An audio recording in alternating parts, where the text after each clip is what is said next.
Morning, folks. Afternoon now, isn't it? Stevie Capaldi here. Most of you will know I'm not an 8-ball player, I'm a 9-ball player. But it's always better to watch these things, I think, with some background noise. Bit of chat. So I'm playing in this competition myself today. I won a wee flyer, which gave me qualification. Just now we're watching Liam Dunster and Chris Totten. Both very good players, so I imagine we'll see some really good pool here.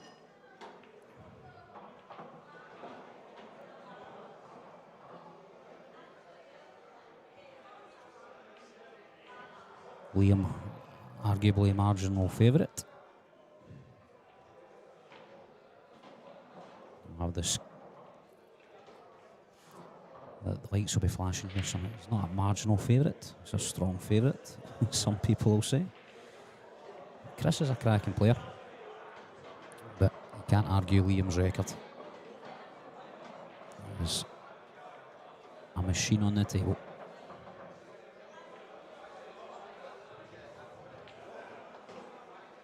So he's got to leave the yellow at the top of the table as his last ball to get onto the black there, so he'll take out the other three first.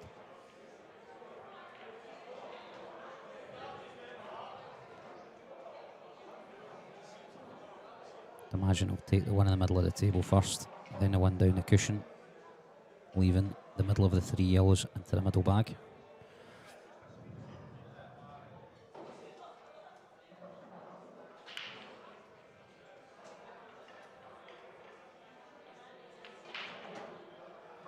Just taking his time. No mistakes. Get that first frame on the board. That first frame's a really important one, I think.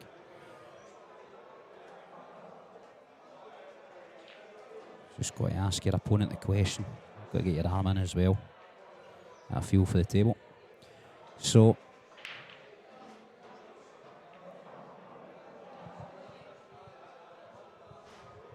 drop this in.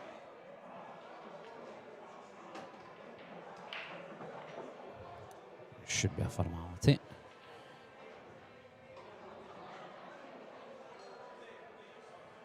So, just let you know what's happened this morning.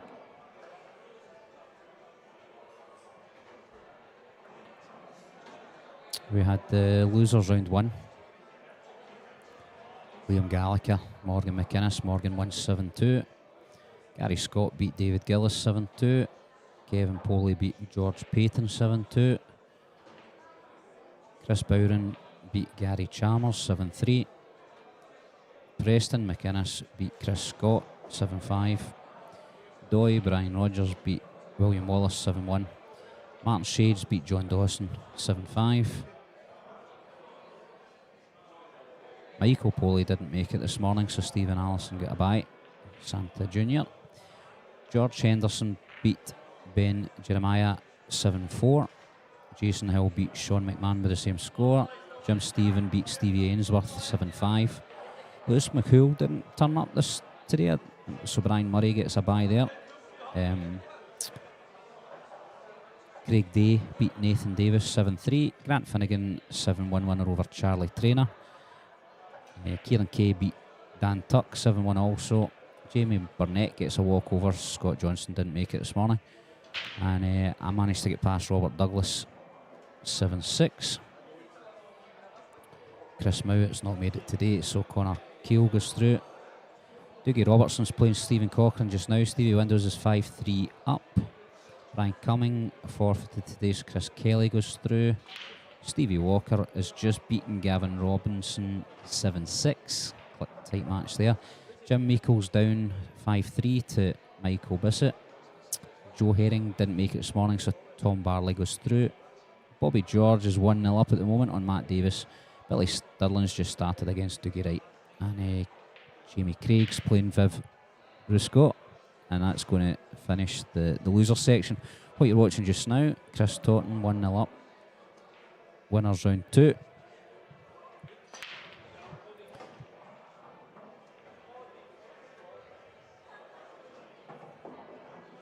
Nice big hit. No straightforward pots on the table for him at this moment. The complications of the red and the yellow just sitting next to the 8 ball. So we'll be trying to figure a way to break those out. They're more easily burst up by the 2 reds. So he's maybe going to look to take reds here. Problem is, where's his opener? Certainly nothing obvious.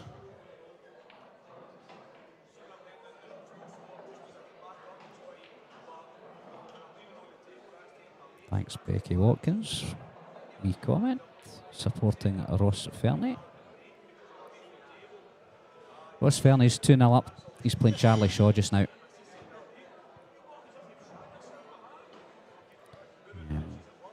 Martin Jones just started against Keith Robertson in the winners round 2. Anton Riley's 3-2 down to Jordan Graham. Arguably Anton the favourite there. So, bit of playing to come. Craig Marsh 5-1 up on Daniel O'Connor. And Scott Anderson 6-0 up on Kieran Gorman.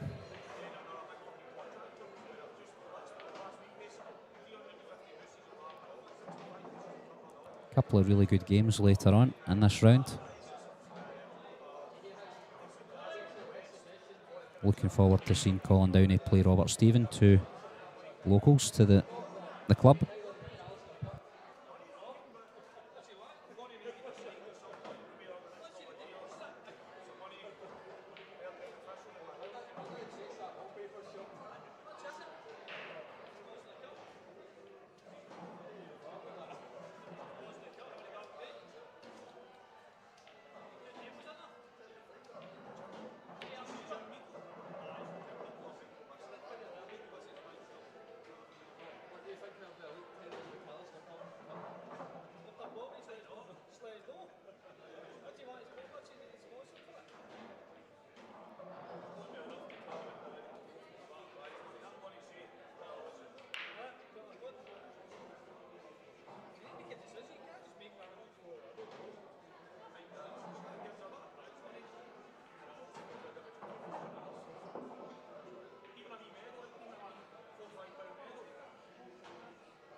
So we saw Liam play a shot there a minute ago to try and break out that little cluster. He put his hand up. He wasn't playing the red down into the corner pocket, but it went. He missed the ball he was actually trying to pot, but it left the table wide open now. Do you know what? That Danny Jones is just asking about whether there's a clock on this or not. Liam does take his time, he's renowned for it, but you can't argue against a guy. You know, he wins so many tournaments. I think what you're doing is you're really just calculating all the risks. I mean, there he's played a shot. The top spin's going into the white off the cushion and held at the bottom of the table, which he didn't expect and didn't want. But a minute ago, you'd have been thinking about taking the red that's closest to the black, pulling the white down the table onto the bottom cushion. You could take that red that he's just potted and float up the table to the middle, and it would have been a fairly straightforward finish. But who am I to tell Liam what to do? The other way around. He obviously saw another option. And he's still got the balls on the table. He's still got a chance to take away the finish. Just going to watch for the cannon off this yellow. Yep, he's managed to avoid the cannon, so he's kept control of the white, which is lovely. Now, I'll have a think about this, but he's got to take the one to the middle first.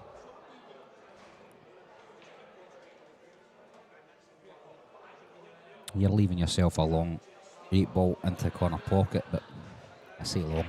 You're on a small table, so these players will be confident taking that down to the corner.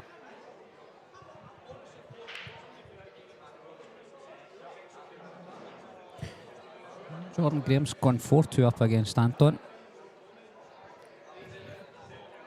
As Liam just taking the opportunity to move the 8-ball just a fraction more into the middle of the table, which gives him just a slightly bigger angle to the pocket. Just increases the chances of it going in, and I guess that's what all the thinking is. I think that's what the time he takes over, is just looking for those little opportunities to improve the situation, improve the table. And a lot of the club players, me included, we'll go down and play the shots. Shane, it's not a foul at this stage. There are times when they put stop clocks on. Certain competitions at certain times, but there's no stop clock here.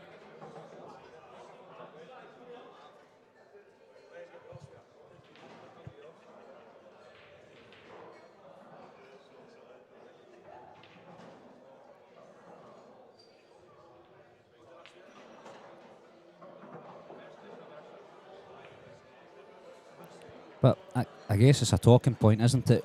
While he knocks the 8-ball in there for leveling the score at 1-1. Does Chris get put off his game? Does Chris lose his flow? Is that a tactic used by Liam, or is it just the way he plays? Is it just natural to him to take his time? I know I'm slow and deliberate, but it's not to wind up my opponent, that's for sure. Slow thinking in my case. So yeah, you've got that. You've got that question. Is it deliberate? Is it to try and steal the flow from your opponent? I'm sure Liam would say no. I don't think it is. But it can affect, can't it?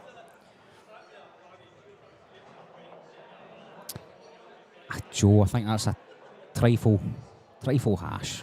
You can.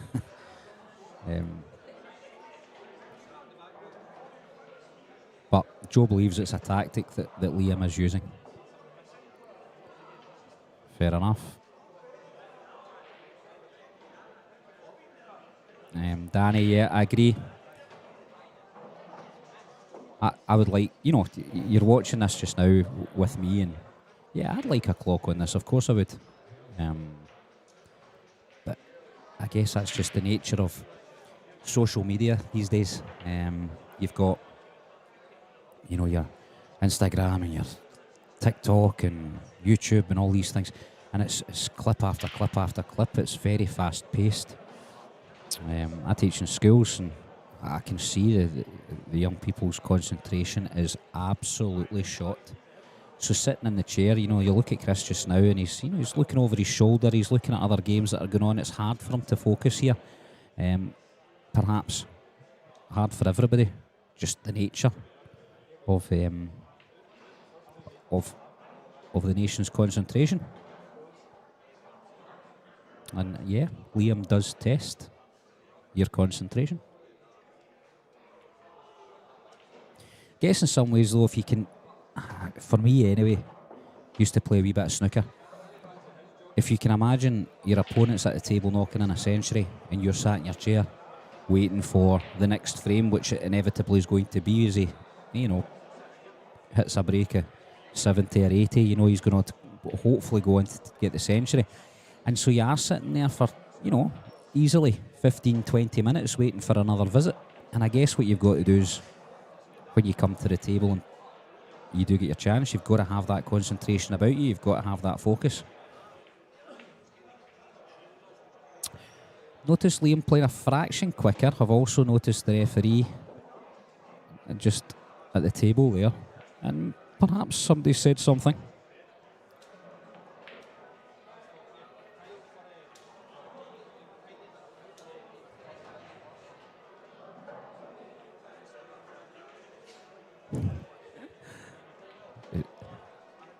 Would you suggest, Shane, do you want me to shut up and go away? Shane's wondering how I want to even commentate on this. You're sitting watching it, Shane. Listening to my dulcet tones.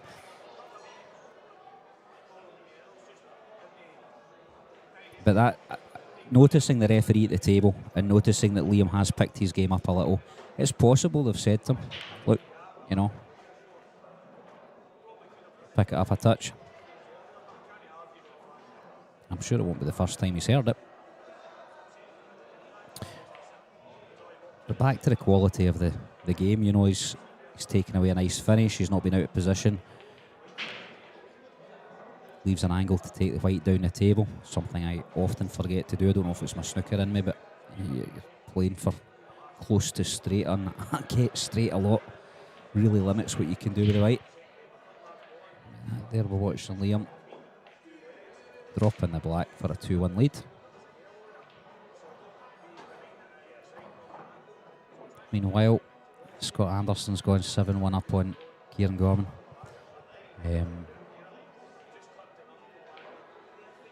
Greg Marsh 6-2 up on Daniel. Anton Riley now 5-2 behind. Surprise. Wonder if there'll be a comeback. Good on you, Jordan. No, he's a cracking player. Martin Jones and Keith Robertson just starting. Chris Todd and Liam 2-1, as you can see. Charlie Shaw's 4-1 down to Ross Fernie now. And on the losers section on the other tables, we've still got Dougie Robertson and Stephen Cochrane playing. Stevie Windows is 5-4 up.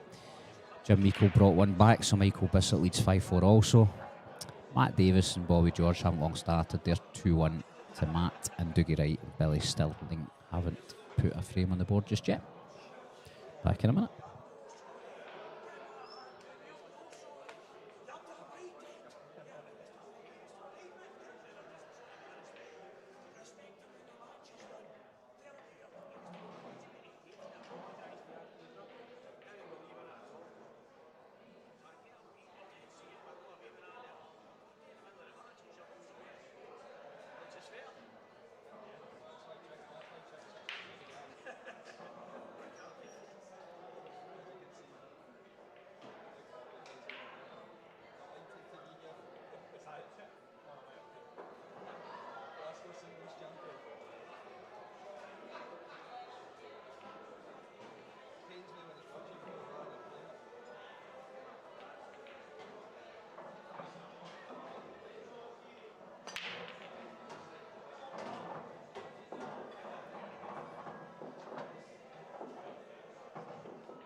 Sorry guys, massive break in the last frame from Chris Totten.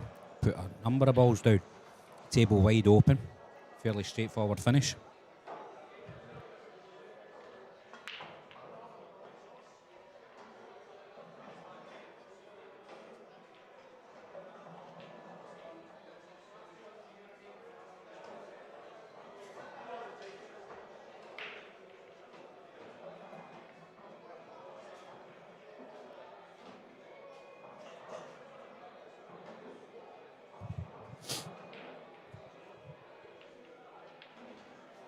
Yeah, sorry, so what a break it was in the last frame from Chris there. Fairly straightforward finish for him. Took it out nicely. Took his time over it. I know we've been talking about the speed of play and such, but maybe Chris has slowed down because of the pace of the game, or maybe he's just showing his mental strength and saying that, yeah, I can match this. The shot clock comes in later on, I'm just hearing. It's possibly the last 16 or something like that.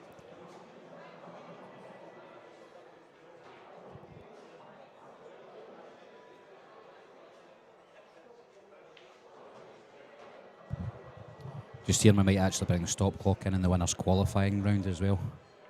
So, just a little bit earlier. Yeah, so Liam broke there. As you can see, nothing down. Table fairly open, so what Chris is just doing is mapping out how we'd like to go. Weighing the two colours up against each other.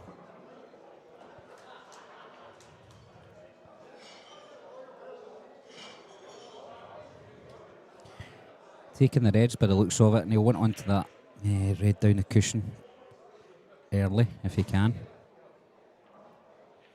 He's also got slightly more difficult red on the other side of the table, on the right hand side, because path blocked to the corner by the yellow. You can sneak it in the middle bag, but for these guys, you know, it's a risk he doesn't particularly want to take. You can just catch a wee roll or a wee bit of dust, a bit of chalk or something. It's got to be so accurate, so these can sometimes go against you. So you'll not want to do that. That's him looking about just how to get in behind it. So he's going to take this ball to the bottom corner on the left, and he's going to take the white round in behind the yellow off the cushion, possibly nudge the red up the table and leave himself on that red that he's closest to with the white just now.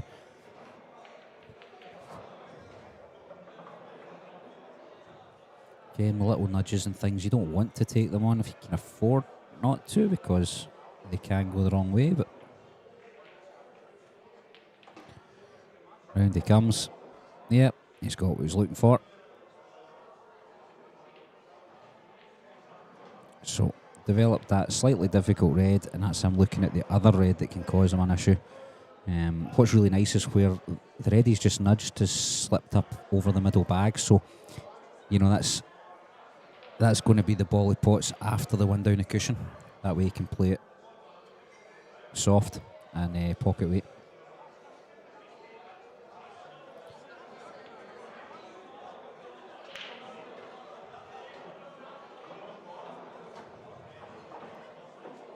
Yeah, that's him taking that just now. So down the cushion, over to the red to the centre bag.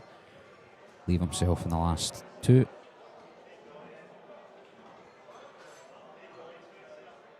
Should be fairly straightforward, you would think.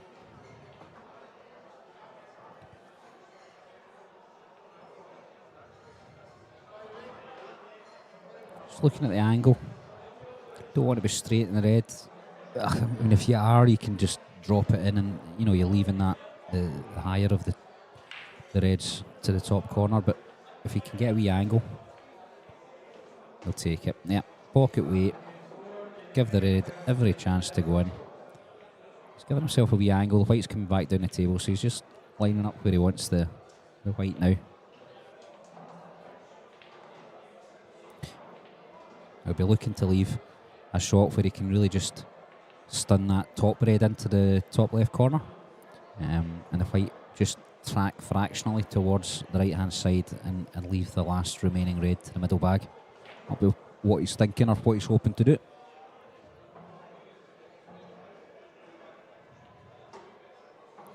So the white finishing just where he wanted it. He'll stun top red into the top corner, I'd imagine. That's him just looking at the angle now. Quite a big margin for error there. You know, if he's slightly high, he can run the red in and take the black to the middle. If he's slightly low, he takes the black to the corner. Chris got a lot of confidence in his potting, so neither will bother him at all.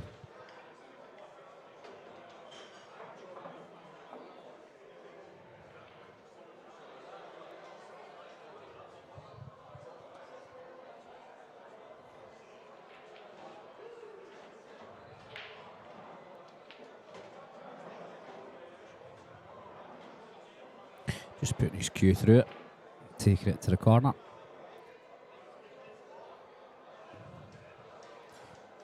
Looking at the angle, I think he'll just drop this in. I don't think he'll be doing anything with white here. Yeah.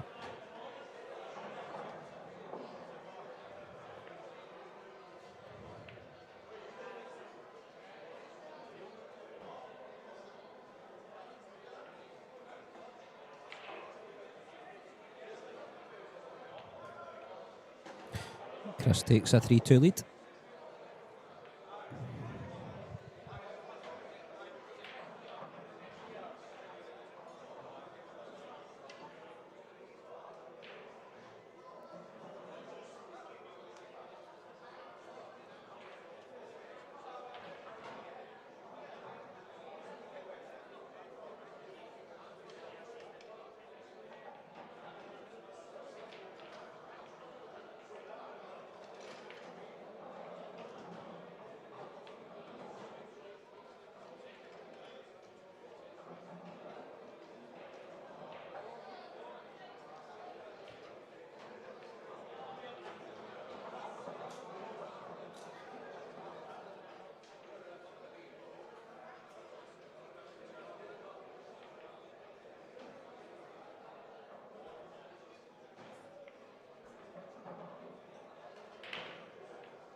Another monster break from Chris. Dropping a number of balls again.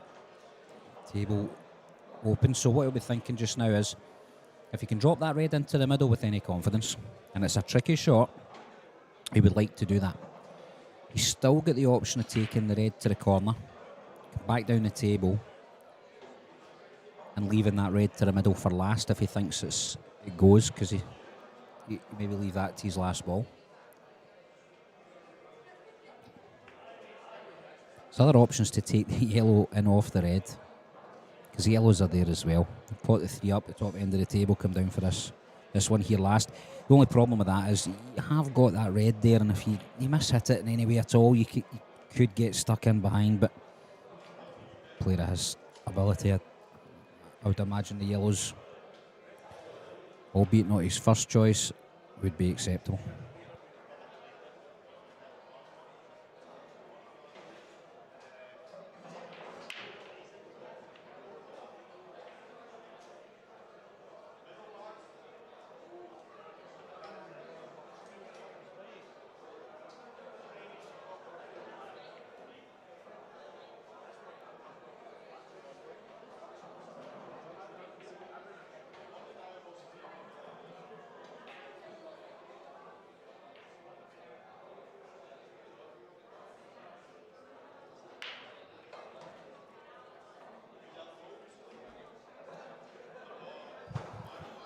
How we doing, team? Stevie Walker's on the line. Just watching Mr. Capaldi finish off his, looks like Cajun chicken. Looked fantastic. I hope everybody's keeping well. I've managed to scrape through my match there. Come in here and have a wee peek at the Liam Dunster, Chris Totten match. Two guys in good form, so this should be good. This should be a grand.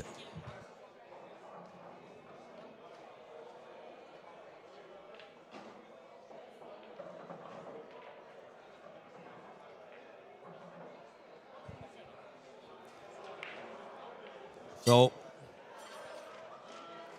I'm not up to date on this match, guys, so I don't know how it's panned out at the start, but Stevie will obviously let us know right now. Yeah, so it's what's happened is in the first rack, Chris has smashed him, taken out a nice finish, straightforward. Liam's then gone 2-1 up, but he's taken an awful long time to do it. And there's a lot of chat, as you can see on the side here, where people asking for a stop clock, which I think Craig's bringing in the maybe winner's qualification just the round before the 16. So yeah, that's the chat. Some people saying, is it a tactic he uses?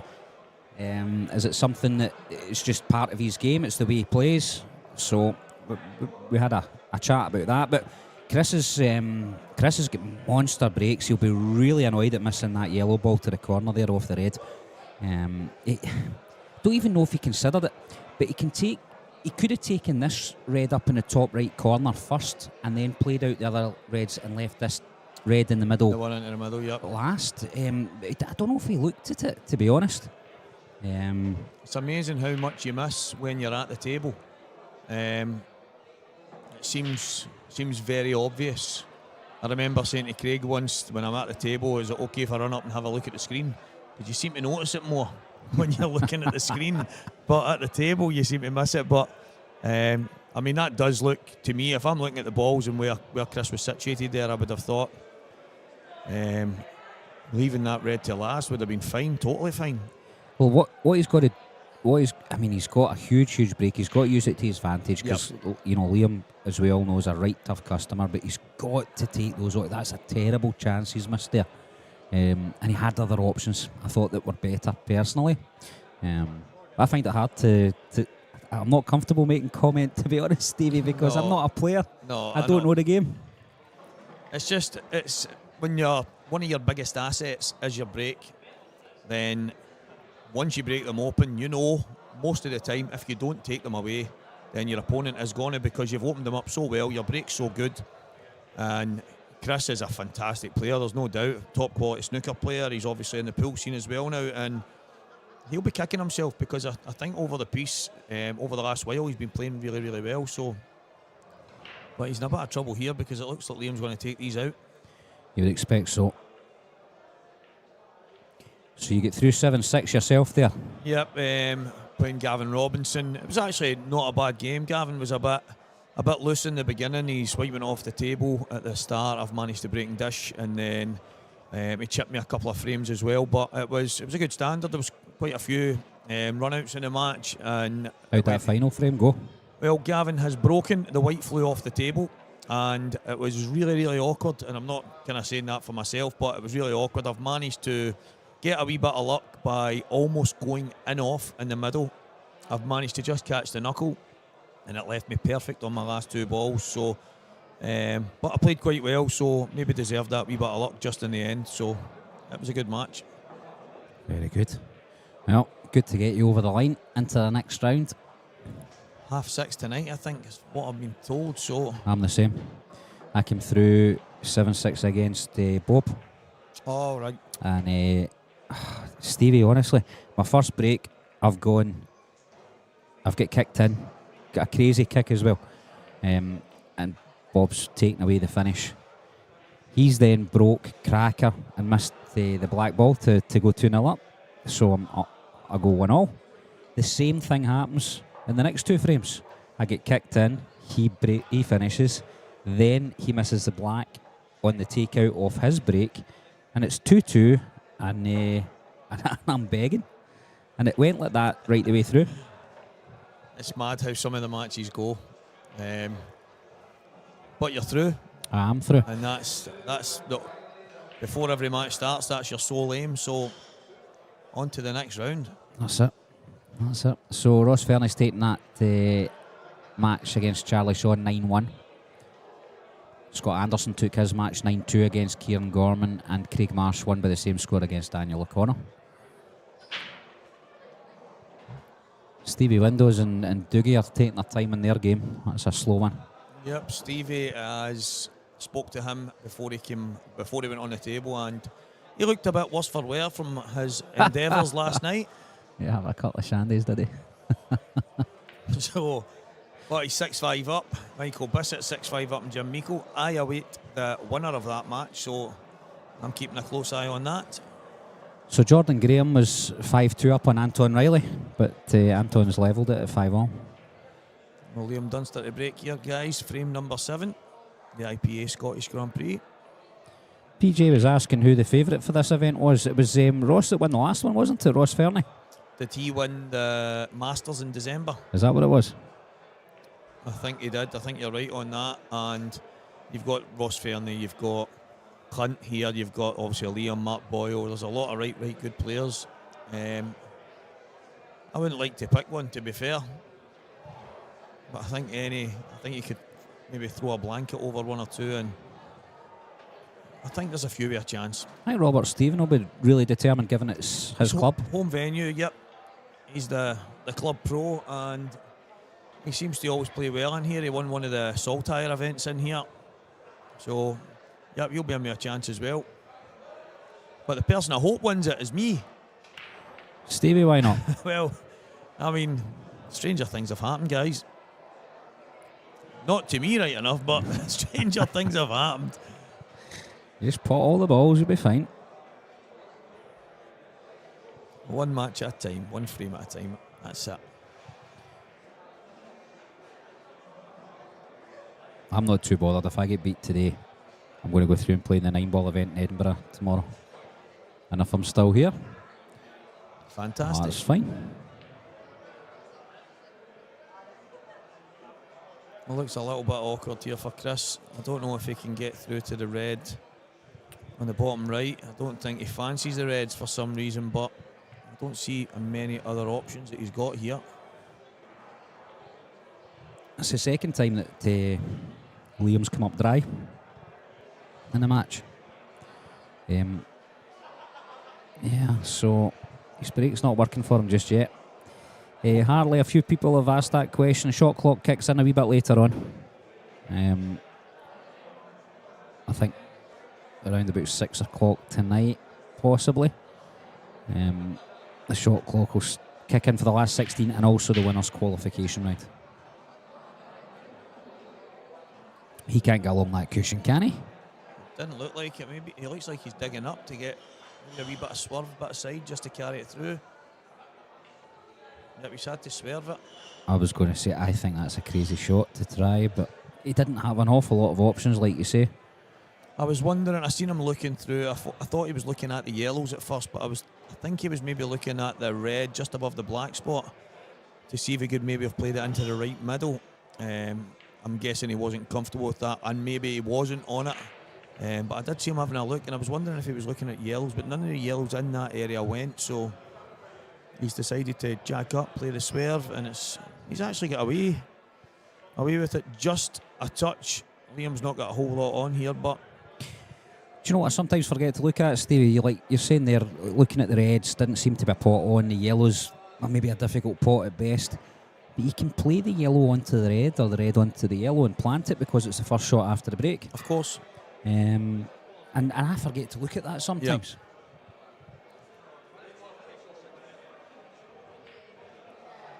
Yeah, sometimes you're just caught up looking for a colour, looking for a shot.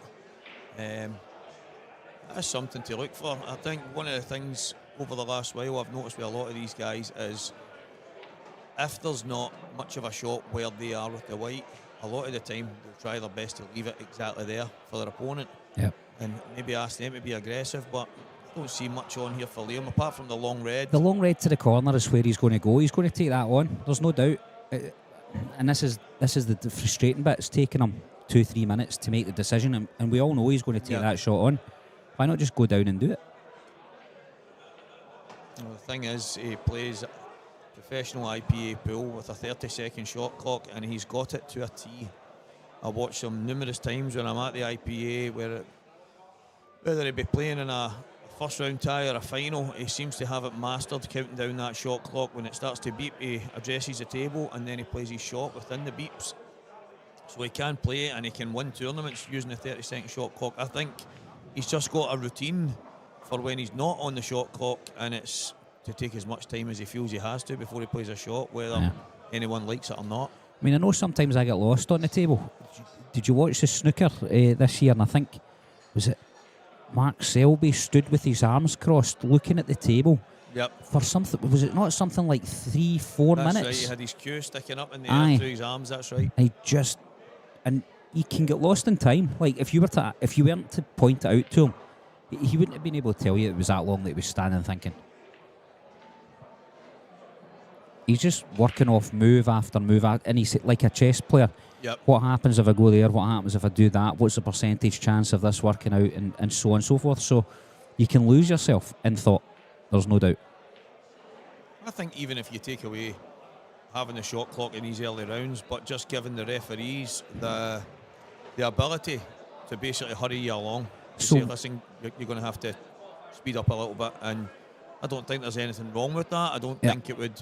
And it would maybe give you that kick into gear as well. So I think when there's no rules, well, they can't break any. Yeah.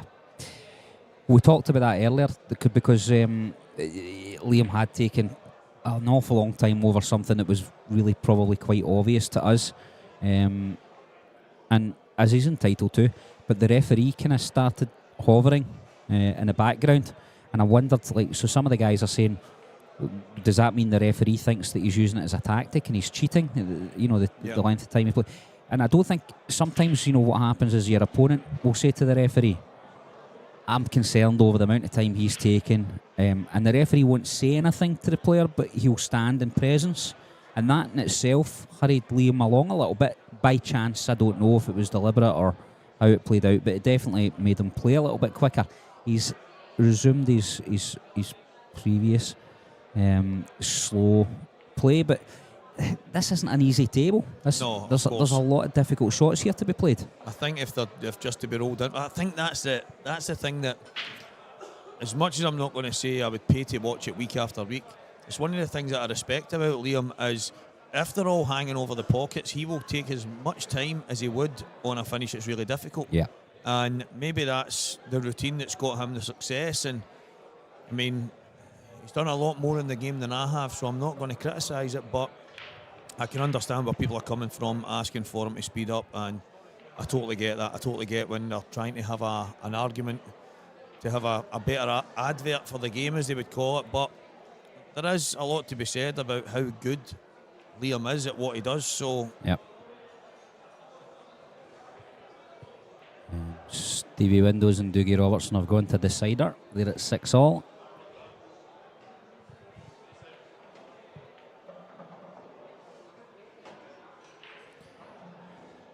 An excellent shot. He's opened the table right up. He's now got 2, possibly 3 potting options, and there's no complications, really. I don't know if the red passes, the yellow's down to the bottom corner, but I don't think it causes a problem. No, whether it does or doesn't. He could take the red into the bottom left-hand corner and just come round the back of the yellows. That's what he was looking at there. Yeah. Gurney was asking if Chris used to be a pro snooker player, so yeah, he played the circuit for a while. I think he still plays. I think he's one of the top amateurs at the moment. I don't think he's on the pro tour, but I'll ask him, find out. Yeah, this is exactly the way he's going. Going to just drop round the back. These yellows. That's not a good shot from him. And he has made a couple of mistakes today.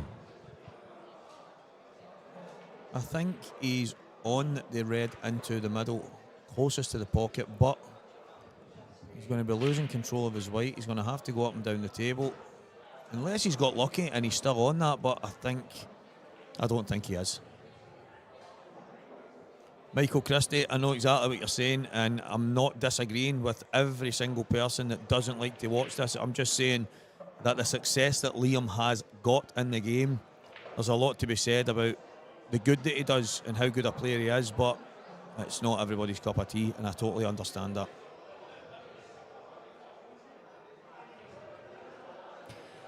It's quite funny because some of the guys are saying, you know, can we stream a different game, please? Because they're getting frustrated with it. But the alternative is the other table, which started at the same time as this game, and the score over there is 2-1. So exactly. They're 3 frames behind. There you go.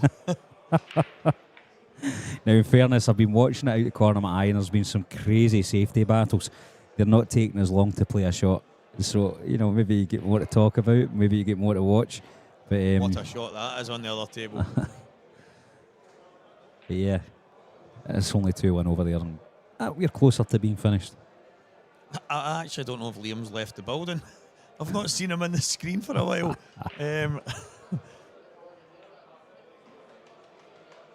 I'm actually starting to wonder. Comfort break. I can see him in the distance. He's leaning down. I'm looking through the windows here just to make sure he was still at the table. Oh, there he is. There he is. Let's see if he is on this. See if he is. Oh. He's got another difficult one to come after us. Is it going to make it? Nah. Tell you what, that was some shot. But again, if that was what he'd looked at in the beginning, did it take as long as that to get down and play it, Stevie? I'm going to play it in off the yell. Yeah. If you know you're going to do it, then just do it.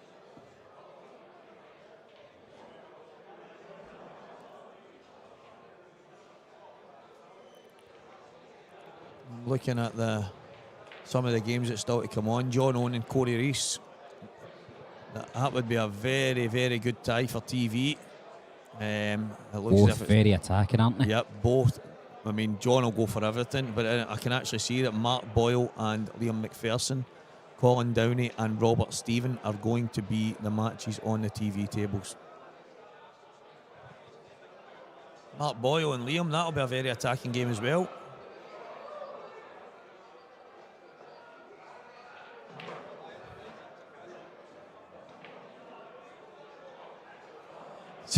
Super Ali's back on the comms, yep.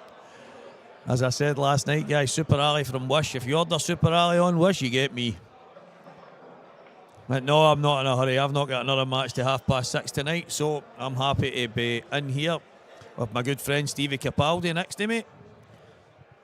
Hopefully keeping you guys entertained a little bit more than the pool is right now.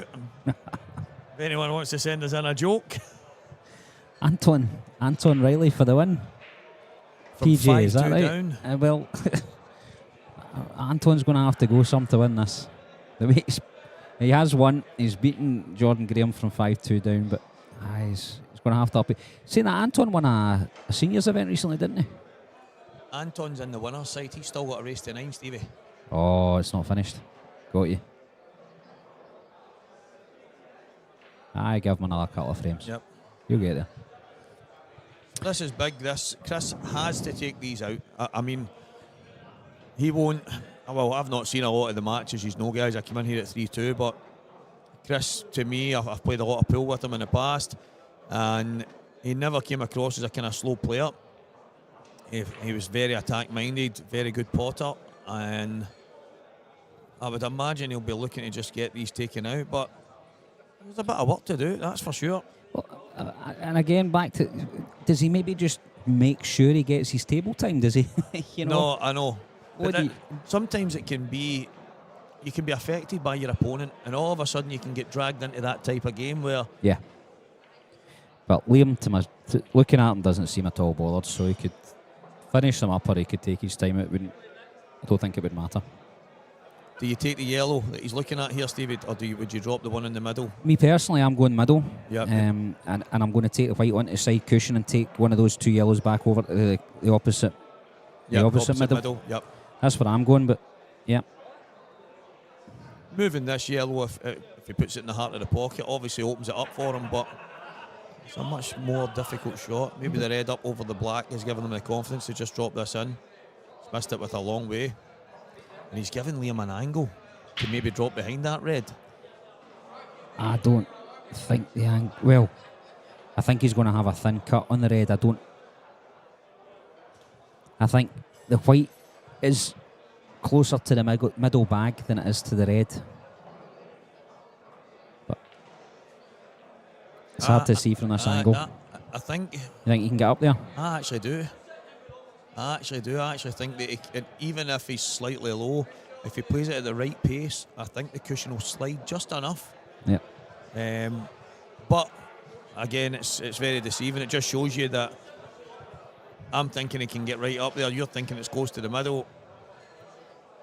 It'd be fun for the two of us to go and play that shot and see where we end up.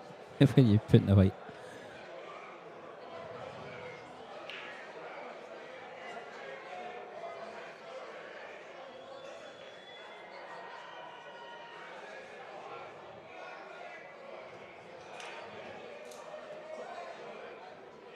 There's some strange sounds coming out the tannoy. Sounds like the guy from Big Brother or something is taking over the tannoy in the building. Democracy manifest.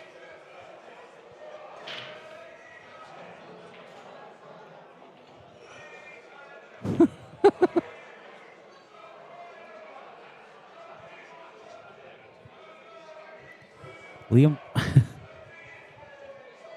I don't know what that is.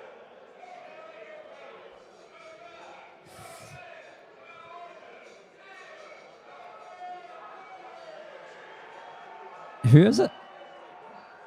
Oh, do you know what it could be? I know what it is. We're laughing because we're hearing some sort of boxing ring kind of intro. It's Sean Story's £180,000 match-up on the big screen. Oh, right. Okay. It was delayed because of traffic. So that's it starting just now. Sounded as if they had Michael Buffer there getting them involved. Liam has got away with one there. He's nudged the red over the black. So Chris is going to have to break into that. The thing is, he's probably, when the red was up over the pocket, I know he was trying to attack. He's not the type of player to look for a snooker. He's not that way inclined, but to go to the next level in this game, he is going to have to start looking into the safety aspect of pool, because it's great being aggressive and going for finishes all the time, and if you get them, it's amazing, but I think some of these frames, he could be doing with two shots here. Yeah. I mean, so for me, the two yellows closest to each other is where he gets the snooker. And I've got to imagine Liam can't touch the red that's on the black. yeah. He's got to play for the other one. Now, the other one's far enough off the cushion that he might get his two shots, in which case he can get that black ball out. Yeah, it creates a really small target. Yeah. And Oh my word. Goodness. Oh my word. It's not even, again, I don't know. It doesn't seem like a shot you can play to me, because see if you, to get the angle to put the white underneath that yellow he's just hit, which is what he's looking to do, the white's got to hit above the curve of the knuckle. So it can't go down there. I think the shot there is to play the cut towards the pocket, but deliberately missing by aiming towards the knuckle on the bottom cushion and just taking the white up to the two yellows. Yeah. I don't think Dropping the shot behind the two yellows. I don't think the shot he was trying to play was on. Yeah. And obviously the evidence is there, so Well, doesn't matter now. Liam's just won the frame, I would imagine. haha. Alf Garnett, how you doing, my friend?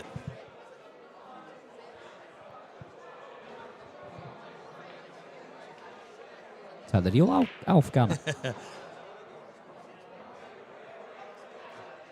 This is every single live stream. You're always on watching, always giving the support to Super Ali here. Like And that. we've said that we would catch up at the IPA. I missed the first one. And then the next one I've just seen has been cancelled and moved. So the next one I'll be at will be Coventry. And you'll see my name on my back and come and give me a shout. Do you know when it's been moved to? January, I've seen. The 13th. Do you know what else is on that weekend? Oh, so it is Deathmatch. Final. Why would they? Obviously, it's not big enough yet. Exactly. IPA, I'm going to have to move my deathmatch final because I can't do it without Super Ali here. He's got to play in it and he's got to talk in it.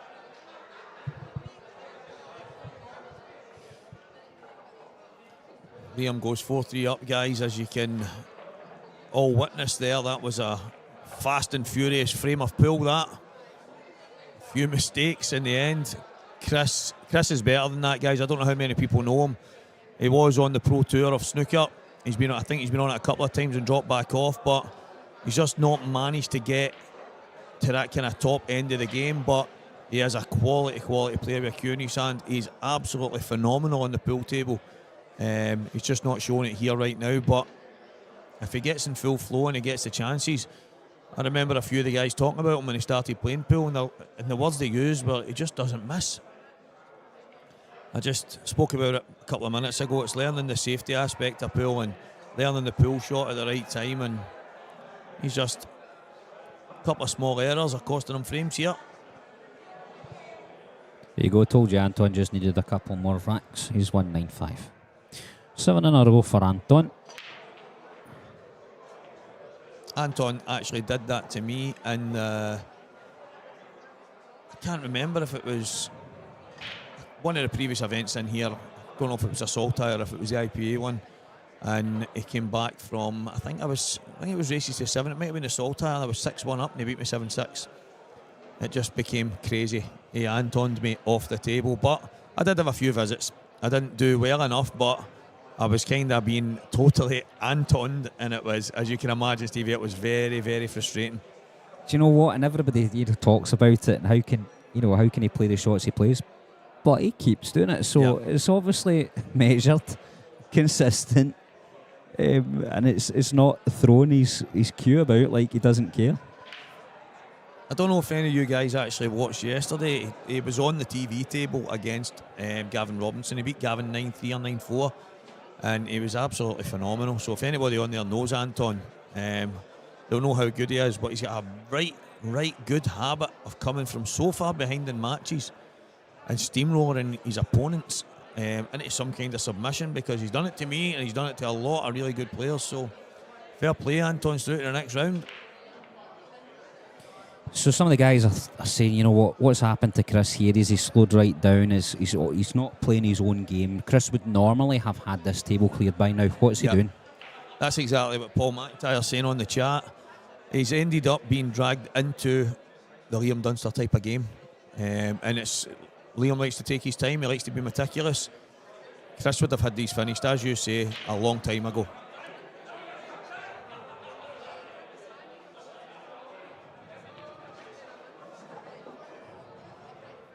That's better. He's cued through that, and if that red goes in the middle, that's going to help him. He wants to go to the middle here.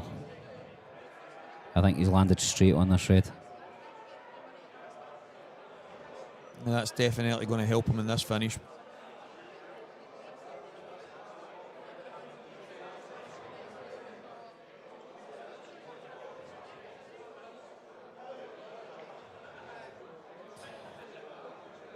So do you think we'll get this game finished before we have to play?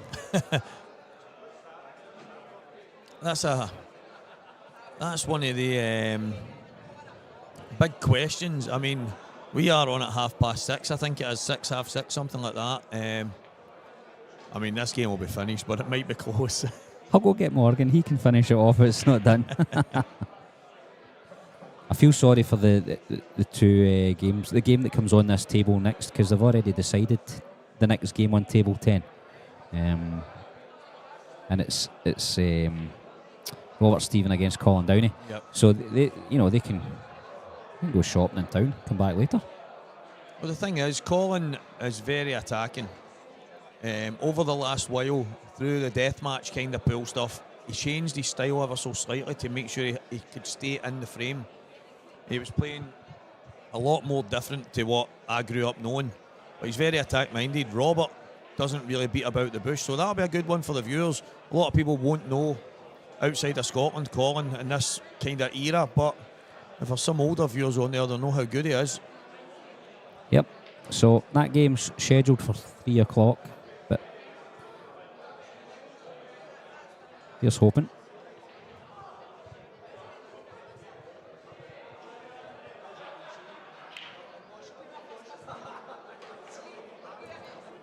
Thanks for the compliments, guys. Yep, much appreciated, guys. He's just got to use a yellow here.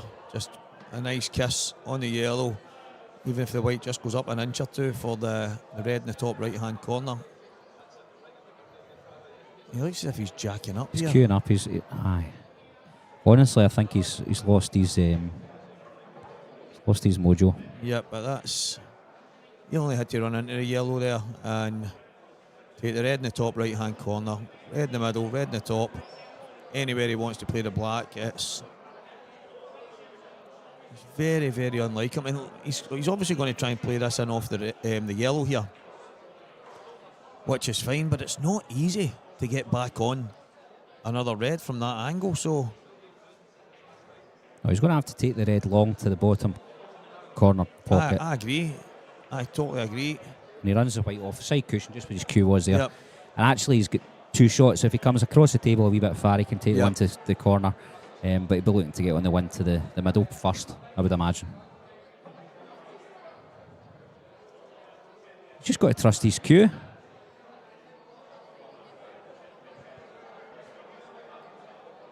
He shouldn't be.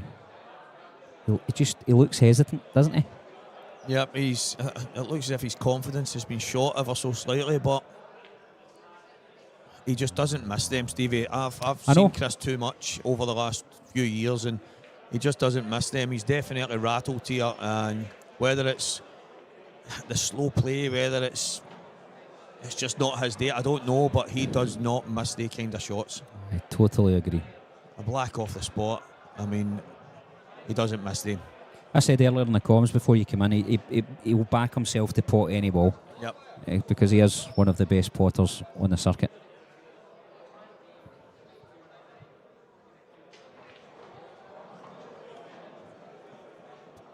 So the awkward yellow is the one down the cushion. If he can move it, he will. But he doesn't have to. The thing is, don't be expecting Liam to bang a yellow in anytime soon. He is absolutely mapping out every shot here before he plays the first one.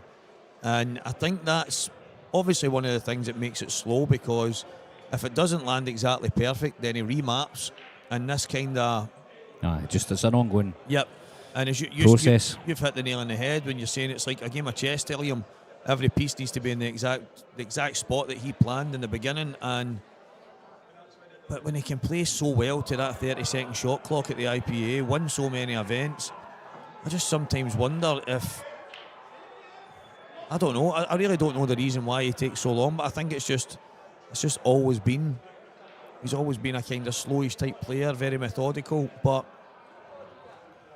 it can be frustrating for the viewers, but he doesn't miss much.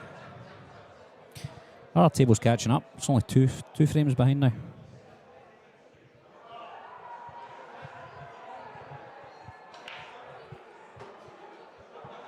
I think that's a great suggestion. Free entry to the commentator. I'll take that.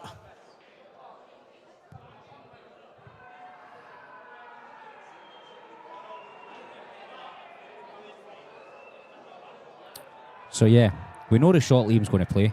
Liam knows the shot he's going to play. I don't understand why. So for me, there's no point in thinking about the 2 yellows up the top of the table, because you don't know exactly where the white's going to finish on the shot after this one. So you have to wait and see what your angle is and then decide where you're going to go.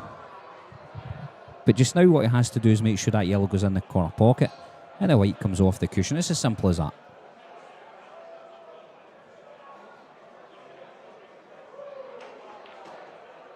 Yeah. And now at this point you go, right, looking at my angle, I'm not going for the yellow on the right, I'm going for the yellow on the left first, because of the angle that he's created.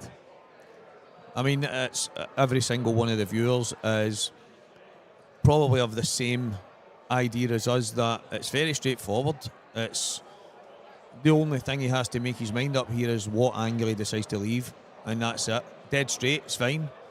Left of it's fine. Right of it's fine.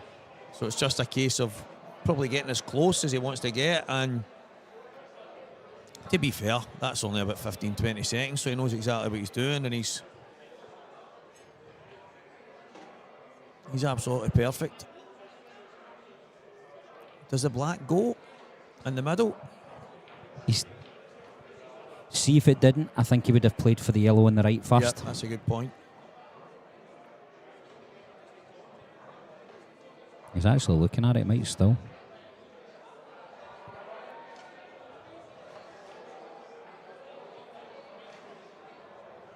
That's a good question about Liam. Does he get better results? I mean, he's had some cracking results, some great wins. I'm pretty sure he won the world title in the IPA, playing on the 30-second shot clock, and he's obviously won a lot of major Scottish events without shot clocks as well. So that's a tough one to gauge whether or not he has won more playing slow or by playing on the shot clock.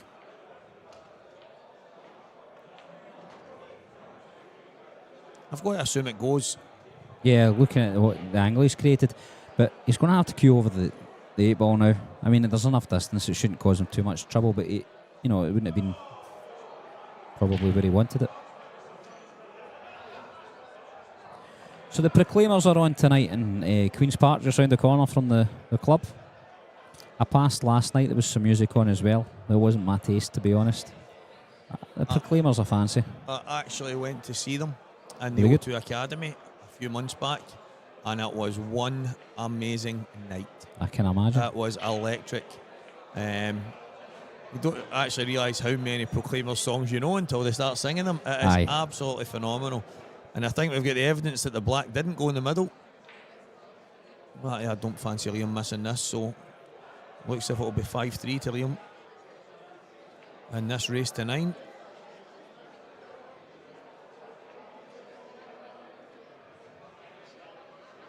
What is this that he's doing just now? What is this? I don't know. That would put me off. Like, if it was me that was doing that, I would put myself off. There's so many times I'm at the table and I'm like, just get this in. It's the same angle it was a minute ago. He's wiped his cue, but he's got a glove. You shouldn't need to wipe his cue. That's actually a very good point. I wonder, guys, you might know better than us. Do you need a cloth and a glove? Is the cues really getting that sticky? Maybe it's a comfort thing.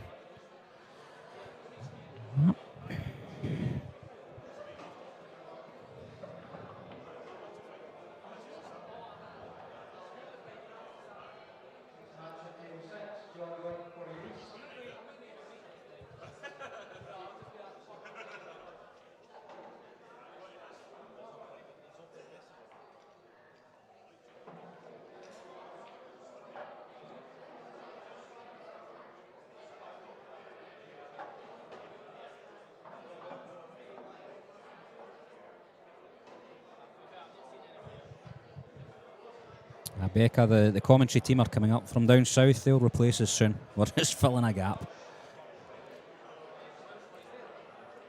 I'm not insulted. I don't consider myself a commentator, but Stevie here may be different.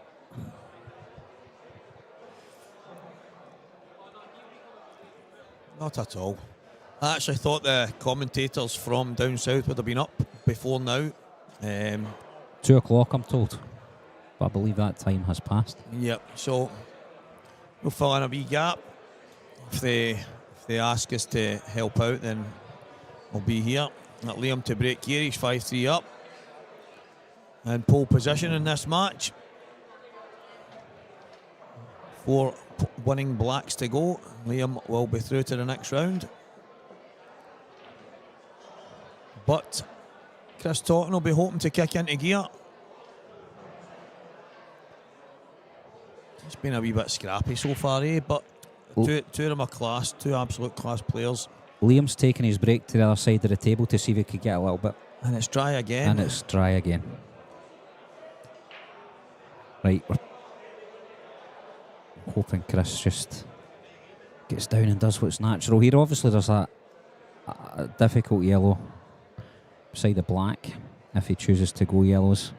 I think he will.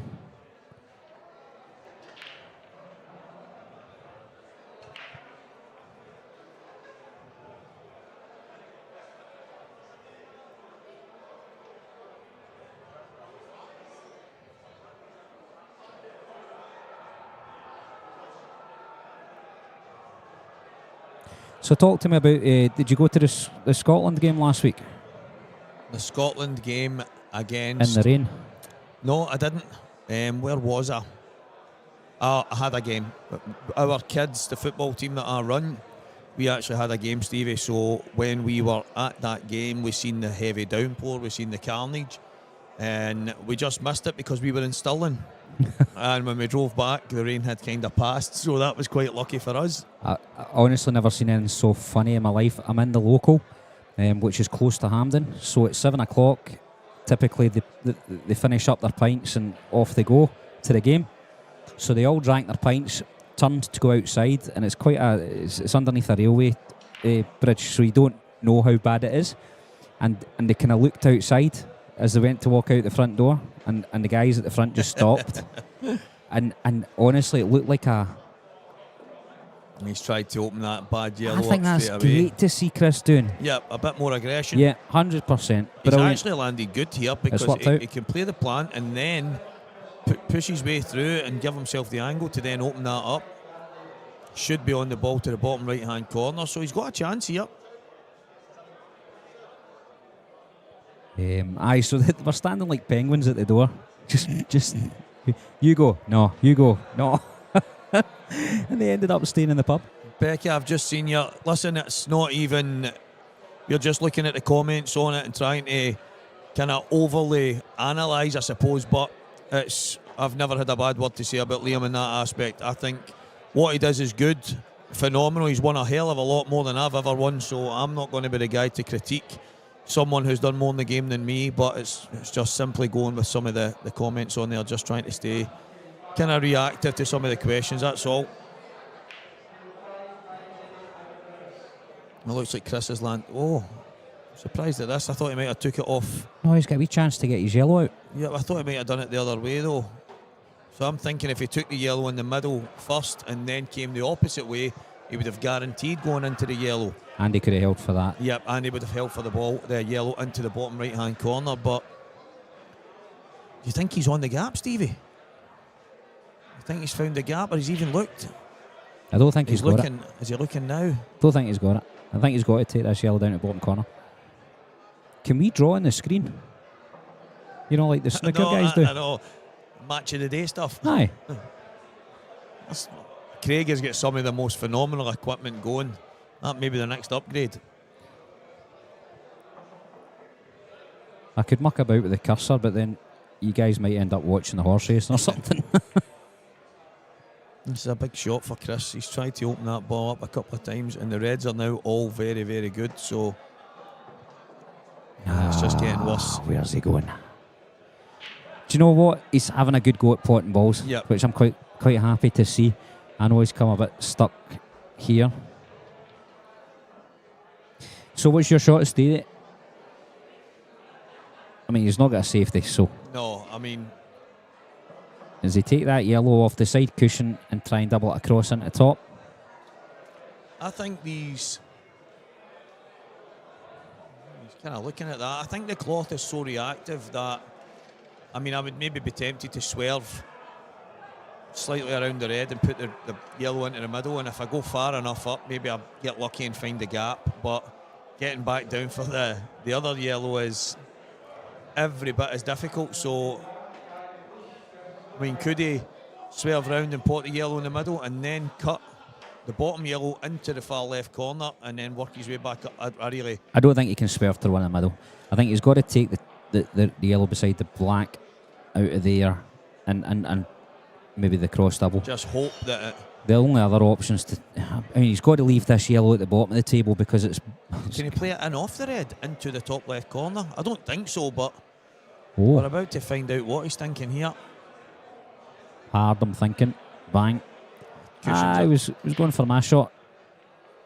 There you go. Tell you what, he's just a touch of pace short of getting that. Big chance for Liam. Yeah, the balls are all sitting there. We should. Yeah, this is the kind of finish that Liam doesn't usually miss. So, but as you say, Chris has been a bit more aggressive there, looking to try and make something happen. It's just making the certain decisions at a certain time has obviously made the difference here. And Liam would have been sitting licking his lips there, waiting on Chris to come unstuck, and he's got a chance, a very good chance.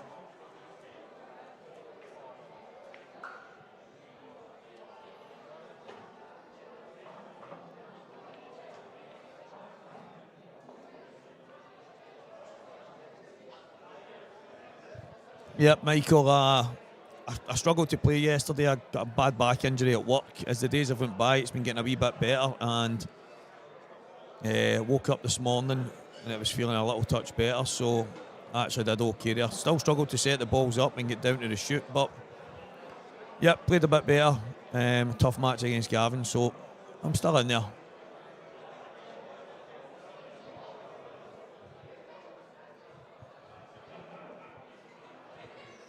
It's an interesting question that's come up on the chat. You know, the sort of feathering before you strike the ball? Yep. Do you have a pattern? I know the TV guys, the guys that play snooker in the TV are who are coached. They say 1, 2, and on the third one pause and then deliver your cue. I've never done that. But No, I've never done that, but I've had a few sight-right coaching lessons, and that's very similar to what they do, the 1, 2, 3 pause and then strike on the fourth. Right. But I've seen myself gravitating towards it ever so slightly in some matches over the last while. I do it on certain shots, but a lot of the time I pause on the white ball and then bring the cue back and play through it there. But I think you see the snooker players, they're all very similar in how they do it, and they're probably the best guys on earth with a cue, so you can't argue with the cue action, that the feathers and how they go about it. But me personally, I don't think I feather the same twice. Well, get this. I don't know what I do. And you would have to watch me. I've no idea. I think sometimes I just sit still and then go. And then there's other times where I'll feather a number of times. Really don't know.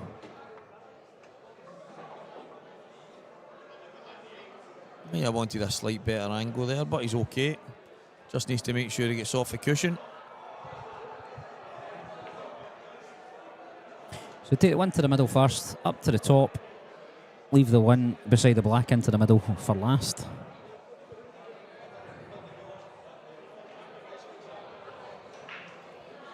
I just think these are the kind of finishes from the very first red that Liam does not make mistakes on. I think he's ruthless, even though he might take a wee second or two to make sure. I don't think there's anything wrong with that when you're trying to win a frame of pool, and I just don't think he misses these.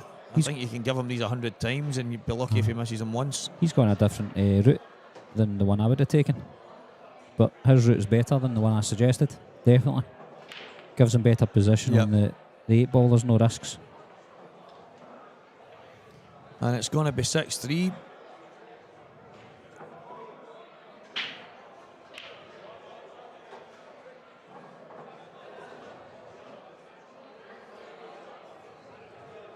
As you said, that other match, Martin Jones, Keith Robertson, is sitting at 4-all just now. They've caught up ever so slightly. John Owen and Corey are starting. Billy Stirling is 6-2 up in a race to 7 against Dougie Wright. Jamie Craig 4-0 ahead of Viv Ruskell. Johnny McDermott 3-1 up on Dan Wiley. Some of the other games just about to start. Gary McLeish, Clint Ianson, Ryan Davey, Adam Griffiths, and Chris White and Dan Davies. So a couple of good matches on. And as Stevie just said there, John Owen and Corey Reese just getting started as well. Some big matches just getting underway.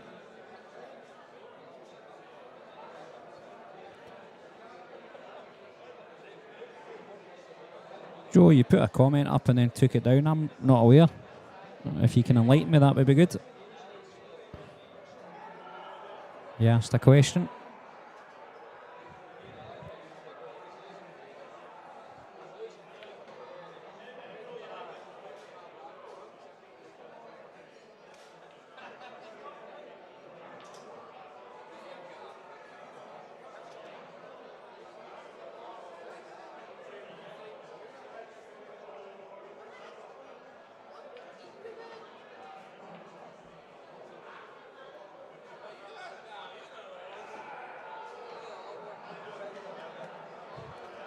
Yep, Becca. Boyle's match will be on straight after this, as far as I'm aware, and that's on table number 8. And Colin Downey, Robert Stephen will be on this table.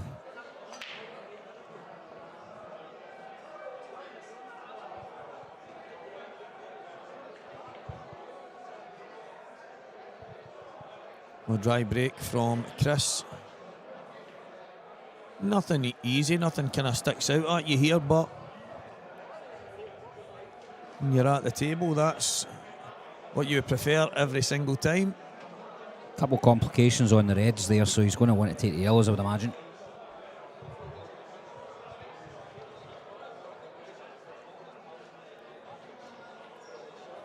Don't know about free entry to a tournament, Stevie, but maybe if we got our food and our drink for nothing, that would be nice.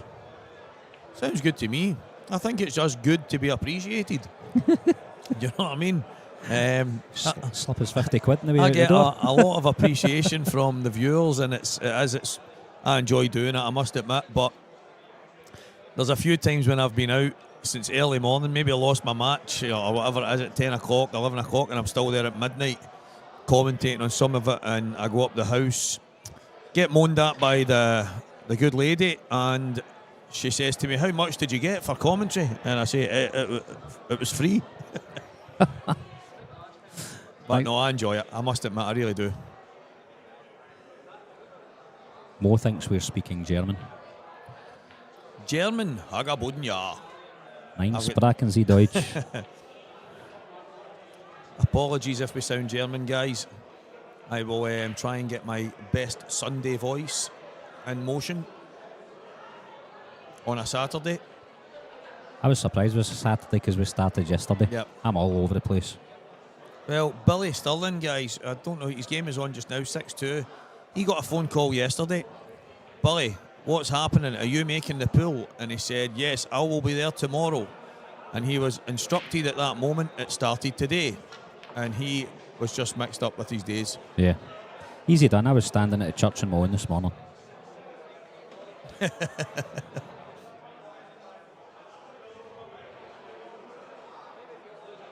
That's turned into a really good shot. He's on the awkward yellow straight away. He's actually given himself a really good chance of taking these away.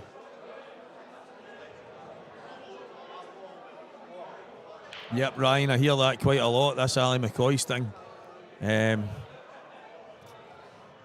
Strange because I don't actually hear it myself, but everybody else says every now and again I sound like Super Ali, so fair enough.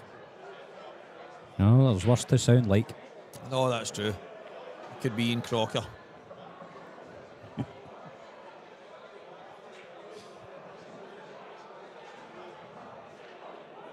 I actually fancy Liam to take these away. I think he just needs to get through the gap without touching the yellow, and he can maybe use the red to help him do that, and I think he's got a very good chance here.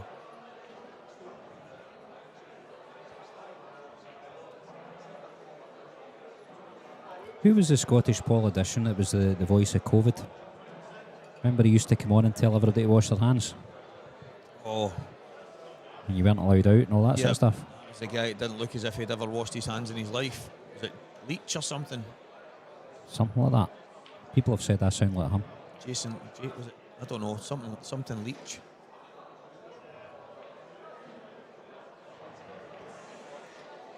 Jim, I don't actually think Gio is in this tournament. I've not seen his name. I don't think he's allowed. Gio is a Ultimate Pool Pro, and I don't think that organisation permit their pros to play in any other events, so he is not.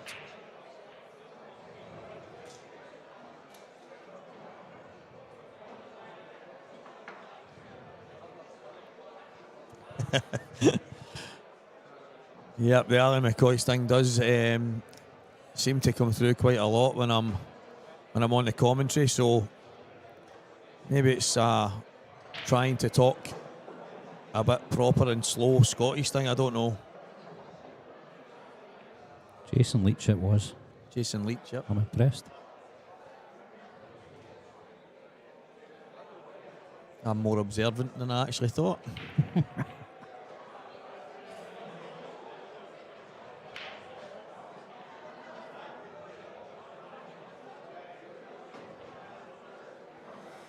We've got somebody having a wee ping at the Scottish football team. I don't understand that. Nations League, what division is Scotland in? I think they're in the top. Is it the top one? Yep, it is indeed. They must be in England, yeah. I think they are. Oh, no. Wait a wee minute. Did England not drop down a division? Oh, that's right. There you go. Now Liam just needs to push through ever so slightly here. These weren't easy, Stevie. These were not easy to take out. There was a bit of, I think he got a little bit fortunate in the first shot where he's ended up on the bad yellow early, but... Yep, he's made best use of it though. Yep. I think he was hoping to have a little bit more angle than he's got, but he should be totally fine here. So do you play here to get on a yellow so that you can kiss into the red to pot the black? Or do you just play to get straight on the yellow and you screw back an inch or two and then you can play Well, I think a cut what he's played right now, I think he's just going to screw towards the red on the side cushion and take the black and into the same pocket? Yep. Yeah, fair enough.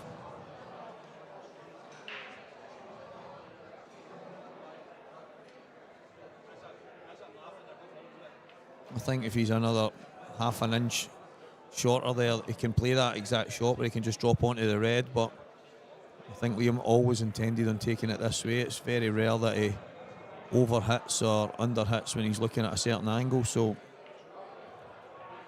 Sticky glove again.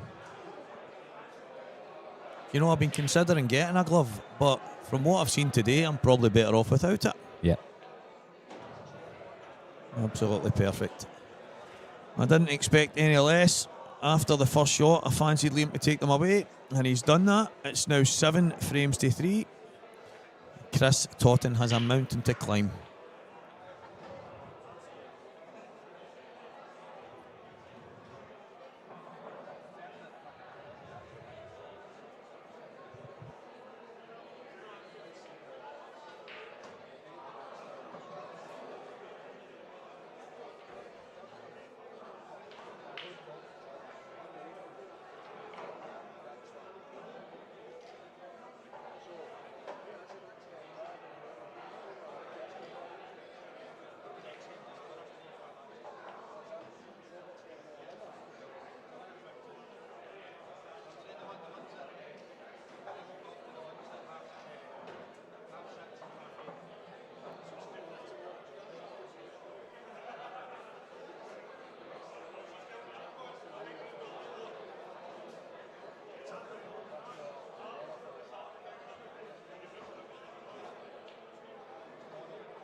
Just looking at another question in the chat. I can't imagine anybody enjoys playing against their practice partner.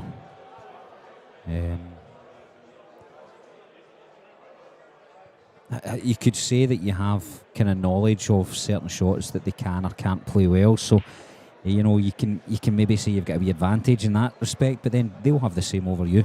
And if you're practice partners, then you almost certainly are the same level. So it's then a tough game. So I can't imagine facing your practice partner as being something that you would prefer. I think it must be harder. A good break this time from Liam. He's managed to get a couple of balls down. Both of them red.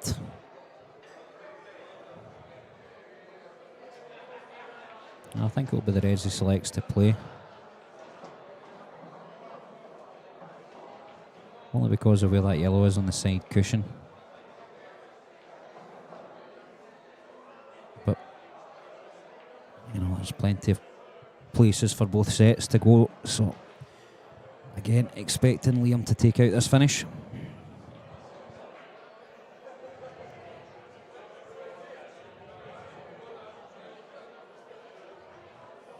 So what he's looking at is if he screws back off this first red into the yellow that's in the middle of the table, it creates an angle then for him to put the red to the middle and just nudge the black up the table.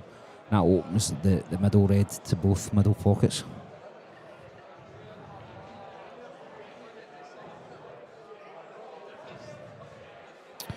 Super Ali's away for a comfort break, and I'll move it back shortly.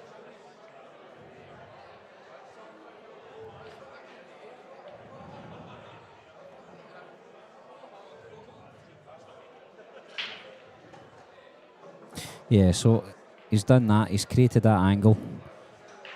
I think he's now looking at potting the red to the middle and running the white ball into the 8 ball, just nudging it up the table a little.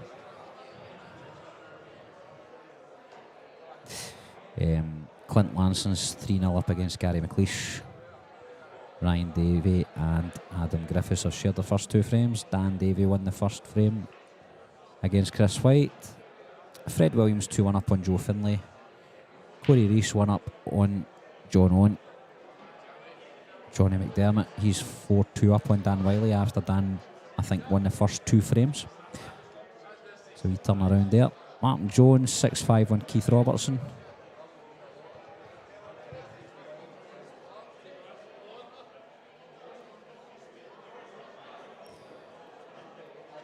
Thanks for giving us a shot, Colin. Maybe see you later. JB Craig 6-0 up on Viv.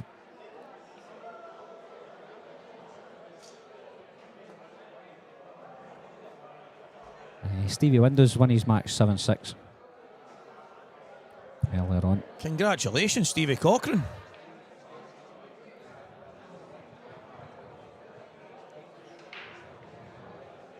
When facing your practice partner in a match, well, I practice a lot with Robert Stephen. A lot of you will know Robert's a top player. And one of the matches I played him was a race to... Can't mind if it was a race to 9 or race to 10, whatever it was. And I got whitewashed. I couldn't concentrate after the second or third frame. I actually tossed the match. It was terrible. And then we played again not long ago. He beat me 11-8. We practiced quite a lot together. He's a good guy to practice with. But yeah, it is, I suppose it can be difficult. It can be difficult, but this is the thing, isn't it, Stevie? No matter who you play, you have to give the balls the same respect. And the guy sitting across from you, if you're at the table, he can't affect it, whether it's one of your best mates or whether it's your best of enemy. So I answered the question as well when you were away there. I can't imagine anybody enjoys playing a practice partner. No. And the reasons that I've given are, one, if it's your practice partner, you're probably on a par. Otherwise, you wouldn't be practicing against them. So therefore, it's a tough game. And then the second thing is, while you might think that you have a slight advantage in that you know the weaknesses or the shots you don't particularly like, well, they know the same about you. Yep, of course. So really, I can't. You know, if you were winning every time, then maybe that gives you a bit of confidence. But then you've chosen the wrong practice partners. No, of course. I think we're quite lucky. A lot of guys on here are maybe not from this area. A lot of guys watching will be from down south and anywhere else. We're quite lucky in this club. There's a lot of really, really good players, and you don't have to go very far to find a good game. So we are lucky here. And Liam Dunster's about to go 8-3 up. He's not missing much towards the tail end of this match. I love that comment, DJ. It's a funny one. Why the Scottish so good at pool? I've got my opinion. The weather. Yep. That's not a bad. That's not a bad analogy. That the weather. If the weather was better, we'd be good at tennis. Yeah.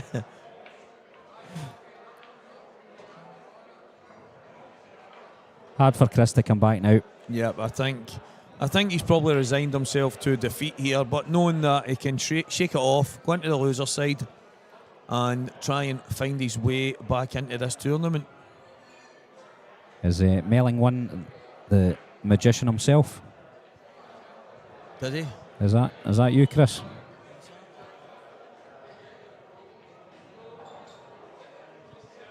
Yep.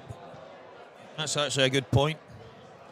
That's why I've said it numerous times that I am not going to criticise anyone that's done a million times more than me in any game.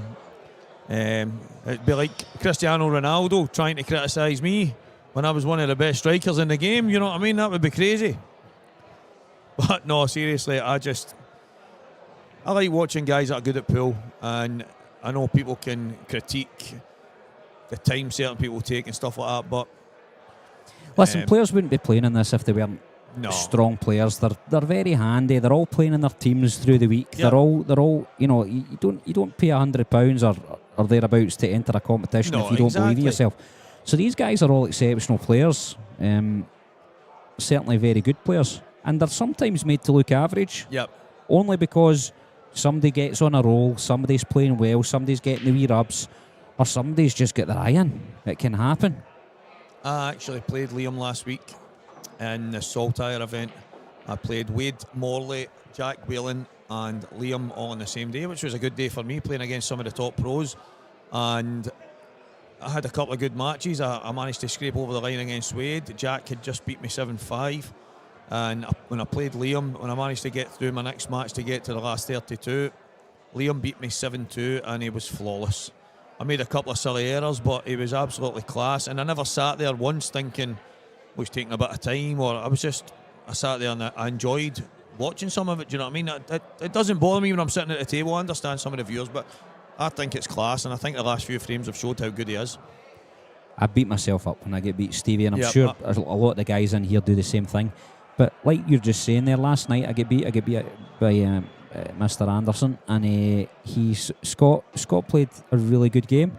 I didn't do anything wrong. I don't think I made a mistake. I don't think I made an error, and it didn't Yep. bother me at all to get beat. It's only when you know that you should have done better than, or for me it is, Of when course. you should have done better than you have. But nobody can give them, or shouldn't give themselves a hard time if they've done everything right and got beat by a better player on the day. Sometimes you just have to hold your hands up and accept that you've been beat by a guy that's just at the top of the game, and if you're in this game to try and get there yourself, then you've got to have respect for that.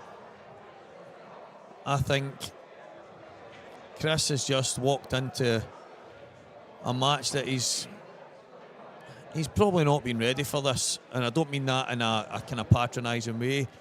I think Chris, early doors, when a couple of the frames went a bit scrappy and he was trying to force the issue, playing shots that you're not used to seeing him trying to play, and I think it's just set him back a bit. It probably just needs a splash of water to the face, dust himself down and go again, and I think that's exactly what he'll do, and Liam will I think, soldier on to the next round. Liam didn't start this match well, I'll be honest. No. Chris had in fact, Chris was an absolute shoo-in for 4-2. Well, that's when I sat down. Chris was 3-2 up. Yeah. And it kind of, well, I think we've just found the blame. It's me. Commentators curse. It's a shot. It's not that. I didn't expect him to even remotely miss that there.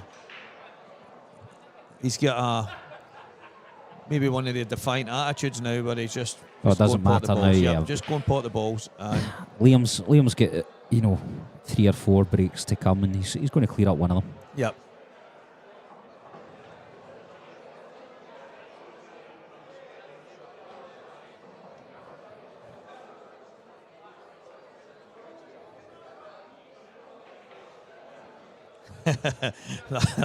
I don't know if it is Chris Mellon commentating on the chat function, but as someone's just pointed out there, he went full Tonto the last time.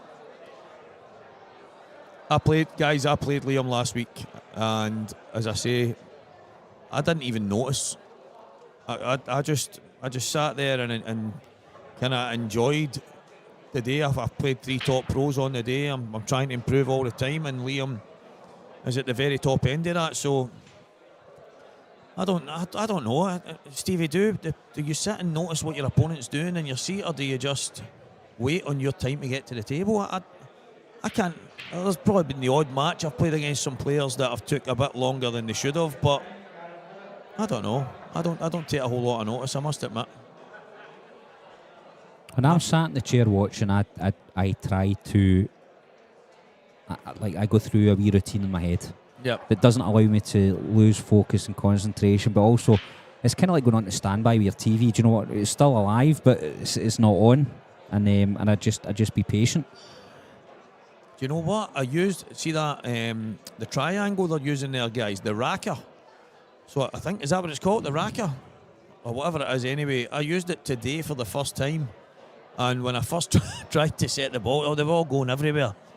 I was struggling, and I know people will be looking on and saying, "Come on, Stevie, there's not much to it. You put the balls into the." But use your thumb, you push up the bottom.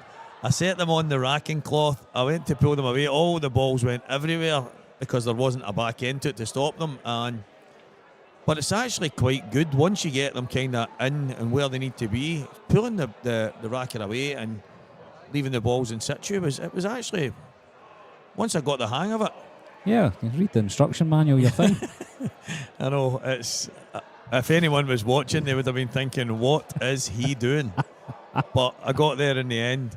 It's quite a nifty, clever little invention for the setup, because we all seem to have, I suppose some people, I've seen a few comments on some of the Facebook posts on it saying why are we trying to improve something that's already decent, and some of the triangles are already okay. But I don't know about you guys, but there's many a times I've tried to set the balls up in some of the plastic ones, and they spring back, they bounce away, they don't stay touching each other. So maybe it's an improvement, we'll find out in due course. But I had a nightmare in my first setup. After that I was okay.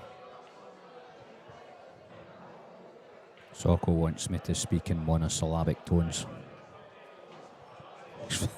Struggling to keep up. Oh, here we go, guys. 8-4, Liam Dunster, Liam to break. And this is frame number 13.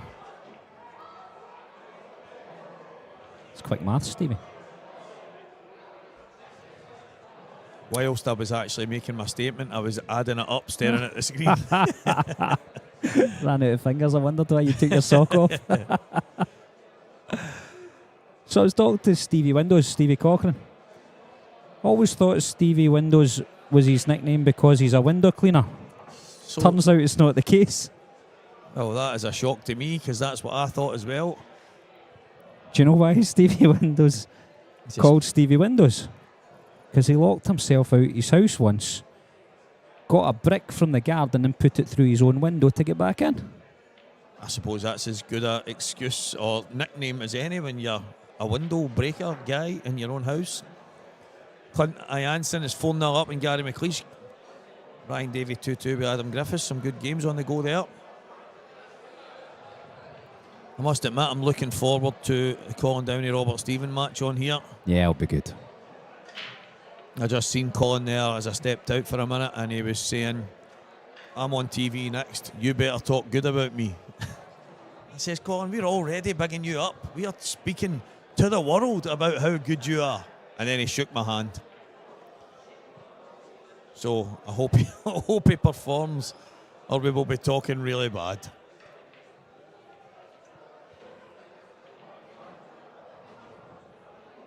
Socko, I don't even know what I said. Every now and again I throw in the odd big word, and I have to think for a minute to make sure that it fit into the sentence that I was using, because they do every now and again just kind of come flying out. And the kids will occasionally say to me, Dad, what even is that word? And I better check on Google just to make sure I put that in the right place. That's a bit more like it there from Chris. Just no point in forcing anything that's not there. He's he's decided to play what I would call a pull shot and invite Liam back to the table. Now, Liam is so good at this type of game, so it won't be easy for Chris, but I don't mind what he's just did, Stevie. He's just bounced the head up the cushion and said, well, I don't see anything else on, so Liam, you can have the table. Yep. I don't see these shots very often. I guess, it comes with experience. And from playing the best guys, because you think they'll play a shot and you go, wow, didn't think of that. And you're in a world of trouble. So he's done the same thing, but I'm pretty confident he's thought quite carefully about where he wants that yellow to go. Yep. And I wish I was smart enough to know why he's put it there. See, I think, obviously, I'm not 100% sure what Chris is going to play here. I'm imagining he's going to slide off the red and maybe try and get close to one of the yellows, not leaving Liam a shot. But I think Liam knows that's what he's leaving Chris. He's already pre-planned what Chris might do next. That's a good shot. Yeah, keeping it tight. I don't think he had much else. That red doesn't go in off the yellow into the middle bag, does it?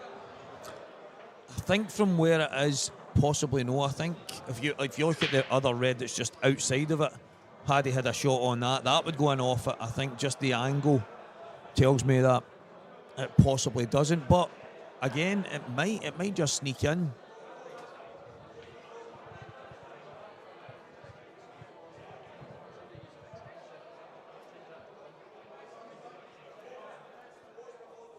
Yep, guys up and down the country, I hope that you can understand us well enough. I know it's probably not easy listening to people from Glasgow, but we are trying our best, and usually for me, any sound is better than no sound on these pool events. So the guys from the IPA and that are heading here to commentate, they're probably going to steal our thunder and do the big matches towards the tail end, but no doubt. I'm sure if you want to campaign and get them fired and get us in, then we will be more than happy. Well, the good thing is it tells you how many people are watching, but I can't see where. It used to be. I'll be on one of these screens somewhere, but it tells you how many people are watching. So maybe they'll see that there's maybe they'll be pleased at the 6 people that are watching just now. Or Well, do you know, last night I walked past after I had played my match, and I was in no hurry to get home, and I seen that no one was in, so I offered to come in and do a match, which I did.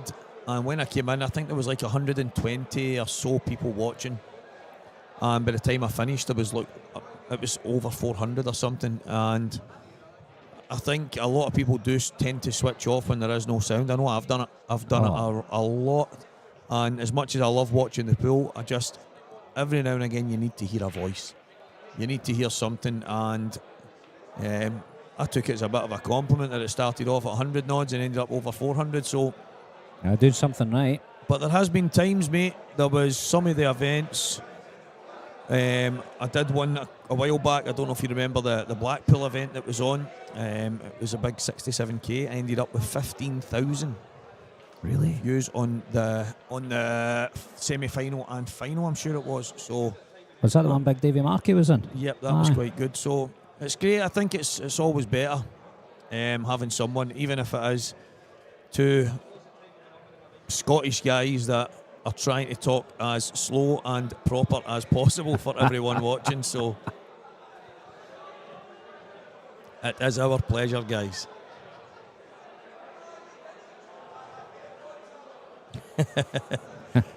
Ali McCoist is in the box.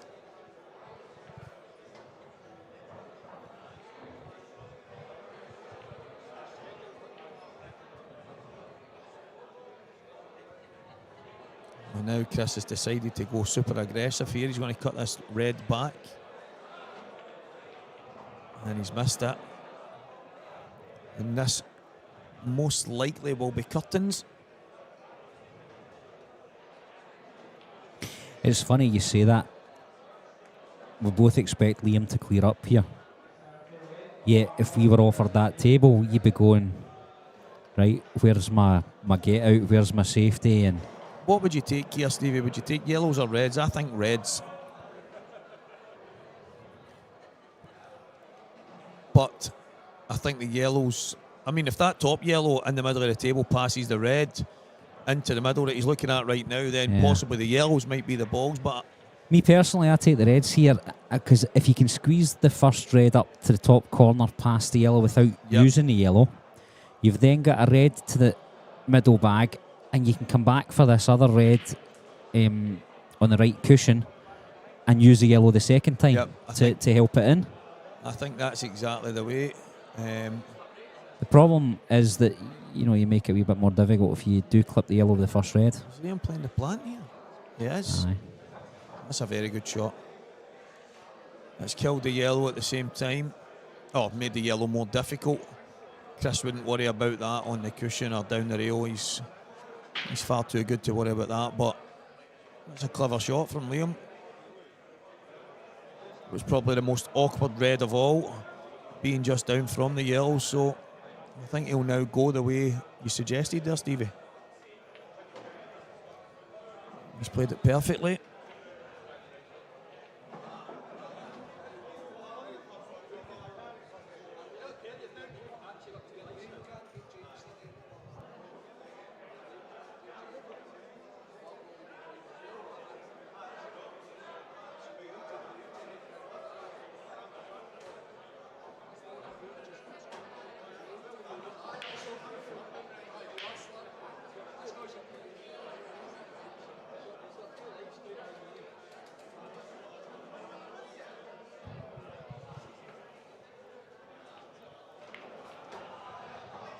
And I think we're only moments away from Liam making his way to the next round.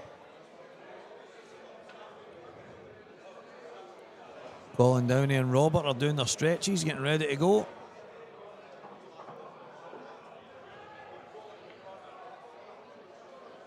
That was a very clever shot to play the plant early. It just opened it up. I must admit, I didn't even consider it at that point. As we said earlier. Well, Liam Dunster, take a bow. You are into the next round.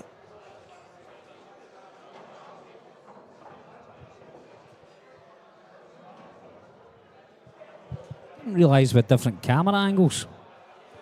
Yep. Could make more use of that, I think. Some of the equipment that Craig's got is brilliant, and every now and again, if he's tuned in, there was one of the shots last night. I couldn't see if it was a plant or not, and within a split second Craig had changed the camera angle and I could see. I think it's absolutely fantastic, the equipment he's got, and Craig is doing a fantastic job.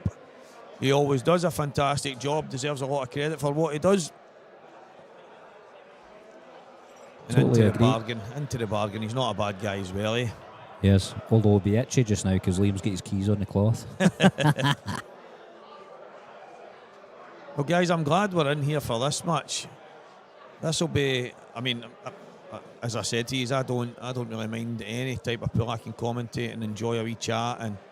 And I thought the last 4 or 5 frames of Liam was flawless.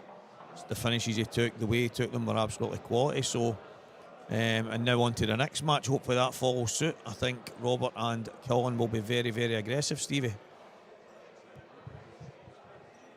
Totally agree. Although you might see Colin try to slow Robert down. You might have a point. He might actually even at some point come off the back. Yep. He's been prone to do that, so... Colin Downey, Robert Stephen. Why is Colin not getting his photo up there? Is that a tax dodge? That makes you wonder, doesn't it? He's an accountant, it must be. Is this the real Colin Downey? I'm actually really, really, really looking forward to this. I think, again, these two will have a race for 20, 40, 60 pounds every now and again, maybe races to 10, races to 8. Colin's not shy to play anyone, and if he gets a run of the balls, he doesn't miss much. No. Well, this I must admit, I'm hoping this will be an eye-catching affair for everyone. He's got a cracking brain for the game. His thinking is so quick. There's people that they know what, they've seen the pattern before they know what to do, and that's Colin all over.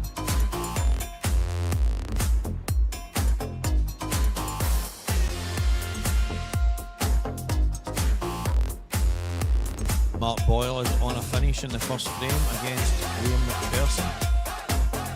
A wee nudge on that black there, landed a little bit better than he almost took it himself. I know you guys on the mainstream can't see that, but it's just begun that match.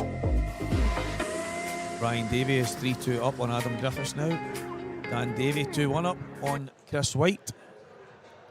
Fred Williams is having a good tournament. He won his match last night and he's 4-2 up on Joe Finlay. And Martin Keenan, he didn't make last night, so he went straight. Oh, he got a bye, didn't he? I think Martin got a bye, or his opponent didn't show up, so he was through to today, and he is now going to play Gareth Hibbett. That'll be a good match. Godfather. He's something else, Gareth. Yeah. He's absolutely phenomenal. He's a joy to watch. You see a guy play the game the way he does. He is exceptional. There's two bad lags. We'll try again.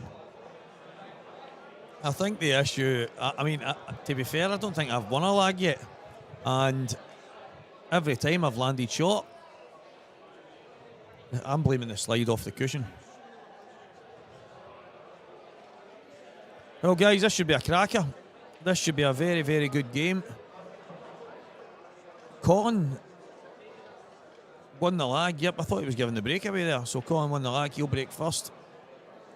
I'm actually quite intrigued to what Colin might do on this break-off.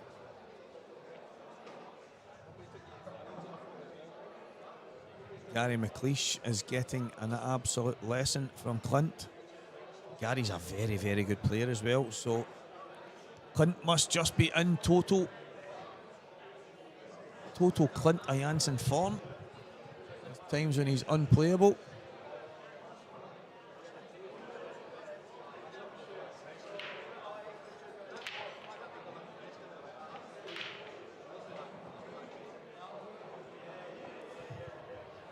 Well, Colin smashed them open and he's broken dry. Has Robert got an early opportunity here? Could be the last time that Colin does that. Right, that's Yep. not working. Next. He may give it one or two, and then the likelihood is he will change his break. That didn't look on. That plant, he had to make it, but I don't think Colin will be expecting to get back to the table here. I don't know. I think there's some complications out there Oh, yet. there is, definitely.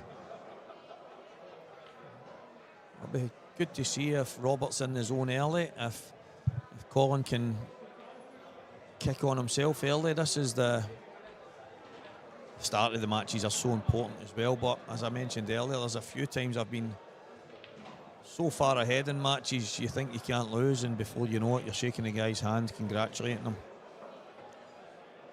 But I think you would always prefer a good start rather than a bad one. That's for sure. I said earlier, the first frame's such an important one.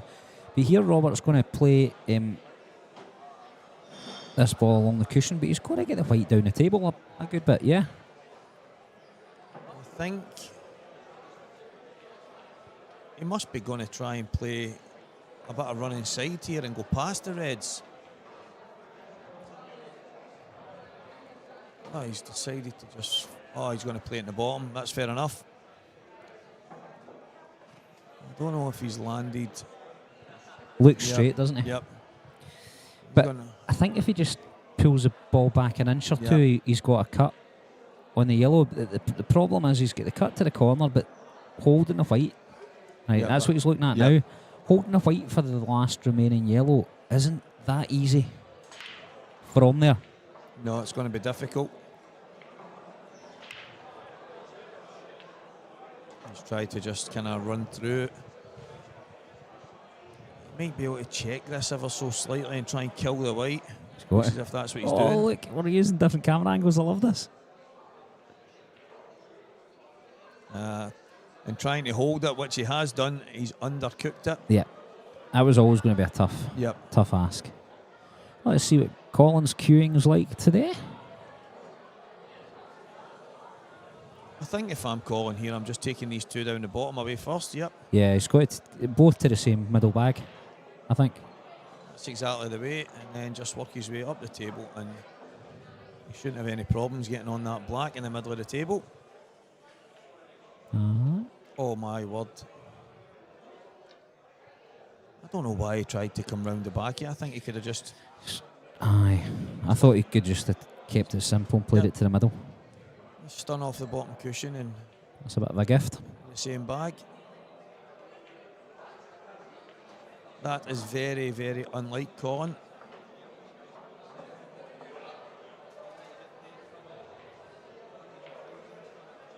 And it'll feel like Christmas for Robert. He's just got a present in this first frame. A gift, as Stevie has just said. And it is 1-0. Robert Stephen will break in frame number 2. Now that was a pleasure to watch. Colin will be absolutely kicking himself there. I mean, we see him on a daily basis. He's... Yep. I would have put a large bet on him not missing there. I agree. Don't know why he decided to come round the back of the red. I think that's made it a bit more difficult. He's had to play it a bit more pacey, a bit aside, running round the cushion. I think all he had to do was just stun off the bottom cushion, as you said, play the tournament in the same middle bag, and go from there. But unfortunately, he missed. Can't change it now. And Robert got that gift.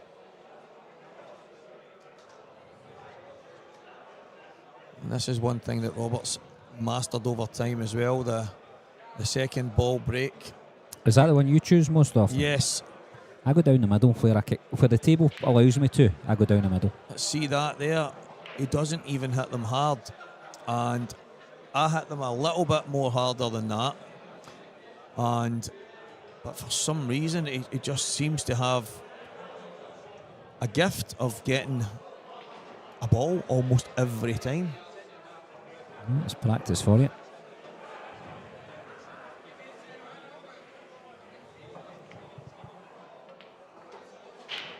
Good shot.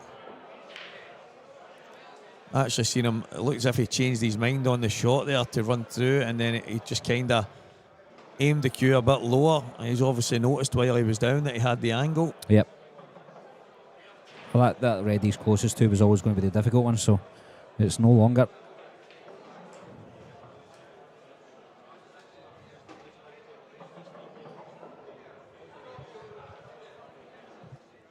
Now he's got a very good chance here to go 2-0 in front.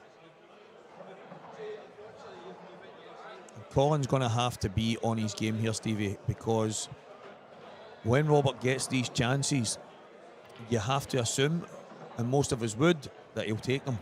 Yeah, and he's frighteningly consistent, even more so now than he was a year or two ago. He's put a lot of time and effort in. And what makes him so dangerous is, see if he does run out of position at any point, he's got lots of other shots up his sleeve that he can use, and he doesn't shy away from using them.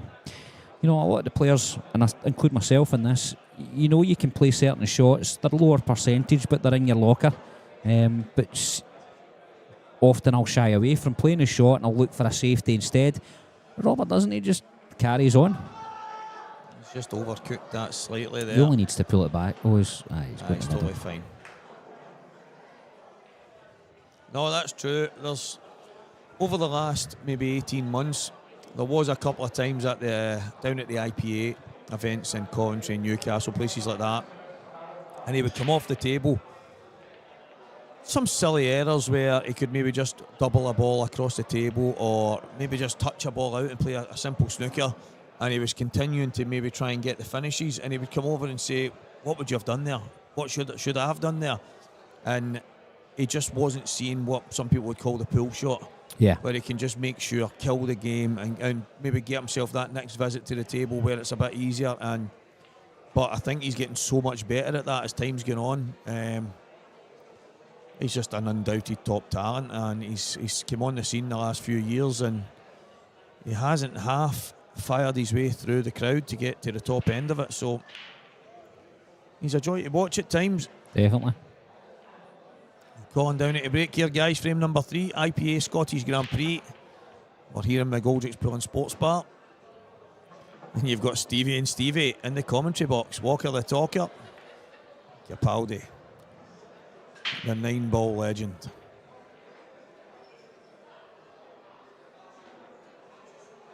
Number of times I've been asked recently, you used to be really good. Thanks for the compliment. See whatever else you want to say, don't. Just leave it there.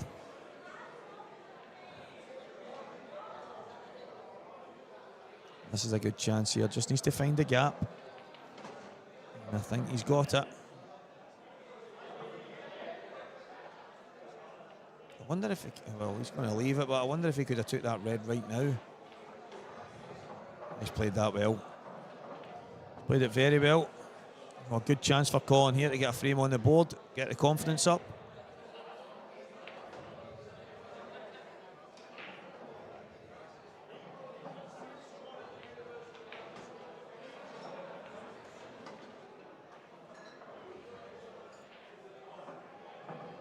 Oh, I'm surprised at this.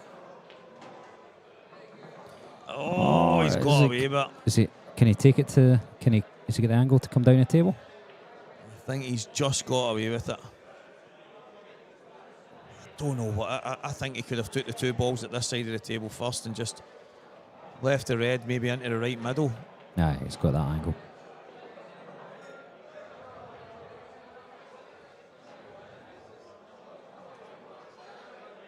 I've got a guy called Connor Keel next. Do you know? No, that's a name I'm not 100% sure of. It's got a wee Welsh flag there, so. He's took the time to come up here from Wales, which you've got to assume anyone doing that is quite handy with a cue.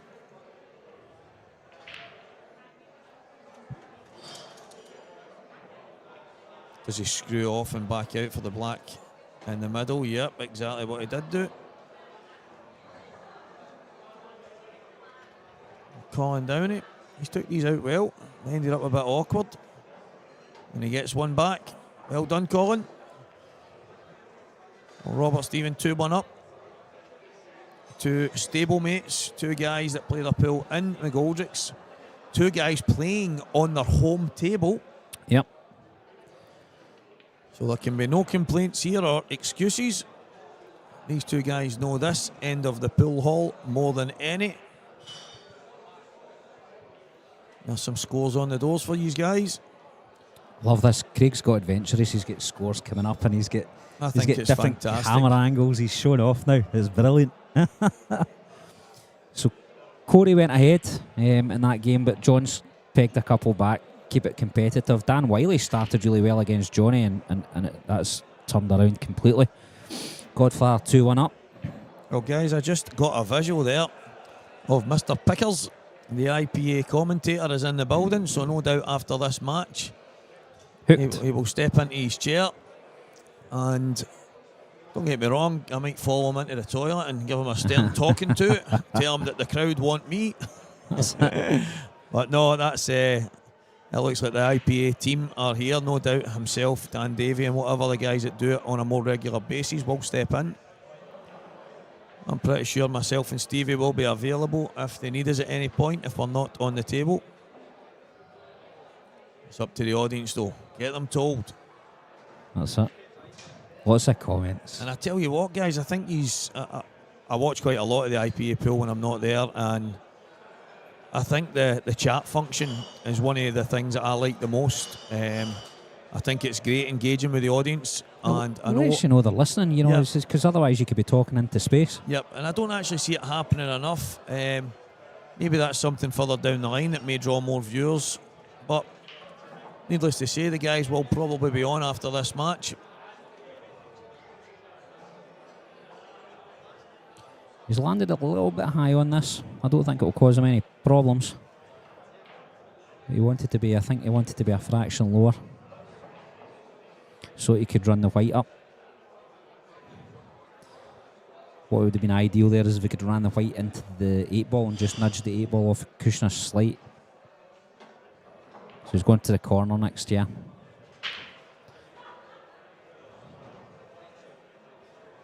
It's just got slightly more difficult, but yep, he can get through there, so he should be okay. It's just Stunning down for position. Yep, what angle has he got?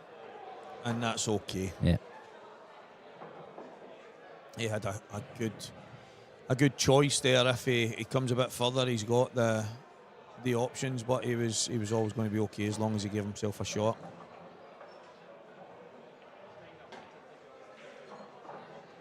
I think he would have preferred to have that as his last ball. I think that was the aim, but when he went too far onto the one close to the middle pocket, it became a little bit more awkward. So he's got a choice to make here. I think he just gives himself an angle, one cushion and across.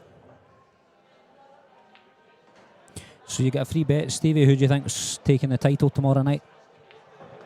Obviously, I can't bet myself, especially when I'm half injured. But I tell you what, if I've got a free bet at it,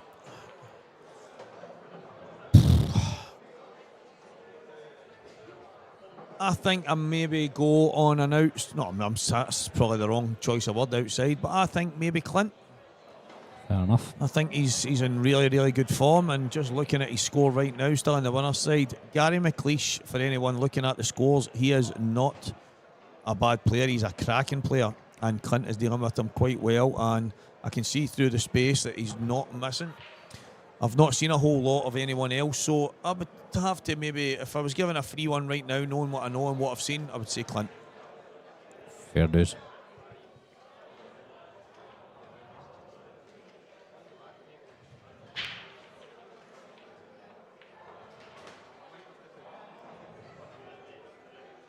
Liam McPherson has just got back to 1-1 against Mark Boyle.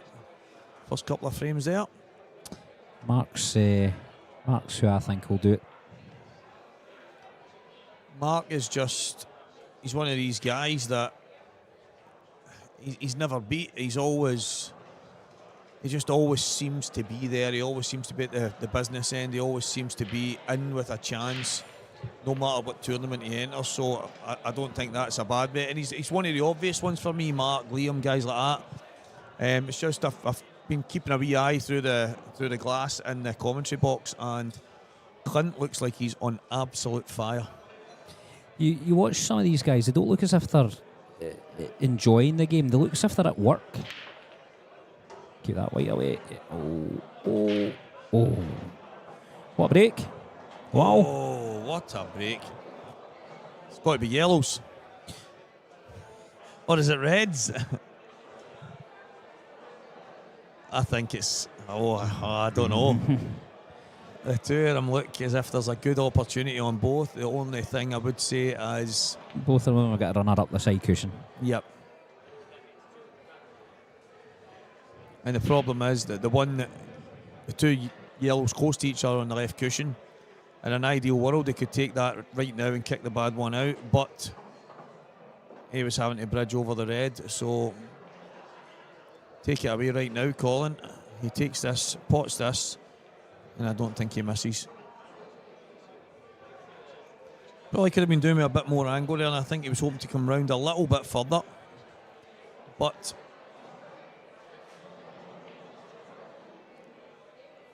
I think he just needs to, I wonder if he can just drop it in and play the yellow across the table. That's fine. That's totally fine. Mr. Kevin Ray, I think you know, my friend, I am teetotal. I don't know why I use that teetotal, because I don't even drink tea. Water, Coke, zero total. That's it. Collins upped his game here. Yeah, and he's flowing at the moment. And he dished in the last frame. Robert then dished, and now Colin looks like he's going to dish here. Just a little flick off the cushion. Kind of jabbed at that. He did. That wasn't smooth. He didn't even feather the cue ball. He literally just pulled the cue back and fired. But fair enough. Colin Downey gets another one on the board. And like we said, guys, this could be a fast and furious affair. These two guys going for the break and dish. And both of them getting them. Out with that bad miss in the first frame from Colin. I don't think he's missed another ball.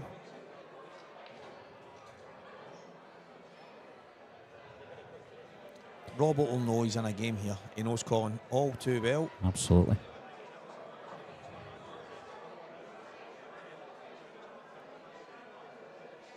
You happen to notice how young William Wallace is getting on? I actually haven't. Was he on at 10:30 this morning? He was laughing at me last night when I was trying to You'll play pool. come down to losers round 1, I think, is where you'll find them. That's winners round 1. So you're on it there, so you'll find them in here somewhere. There he's there. He got beat 7-1 by Brian Roger the Dodger. Oh, Doy got him. Haven't seen much of Doy recently. Oh, here we go, guys. Frame number 6. Robert Stephen to break.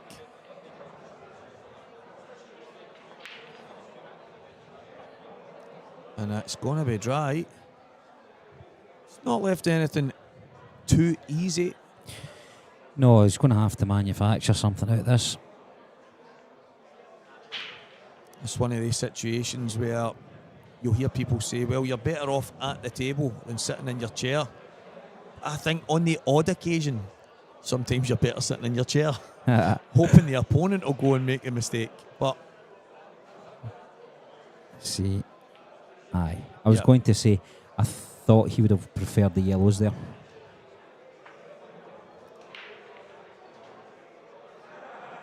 And he's given Robert a shot. At the reds. He's given him a shot. He's given him an angle that he could maybe push through. And if Robert decided, he could cut the yellow into the middle as well, just to get himself on the yellows. But nothing's easy. I actually thought perhaps Colin would have taken a stab at the 2 yellows in the middle of the table with a combo at the bottom corner. Yep. I thought he might have had a wee pop at that, but yeah, he's just put the white straight back. Yeah, he doesn't want the reds, that's for sure.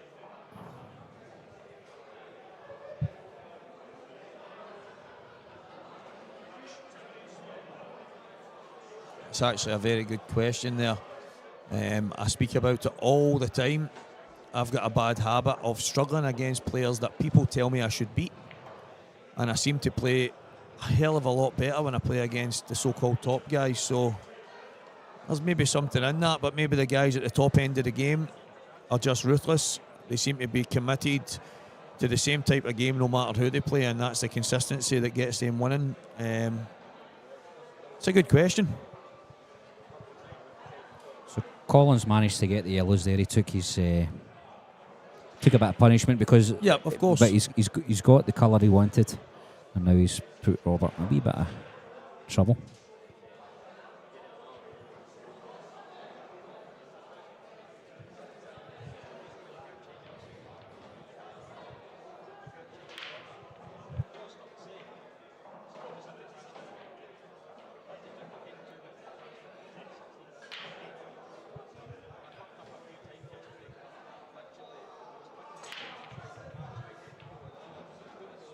It's a good shot for Colin.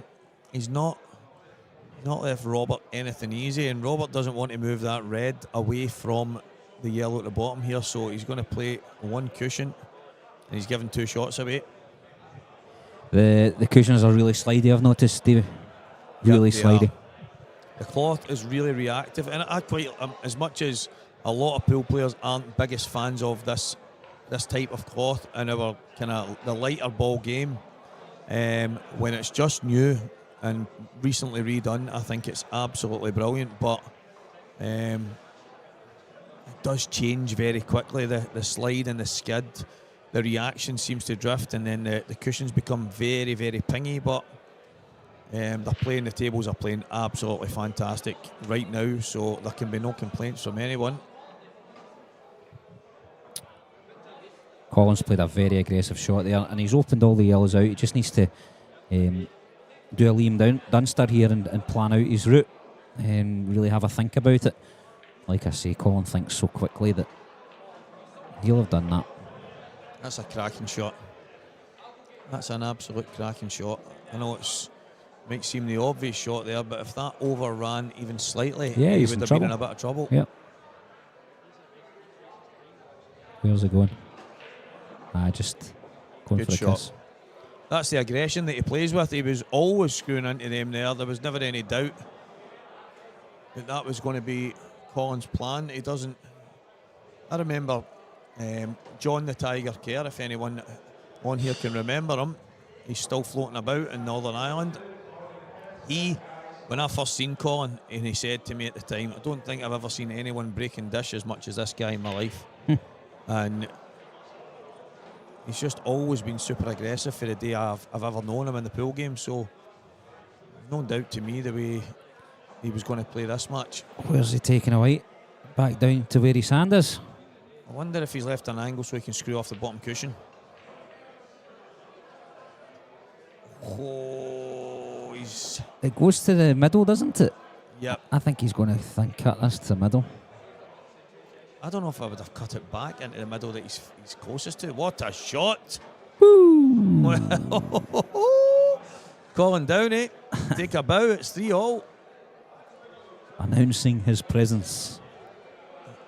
He's just overcooked the screw back on the last yellow, and again, he's a great shot maker, and that was not an easy cut. Not an easy cut, and he's absolutely nailed it. The white was always going to be flying. It was always going to be in the hands of the gods where the white ended up. Oh, we're getting a wee look at Martin versus Gareth. 3-2. Absolutely fantastic. Getting to see all these different camera angles, getting to switch from table to table. I think the level of the streaming that Craig is providing is absolute first class, guys. Martin Keenan, Gareth Hibbett. 3-2 to Gareth. Martin well and truly in the match. It's a good shot. Yep, if it goes, it's fine. If it doesn't, even better. Down the middle for Colin. Remember his first break was from the side. Tried to just plant the white. And this is going to be another chance of a reverse dish. And Yes. You might see Colin drastically change his break where he doesn't open them up. I don't know, like the last break he had, he put, what, 5, 6 balls down? I know. It's just something that he said to me quite a while back where he said, what is the point in me opening them up just for my opponent to tap them in? And although I get that logic, I have went through numerous matches where I will break, dry, shake the opponent's hand and walk away because I know I've broken quite well, I just haven't got a ball. And there is no God-given right to get a ball, but Colin is a very good tactician at the game as well, and if he does have to change, he won't be shy in doing it. No. It was nicely judged. Margins, isn't it? Absolute margins. If he hits that white ball any firmer, it stuns up the table and it goes into that red that he's now going to play. Beautiful.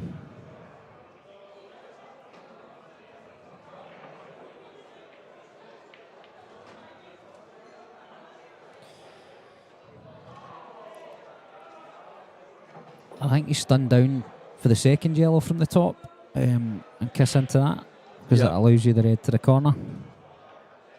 I think that's why he's deliberately left that just slightly high. Is he pushing? He's pushing that one out of the way. That's a good shot. He's going the other way, yep. How does he get on the 8 ball from that bottom red though? I think that's why I liked your shot better, playing onto the second yellow there. Yeah. Because he would have had a better option at getting down the table for the last red. I know he likely still will, but it would have given him a chance to get to the right side of it and maybe screwing towards the 2 yellows that's close to each other, maybe having the black into the bottom left-hand corner, but he's now given a bit of traffic where he's knocked the yellow to a position where he would have been wanting to use that cushion. Yeah. And the other thing is, if he knocks that, I don't know if the 8 ball goes into the top right corner, but if he had kissed that other yellow, he would have possibly opened the path. Yeah, I don't think it does from where. Definitely doesn't now. He's played that well. He now needs to get the white to roughly where the yellow is that he's next to. He has to get the white up there to pot the 8 ball. Just right as centre of the table. Needs to go slightly low here. Yep. Oh, he's maybe not had enough in that. He's actually landed quite well. He can just screw straight back for the gap and play the black into the left middle. Can he? See the angle? I think if he can screw straight back towards where he is just now, even if he leaves the white on the cushion or slightly off, I think he can play the black into the left middle. He's decided to hammer it. He's got lucky. I don't think he had to do that in the slides. I think all he had to do was just screw straight back to where he was. Yeah. He's got to watch staying off here. That's fine. Yeah, I think he went got a bit fortunate there, didn't he? Yeah, he went a bit crazy on that last ball. I don't even think he's... part of me's thinking he didn't even look at it in the middle because he's tried to screw straight into him so that he could play it in the bottom left. He wasn't hammering into him to play in the middle. So. I agree. But neither here nor there. He's won the frame. A dry break from Colin, a finish from Robert, and it's 4 frames to 3. So Johnny McDermott's put Dan Wiley in the loser section, winning 9-4. Scott Anderson beat Kieran Gorman earlier on.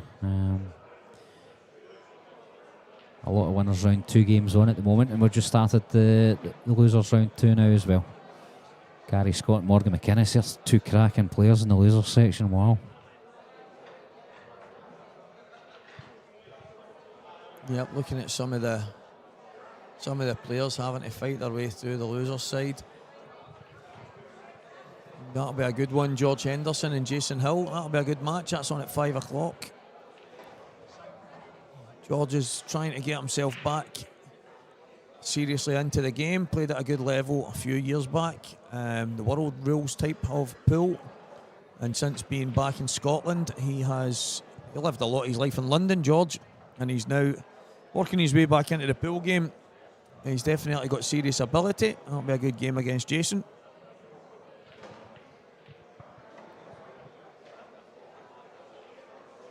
And Liam McPherson and Mark Boyle is at 2-all right now. And Liam has a chance on reds, and they look very much like Liam won't make any mistakes. So he should go 3 frames to 2 up on Mark. He's absolutely... That was a wobbler. Yep, he's almost at the commentator's curse there. He's dropped a red in and it wiped its feet in a drastic fashion, so... But he's okay.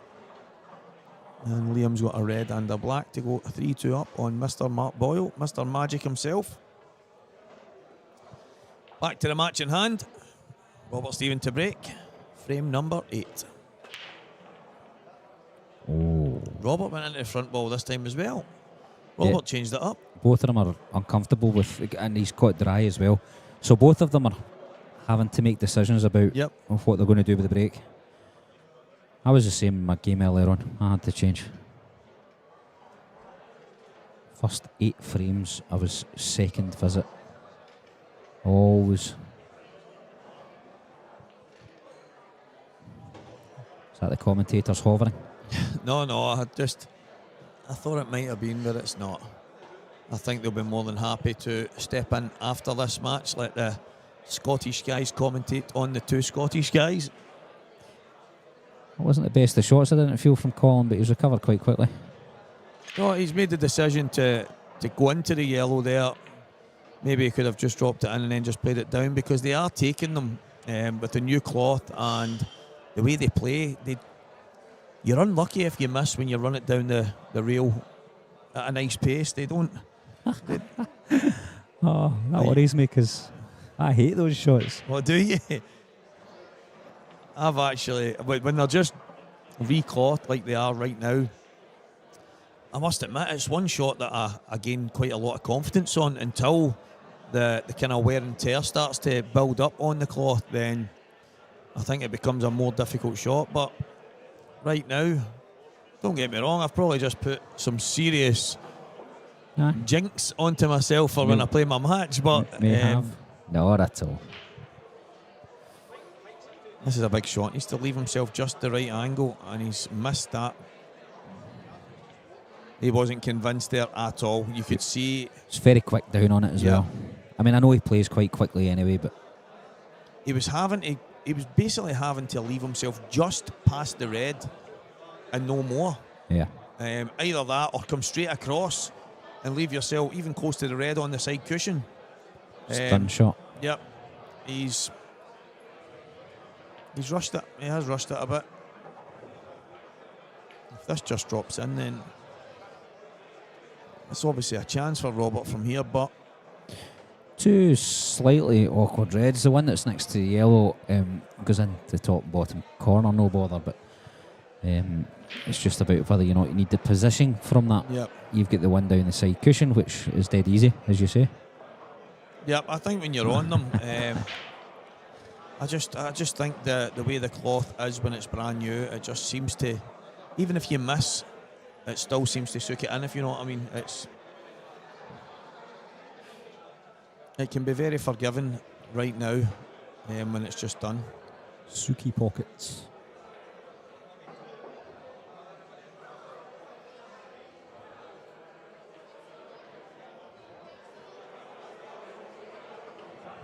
Does he take this in the corner just now?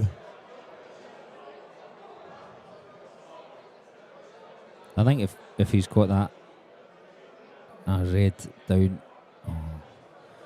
I don't think the other one can be available. I would have suggested he play that first. That's interesting. Do you think the red goes in the top left as well at the same time? Because I think that's the only bag that he can play it in now. See, I thought what he was going to do was Yep. Was to try and play on the middle red just now. I think he's overrun it. He's now got a difficult shot because unless the red goes to the top left corner, Yep. which is what he's looking at now, he's kind of stuck. He could play the red that is in the middle of the table to the corner and screw around two cushions and come back for this red down the, but he's going to push through here. What's he doing? He's took his medicine. And obviously it does pass into the top left-hand corner. Yeah. But it's become a bit more difficult now.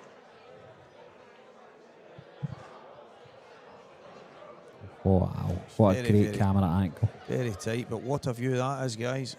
Gareth Hibbett, eyes on He's it. missed it. And to make sure he missed the yellow, he's missed the pot. Yeah. But he's got very lucky. Again. But if you're calling, the alternative is you've You're lost not the getting frame. a shot, yeah. Exactly, so. He's getting a shot. He's at the table. He's got to be happy. But he's also got to find a shot here, and there's not many of them. Do you run the white up under the red ball? Off the one at the bottom left-hand corner and just slide across. I actually don't mind that shot. Obviously, it would leave Robert maybe an opportunity to take it in the left middle, but... Yeah, that's exactly what he's done. Good shot. The only risk he had there is if he didn't play it the right pace. I actually had a shot like that earlier, and that's what I did. I underhit it ever so slightly. It was still a decent shot, but I ended up in a little bit of trouble after it. Yeah. And Collins played that very, very well. Where can Robert leave the white? In the top right-hand corner. That's where he's got to go. Now, if he's left this, he might have left this. No, I don't think he has. The only one he was leaving was the one right down at the bottom of the table, cut into the corner pocket, but I don't think he's left that. He probably has a cut on the yellow closest to the red, but it's a hell of a shot to take on. That's not good. I think he was trying to run the white below it. He's under hit. I can't see Robert making a mistake from here. A game of fine margins, and Robert is about to steal this frame. And that's a nice wee flick. I'm trying to think, I mean, it looks as if Colin was maybe trying to just slide past, or was he trying to just put the white on top of the red, or... He's made a big error. And he's... Oh, keep going. Yep, he's played that nicely. Yep, very, very good shot. Weight perfection. 5-3. Yep, 5 frames to 3. So John Owen, what a player he is, but he's 6-2 down to Corey. Godfather Gareth Hibbett is 4-3 up on Martin Keane. The big thing with John, he will be very aggressive no matter what. Yeah, and he'll just keep coming at you. And if he gets them, great. If he doesn't, he gives you chances. Joe Finlay was 4-2 down. He's now 7-4 up, so he's won 5 in a bounce. So he was, yep. Dan Davey 6-4 up against Chris White. Liam McPherson, Mark Boyle tied at 3 apiece. I think Ryan Davey was 4-3 down as well. He's now 6-4 up. Gary McLeish doesn't want to give up just yet. Nope. It's now, it was 7-1, it's now 7-4 against Clint Lansing. Seems to be what happens when I start picking out winners. Morgan McInnes 2-0 up against Gary Scott.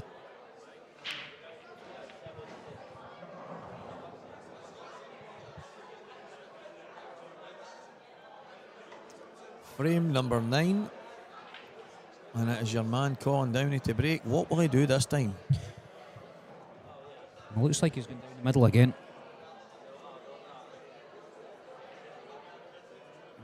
And he's going to smash them. How's your luck? Well, 2 balls tried the middle pocket. Cracking hit, nothing down, but has he left anything? There's a chance on the reds if he can get the red to the right middle that's just below the 2 that's stuck to each other. The 2 that are stuck, is that a plant to the middle? It's a tough shot. He's on that red. He's definitely on it. That other red will go. The one that's stuck to the yellow will go on the top. A bit pacey. I think he was playing on the bottom one there, but Again, not a straightforward takeout. There's some complications there. yep, there's work to be done. That red goes to top corner though, doesn't it? The one nearest the black. Yep.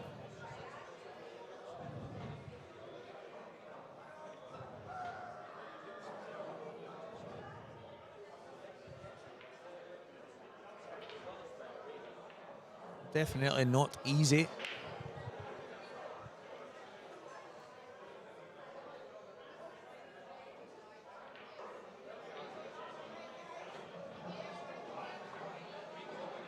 Yeah, he's unsure because I think, if I'm right, he's not mapped the finish. No. And he's down there playing a shot waiting to see what's going to happen rather than trying to make what he wants to do happen. Like you say, see if he'd played on that bottom red, I think he would be in better shape. Yep. Because you're going to have to come back down for it. Going across the table. Now, what was he thinking there, do you think? Something tells me that that's nowhere near what he was trying. And I think he was so undecided there. I Aye. think he's ended up between shots because there is no chance that Robert was planning and leaving the white anywhere near there. Was he maybe trying to come a bit higher so that he could cut the red in the middle and kick the other one out, maybe open it up, but So, Colin with the chance, and because there's yellows round about the 2 that are stuck, he can nudge that out easy enough. Oh, where's it going? It's very quick. Oh, he's just keeping it safe. Just want to get that yellow out, but he's tied it up. I mean, I think he could have actually potted the one to the top left-hand corner and opened the game up for himself there and maybe had a chance at a finish, but it's not a bad shot he's played. But he might have given Robert a chance here if he nails this, which he has done. Bit of top right and try and kick this red out a touch. Play it into the same corner pocket. He's given Robert a chance here that he did not have to.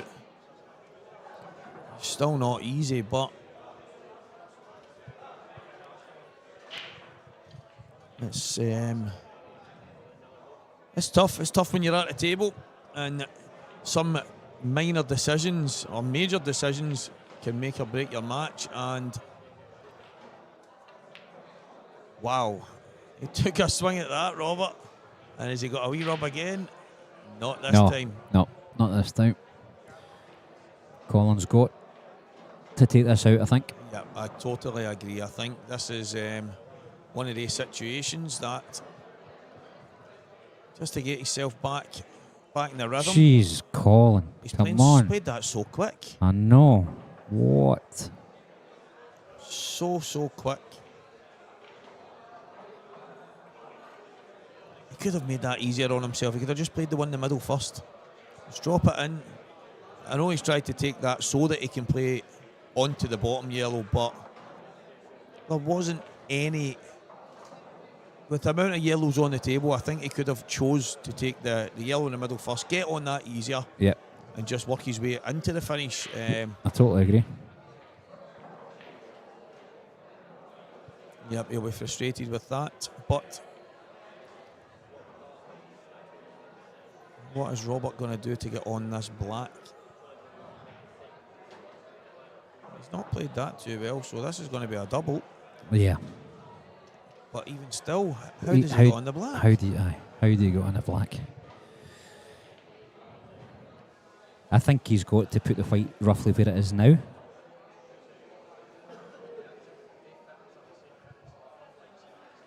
And cut the black across the table. That's what he's tried. Now, Colin, come on, let's see it. Another shot, Colin. Try again. Shake it off. Some good concentration. I think I'd have been taking the plant first. Kind of wanted onto that yellow that's blocking the black. What's he? He's hell bent on getting that difficult yellow. What he had to do there was just stop that in, take this to the middle, and a lot of side on this. He's got it this time.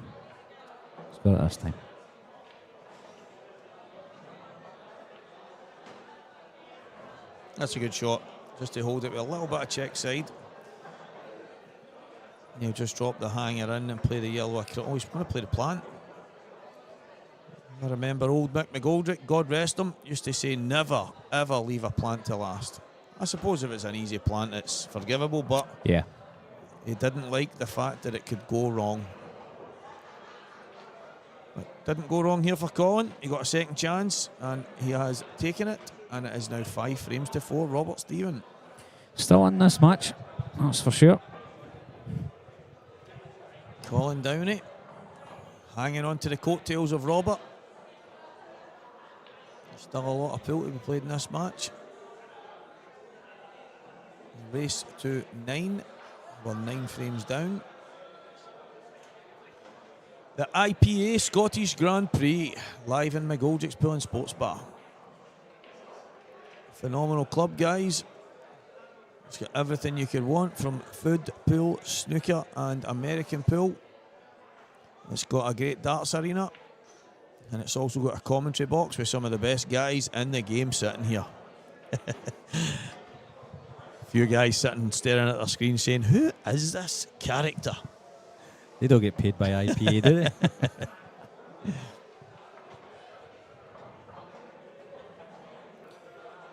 Fred Williams beaten by Joe Finlay. Joe Finlay ran 7 racks in a row there from 4-2 down to win 9-4. So Fred into the losers section. Joe has been playing really good pool recently. He's practicing hard. He's very focused. I've noticed he's playing well. He has. He's improved a lot. Carries a wee bit of fortune at times, but that's the way he kind of plays the game. Can put himself in a lot of trouble, and next thing you know, he's played 3 doubles in some kind of mad shot and got himself out of trouble. So he's improving all the time, and he's still in the winner's side. He's got the winner's qualification match to make it to the knockout stage. So he's done well. And what a tie we've got. Is that at 6:30 tonight? Ross Fernie and Liam Dunster in the final winner's qualification match. There is some right good pool ahead, guys.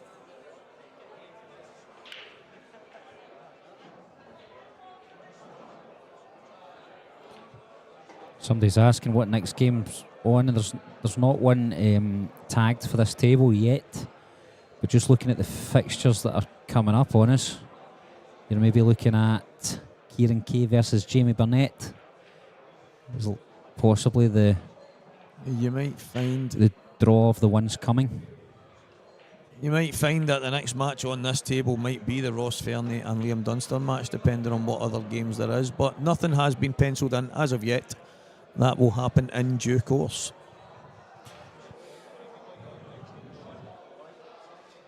Well, that's where Robert wanted to put the white there. Yep, nothing was simple about this, but this is a very key shot. Drags this in, pops up for the red in the middle, where he's landed absolutely perfect. Just needs to give himself the right angle here. So stand back an inch and then take the red next to that one down to the corner pocket and then up to the one in the top cushion last. Yeah. Just needs to go. He can go one cushion or he can just stun past the black. But I think the one cushion is the way to go, or even two. Two is better. So he's right straight on this, but the black's not an issue. He just needs to run through and cut the black to the middle, I think. I think he's given himself it looks as if the red's just slightly off the cushion, so he might be able to run onto the side, the left cushion. I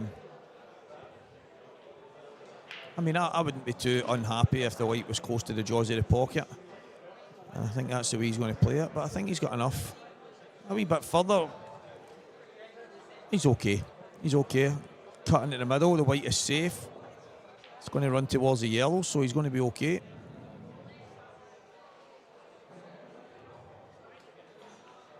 A good shot.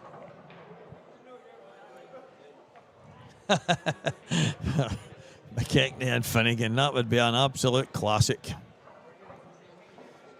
Obviously, you guys are meaning in the octagon. It can't be on the pool table.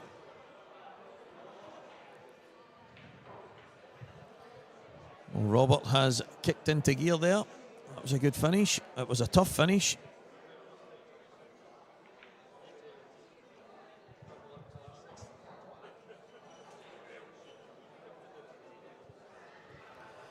Six frames to four. And Colin will have to try and stay on Robert's coattails as he has so far. He'll want to get this one. He'll want to steal. Not even steal, just earn himself another frame back. The closer he stays to Robert, the better. This race to 9. We're here in the Scottish Grand Prix, guys. The IPA Scottish Grand Prix. And we have a very, very good match on show for us right now. Two guys having a go, two guys attacking. We've had a couple of minor errors. We've had some really good finishes, so it's Robert Stephen at the table after another dry break from Colin. It's quite mad. A couple of frames ago he knocked in about 5 balls off the break, and I actually think that was when he did it from the side. Robert going to play the plant, and it's dropped in, so he's got a chance on these yellows. One awkward one next to the black at the bottom right hand corner. And he does have another yellow down in that area. He can maybe try and use to manufacture some kind of shot just to give him a chance, but it's not easy.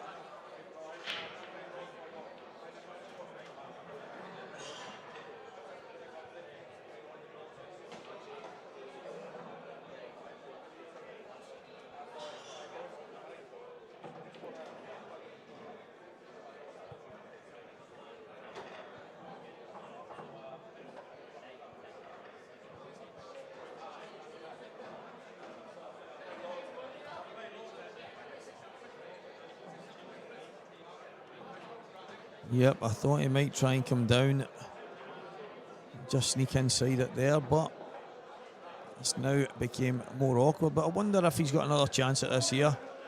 If he can cut the yellow back, which looks really, really thin. I wonder if he can cut it back and then swing the white down. It's a tough shot. It's a very tough shot, but He's landed in a precarious position, so it will not be easy from here.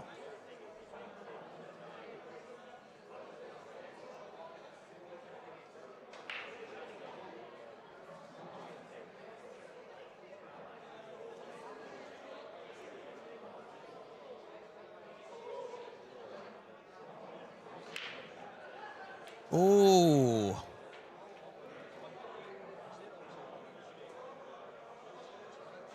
Well, you never look a gift horse in the mouth, Colin. This is your chance. This is now a chance to go and get another frame on the board and stay as close to Robert as possible.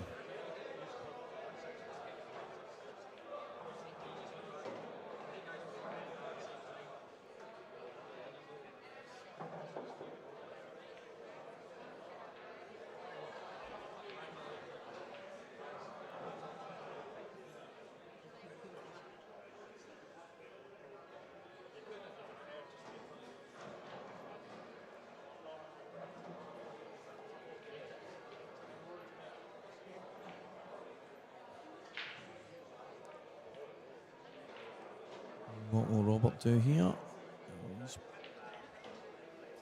That's a better shot for Robert than it is for Collins. Collins going to have to run and hide here. He's going to have to get some kind of safety.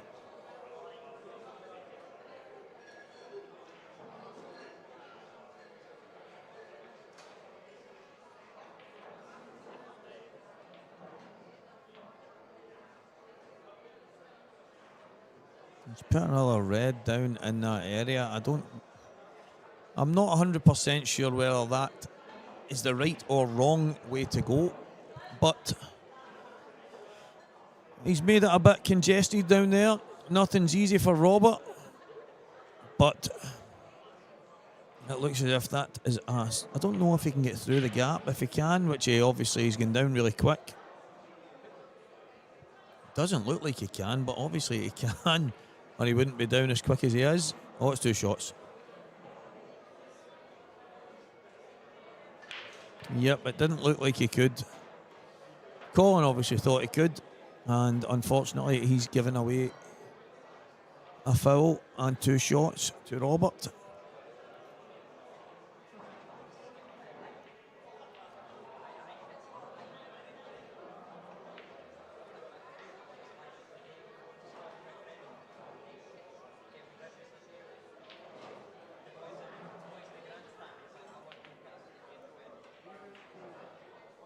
That's not bad. Maybe would have liked to have been straighter on the plant, but I think he can play this in such a way where he can just run into the black. That's exactly what he's done. And it's going to be 7-4 here to Robert Stephen.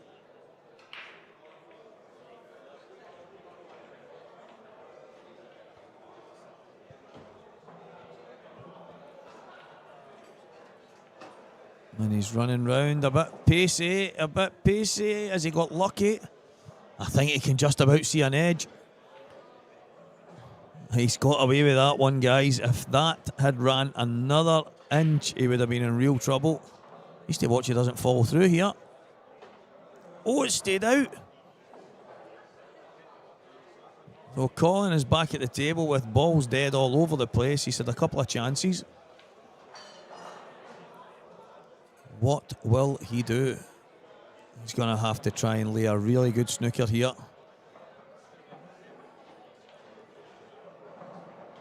I think I would be potting the ball that he's closest to first. Try and maybe get further up the table, but nothing is easy. Well, this is risky.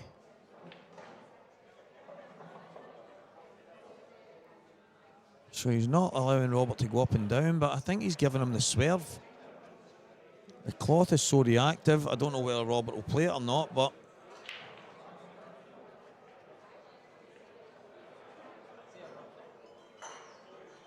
yep, I think he's got to just jack up here.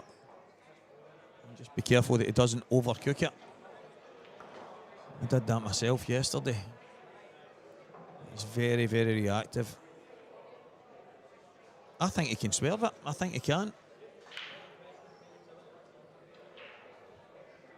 He could go 2 knuckles. Pointed out there by my new sidekick. It's just after a 4-course meal. You can guess who it is, guys. And he's now about to leave the building and go play his match. See you later, young Preston. Oh, what a shot! What a shot, Roberto Stephen. He's got another one now, but that is some shot. That was no easy shot. How slidey the cushions are, guys. That was not an easy shot, so I'll have to give him some serious credit for that. I suppose he played it at such a pace where it would try and take the slide away, but when it came off the second cushion, always had a chance that it would check, it would maybe straighten up, but that was some shot. What a finish. What a finish, Robert Stephen. 7-4 up. And flying. So he's played a bad shot, which obviously led to him snookering himself. And when he went for the finish, and then he swerved and missed the yellow. It just didn't fall, but Colin left the only snooker he could see. And Robert plays an absolute worldie to go 7 frames to 4 in front. 2 more for victory. Colin has a mountain to climb. As I say, guys, this will probably be me after this match. I think Mr. Pickers and I'm not sure, maybe Dan Davey, the guys that normally do the IPA. I hope if anyone from the IPA is watching that they have been okay with the coverage that we have provided. And as I say, guys, if they need any help, I'll be in the building. I'm back on pretty soon myself as well, so we'll see how it goes. But this match may likely be the last match that I am commentating on, so it has been a pleasure. It's a bit of a dodgy break off. Both of the guys struggling with the break. First few frames they were breaking great, but it's became a bit scrappy.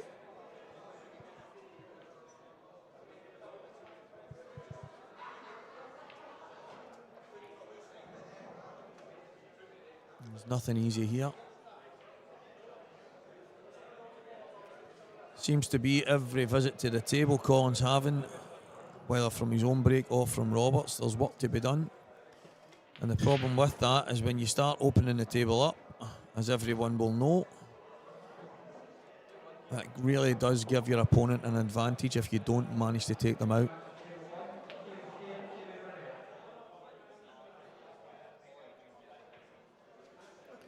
He's got away with it slightly. I don't even think Robert, unless there's a gap between the red and the white, I'm not 100% sure that he's on the double.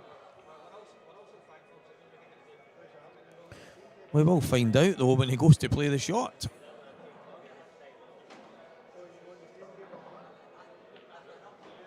And whilst we are, he's going to slide off it, maybe take the white just over towards the yellow, because I don't think, yep, that's exactly what he's done. There wasn't a hell of a lot more he could do there. The angle wasn't great. So John Owen, 7-5 down against Corey Reese. Well, John's came back a few frames in that. Gareth Tibbett 7-3 up on Martin Keenan. Paul Hartness 5, Carol Clark 3. Mark Boyle is 5-4 up on Liam McPherson currently. And Ryan Davey 8, Adam Griffiths 5. Back to the table. Robert on the red up the cushion. That's good enough. But has he left the yellow? He has left the yellow into the bottom right corner because Colin has headed for it right away. Colin's got a chance here. A chance, I think we'll all agree, guys, that he has to take. Just in case you're wondering why there's only one voice now. Mr. Capaldi, Mr. Deathmatch, has stepped out. He needed a break. And Walker the Talker aka McCoy's from Wish, aka Stevie Walker, the attempting to be a pool player guy,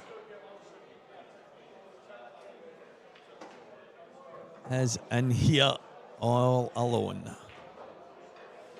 Alone with his thoughts. So, Colin, you've got an angle here. Are you going to play the gap? That's a risky shot. Are you going to try and come up towards the black? Might be a better shot. He's played the gap and he's played it well. He's played the gap and he's played it very, very well. The white looks as if it might run a little bit too far, but it hasn't. And this match is going to This match is going to be 7 frames to 5.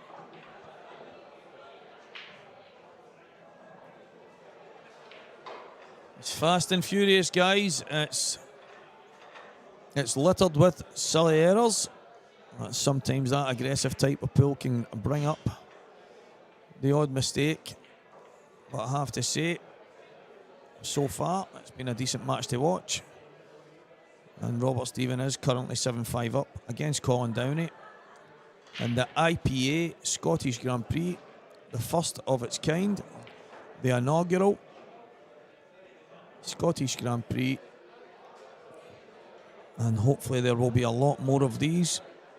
Hopefully more and more guys from down south will come up and sample this great club and sample the area in itself. And the results on the screen for you guys right now if you want a peek before Colin breaks off in this next frame, which is frame number 13. And it's dry again and a real good chance on the reds.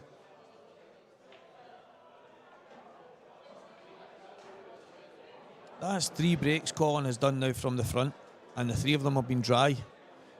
When he broke from the second ball down, I don't know if anyone watching noticed that he got about 5 balls in one of the breaks. I'm very, very surprised that Colin hasn't decided to adopt that second ball down break again.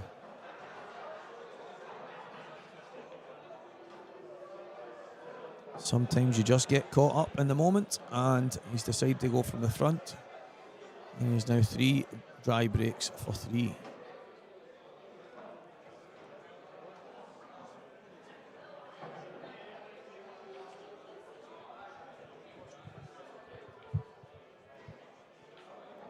Can he open this up right now? Can. I don't know if it's killed the black. It looks as if it might have done. The reaction of Robert usually tells a story.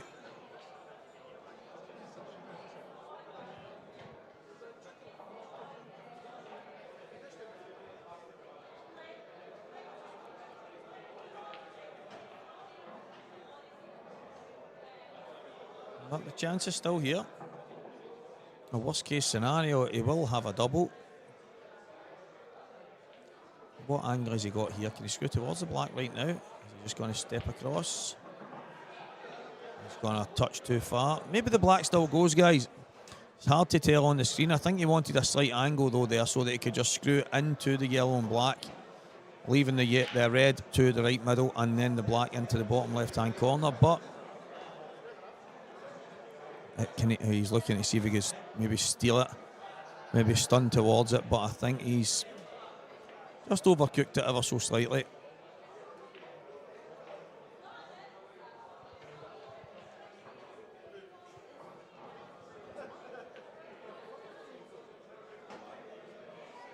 Now, what is the decision here?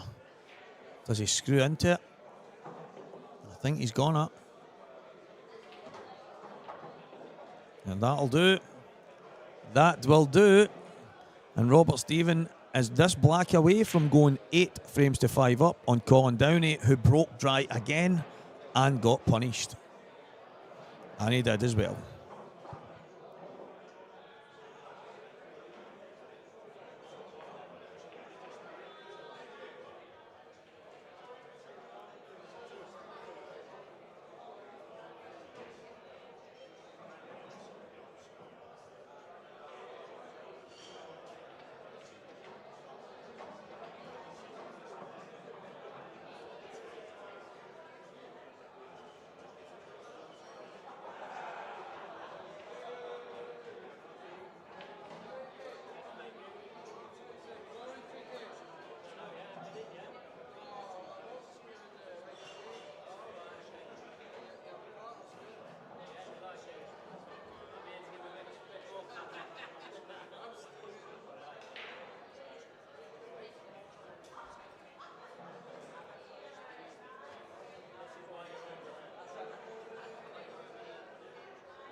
Had the pleasure there, guys, of Danny Kinney and Charlie Shaw stepping into the box for a wee minute there for a wee quick chat. But I'm back on for the remainder of this match. We are very close to the end of the match. If Robert can get over the line here, which he's got a very good chance, and he's played that well. I think this might be curtains, guys. This might be the end for me as well. I'll step out after this match concludes. I'll see what's happening. I'm due back on myself at 6:30, and there will no doubt be the IPA commentary team stepping in.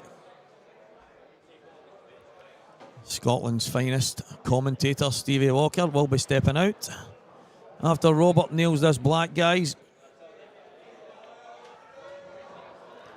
Well done, Robert. Well done. Just too strong in the end. Unlucky con. Commiserations. So, guys, thank you very much for tuning in while I have been on the commentary. It's been an absolute pleasure. And maybe, I don't know, maybe you'll hear my voice again over the weekend. But I hope you all stay tuned. And whoever else is on next, I hope it's a right good match, guys. So, stay tuned. And thank you very much.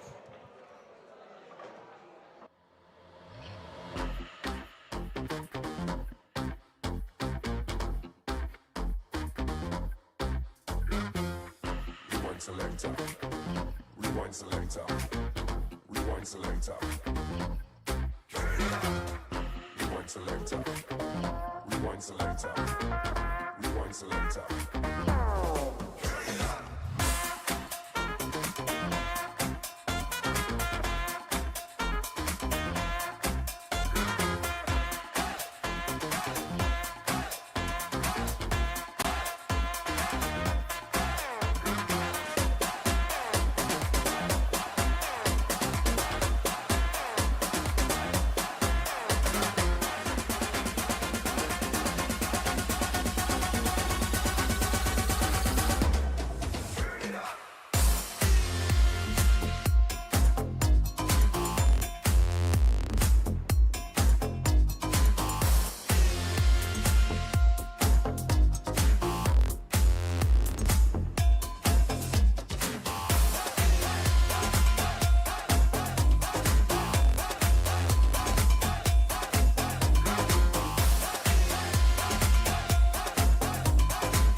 Good afternoon and welcome here in McGoldricks here for the IPA Scottish Grand Prix X.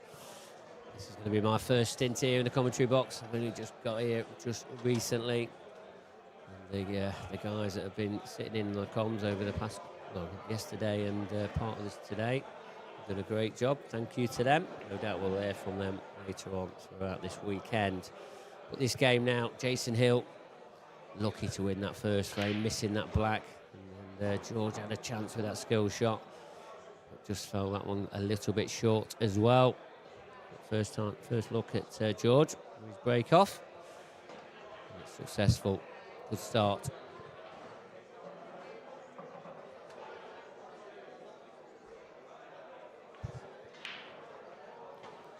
remember, these are a race to 7. This is the losers round.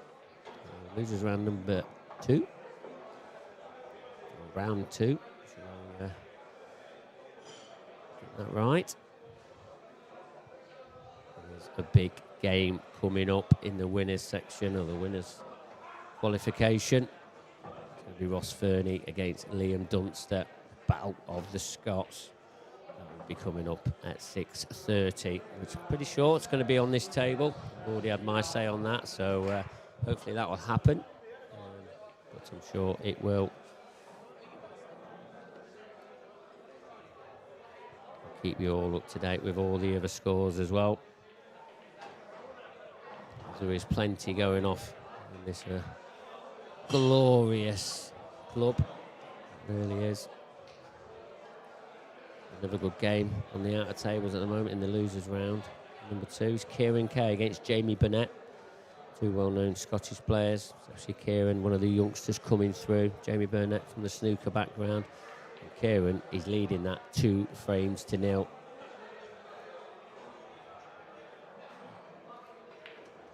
George here, just going about his work quite nicely so far. This is a key shot, key positional shot.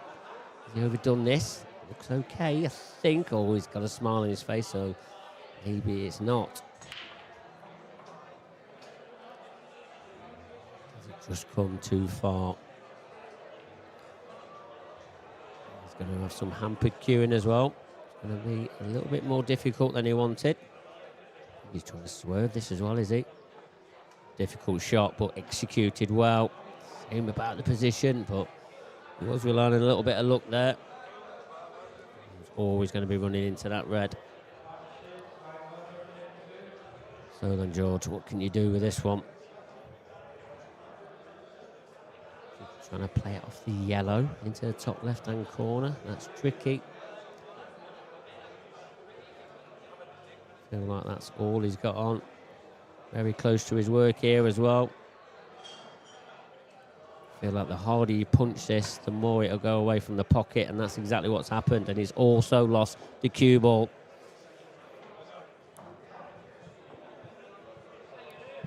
So Jason Hill didn't expect to get this opportunity in this second frame, but this is one he really needs to take. So 1 free shot, 1 visit. Remember, these are played to black ball rules. No 2-shot carry in this rule set. Trying to get that red just to develop them yellows on the cushion. It's okay. I mean, the only problem, that red is just come into play in the bottom left-hand corner. So there is that yellow that's just above it. That now doesn't go in that bottom left-hand corner. So a little bit of pressure on Jason here, just to try and get these. I mean, he's not under pressure to go for it at this visit. So you might just see him just develop this and hide the cue ball. That's what he's done. The problem with these, you just never know. Come off the cushion, make full contact with this red. Red's flying around. Can go anywhere.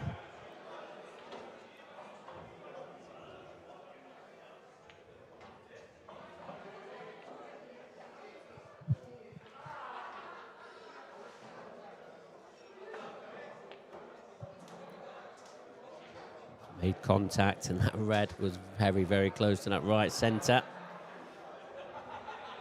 That red now just blocked that black into that right centre to make things a little bit more difficult. I mean, the black's still got all the other pockets apart from that one. It doesn't go to the right centre.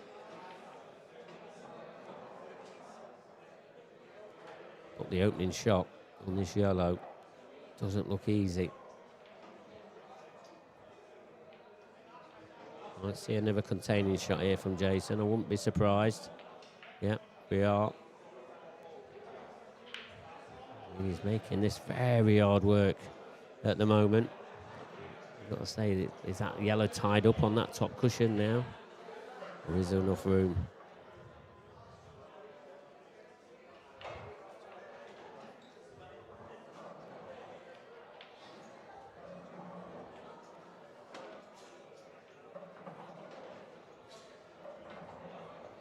Is this another chance for George? Can he get enough angle off the cushion to put the red back to the centre? I don't think he could. That red's gone up into an area that's making things awkward for Jason again. I mean, if that yellow onto yellow is a plant into the right-hand corner, then you've got to say now this is a good chance for him.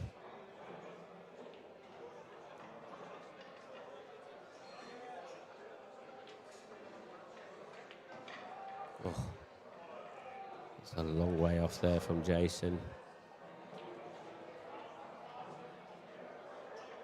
Hasn't got the smoothest of cue actions, Jason. He has to work hard at his game. But he has been playing quite well this season so far. Had a good couple of results.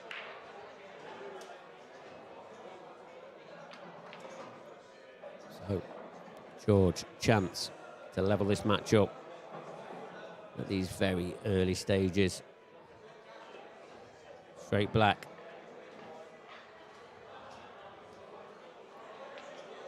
And there it goes, one apiece. Great pot there from George. Jason, you've got to think, has missed an opportunity in that frame. He was lucky to get the first one. But really, he should be 2-0 ahead.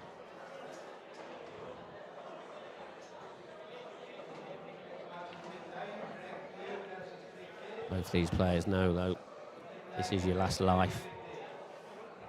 It's a double elimination all the way to the last 16. And then it is straight knockout.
Cue ball was very close to that top right-hand corner. Just when you thought he was going to go dry, one has just dropped in the top left-hand corner. So then Jason, can you make amends for that miss in the previous frame? An easy opener here, but you'd expect him to get this.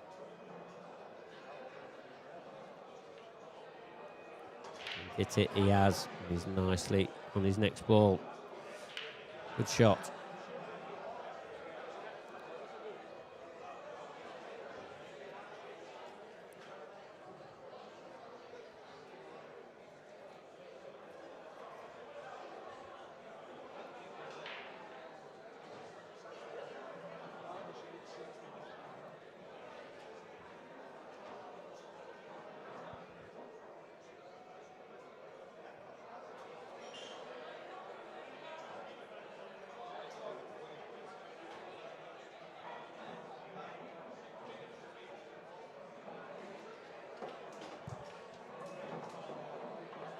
I'm not sure what he's tried there, because you feel that one on this left-hand cushion, he needs to be pretty exact and where he leaves it.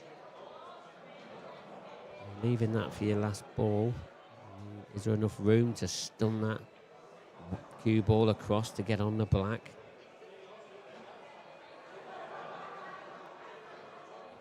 He's a little bit out of position here, so this is a key shot now because he needs to get back in prime position.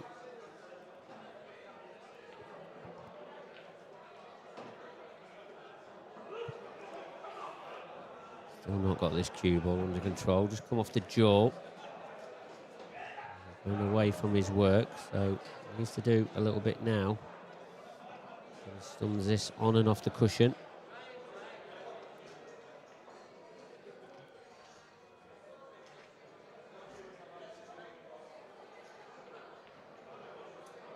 Decided just to drop it in. Now, this cue ball is definitely going to be travelling around. You don't think he can get to the one in the bottom left-hand corner. That wouldn't be the shot anyway. He's going to have a little bit of a reach here. So, key shot, key positional shot. I'd expect him to play this with a little bit of run inside. Come off 2 angles. Could put maybe at 3 cushions. 1, 2, but he's missed the red. Just never looked comfortable on that shot, did he?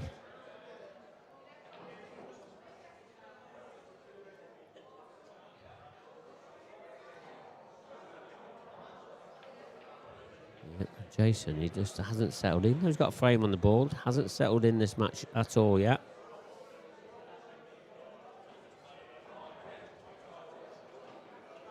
Yeah, nothing wrong with that one. A little bit of a containing shot. I don't think he's got the snooker.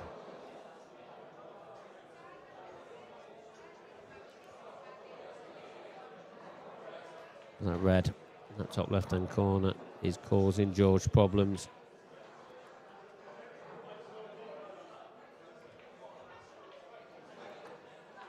Yeah, didn't do too much with the cue ball. Just kept it in play.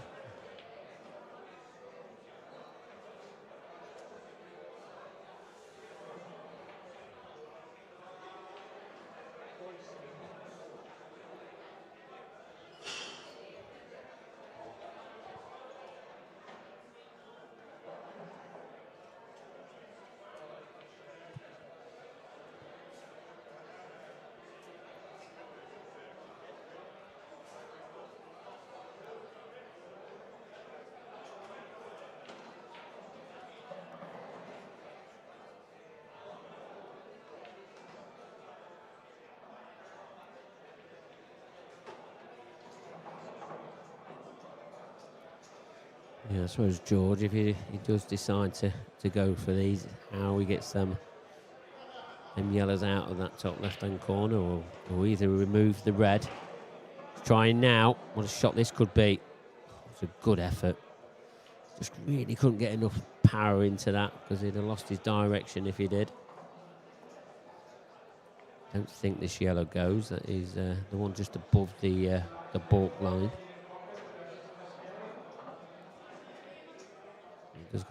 Possibly goes to the right centre. Oh, it's a big shot. That's what he decides to do.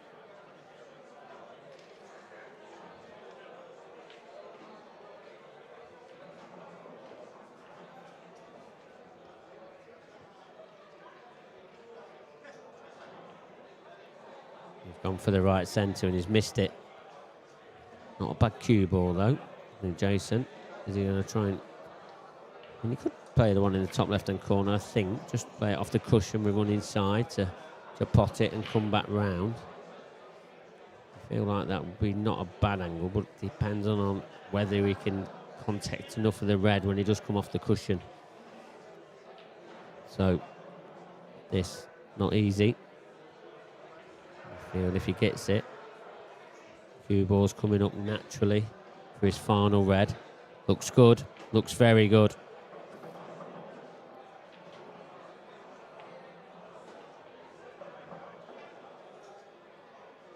So needs to avoid this yellow. I mean, if he does hit the yellow, the yellow could help him. But you're better off not hitting it.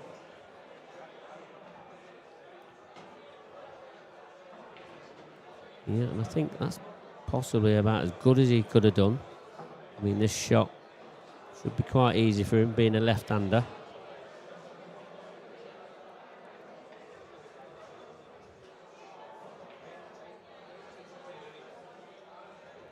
I'll say this is easier than the red that he'd taken. Give him a chance at this clearance. Cue ball safe. 2-1 to Jason Hill. It's a bit better from Jason.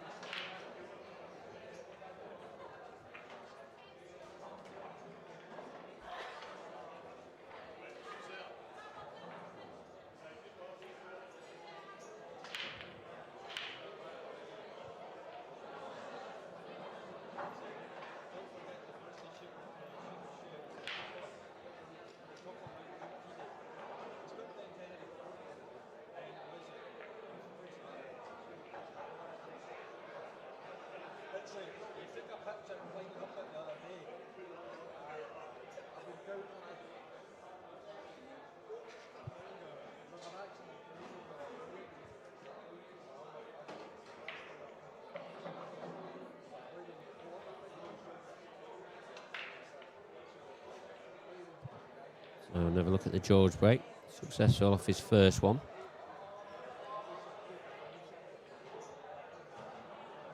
Can he continue that here? He's going to level this match up again.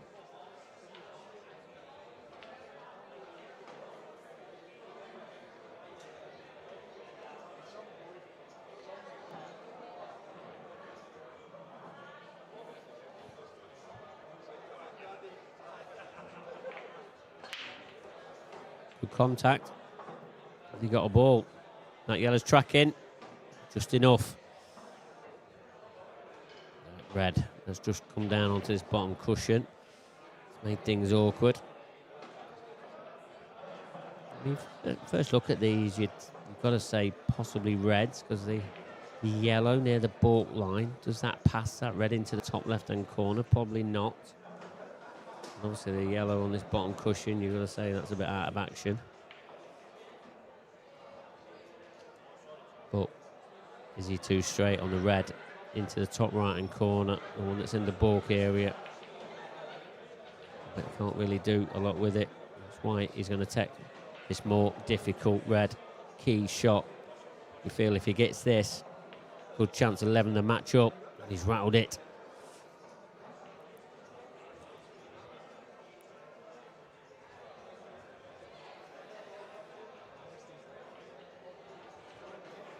So, black ball rules. No legal ball potted yet. So, open table for Jason.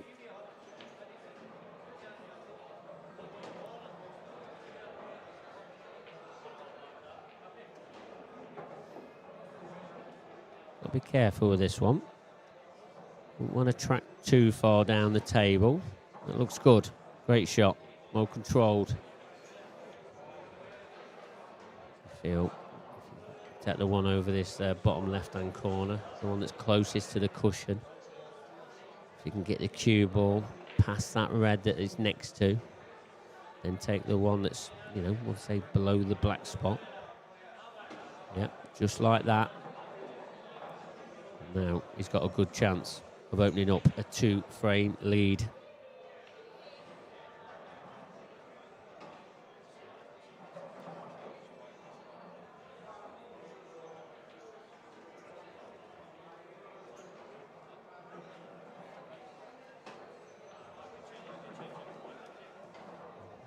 Happy with his cue in there.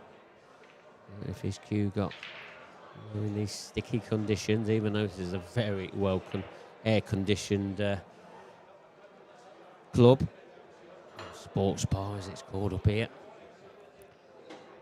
making sure that these conditions are fantastic for these players. As we've already advertised, this is well regarded as one of the best clubs in the UK. But Jason, as I say, that is overcooked that by, what, 6 to 10 inches. He's probably going to have to take this into the opposite corner he's planning. Or is he going to cut it back? I think if he cuts it back, then if he misses it and prevents that yellow from passing into that corner. Makes that a bit more difficult. But either way, there's a good chance, and he's overcooked that, and he's not even got the pocket.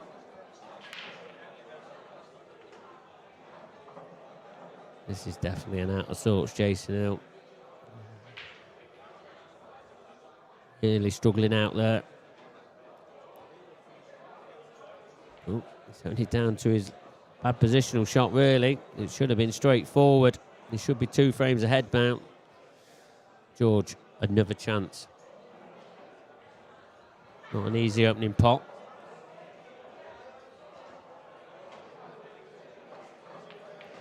Good pot, though it was. What's he got here? Does anything pass into that right centre? Has he got the gap in between the yellows for that one in the right centre? Looks like he's got something. One above. One at the top end passes. Now, chance to level this match up.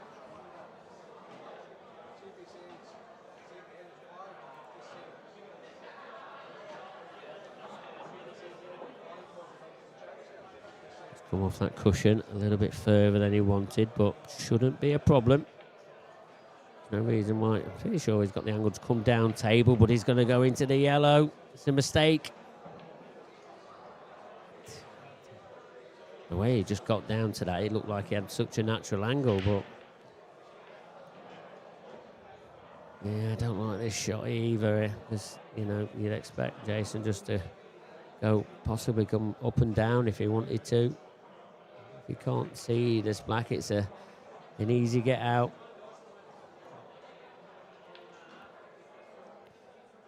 But is George going to get another chance in this frame?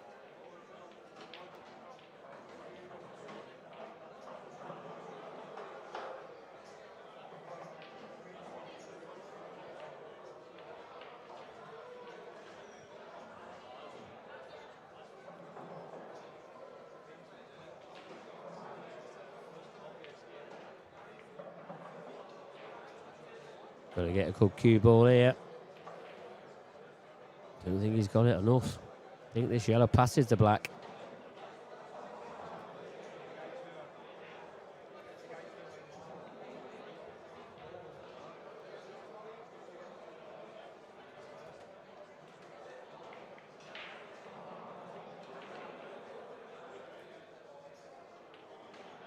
So also going for the thin cut. Looks good. Great shot. Great positional shot as well from George. This yellow clearly passes. Now, simple yellow, simple black. Didn't expect to see him on the cushion, no, but it shouldn't be proving any problem now for George, and he's straight down to it, and it's 2 apiece.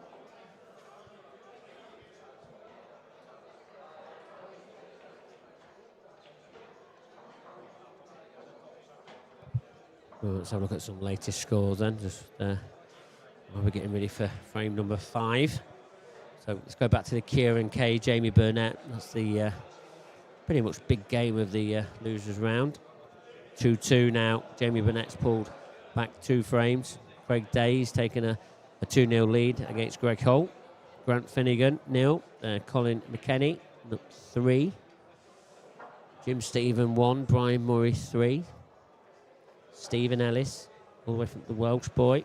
He's 2-1 ahead against Stephen Allenson. Brian Roger, Martin Shades. That game's only just gone on. Preston McInnes. Another one of the McInneses here. Morgan, he's safely through into loser round 3.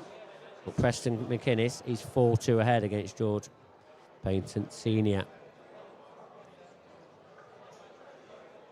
Remember, the winners' qualification coming up at 6:30 tonight. That opening game, it's mouth-watering. It's Ross Fernie against Liam Dunster to see who gets into the winners' the winners section round and the last 16, should I say. Jason continues with some poor form, going in off. A bit unlucky to get kicked in off, but you know, you go close. That's what can happen. So George, a chance now to take the lead in this match for the first time.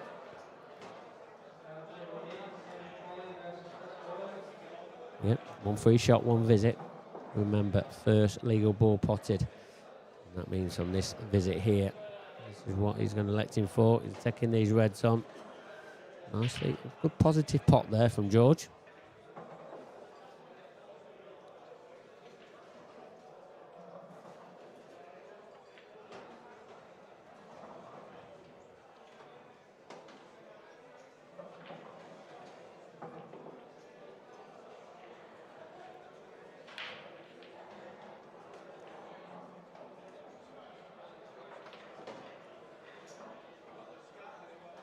It's okay.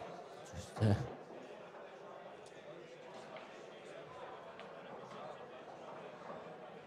punching them in. To show a bit of a confidence, but just all of a sudden just makes that little lapsy-daisy shot. And now, this clearance, what was looking very easy, is now become difficult.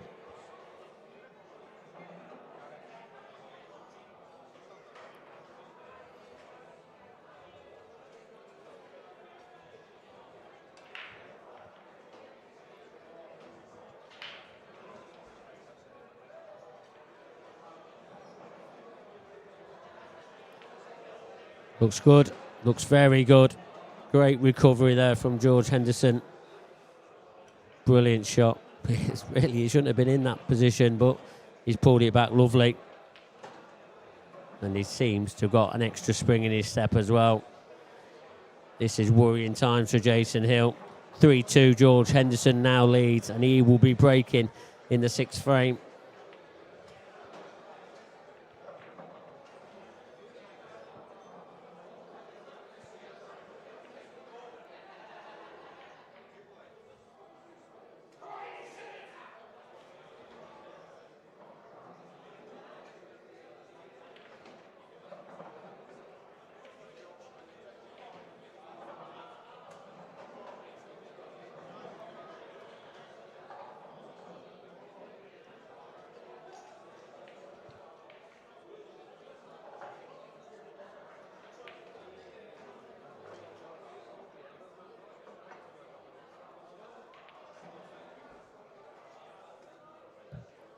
If you want to keep up to date with any of the scores in this event, they're all on the IPA website.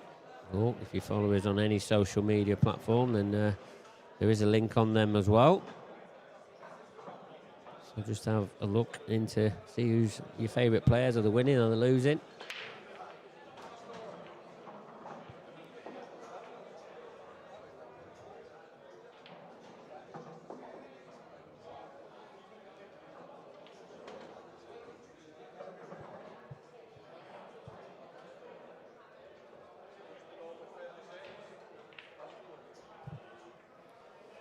So, another successful break here for George. Seems to have got his break working nicely and leading 3-2 as well. As I said, worrying times for Jason Hill. And George just seemed to have stepped up a bit of the confidence. This is not an easy clearance though. You feel he's got a bit of work to do. He's already disappointed with that shot. I feel that has he overran it or not run it enough? Is he going to try and clip that into the middle and come off the top cushion and run down to get his yellow out on the side? I suppose we'll never find out now. Oh, he seems to be chasing a finish here. Does he feel that his finish isn't on? He's going to need something spectacular very, very soon. How does he get this yellow out?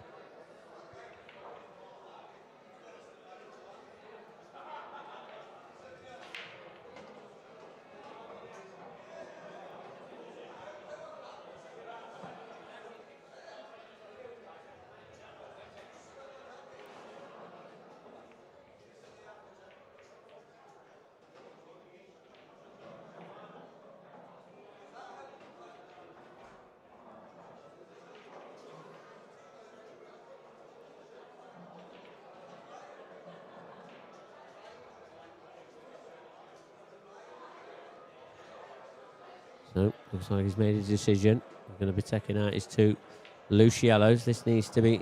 Oh, well, that's not bad.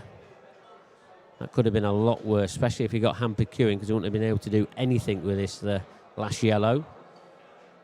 But as it is, he can get his cue at it.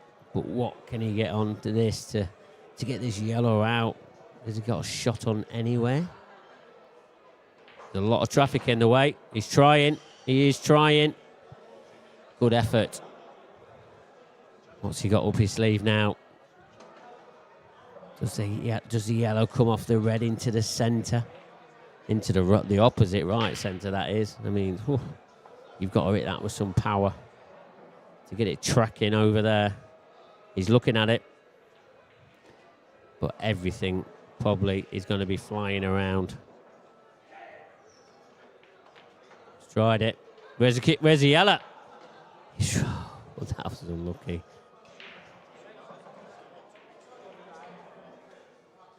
I don't think he's tried to play it off the red. I think he's just trying to get behind it, and maybe he did play a bit of the treble. Great vision.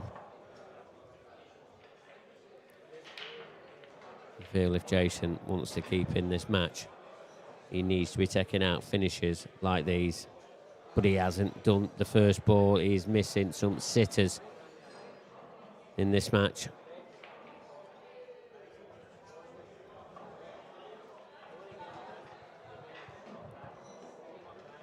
I mean, he was always going to have a little bit of cover, but you know, Jason, he wants to be taking these finishes out, especially if he wants to get deep in this tournament, get some good ranking points behind him. He's not going to get many, leaving George chances like this, but George has missed it, and Jason is back to the table once again.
You got to say, frame there, Jason Hill needed.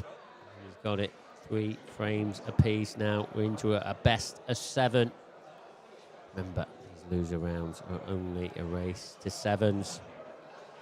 Just as both players are it's out for a comfort break, let's talk about some latest scores again. Jamie Burnett now, he's taken a 3-2 lead against Kieran Kay, so he was 2-0 down in that match.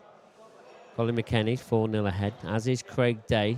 He's 4-0 ahead against Greg Hull. Brian Murray 4, Jim Stephen 2. So Jim making a bit of a comeback there. Stephen Allison racing into a 4-1 lead against Stephen Allison. Preston McInnes now 6-2 ahead against George Payton Sr.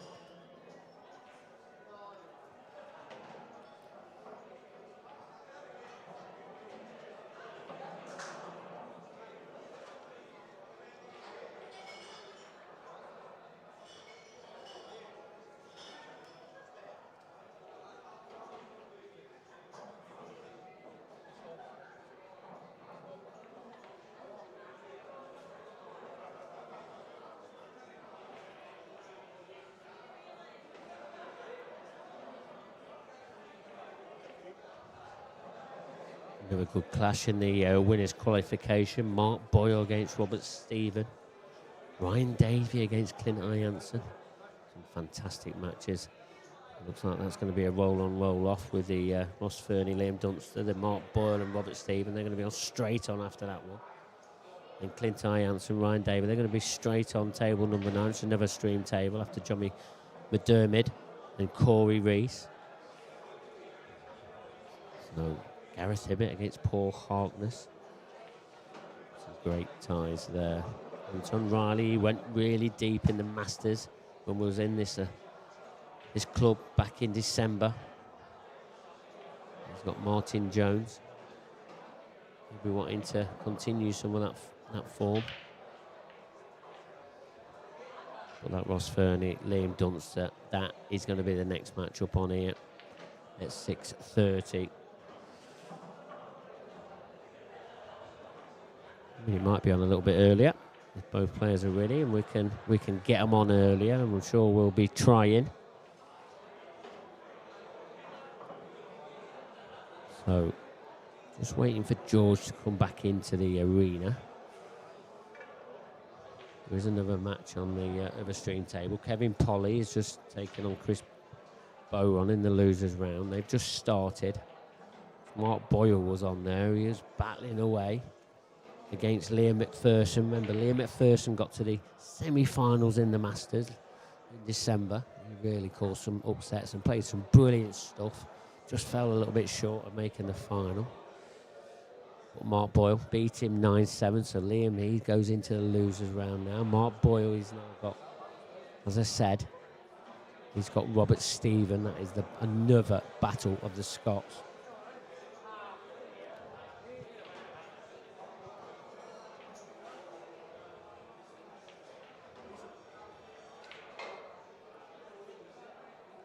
Craig Day now 5-0 ahead against Greg Hill.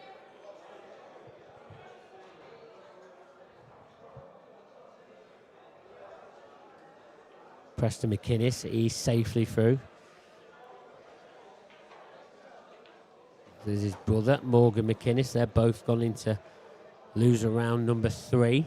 They're going to be waiting for opponents to play. Well, Preston's got Kieran Gorman and Morgan's got John Owen, and they will be kicking off around 8 o'clock.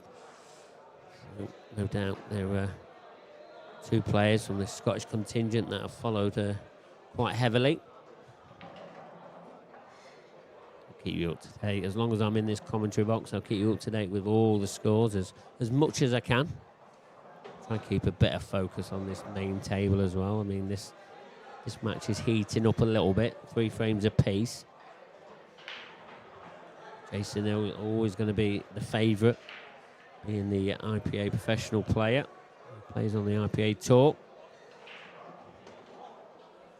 As I said, he has been grinding out a few results in the first 2 tours for the 2023 season, so seeing him play like this is a bit of a surprise. But George, let's be fair to him. He's had some great clearances. Seems the better player out of the 2 as well, is what we've seen in these first 6 frames. So Jason, you've got to say, he's pretty lucky to be level.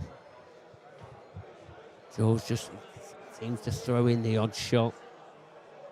Just like that odd mistake, and that's what cost him.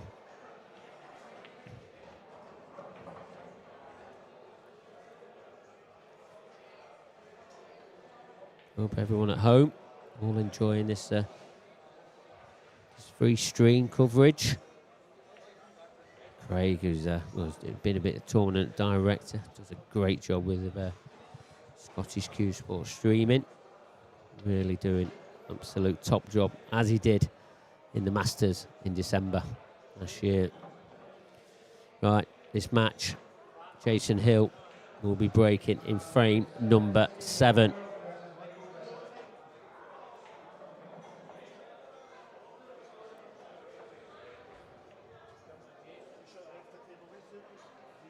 Not sure what the debate's going off at the moment. I'm not really worked out. I don't know if there's a scoreboard wrong or something like that, but looks like we're underway now. This is a better break from Jason. Has he got reward with a ball? He hasn't. He's dry. The break's definitely not working for Jason, not as George's is. George has been pretty consistent with his. So, I mean, these balls are split very nicely. It's probably the best break of the day, and George, he's going to have first crack at these. After another dry break from Jason Hill.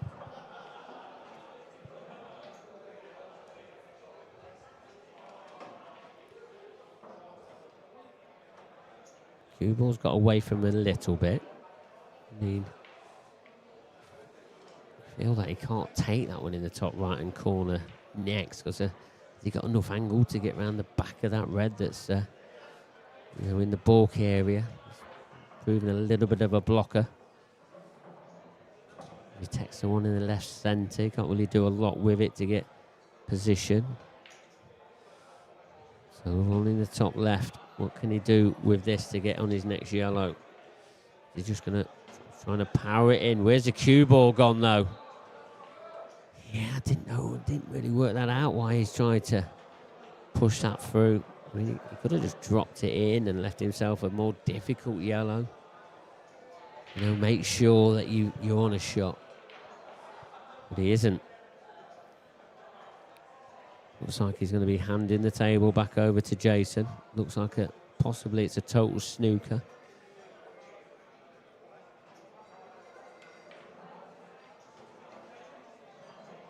Yeah, couldn't really do a lot with that again. He really needed to hide that cue ball.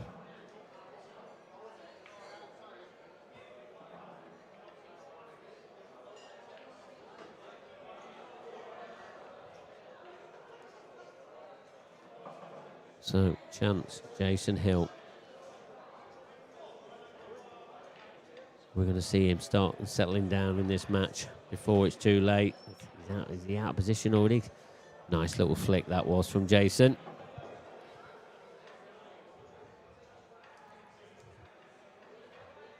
Yeah, it's come out very nicely, that has.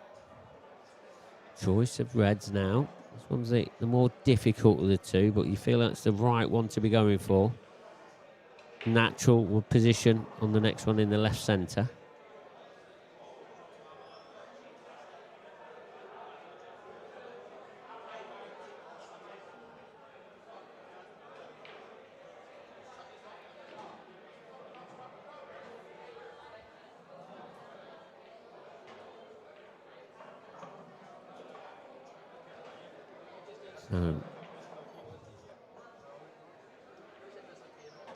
Easy enough pop.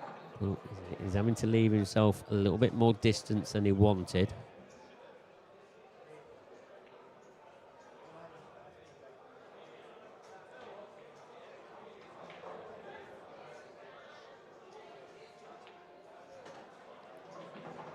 That's the cue ball again. He really is struggling out there, Jason Hill is. Even this is horrible.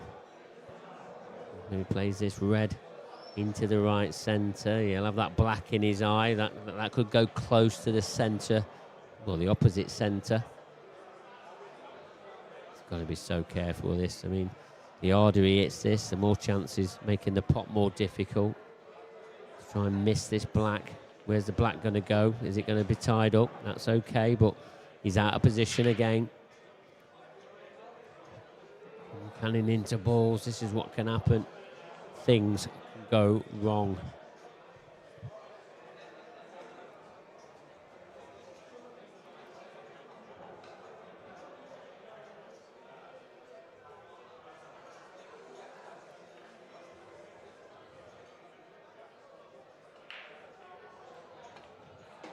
Good pot. Good pot. But he's going to need something else special. What can he do with this red? Is it a reverse double, is it? Or this last red, what can he do with it? Does it reverse double? Has he got enough angle on it? I think he has.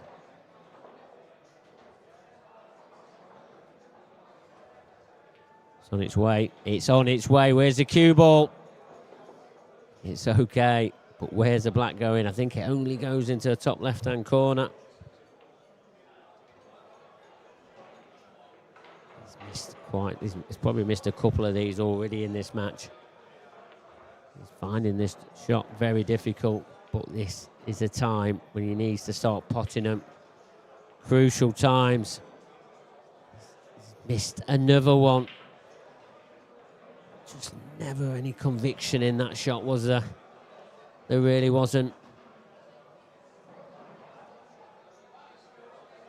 So, George, again, an opportunity he didn't expect to be getting.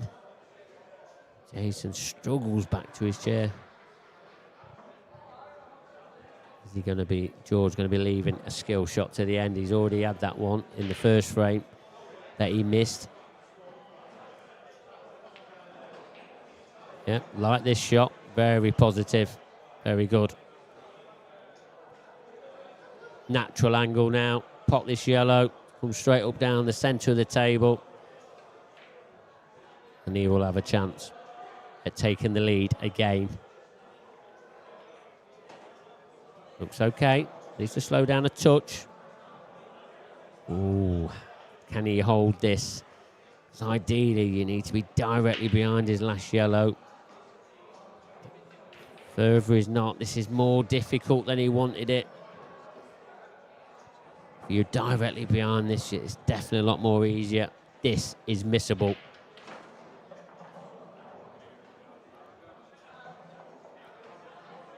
The only shot you got on, George, is a skill shot. In black ball rules, you pot the black with the yellow, and the yellow must follow it on for it to be a legal shot.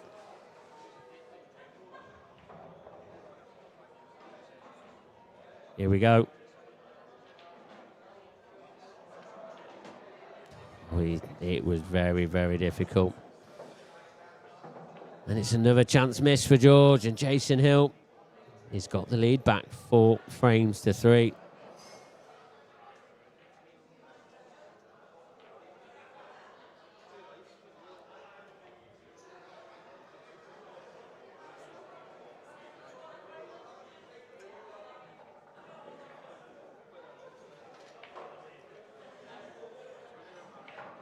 Jamie Burnett now 5-2 ahead against Kieran Kate. Craig Day 6-0 ahead now. Wow.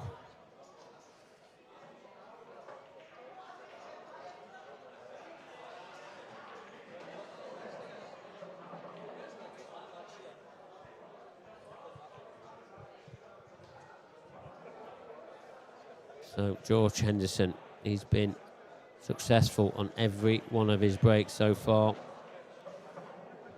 Can he continue it?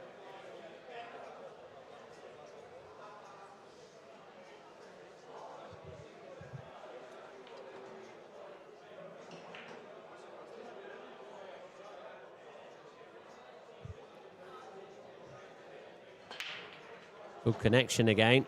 Anything track into a pocket? Well, he's got a ball. That's all that's the important thing. Cue ball went a little bit close, but it stayed out.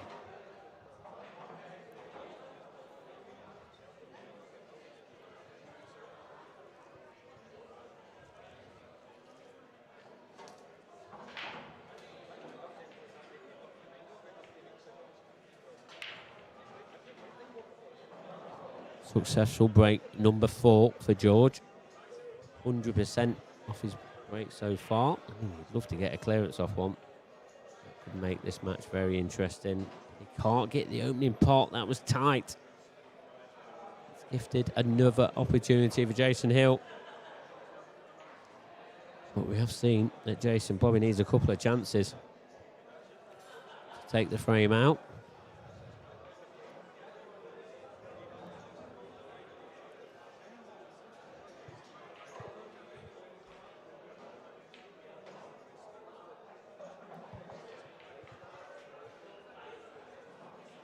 Stephen Ellis is now 5-1 ahead against Stephen Allenton.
So just having a look round now. The seems to be on the red into the bottom left-hand corner.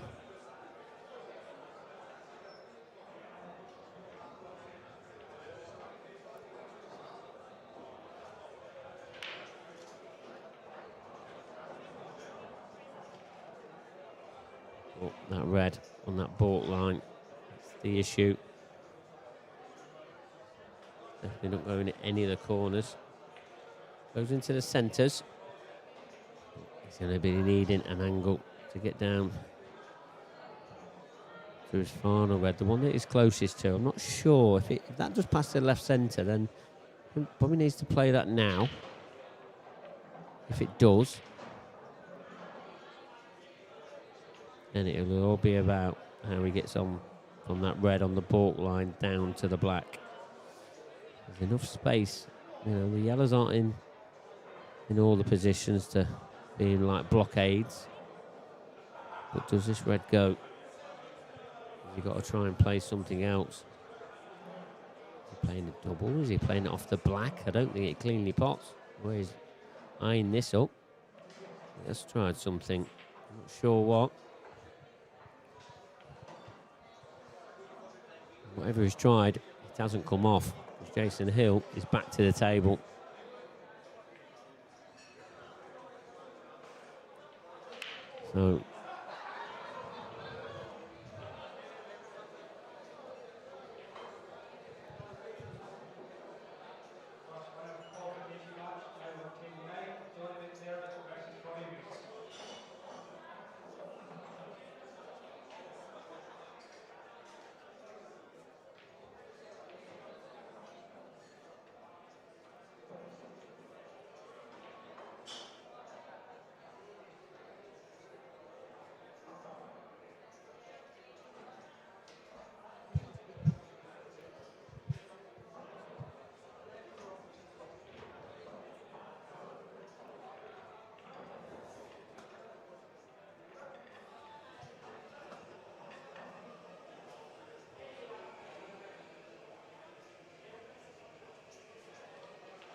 So there's going to be only a containing shot coming up here from Jason Hill.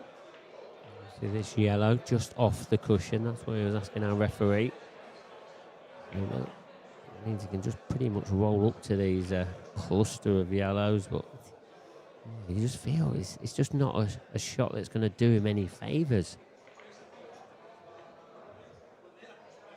He's not really going to be hiding the cue ball as such.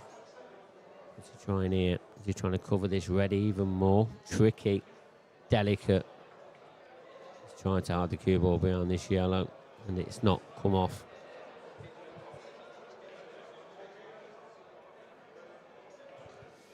I've got to say, that's another poor visit there from Jason Hill.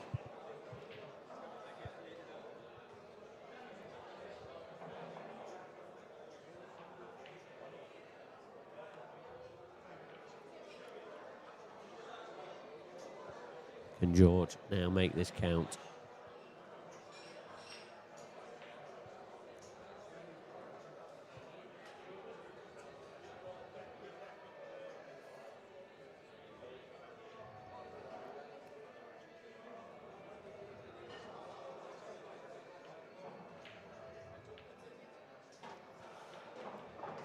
Good opening pot there from George.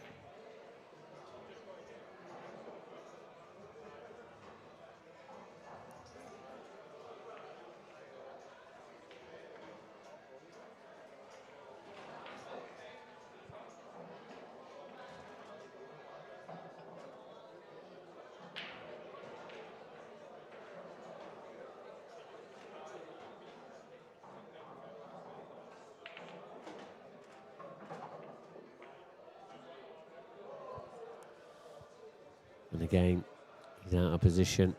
This is not easy.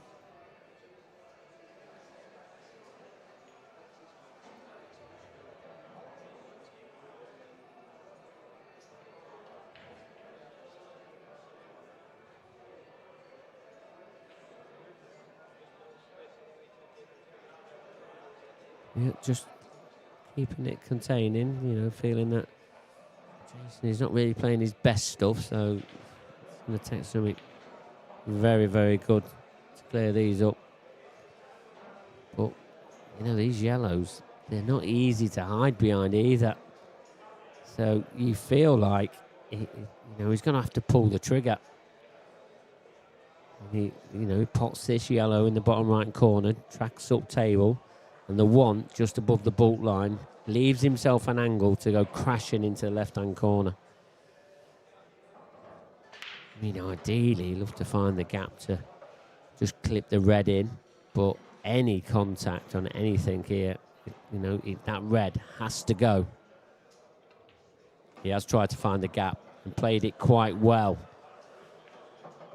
It's just hanging over the pocket. This yellow, there's pressure on this one. Especially when he's not been at his best. You feel he should get it. I know one thing, he needs to get this. He's got to be playing positive. He has to go for this yellow. I mean, you can take it into the middle as well, but you feel that the easier pot is in the corner.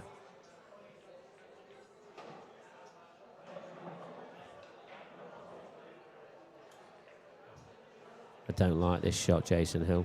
I don't like it. And he's given away the 1-3 shot, one visit. He's not at a cushion. That is poor from Jason Hill. Not sure why he's just turned all negative. He's more than capable of potting that yellow. But he's obviously feeling it. Feeling that he's not playing his best.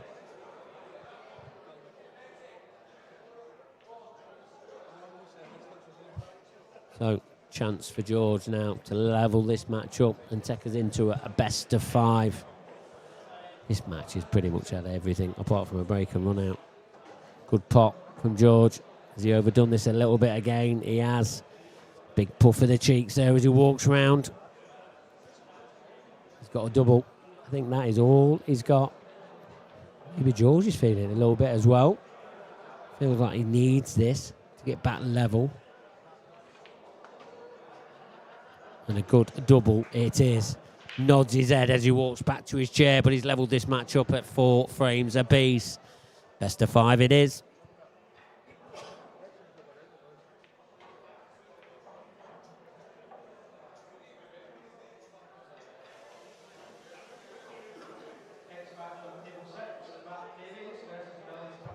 Right, latest scores. Stephen Ellis has beaten Stephen Anderson 7 frames to 1. Craig Day won that 7-0 against Greg Hall. So Stephen Ellis, Craig Day, Preston McInnes, Morgan McInnes, they're all into loser round 3. The other loser round 2 matches, they're all underway. Jamie Burnett now, he's on the hill. 6 frames to 3 against Kieran Kay. Kieran Kay needs to remain in 4 frames to... It's a little bit of an upset there, you've got to say. Pen and paper. Jamie's probably edged favourite. Grant Finnegan 5, Colin McKennie 4. Great game going off there between the 2 Scottish lads. Brian Roger 3, Martin Shades 1. Top of the loser round 2 draw. Chris Boron, the IPA professional player, he's 2-0 ahead against Kevin Polly. It's on table number 8, which is also being live streamed.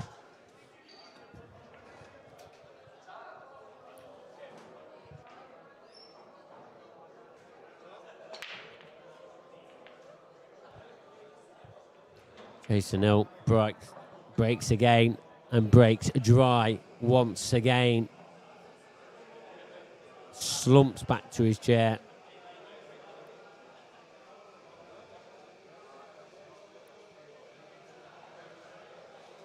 This game's got 6-all written all over it. Surely it has.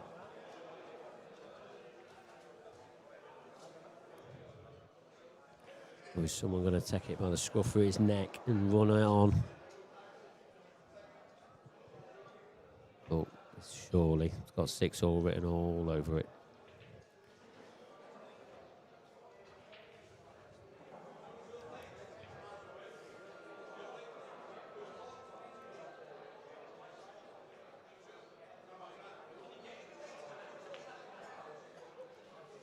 Just misses the edge. He's getting edgy out there as well.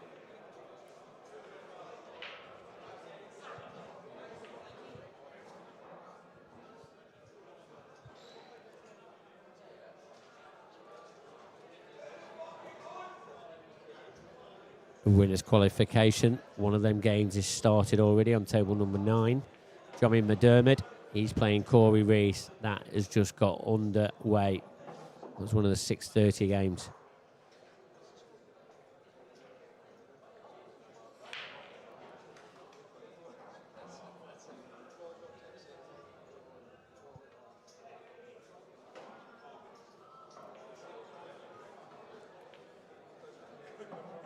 Jason taking these yellows.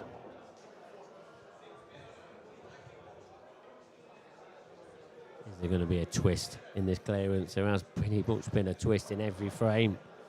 You know, whether it's a poor positional shot or a poor miss, we've had everything.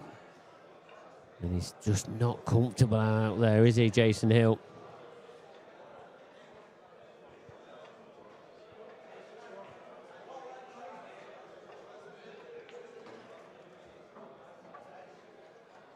Decided to reroute. Taking the balls in the top half of the table. Not a lot wrong with that. I feel, though, this one on this cushion, this left-hand cushion below the left centre, he needs to get that on soon. Probably this next shot. That's a nice little touch. Probably his best shot of the match so far, that, even though it was just an easy pot. But the way his cue ball's been, it's a lot better from Jason Hill.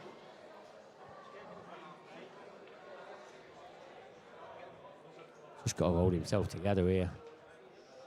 He's got to find himself very, very fortunate indeed to be level at 4 apiece. Again, he's a little bit out of position here. He's going to have to run this through. Play the yellow into the bottom left-hand corner. One to the right centre first. Just track this through. Don't want to go too far. Something like that, that's fine. Again, it's not straightforward, especially at this stage of the match. 4 frames apiece.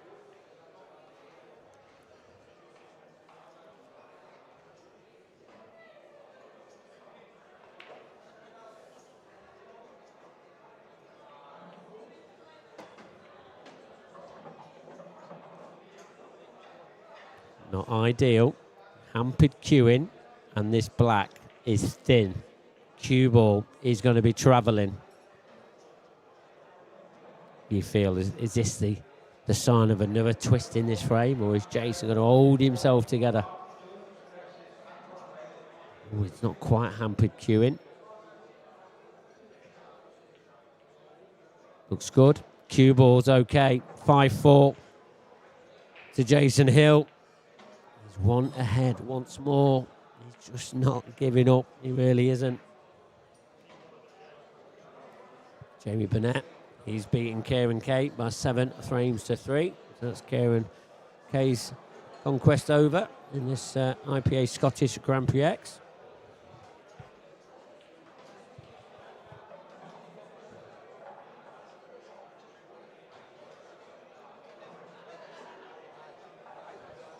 So George Henderson to break in frame number 10. Been successful on every one so far.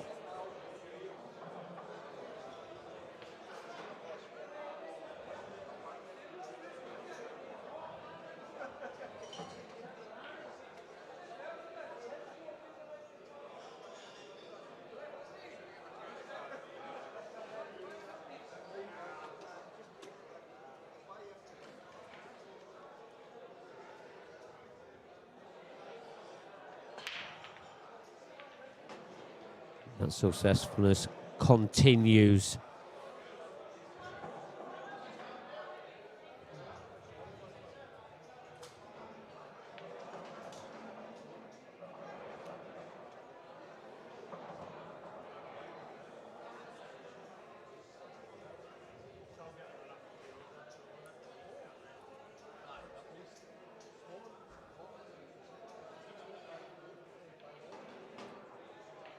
Cue ball got away from him a little bit. Felt like he probably wanted to take this one on this one below the ball line on the left, closest one to the left-hand cushion. You feel that was the one he wanted to be on next, but it's okay. Still got lots of other options. Canning into the ball isn't a good option though, George. And he's out of position, I think. Or can he get the one on this left-hand cushion now? Is there enough gap? You feel if there is, he's probably got to take it on. You've got to say that's going to be easier than the yellow onto yellow plant.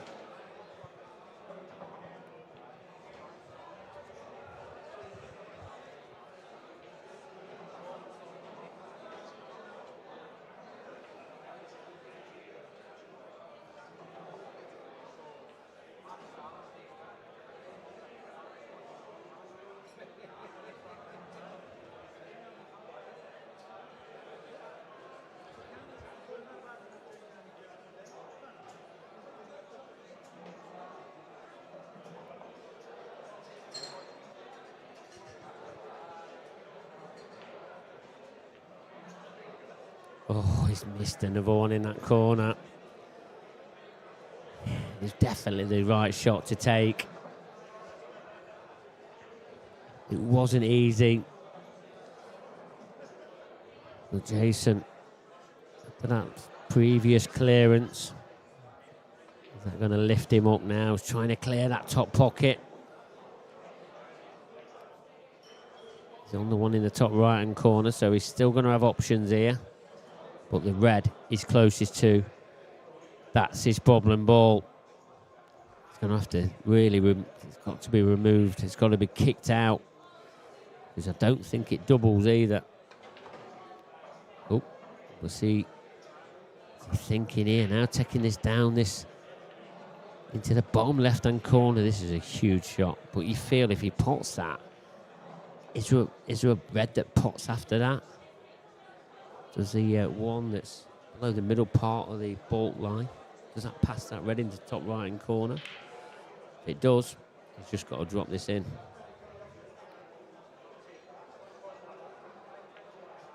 Is it the knuckle? It's missed. It's very edgy out there.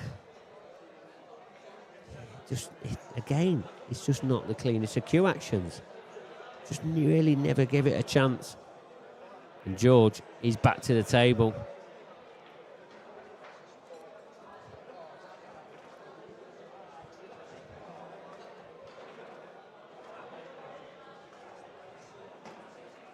Cannon into balls, can go wrong. It has gone wrong again, I think. Just slid off that yellow in the corner off the cushion. It slid into the two balls that were together.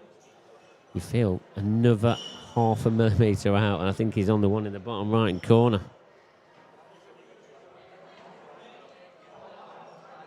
Now what does he do here, George? Don't see there's a good safety on. Does he play the yellow he's closest to now onto the other yellow, try and track it into the left-hand centre? It's not easy. It's definitely not easy. Not on this stage of this match. 5-4 to Jason Hill.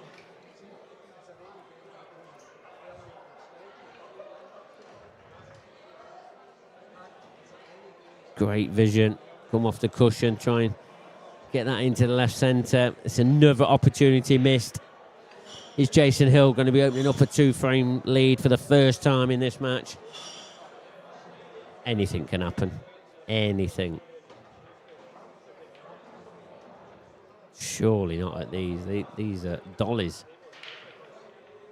But we've seen stranger things happen.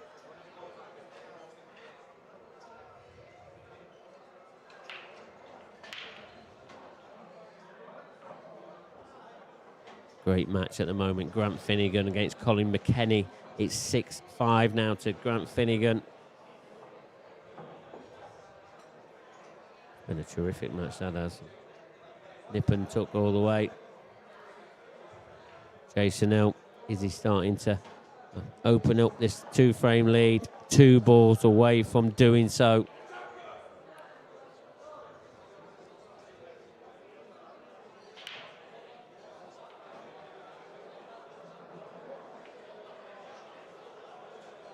Trying to drag it in with side. This black's tricky. It's not natural. He's come around nodding his head again. Just got to get on with it. Just drop it in.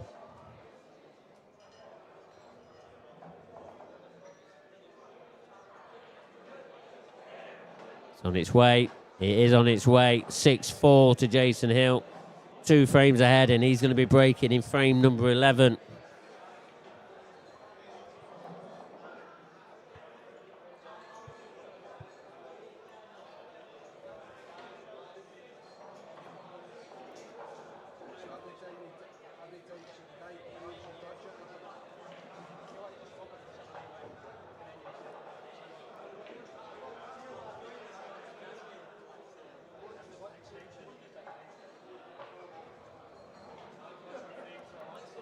On the other stream table, Chris Bowen, 4-0 up against Kevin Polly.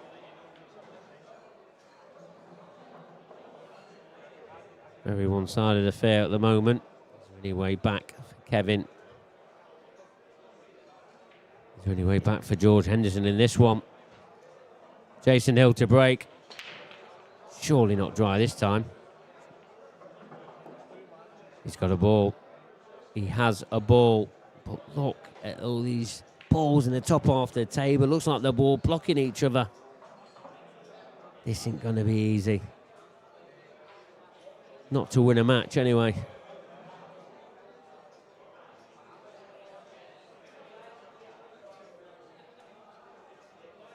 Jim Stephen, he's pulled a frame back against Brian Murray. 5-3 now, Brian Murray leads. Reds in play for Jason Hill. Is he looking to close this match out at this opportunity?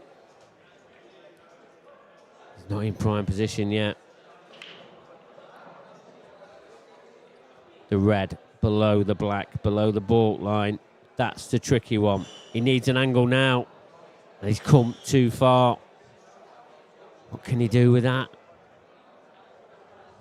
Don't think this is going to be a good chance now.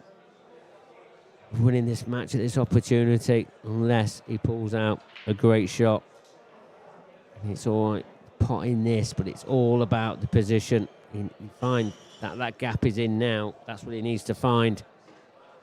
It's on its tracking. It's on its way. Has he got an angle? Or is he a little bit short? I think he's a little bit short of having perfect. Another 6 inches there. It'd have been perfect.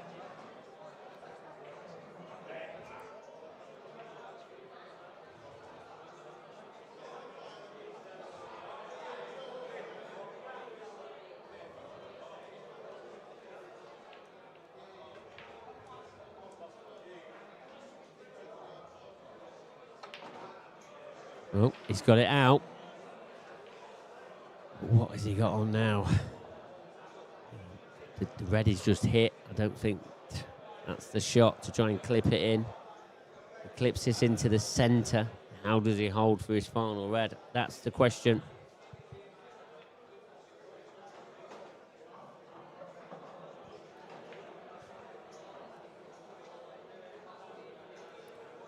He has tried to clip it in. And what a shot this is. Brilliant shot. Best shot of the match so far. And just when he needed something a little bit special, he produces that.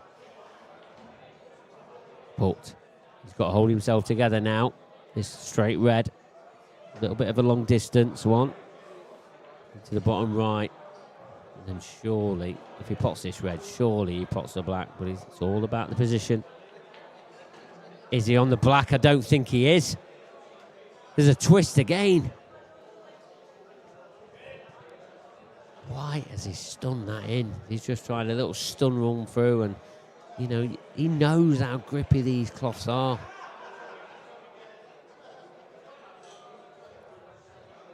So he's having to swerve this to win this match.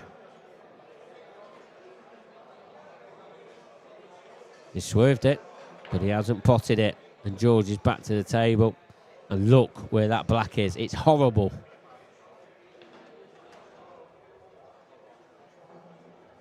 Can't see George going for it at this opportunity. I think he might just wait until he gets the one free shot, one visit. But he needs to make sure the cue ball's in such a difficult position just to not make it easy for Jason.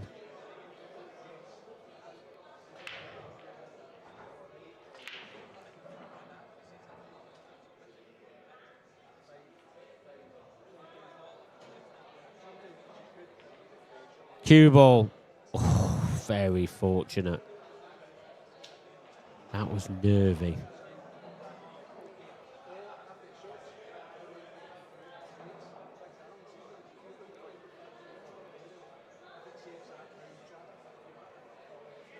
Can he get enough side on this? With enough time to react? It has. Cue ball tracking down table. It's not bad down there for him. Black ball's out now as well, so George is under a little bit of pressure now. I feel though he should be able to ride the cue ball okay. I mean, this yellow that's on the cushion below this left-hand centre, that's the one he's probably going to hit. Probably stun it back a bit and get this yellow off the cushion. If he does, you've got to see he's probably favourite, but he's got to make sure the cue ball is hidden.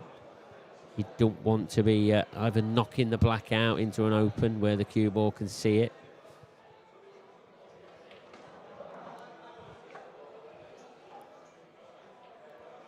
He needs to draw the cue ball back enough so that black is hidden.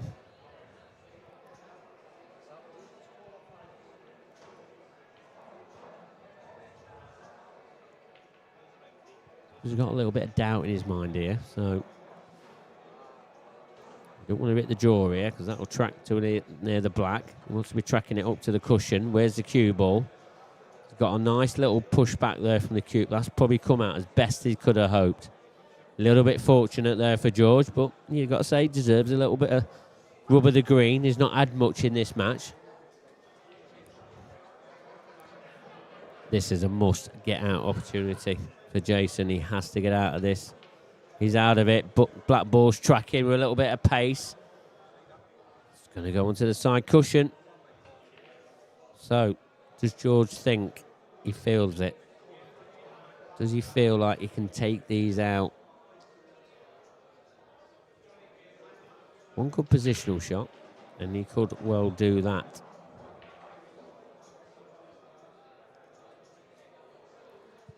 Grant Finnegan, Colin McKenny match is at 6 frames apiece. They're off into the deciding frame.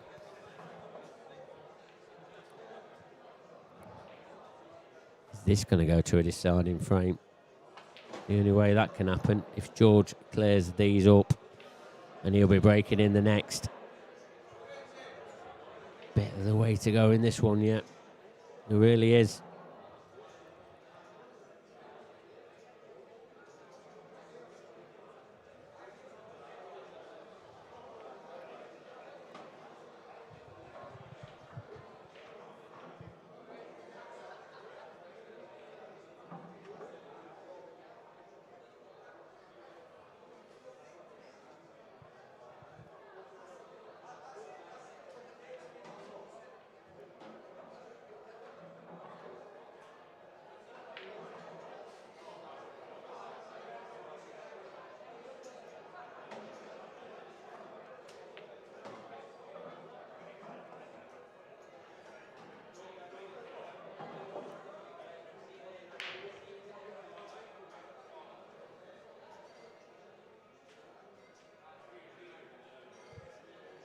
Ooh.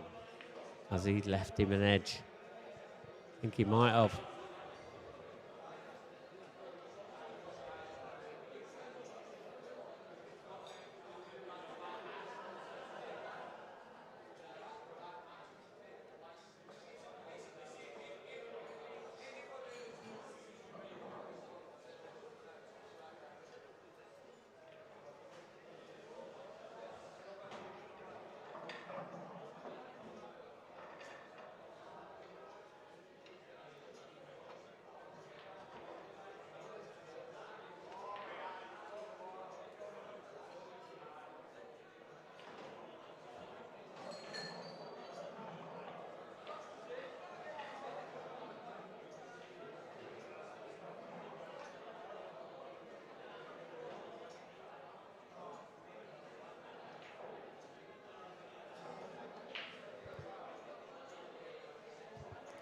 So this 1 free shot, 1 visit. This is what he's been waiting for. Just knocks the black out into the open. Don't want that to track too far down. That's okay. Surely. Now George takes these out to go within 1. It's okay. Just needs to hold himself together now. You feel like he's getting a little bit edgy as well.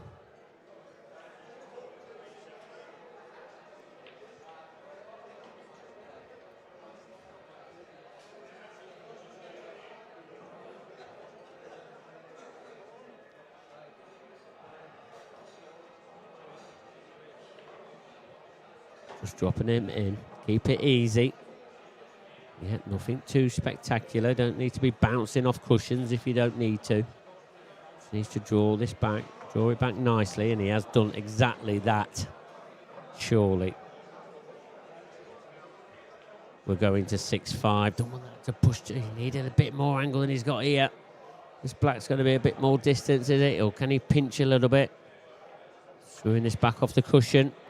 Nicely done. Don't want to be on the other cushion, though. This is a nervy black. One he has to get.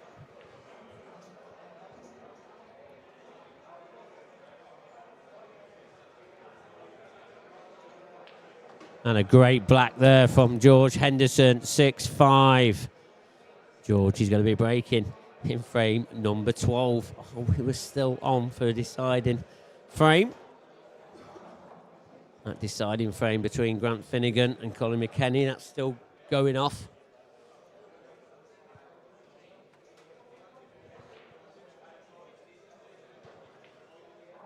Are we going to see one on this stream table?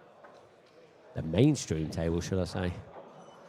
Remember, up next, Ross Fernie against Liam Dunster to find out who goes through to the last 16.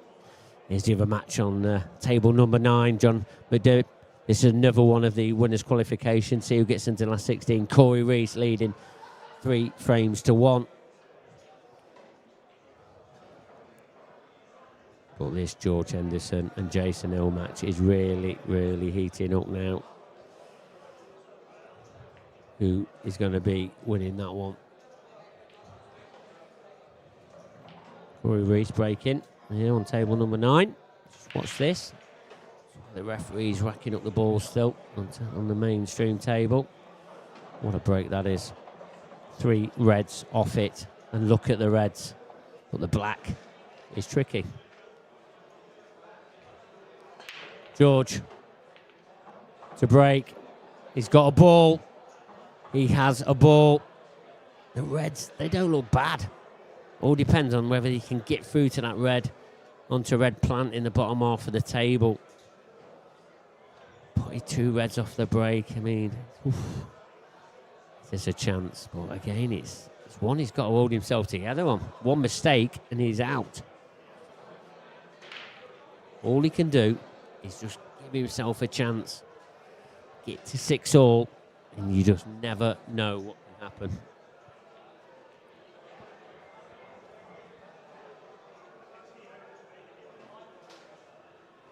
So,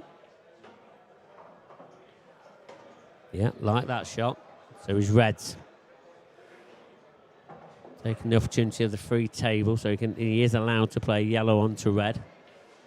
Because it's not a legal ball being potted yet. So reds he is.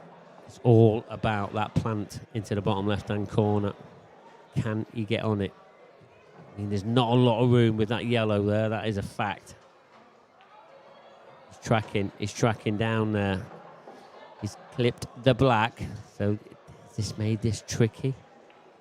I mean, the red that's out the plant balls, is that the one that's closer to the pocket? Can he pot this, or is he going to play a containing shot? Is it just going to be containing? It is a containing shot. That's okay. Nothing wrong with that. Forcing Jason to possibly hit this yellow that's in the way. I mean, he doesn't have to take that on, but if it's causing George problems, you know he's not taking it on. He's just going to thin clip it. Make sure he's got a bit of cushion after. Yeah, that's enough, but it's okay.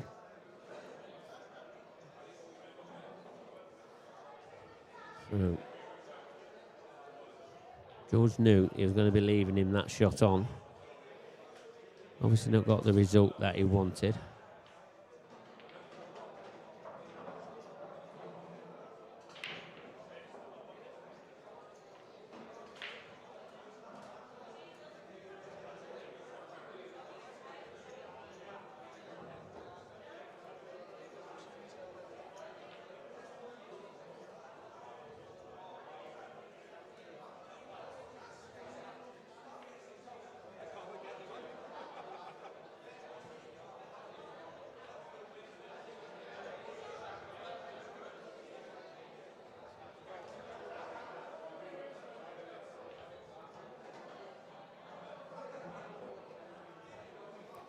Nice little shot there from George. Expect Jason just to get out of this easily. Yeah, easily he does.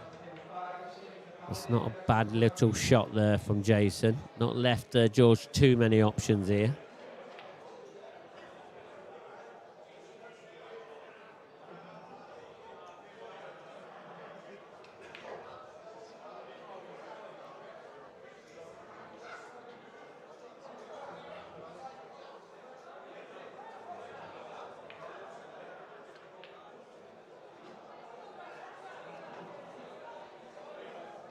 Yeah, the only problem is getting that red out that top half the table. It gives Jason a chance to hide the cue ball up there. But can he find that shot? If he wants to. Or is he going to go all out attack and try and get this match All done and dusted. The Grant Finnegan game is finished against Colin McKennie. And it's Colin McKennie that's won 7 frames to 6. What a match that was. Brilliant match.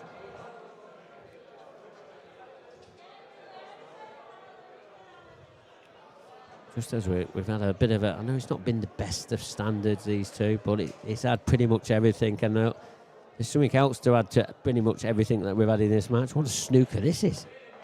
I don't think he can get out. Through the gap.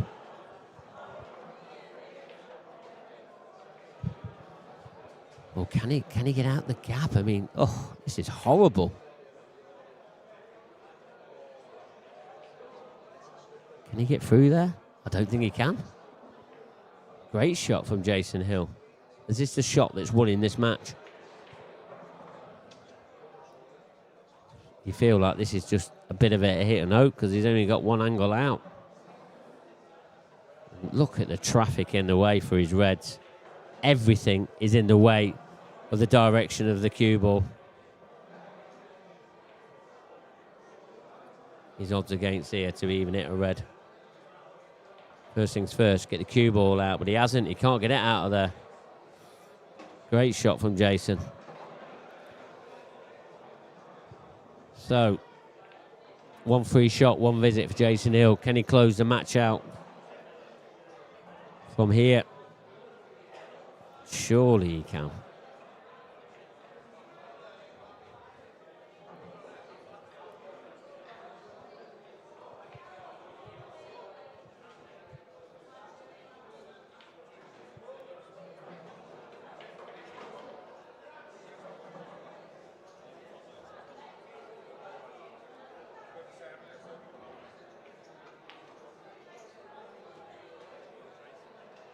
Well, he's got his yellow out. But look where it's gone. He's making this very, very difficult indeed.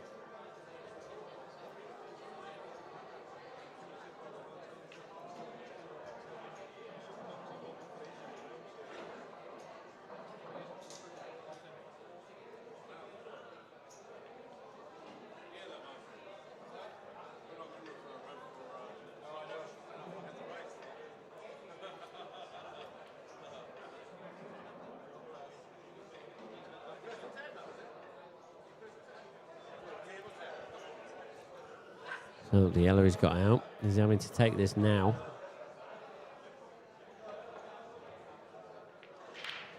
Cleanly potted, but not in perfect position again.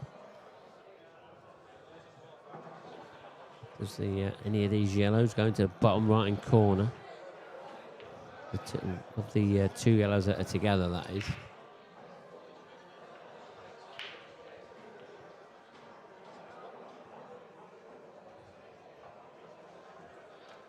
He's going to try and cut this yellow back. Cue ball is going to be travelling.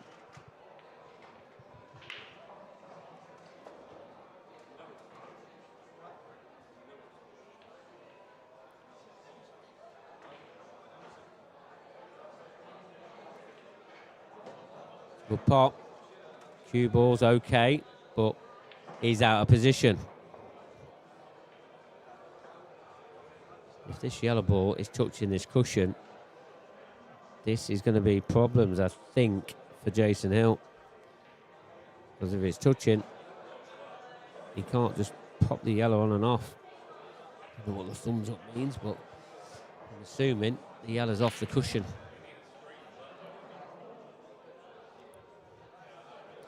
I mean, it wouldn't have been a problem anyway, because the thing clips this yellow, the white. So it has hit the cushion anyway, so if there was any, issue with that yellow touching the cushion, it's a clearly legal shot anyway. But George, chance. Just got to make sure he hits these. Needs to try and get the cue ball on the bottom cushion as well. Needs the cue ball to hide. Where's it hiding? Oh, I don't think it's hid enough. But he has developed his reds into a nice position. Apart from the one he's next to with the cue ball. But if he can get on one of the ones in the bottom corner, That drops into the right centre very easily. But this is a chance for Jason Hill to see this match out.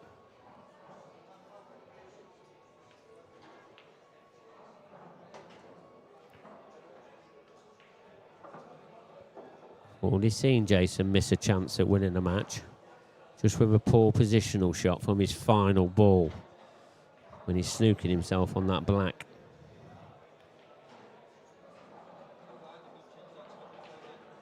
Trying to move the red away, but doing that takes you out of position.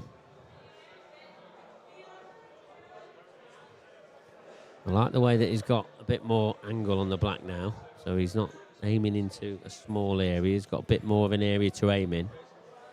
But cue ball is going away from his final yellow.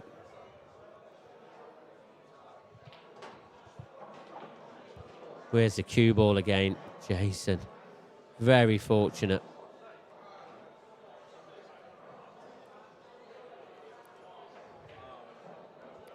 Any less power on that, and that is sticking to that red. So just draw this back 10, 15 inches or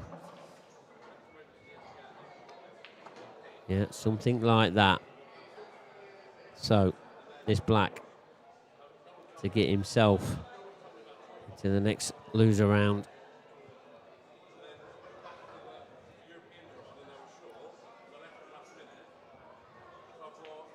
And there you see it, the black safely potted into the bottom right hand corner. Jason Hill, I'm not going to say safely into the next round because that wasn't the best of performances from him. But he's into the next round, that's the important thing.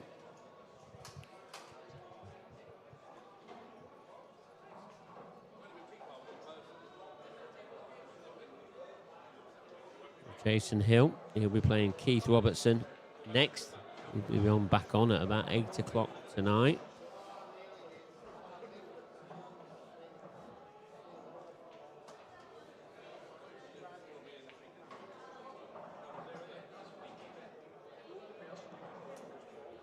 Chris Bowen, he's one frame away from getting into the next losers round as well. He's 6-1 up against Kevin Polly and he's at the table at the moment.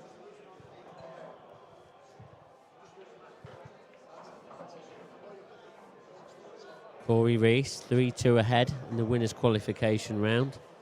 Martin Jones and Anton Riley, they've just kicked off on table number 1. They're only just kicked off, so it's still currently 0-0.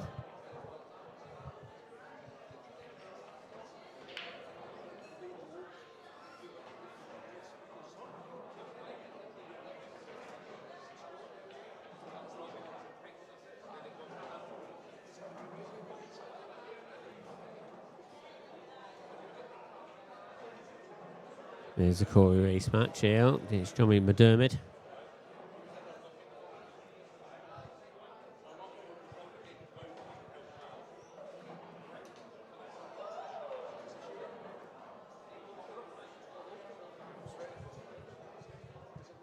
We'll leave you with coverage of this just while we get the two players ready for the next match on the mainstream table. That's the next match on the stream table. Ross Fernie against Liam Dunster. One we cannot miss. Just as I'm on about misses, Chris Bowen's missed his last yellow as he was going for the clearance and going for the getting into the next round, but he's missed it. Rewind selector. Rewind selector.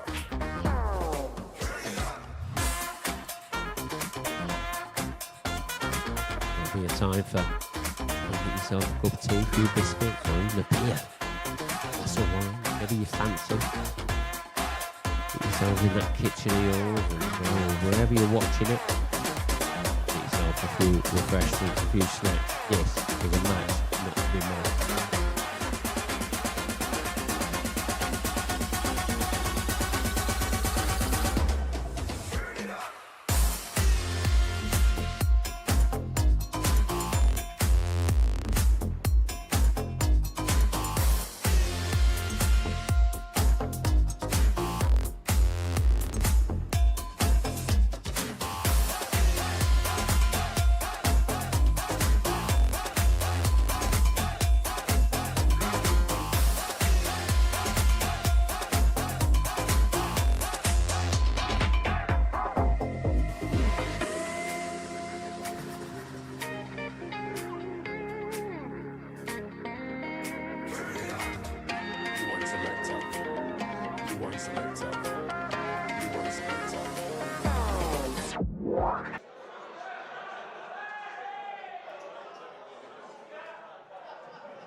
So just nick for some refreshments for myself.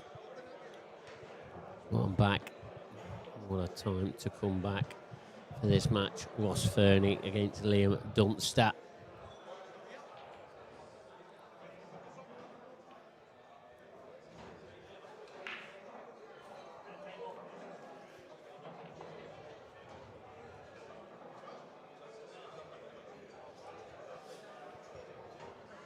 Sorry, I've not seen the opening part of this frame. This place is absolutely rammed. So I've been waiting at the bar patiently, trying to get myself a nice cold drink. And I'm back. So, ball in hand there for Liam.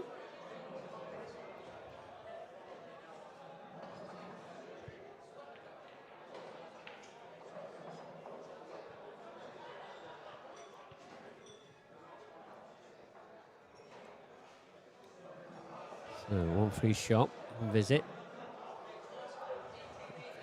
Looking at that, he was trying to clear the yellows out the corner. So that's not gone to plan. So he's going to try and clear this yellow out now. Stun this across. He has tried and he's missed. 2 opportunities he's had now of clearing that corner and failed at both attempts. So not the start the Duster wanted, but is he going to have another chance of getting round there? He'll be working out now of how he can do that. Plenty of reds on the table, so you feel like he could possibly, that could happen.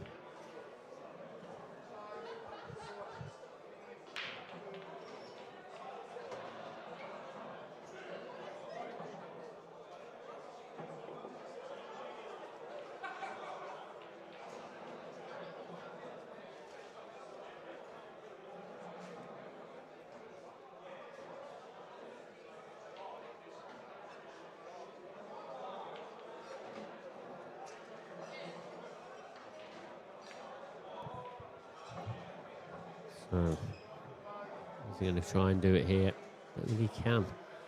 He's got quite the angle yet, but I like the way he's left that red there just below the middle pocket, so maybe you can get a bit of an angle.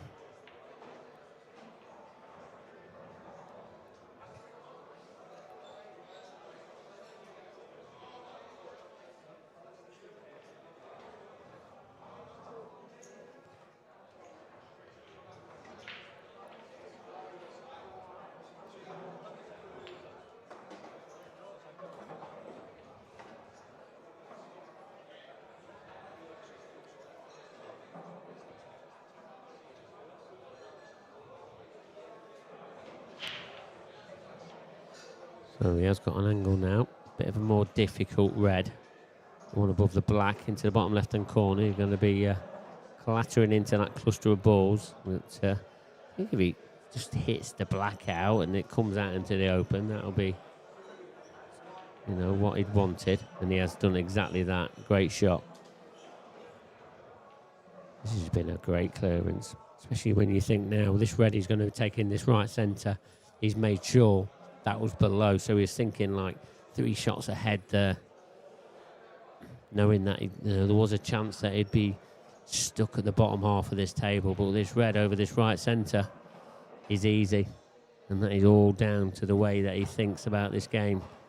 Great start, but is he under hit this or over hit it, whichever one you want to take? I think he's okay. He's okay.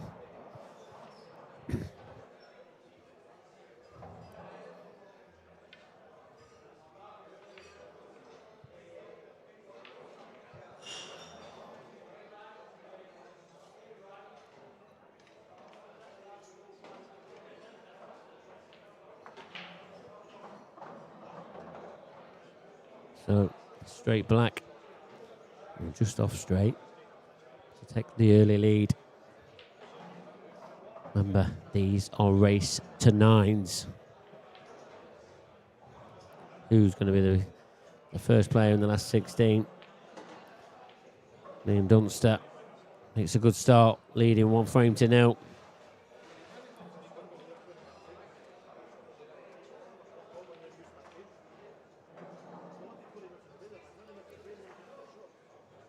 Remember, there is ranking points available for this.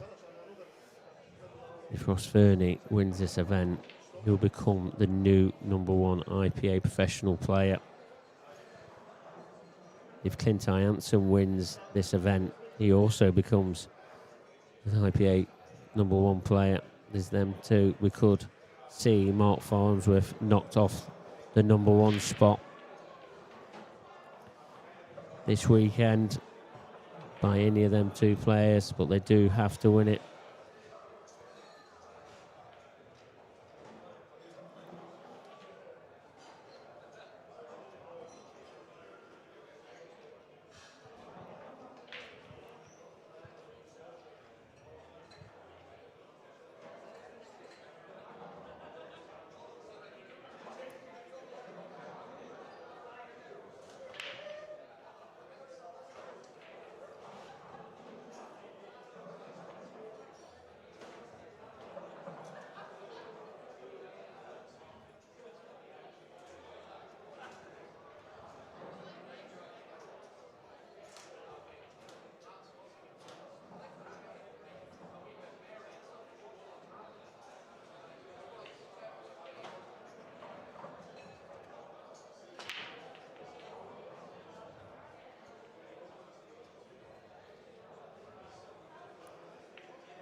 Dry break. Not what the doctor ordered.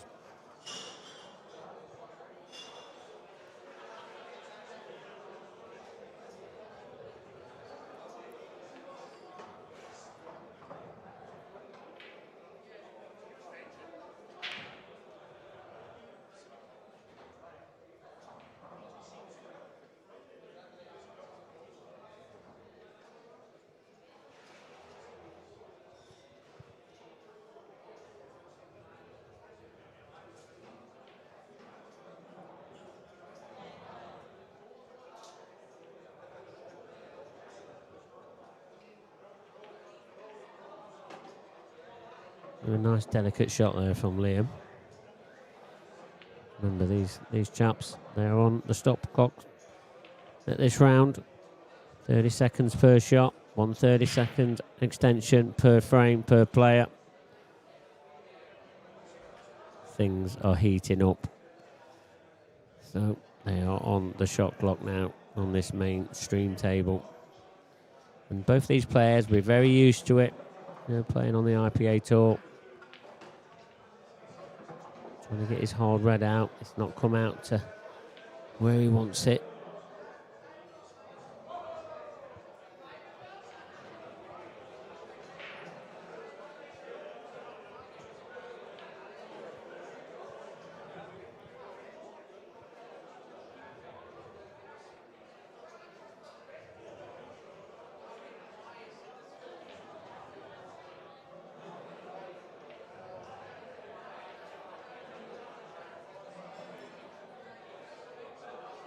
So Ross, unexpected, got back to the table there. No, Liam still had a little bit of work to do, but really didn't go right into it, did it? Just tried to just pop it out. He's a tough ball. So one good pot here from the Riot. It's a long way off for him. It's a foul as well. So another opportunity for Liam Dunster. 1 free shot, 1 visit. Not the start that Ross Fernie wanted.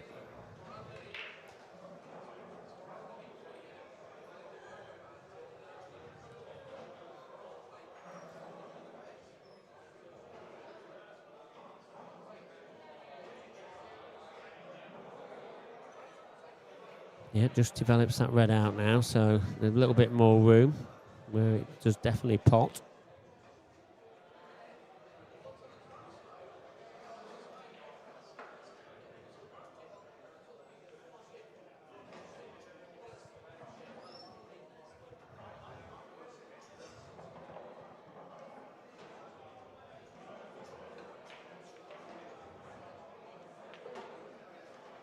Well, what has he done with that? I just think it's just died or had a kick, or he's got the referee cleaning the cue ball. So yeah, possibly just got the kick.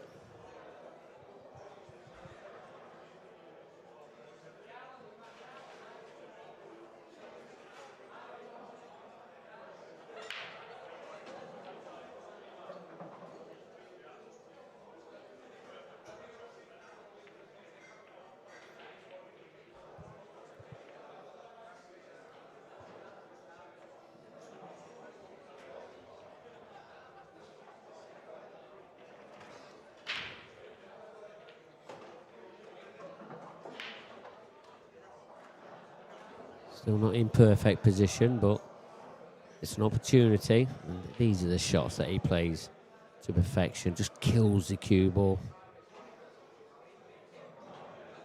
Great technique. Liam has. Make sure that cue ball does the least running around as possible.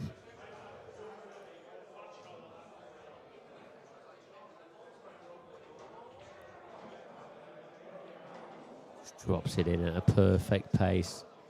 Great positional shot there from Liam. Makes the game look very, very easy indeed.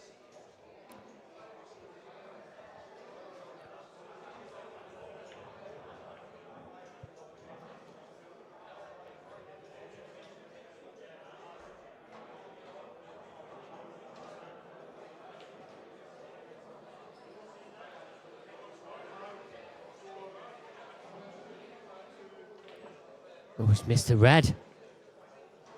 Wow. A very uncharacteristic miss there from the duster. Former world champion, former IPA #1 player. But yeah, never expect him to miss that one.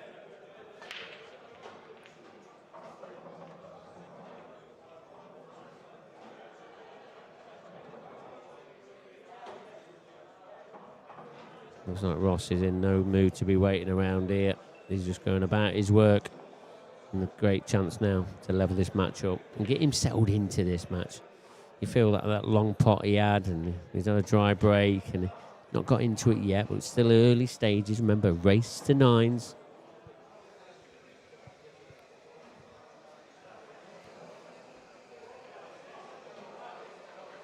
Anybody want to ask me any questions about the IPA? I can see the chat.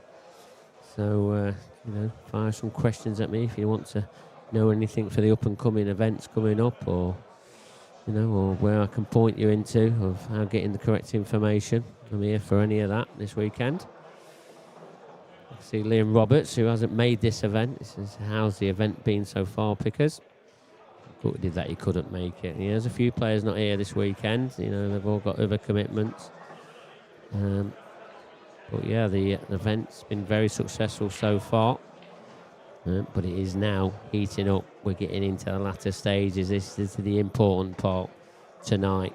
Gets you into the last 16. This is to get into the last 16. And there'll be a playoff tomorrow morning to see who the final 16 is. We're just talking about how we can do a live draw on the main TV stream table, just so it comes across to you, and try and put a bit of an edge to that. But I'll keep you up to date with all of that. We haven't decided if that's what we can do yet. We are a little bit limited of options at the moment. Remember, this is a new venue to us. Yeah, we was here for the Masters in December. So we haven't got all our equipment with us. We don't bring our big truck and bring everything with us. So we've only got a few bits and bobs that's available to us. But we also want to try and keep the quality.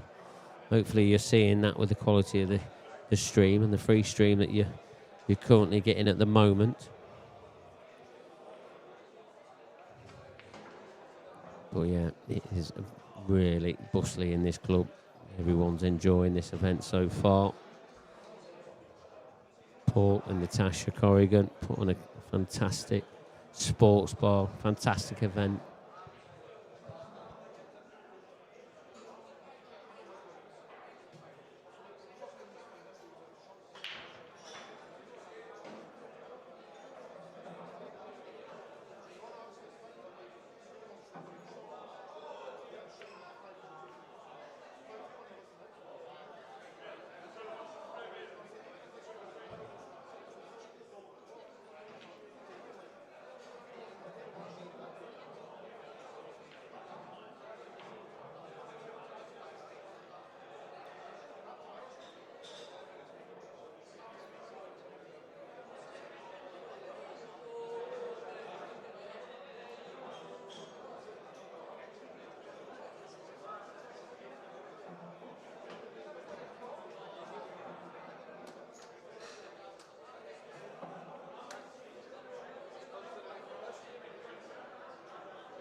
Yeah, so just while we're just sorting out our shot clock, The referee's just talking to the two players just about something that we're going to try and, well, not try, we'll just do something a bit different because this place is very, very noisy.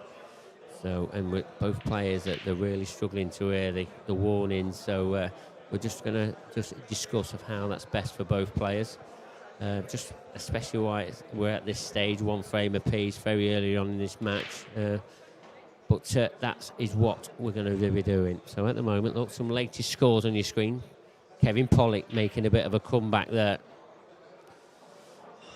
Pull back a couple of frames. Chris Bowen now 6-3 ahead, still one frame away.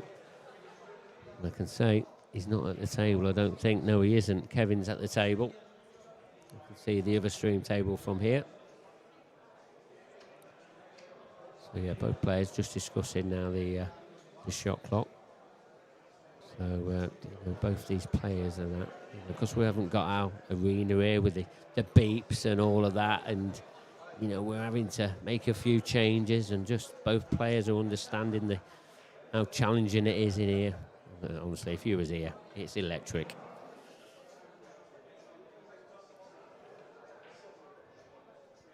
Evan Jones put on a comment here. Never seen a triangle with a no bottom part on it. Evan, this is new to us this season. All part of 8-Ball Direct, the Smart Rack. It's the new in thing. It's the clever Smart Rack. Honestly, if you ever get a chance to try one, I really suggest you do. It's been absolutely a fantastic product for all players, especially when it's always a little bit challenging at the start when things are new. But players have got used to it, referees have got used to it. It is hitting the pool world fast, I can tell you. Don't get left behind. We are always the ones that's first onto the market, making sure that all these new innovations are all out. And we would like to test them first, as always. And that's what happened with the Smart Rack. We tested it, we liked it, we've implemented, and it's out there now. So get yourself one, Evan. Get hold of 8-Ball Direct. Sure, Alan Yates, he'll love to take your call and explain, he'll even have a chat to you about it. If you look at his website, it's all on there. Yeah, if you're new to pool, Evan, and you're looking in the right place here at the IPA, that is a fact. Hope you're enjoying the stream at home as well. Not just you, Evan, but everybody.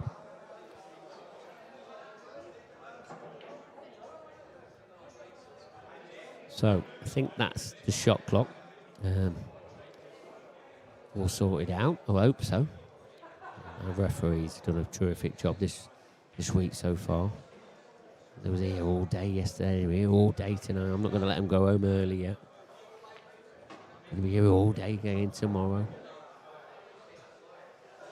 But they're all working very well as a team. The referees are. 2 of them are in operation on this mainstream table. 1 doing the shot clock, 1 refereeing. Then I've got another referee on the outer tables, managing all of them, making sure that all the matches are all being played to the correct time scales, because it's such a hectic schedule. We really can't afford any slow play. There's a lot of pool going off and a lot more to be played tonight, and even more tomorrow.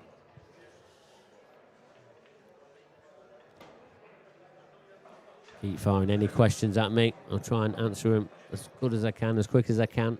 Try and keep you entertained on this match as well. I mean, sooner or later, both these players they're going to start firing. I'll be surprised if the Dust and the Riot don't start rioting or dusting down, and whatever it is they're going to be doing. These two have played each other countless of times. I think recently, maybe Ross has just got the edge a little bit on Liam. Liam's got a lot of new commitments, with a new club and that, but we're not putting as much time in. Stepped away from the IPA for a couple of events, but he's back now. He's back. He won the Masters event in December here. Won it pretty easily as well. Played some brilliant stuff, was solid throughout that weekend. Best player on the planet, without a shadow, in December.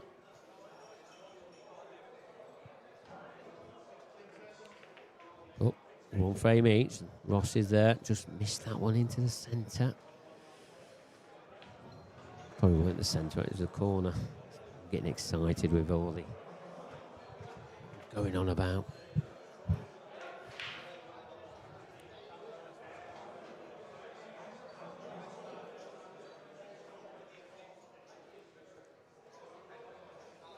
You know, if you're local and you're near McGoldricks Sports Bar, pop in, come in, say hello, watch the game, get a drink, do what you need to do. This place is buzzing.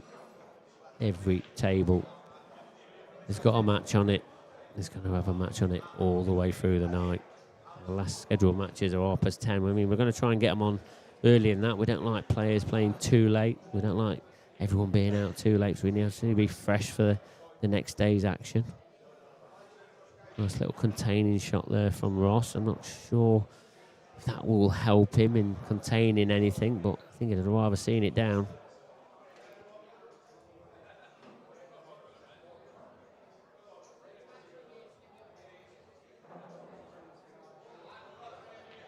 So, Liam, feel that he's going to take these on.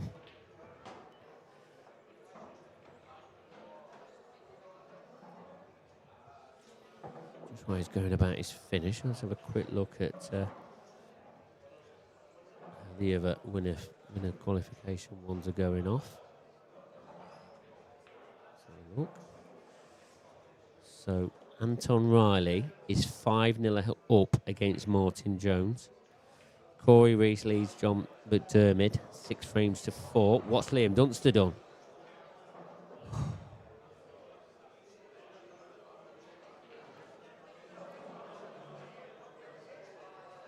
Just as he flicked his cue round, Ross runs straight into it. Oh, just don't know what's gone off there. I don't know if it's rolled out or what. I don't know. Is he just de-accelerated a little bit on it? Oh, that's only just dropped as well from Ross. Been a little bit scrappy, these opening frames.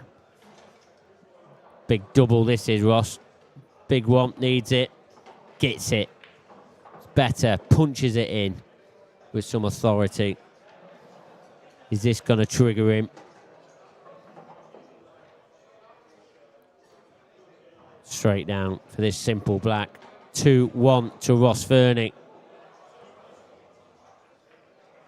On the other table, Kevin Polly's pulled another frame back. 6-4 now, Chris Bowen leads.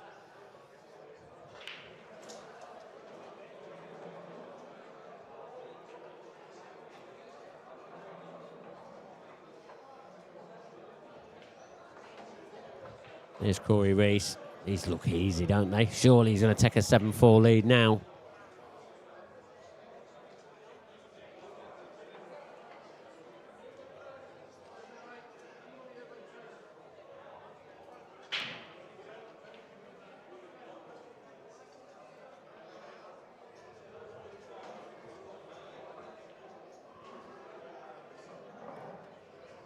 Just right, referee racks up the balls on the mainstream table. Just watching Corey going about his work here.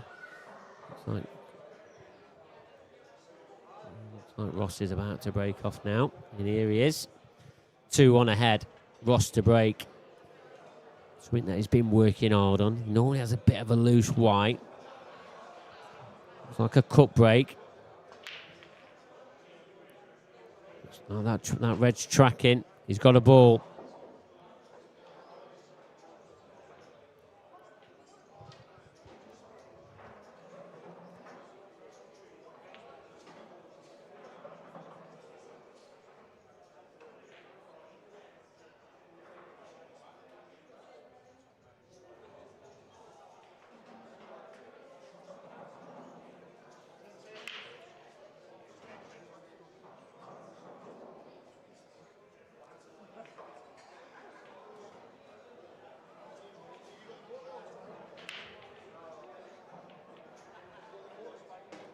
So, elected the yellows.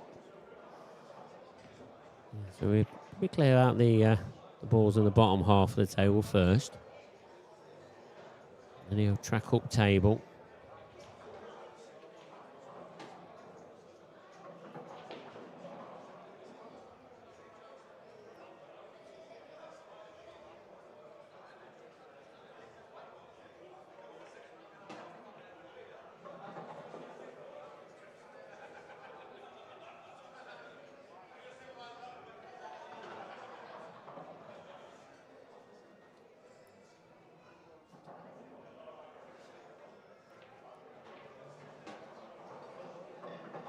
So that's what he's doing. This is the...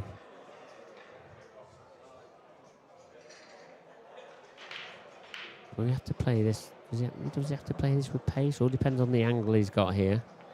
He might have to bump it on and off the cushion to play the yellow in the same pocket. That's exactly what he's had to do.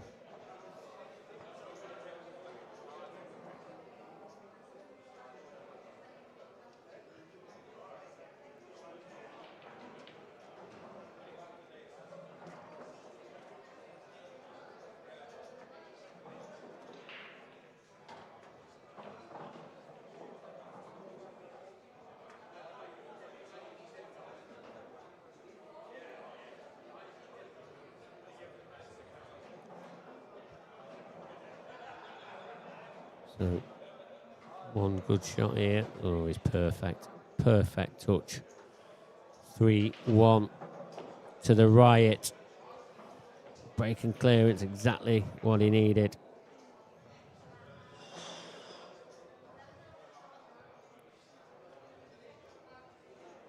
Still a long way to go in this, remember. Race to 9. This is just to find out who gets into the last 16. Incredible tie.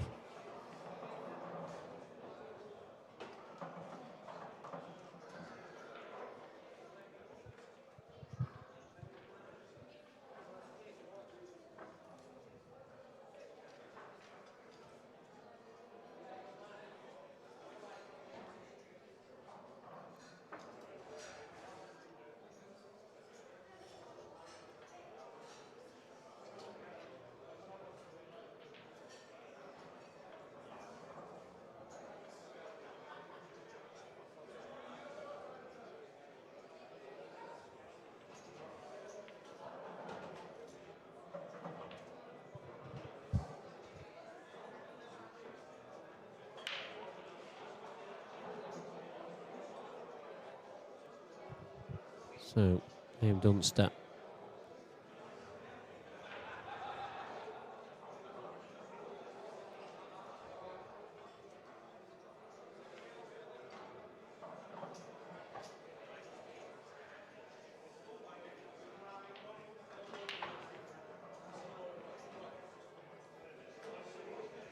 Dry break is not what he wanted. Being 3-1 down anyway.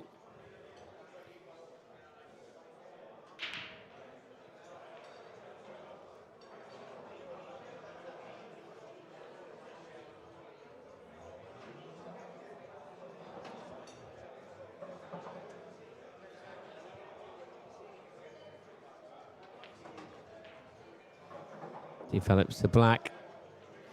Clever.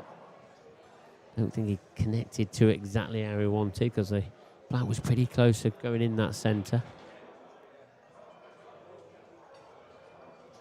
Just watching the other stream table between Kev Polly and Chris Bowen. Kevin was at the table, had a good chance. Just rattled one into the corner. Now Chris Bowen, can he now finally see this match out? Keep you up to date as much as I can. Back to this one. Ross Fernie, can he open up a 3-frame lead?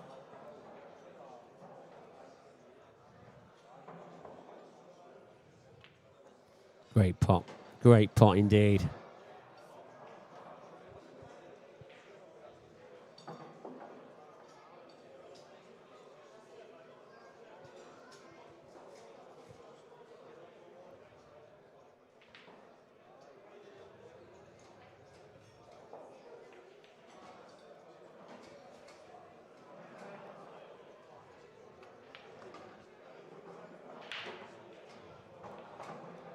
drops that into the right centre, leaving his awkward yellow now.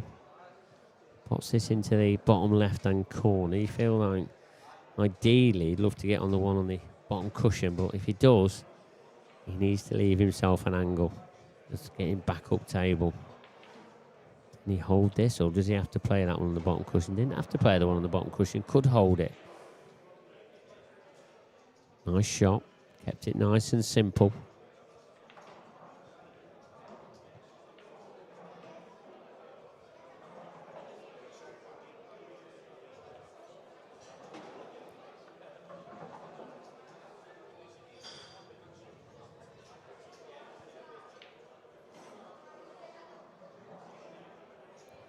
I'll tell you, on the other stream table, Kevin Polly is back to the table. Chris hasn't taken that opportunity. Just left one over the pocket, but he has got a red above it, so it's left it a little bit tricky.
So 4-1 it is.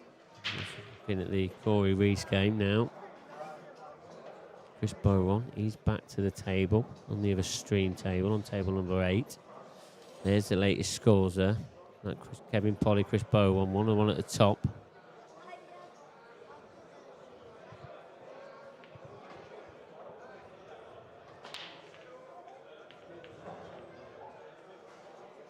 It's dry. You can tell with his body language there, he knew nothing was going to go close to it.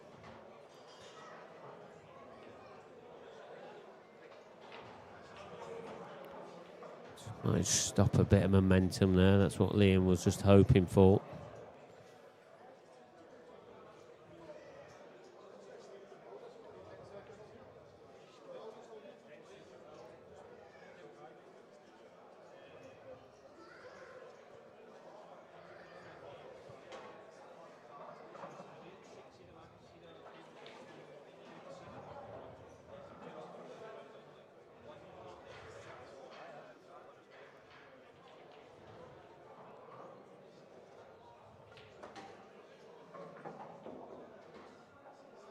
Stuns it up table.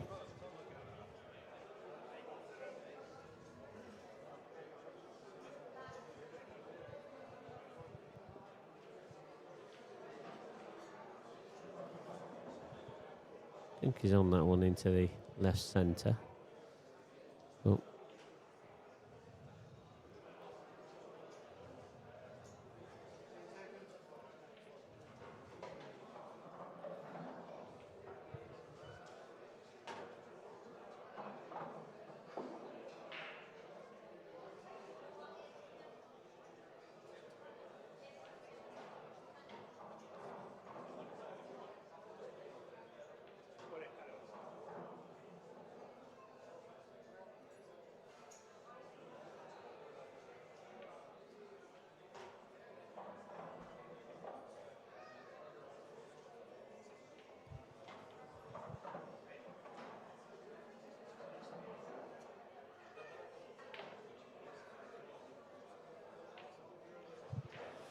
So just while we're watching Liam going about his work here, I've got a little bit of company here in the comms box. Jordan Graham, he's going to be just doing a bit of commentary on this. Just as I just nip out and look at some IPA stuff, so I'll be straight back to you, but I'll leave you in capable of Jordan's hands. All right, Jordan?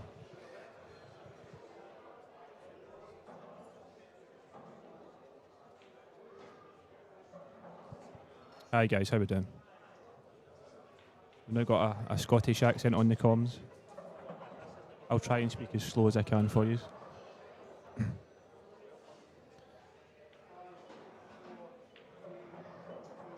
Dunster on the Reds here.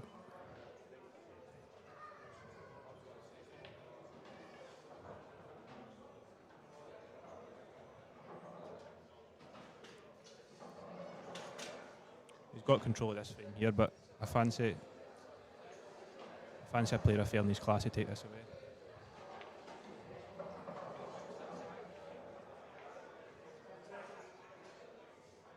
First shot's him. Yeah, that's a lovely shot. He's played the plan, position on his bad ball.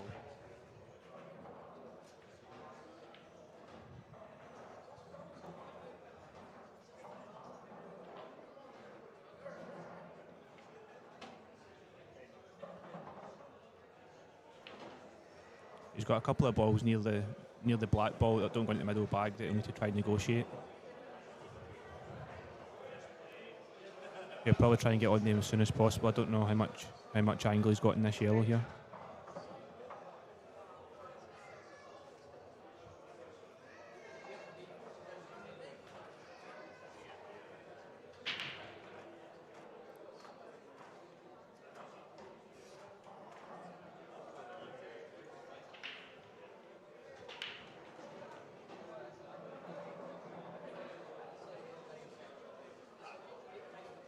Fairney's a top player.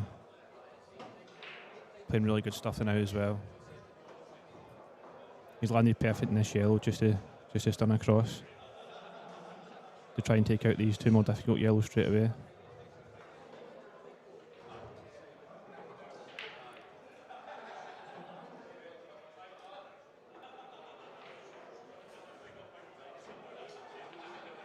There you go, that's him.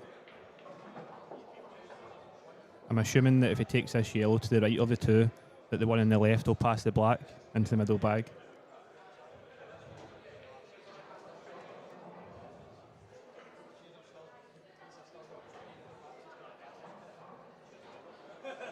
That's what he was looking at earlier on. He was looking to make sure that one on the left-hand side of the two yellows passes into the middle bag of the black.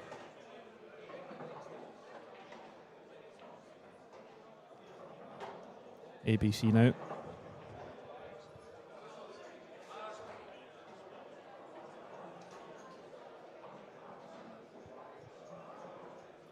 And that's 5-1 Fairney.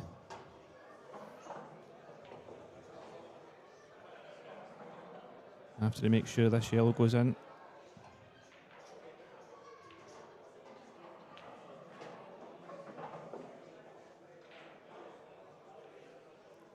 A player of Dunster's ability though is never out the game. He will be relying on a couple of dry breaks from Ross Fairney though. Corey Rees 8-4 up on Johnny McDermott on table 2.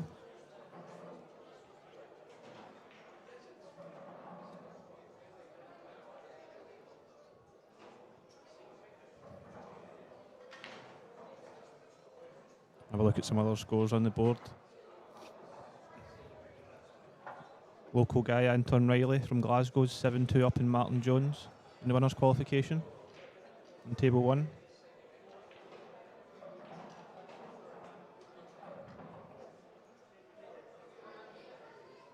Anton beat me earlier on 9-5. He's a very, very good player.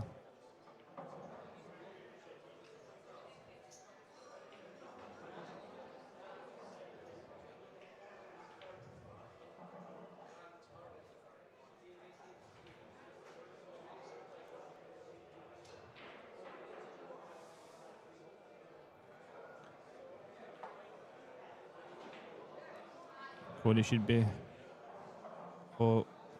Oh, he's landed short in that one. Back onto the main table now. Dunster with his cut break. He hits this break brilliant. Gets a bit offside cushion straight back into the pack again. Where have they landed?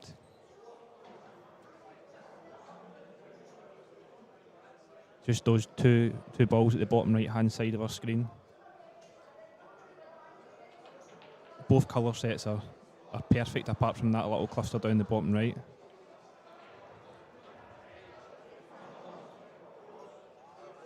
We're trying to play the white off 2 rails and get in behind that straight away. Oh, he's missed it. He's actually landed all right there, I think. He can now play that yellow that's next to the red into the bottom left-hand bag and take the other yellow into the middle bag. It's not what he's played, but he's landed well.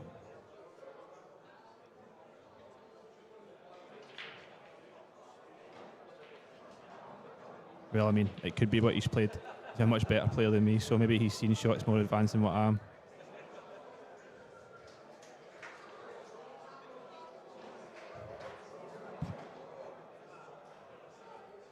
So can we have in the comments, guys, who do you fancy to win this weekend? You can find the draw on the IPA Facebook page on Q Score.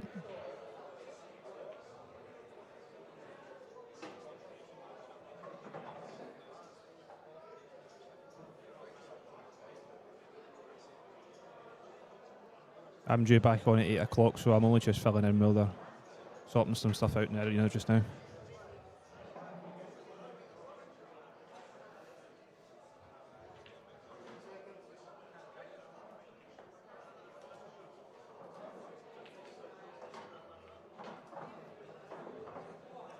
Yep, he's managed to sort out his problem balls in the bottom right hand side.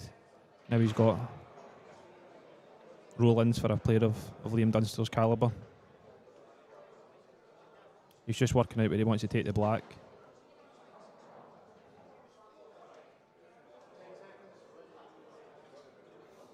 So it'll be right middle, top left, bottom left, black in the middle right.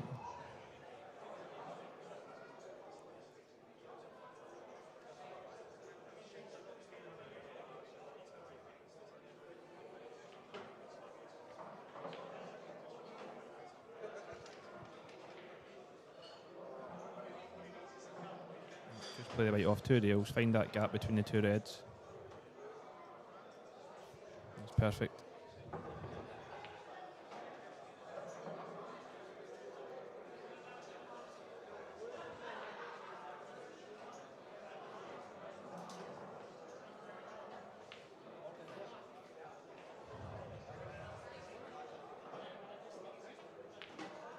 There we go, black in the middle, and that's 5-2 to Fernie as a frame back. You'll now be hoping that Fernie dry breaks in the next to try and get himself another frame closer. It's always tough with the alternate break format. If you're 3 or 4 frames behind at this level, you're relying on your opponent's break to break down in the second half of the match.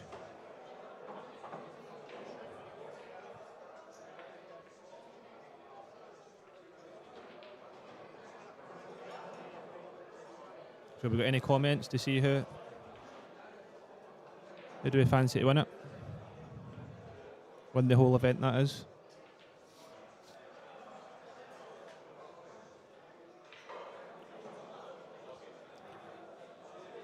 It's an excellent venue, this McGoldricks Sports Bar in Rutherglen. If you haven't been, you should get yourself down.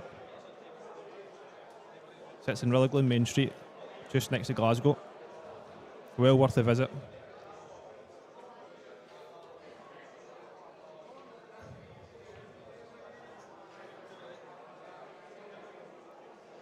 Let's have a look at the other scores. Corey Rees is 8-4 up on Johnny McDermott still. I'm not sure if that hasn't updated on my screen. 2 seconds, I'll check. Oh, it's finished now, yep, 9-4.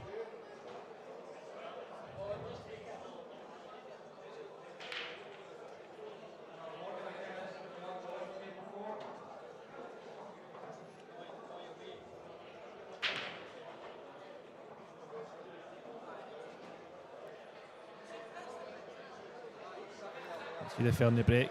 Very similar to the Dunsters, just from the opposite side.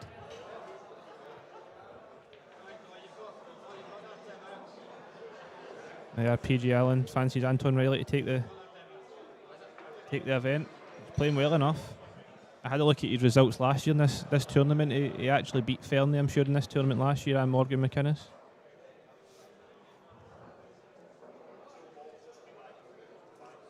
The referee's just confirming that 3 balls are past the middle line.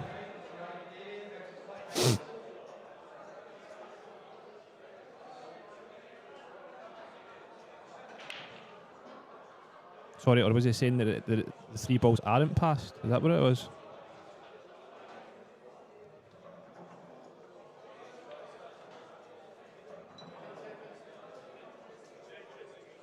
Fiona doesn't look happy anyway, whatever that was that was going on.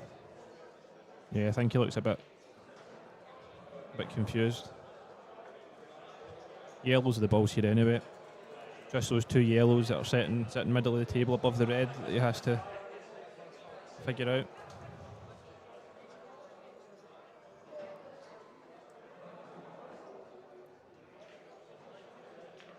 So he does have 2 shots. So the referee was saying that he didn't. In the IPA rules, you have to get 3 balls past the middle bag. For anyone doesn't know from the break, otherwise it's a foul and 2 shots to your opponent. So Dunster just used his first shot of the 2 to break up those 2 yellows at the bottom of the table.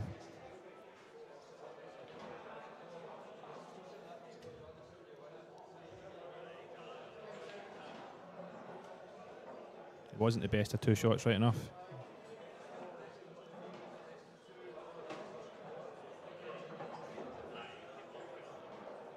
Dunster just doesn't look at it. He doesn't look comfortable. He's showing much more expression than what he normally does. For you, if you watch pool, you'll realise that Dunster is one of the best temperaments in pool. Doesn't really show much emotion.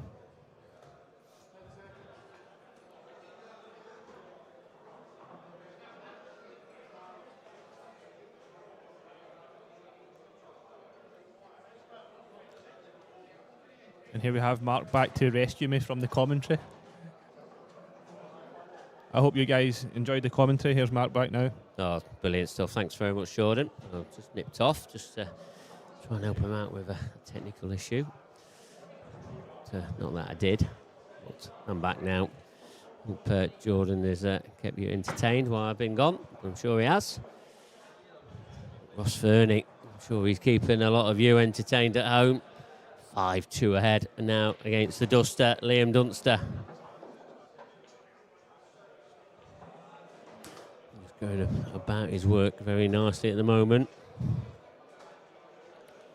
Can he get through to that? That's the question. Anton Riley, 7-3 up now against Martin Jones. Is he going to be the first player into the... Well, no, he's not the first player in the last 16. Corey Rees is. I just spoke to him, actually, just as I was coming back, and asked him if he'd won. And he has won. Yeah. Other matches. Yeah, he's beaten Johnny McDermott 9 frames to 4. So Johnny, he'll go into the losers qualification, and that'll be played on Sunday, 12 o'clock.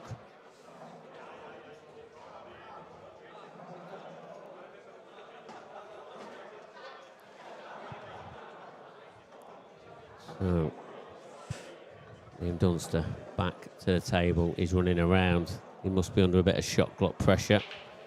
Yeah, he's moving a bit quicker than he normally does. That is a fact. It's okay.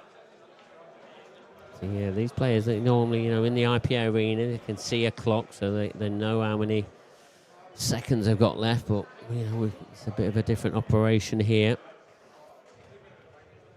But they'll get used to it, as they always do. Great professional players. They adapt to whatever conditions are chucked at them.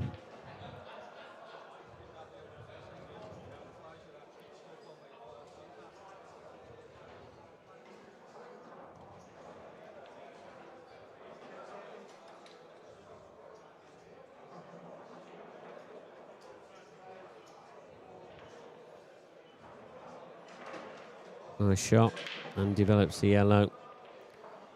Very simple.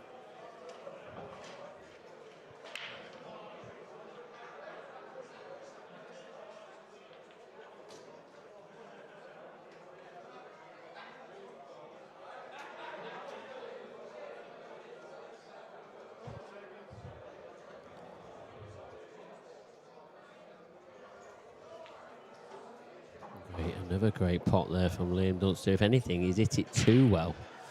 Has to play a similar shot now, on and off the cushion, and wants the cue ball a bit further left than where he is now. Especially if that black does pass into the right centre. I feel like that's the shot. If it does, he's going to try and stun it off the bottom cushion. He is stunning it off the bottom cushion, off 2 cushions. Brilliant shot. Exquisite from the Duster. Martin Jones, he's pulled a frame back against Anton Riley. 7-4 now. Ryan Davey against Clint Janssen. That is on table number 9. That's on another stream table. That is just kicked off. Another great matchup there.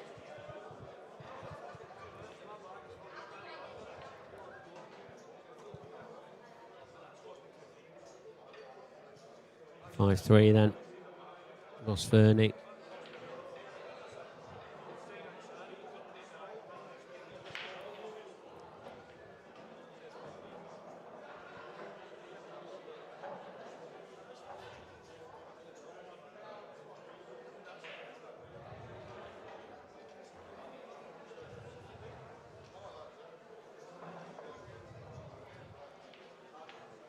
Craig Marsh, Scott Anderson, they're in their first frame.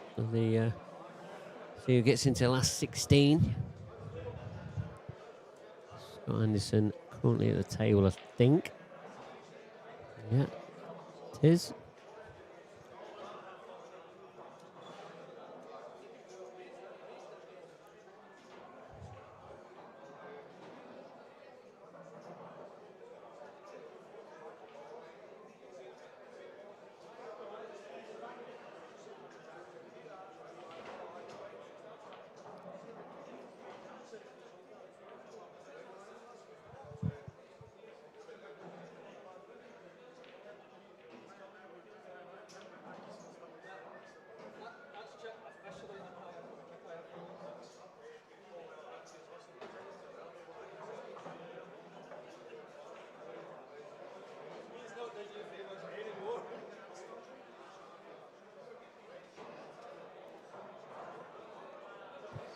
So Ross has just nicked out for a comfort break. Have a look at some of the scores from the losers round quickly. Matt Davis against Billy Sterling. Billy Sterling 6-4 ahead. Race to 7, remember. Stephen Walker 3. Michael Bissett 4. Tom Barley 6-3 up against Jack Park. Mark Owens 3-1 up against Jamie Craig. Stephen Capaldi, he's 5-2 up against Connor Keel. Back to this match. The Duster to break. Needs a ball. Oh, he's rattled one, but the red has managed to find it in the top right-hand corner. First glance at these, it's got to be yellows, I think. Especially the way that this bottom part of this right-hand corner is.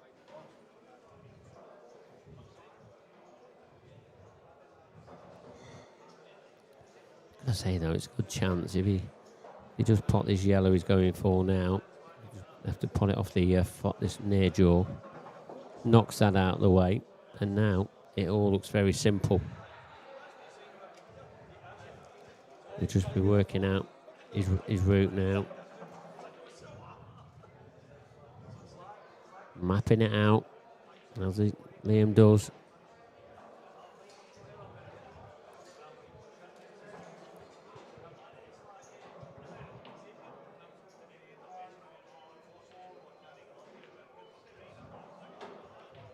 Again, opening up pockets. Clever from the Duster. Just trying to make this clearance as simple as possible.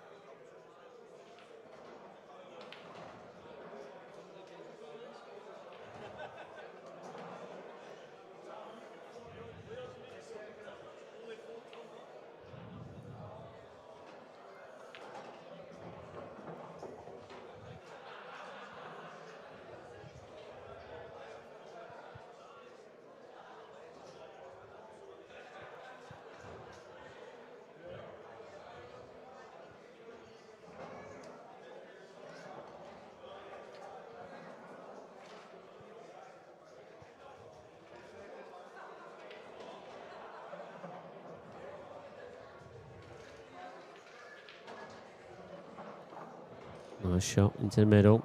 Again, did all he could with the cue ball. Didn't want to force it in and make the pot any more difficult than what it was.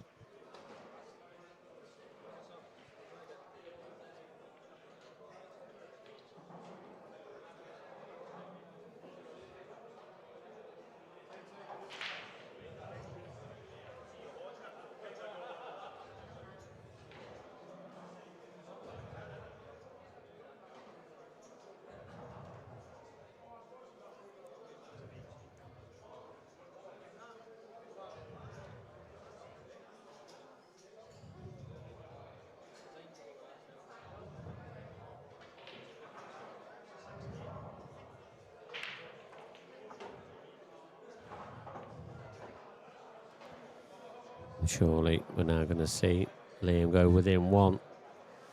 The last two yellows should be pretty simple. Former IPA world champion.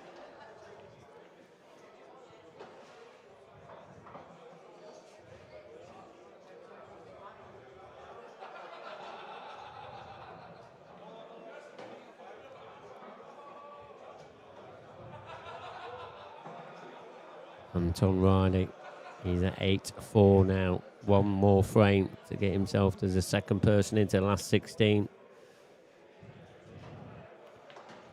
Nicely stunned down there from Liam. Simple black now. Into the right centre pocket to go within one. And within one it is.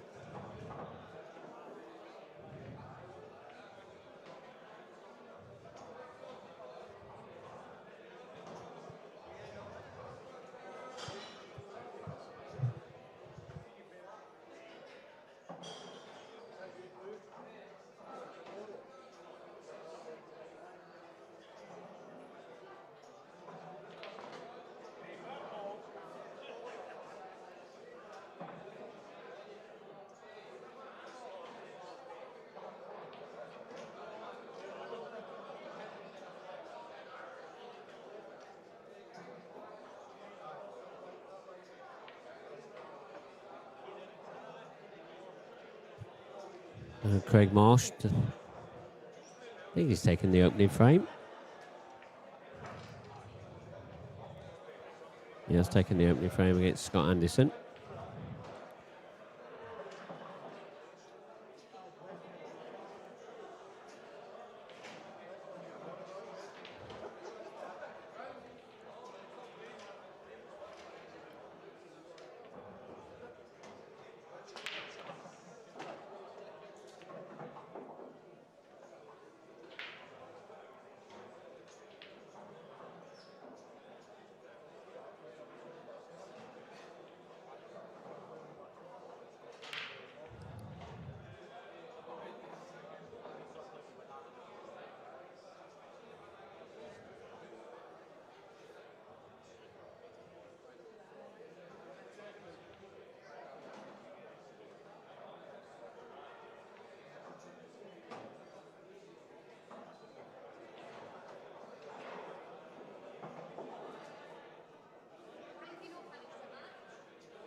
So this is exactly what Ross wanted. Just when Liam was finding a little bit of momentum.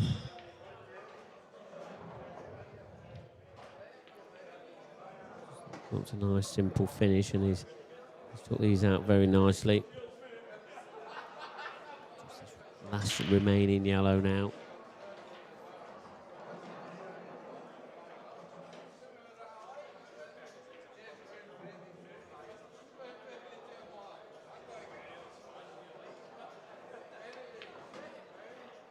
And now this simple black to go 2 frames up at 6-4, and only needing just 3 to get himself into the last 16.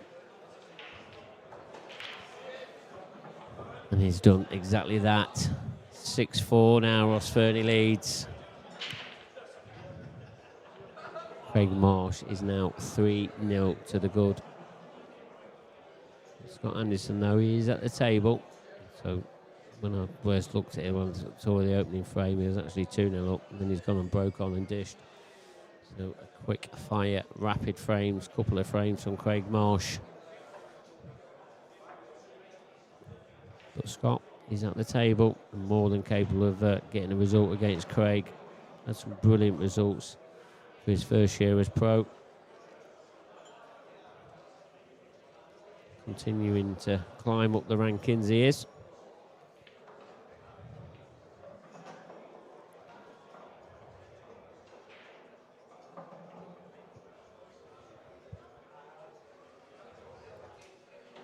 So, in Dunster, his break's not been, his normal, elegant self. I mean, it's been okay, but he's not gone to another level with it just yet. Still early stages, though, in this tournament, but he'll want to get it working sooner rather than later, a bit more consistently.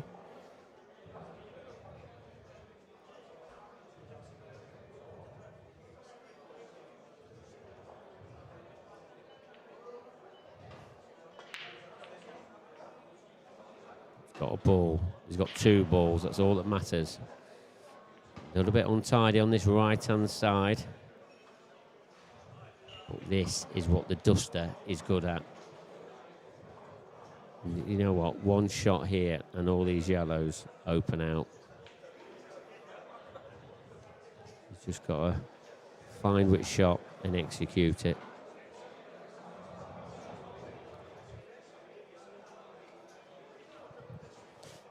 Feels like he's probably got to take the long one first into the bottom right-hand corner. I mean, he can take the one in the top half of the table. Gets him a little bit closer to it. Just ask for a timeout while the player on the next table is just taking his shot. So time will be running the game.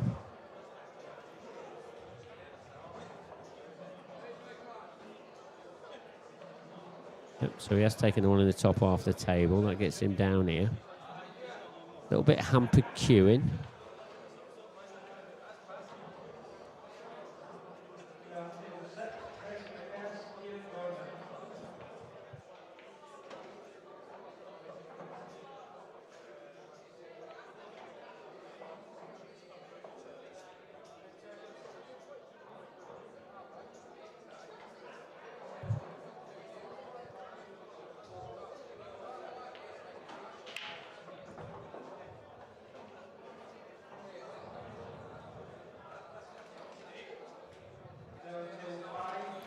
So develop these quite nicely.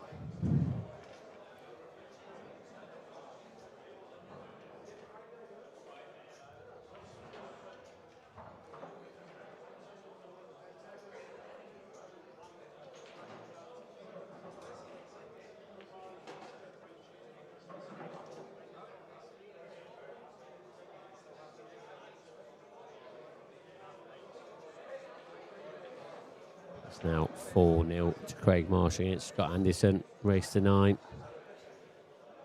Nearly halfway there. And he was breaking in the 5th frame. And he's absolutely crunched the break, but hasn't got a ball. So Scott's come back to the table. Back to this match now, named Dunster.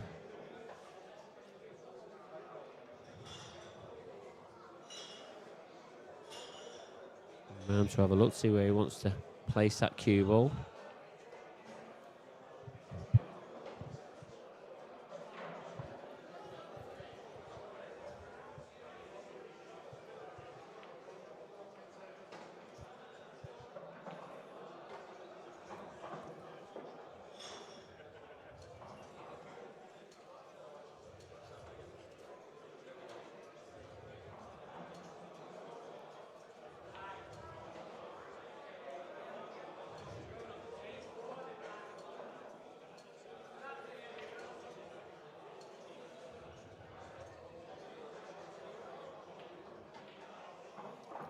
So Liam looking like going within one again.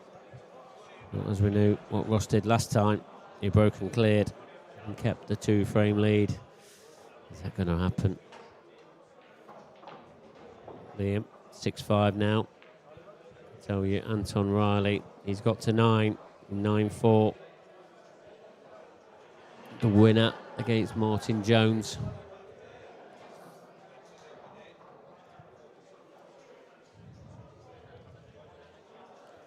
So Anton Riley finds himself into the last 16.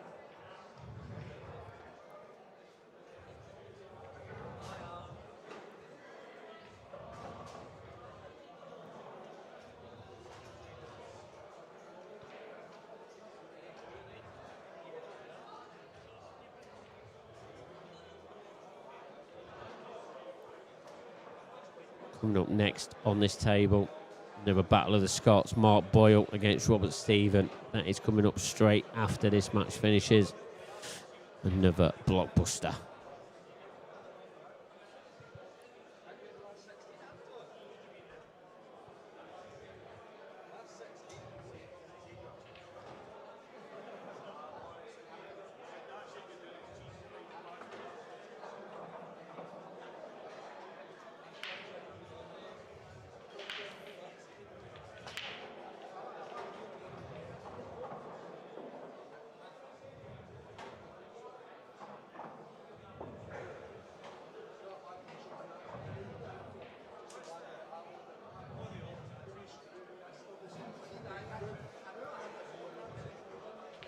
So Ross once again gets the ball off his break.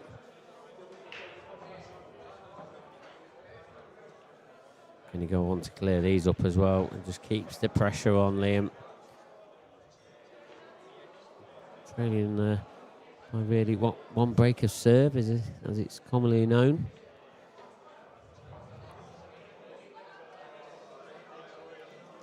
But to do that, he needs to clear these up. Scott Anderson is on the black to get his first frame on the board. Can he pot it? Yes, he can. 4-1. He's holding that hand up in apology, so he must have had a fluke or a little bit of fortune. Where's Ross Fernie gone?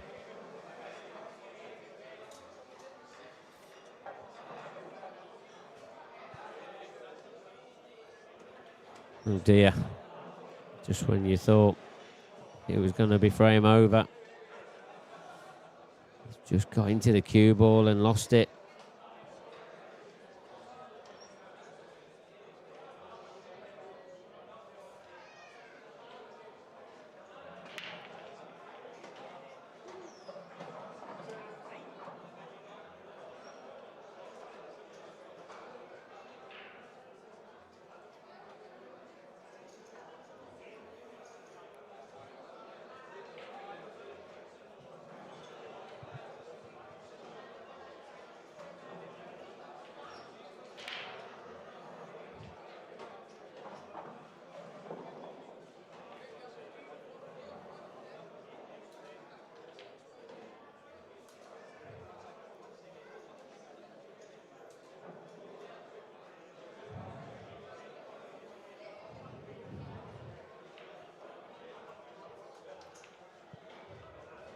Oh.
So looking like now Liam, he's going to be levelling this match up. But a huge error really from Ross Fernie. How much is that going to affect the outcome of this game?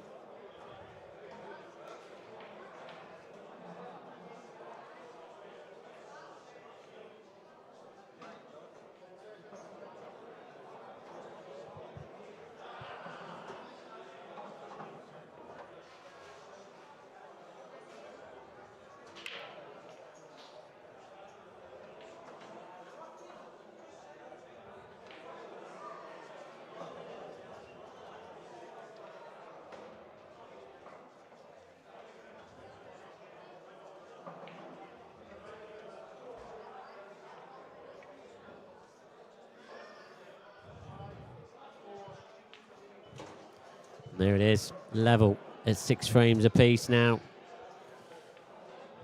Into a best of 5.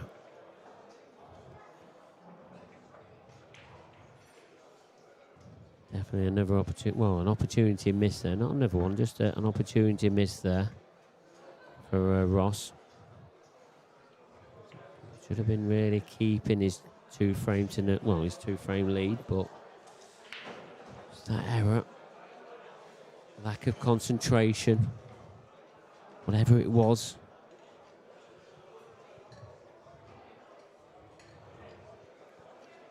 He's got this match evenly poised at 6 frames each.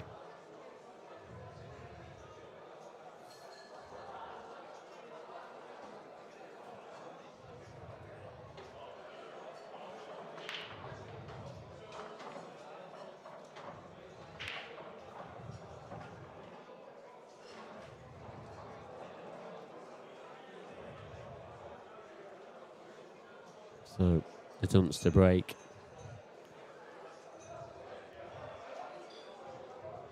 Starting to work. That could be bad news for you Fernie fans out there.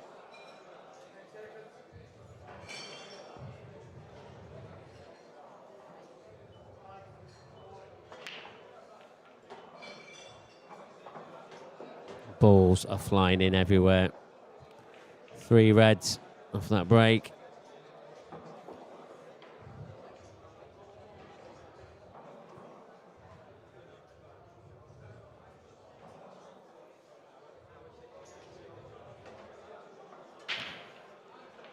And because he's got 3 reds, he might elect to take the yellows. I'm not sure. Can he get through to the opening red in the left centre? I think so. But sometimes loser. When you put this many balls off the one colour set, it can sometimes be a bit more difficult to get on certain balls. So you've got more balls about, it gives you a few more options. But on this occasion, it's perfect for him. So looks like he's going to be taking the lead. Now, you'd expect him to clearing these up.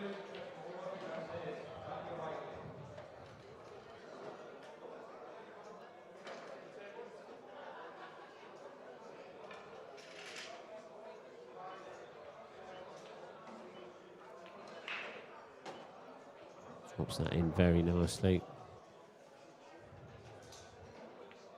We're just going to stun this past his red.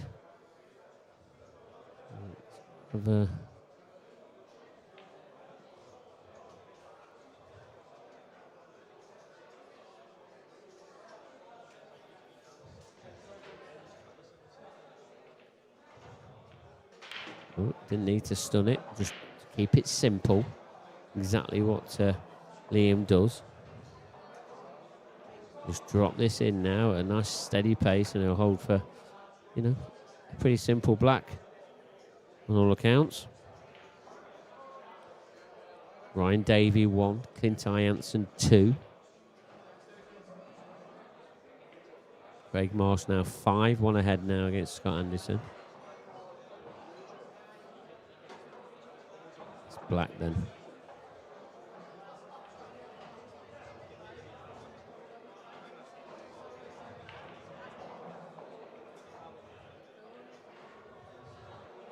Not been ahead in this match since the very first frame. But he is now. He's back ahead. 7 frames to 6.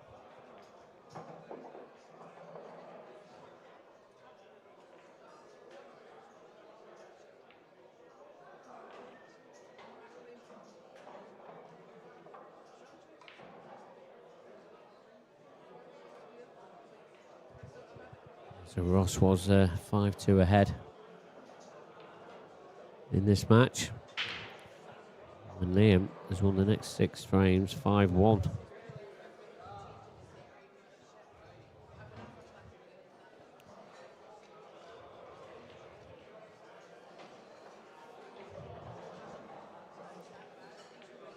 Ross to break though in this one. Seems very relaxed there, Ross does. There's Clint Jansen, I'm just watching on your screens. Going about his work, looking like this is going to be taking a 3-1 lead now.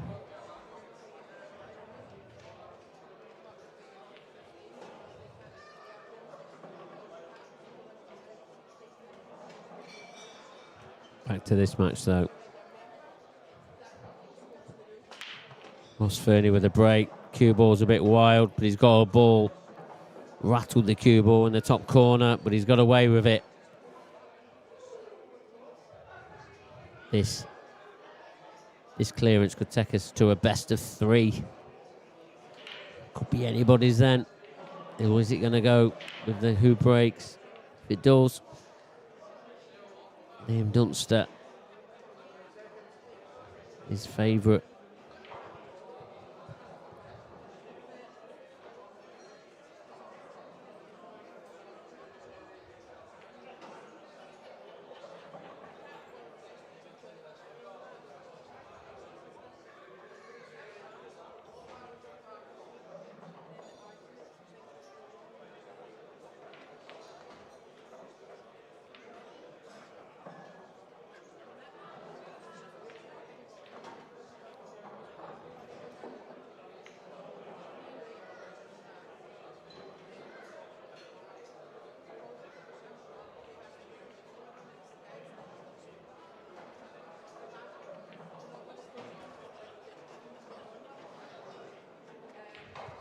Got a little bit of work to do on that left-hand cushion. He's got to get the cue ball over there. I feel that it's going to be his last ball, but all he's going to have to do is just drop it in with an easy black into the right middle.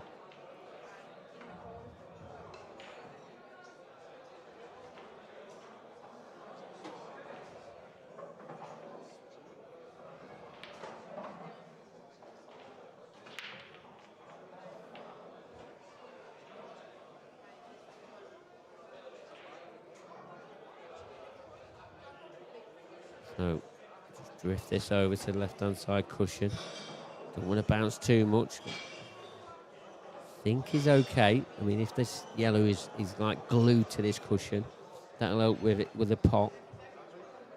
I mean, does he might have to play this rear tracer side, so when he does bounce off the cushion, it misses that red. So that's the last thing he wants, is to be glued behind that red. Just to make sure he glances past it. Yellow's not there though. He's missed the yellow. There's tension.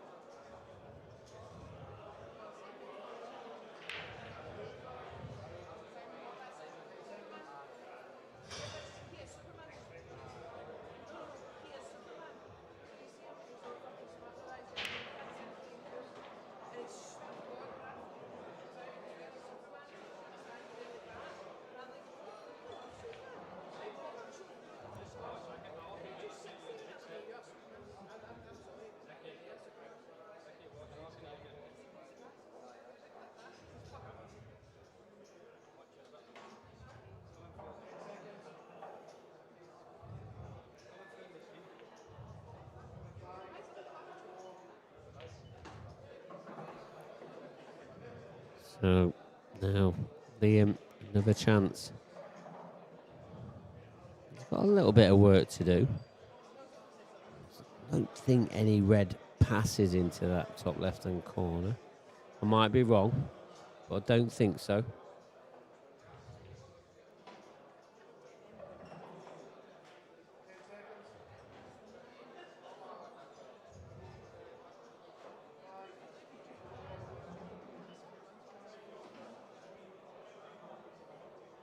Just a containing shot. Feel though, if Ross can hit this, it's not easy. Does he come off the two bottom angles here? And it's a very small window. This is not easy. You feel he misses it, he's going to find himself two behind. It's on its way. Oh, just misses. Good effort. One free shot, one visit though for Liam. Have we seen Ross Fernie's last shot? Or is he going to get another chance?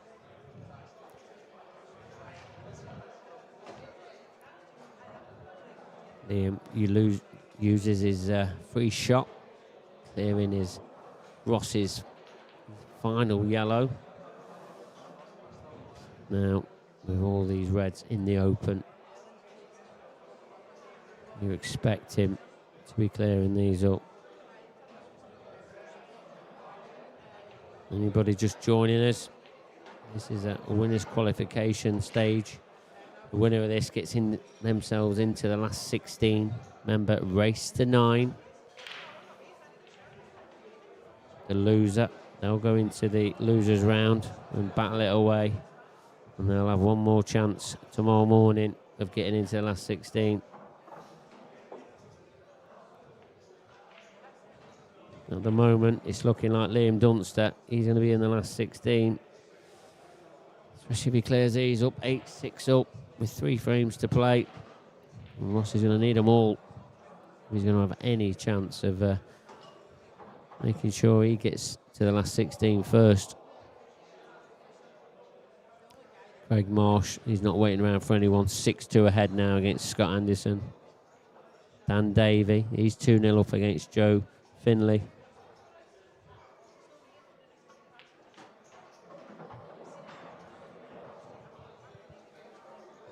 Ross is just waiting for a chance. I don't think he's going to get a chance in this frame. He's just going to have to beg and hope that Liam Dunster just break dry in frame 15.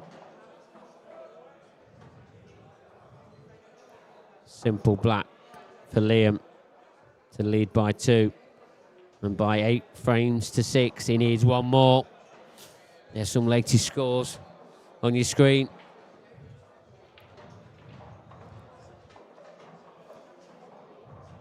The grid at the bottom, that's the important one tonight. That finds out to see who gets into the last 16. All the others are all like losers rounds. As you can see, that's that Liam Dunster, number 8, gone on there, the 8th frame.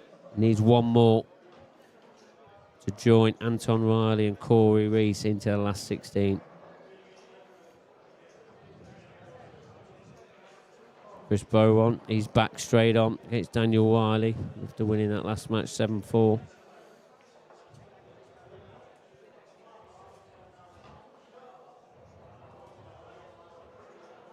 So Liam Dunster to break. As I said, have we seen Ross Fernie's final shot? That miss into the top left-hand corner. How crucial is that going to be now? Even that in off when he was 7-6 up. Sorry, 6-5 up. Looking like he should have gone 7-5 up. Liam, he'll just be hoping for a ball.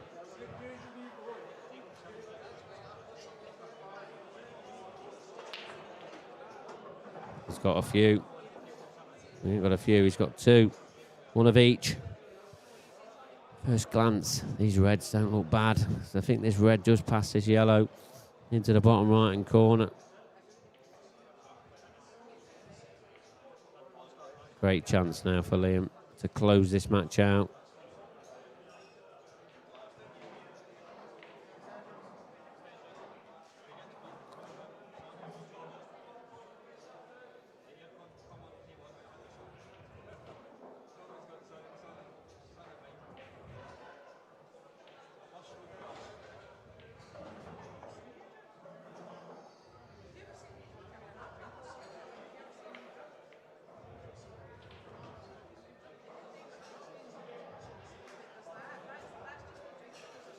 So he is upped in reds. Just tries and glances off that, just to leave himself the correct angle. You've got to say he's in perfect position here.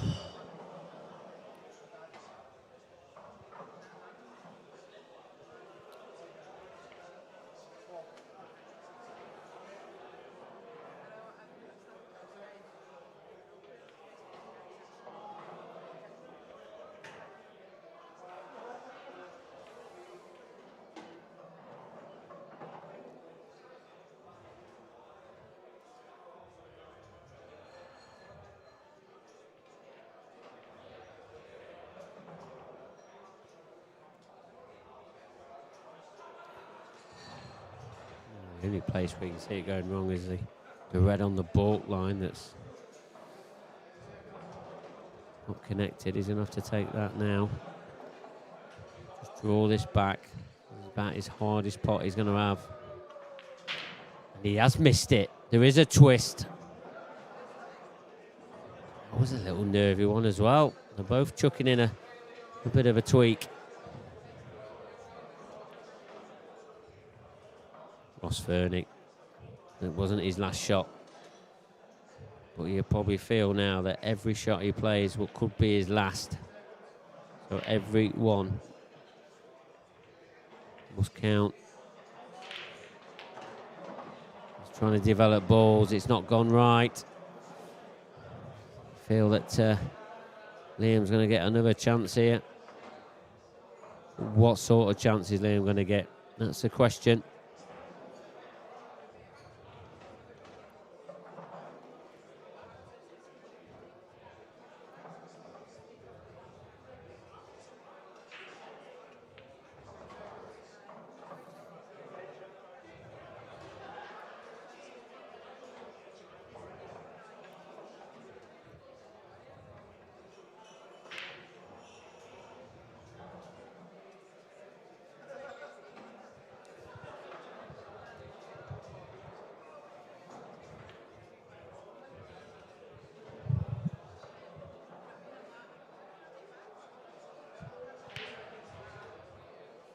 So Amper queuing here. Don't want to be pushing out the boat too much. Is he on this yellow?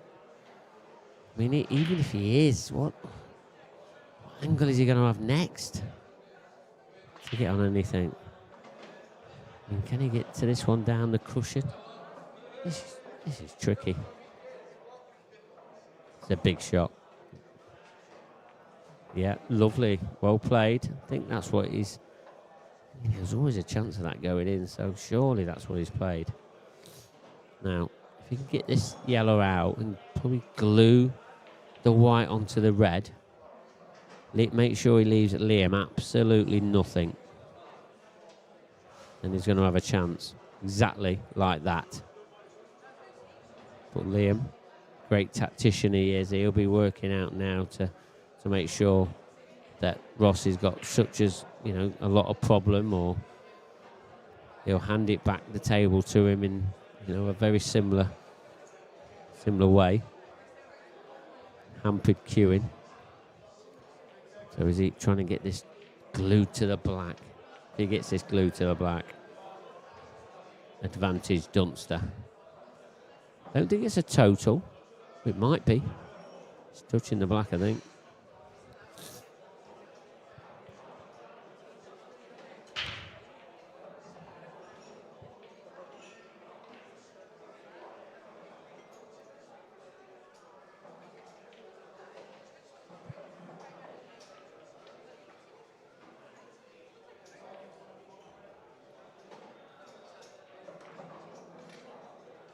gone between the middle of them. That's a poor shot there from Ross Fernie. And that is surely that now. That is probably going to be his last shot.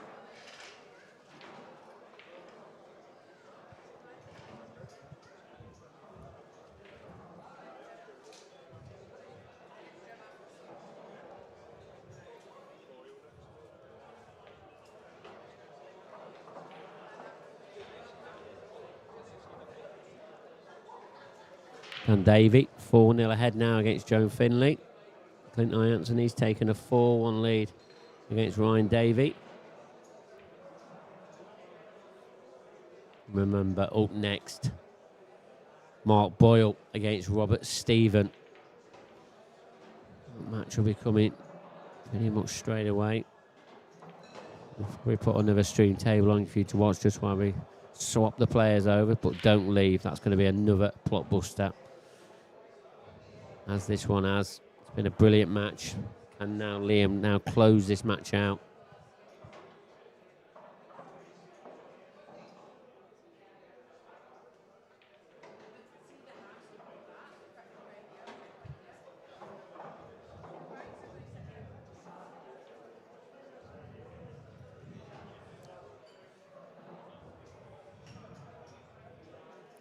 It's been a pretty good standard, this match. I know we've seen a few misses and that, but you know, both these players will have ultra respect for each other.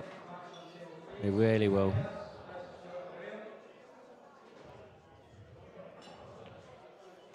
Nicely done.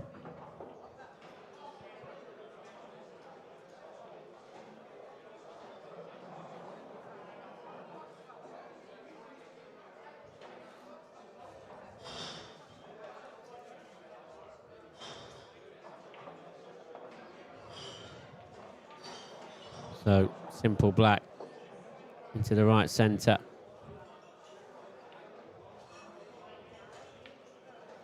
Simple black it is. Well played, Liam Dunster, safely into the last 16.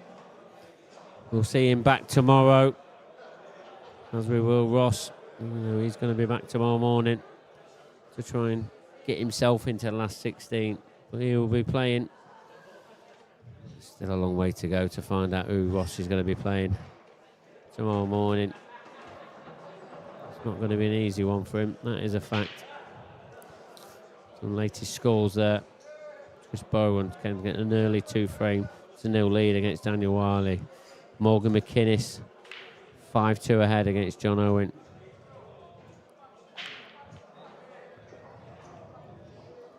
And Davey 5-0 ahead now. Not wasting any time.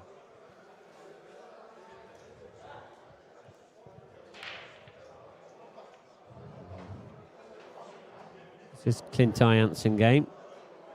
Ryan Davey, currently 4 frames to 1.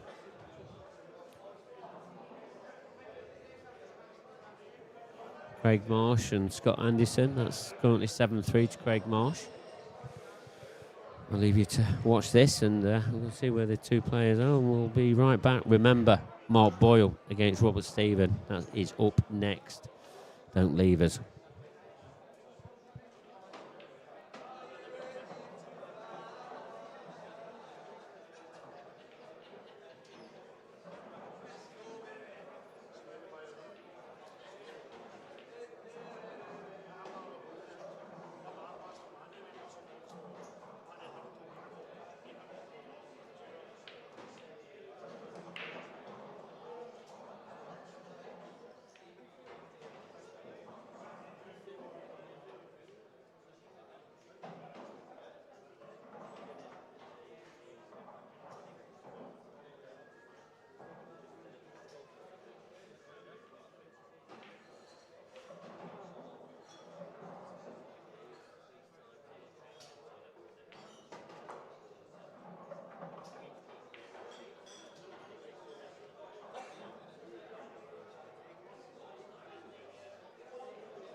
selector. Rewind selector. Rewind selector. Rewind selector. Rewind selector. Rewind selector.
So, welcome back. Looks like this match just getting underway. Another exciting one.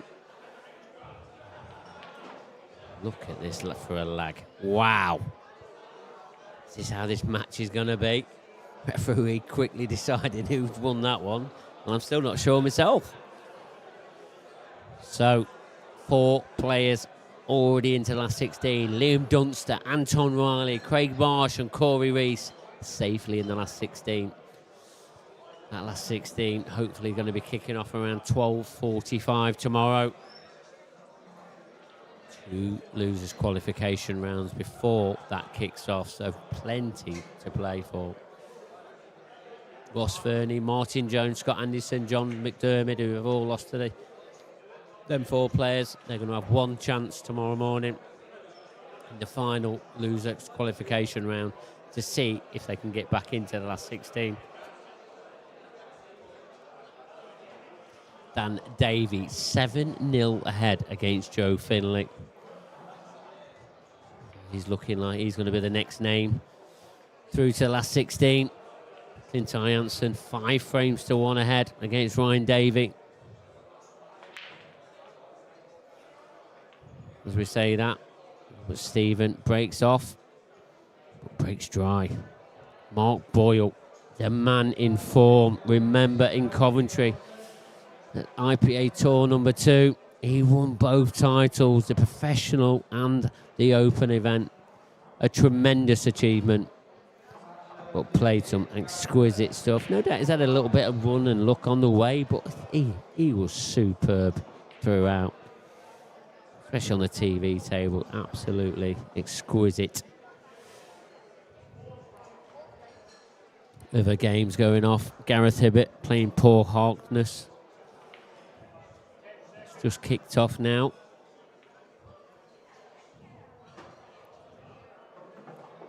Just as we're saying that, Mark Boyle collecting these yellows.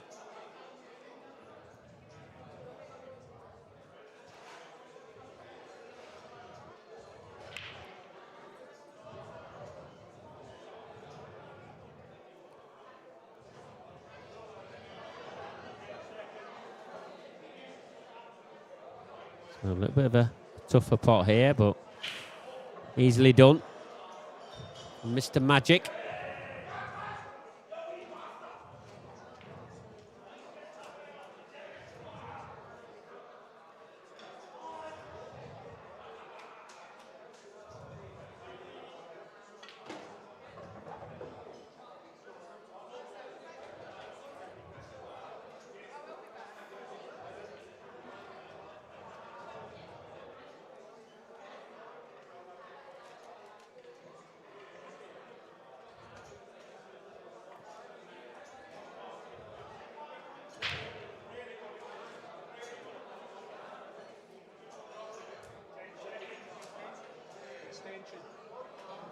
Joe Finley, he's got a frame back. 7-1 now, Dan Davey leads.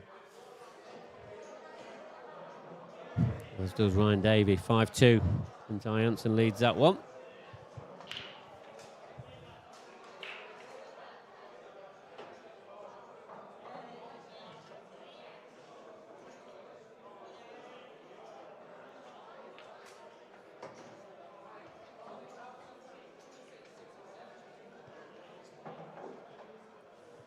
Ten tables in operation here.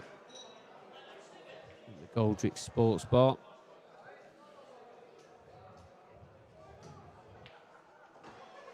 What a brilliant shot there from Mr. Magic. Absolutely majestic. Great start. Punches up table, but has he overrun this? Is he snooking himself? He has. Put a lot of extra into that. Just got a bit extra into it. Can he pull out his sleeve this time? Slid a little bit, but he's made contact, so he's only got given away the one visit.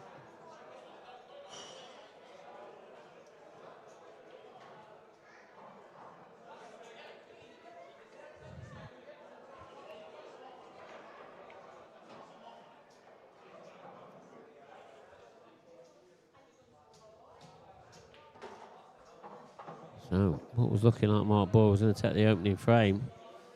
That error. But early start, early stages of this match. The first frame again. Roberts just got a little bit into that, and more than he wanted. But you feel, this long potting. Both these players, former snooker professionals. Robert probably a little bit more recent than Mark, but not really by a lot. So these should be bread and butter for Robert, and exactly that. Exactly that.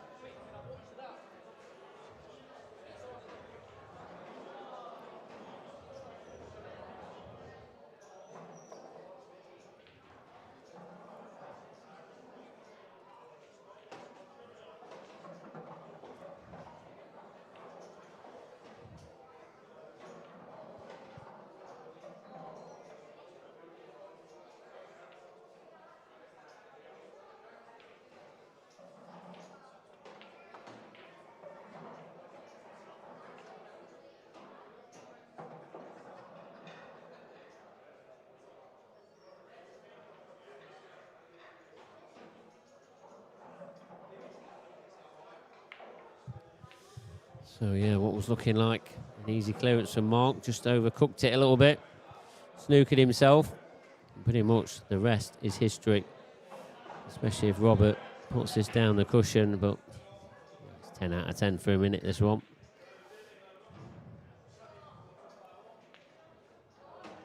Near enough the heart of the pocket.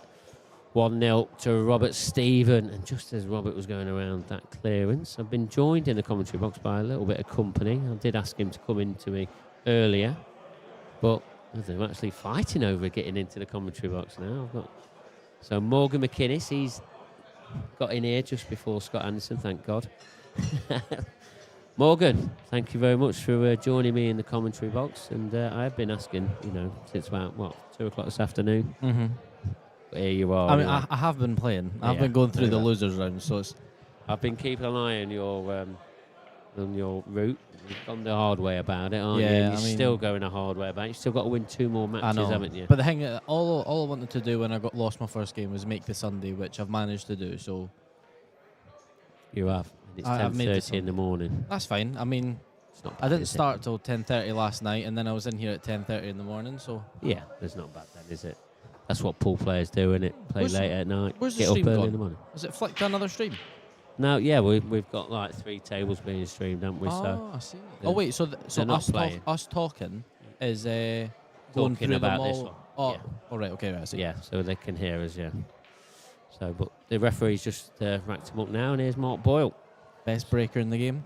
Yeah, the cup break. without a doubt. Unbelievable. Do you remember him at the tour like, a couple of weeks ago? Was it 3 weeks? Yeah, I think it's 3 Oh no, it weeks was the now. end of May. It was unbelievable. As soon as I say that, he goes dry. But Yeah. he has the best break in the game. Commentator's curse. Welcome to commentary. But yes, he was unplayable. Well, I think that's the best way of describing it. You know, when his break is absolutely on fire, it's unplayable. And as a player, when you're sat in that chair and you're seeing him break like God, it's quite devastating, Yeah, it's isn't it? demoralising. He breaks, and it's just there never seems to be a problem. He just does. And he does it so effortlessly. You almost like resign that frame. And Well- that's not the way Pool has played, and Bob's got a little bit of work to do here. Yeah, both had a dry break already. In this, they've had a break each, and they've both been dry. So you've been firing through all your matches, haven't you? I know, yeah. What did you say? You're like a I'm tournament No, director's I'm a dream. tournament organiser's dream. I remember the words. You watch tomorrow, you'll get some right little stagnant game. I won't know. you? I'll end up having to fudge someone. Is this game's getting timed as well, isn't it? I'm Yes. sure I've just seen Bob say extension. Yeah, they So are. what is it? 30 seconds a shot, another 30 seconds, 30 seconds, yeah, the normal IPA clock.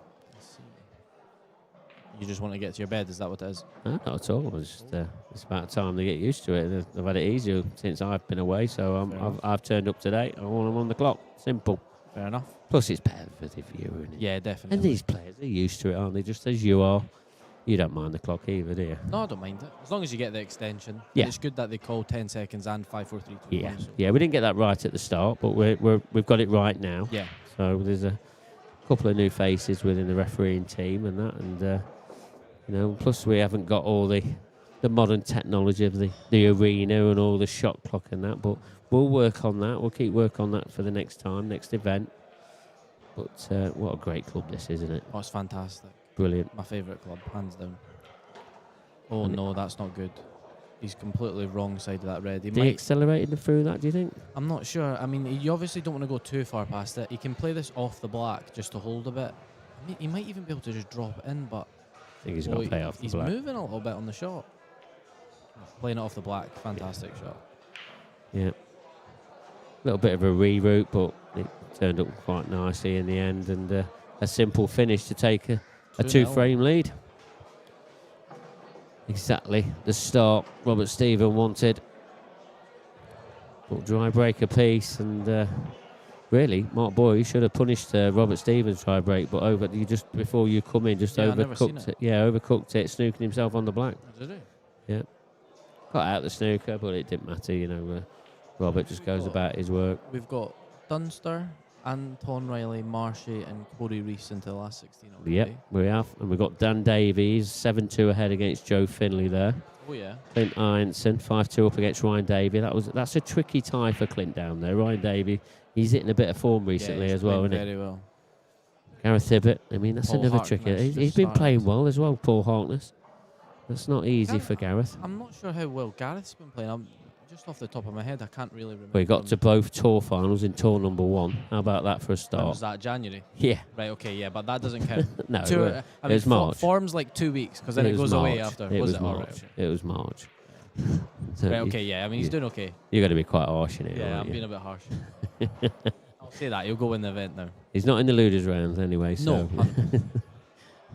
No, I am going to criticise you now. You just start impiling on the pressure on the players. But yeah, it's good to have you in the comms box. A little bit of your knowledge, or young knowledge, I've got to say, isn't it? So, but you seem to be playing pretty well this year as Oh, well. I'm You've been really pleased with your yeah, I don't know where it's Your come form? from. I mean, I've just been doing the same things I usually do, practicing the same way, but I don't know. You don't really play with any decent players or anything anyway, do you? Struggling But around I've there, not aren't really you? been practicing with Dunster Oh, much, yeah. if I'm honest. Yeah, I know you did. I did a lot, last year, didn't but he plays the same way in practice the way he plays in a match. know he And does. sometimes it could just be robotic, him just dishing everything, if you know what I mean. He doesn't miss, so you go for like a 3-hour practice and he doesn't give you much. No, it makes the game look incredibly easy, doesn't Yeah. I know he gets a lot of stick on there for being boring, but I know. his cue ball is exquisite, I and know. anybody that understands the game, it is superb. No, it's ridiculous the amount of stick he does His get. pattern play is it's incredible. This is a really tricky finish. I'm not sure what's going to happen here. This frame's got a lot of legs in it. Yeah, them two balls, that red and that yellow near that black. Yeah. It's not looking great. He just potted a yellow, yeah. What's he doing here? Yeah, just a containing shot. It's not really the best cue action from Robert. Not one I'd advise to anybody taking up the sport today. The way that he's doing that. Not sure about that. I would have been trying to get the top right bag. I'm not sure how much you could have seen of the top yellow, however. Mark's not wasting any time. Hanging cushions. It's fine, To be isn't fair, it? this frame's got so much legs in it. It's unbelievable. Yeah, and I think Mark knew that, didn't he? The way that he went about that shot. Yeah, I suppose. He's just developing his bad balls. Or they're not even bad balls, the ones down there, are they? There's Bob going. Trying to develop a game, but Yeah, not getting anywhere. yeah, it's a bit of a nothing shot, that, was it? I think Mark's going to double the red near closest to the black and try and move the red at the top of the top cushion over to the right-hand side bag. Oh, no, he's just playing the white ball. Doesn't want that to drop. Great shot. And then he's left that, if that double is on, then he can just Yeah, 100%. fade it onto the plant and double plant. So Bob's in a bit of trouble because, yeah, you're right. That is a double now. So game is on for Mark Boyle.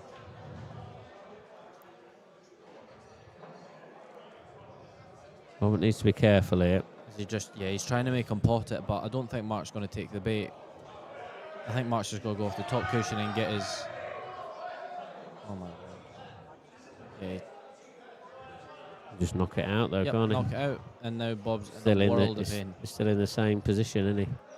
I mean, do you hang the bottom left bag? He's got to, but that's not easy. There's It's not a lot of easy room, 'cause is there? yeah, you can hit both knuckles, come out, and then the frame's gone, but he's got nothing else. What's he doing? Is he just going to try and kill a red? Just knocking it on the side cushion. Is he at the cushion? Yeah. He has it at the cushion with a white. Okay. I don't hate that shot, but he's still so far second favourite in this frame. Dan Davey, 8-2 ahead now. One frame away from being the 5th player into the last 16. Against local player Joe Finley, he's done really well. He's had a good run, and he's going to get one more chance tomorrow as well if that match does end in the next couple of frames or so.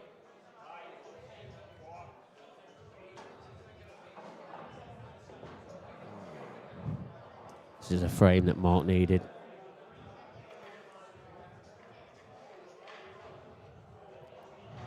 I always find the first frame's the hardest one to get. Maybe that's just me. Yeah, it is. I mean, yeah, he had a good chance in that very first frame. Didn't take it, but you feel like once you've taken this one, you haven't really been punished for it, have you? Yeah, you still a break of serve down, if you want to call it that. Mark playing here. He looks like he's trying to develop his bad ball now. He's looking at something. Is he pumping it in off the bottom cushion and going back into it? Oh no. The red ball's flying around a bit. It's not turned out too bad though, is it? But that red on the cushion. Difficult.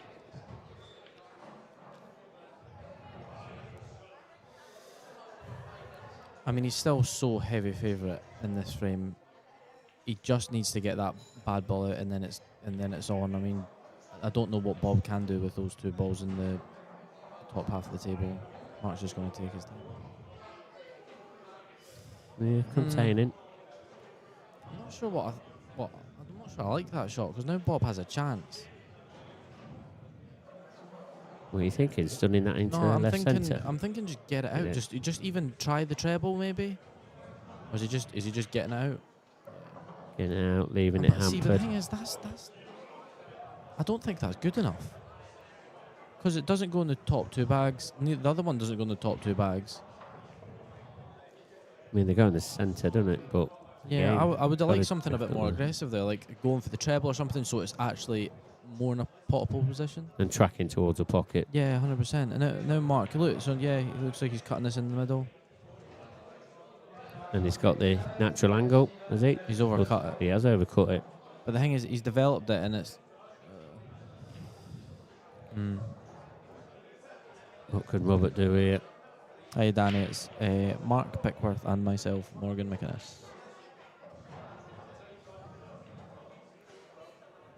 Just answering the old questions on the chat, are you? Very good singer is Danny. If Is he? that's the Danny I'm thinking of, yeah, it's Danny Wilson. Yeah. Got somebody local, is it? Yeah, he's one of Mark Boyle's very good mates. Oh, I see. Very good singer.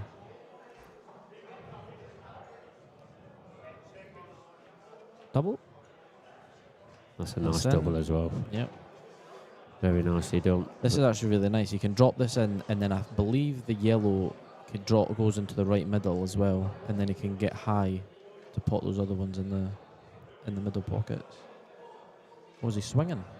Well, he ain't got a I lot think of he's angle swinging if off. he is. Yeah. He is though. Oh, that was a bit. It slid a little It bit. did, didn't it? He's not hampered, so he's actually okay here. He might be a bit straight. If he is straight. He might have a bit of angle. Oh, I've no idea.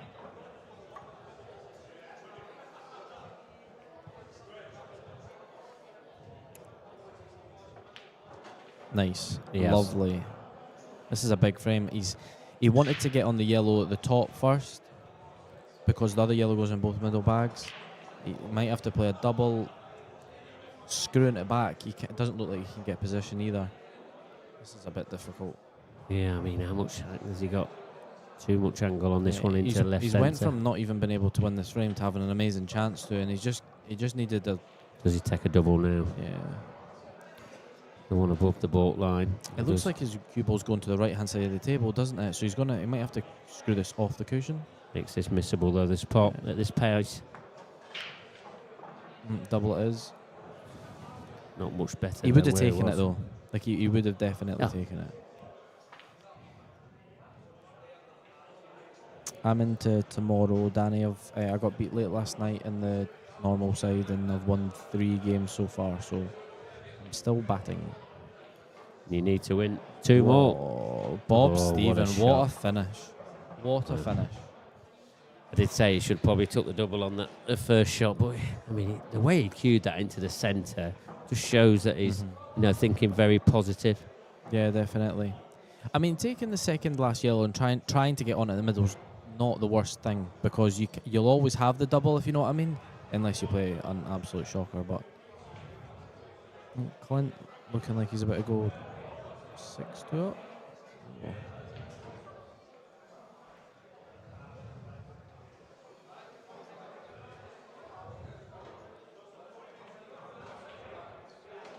Lovely.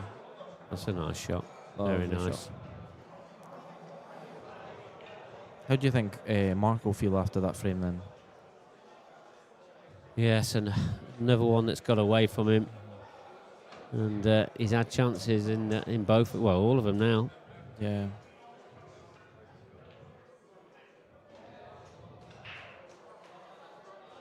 Needs to get this break working though. Needs a ball. That's Try again. Unbelievable.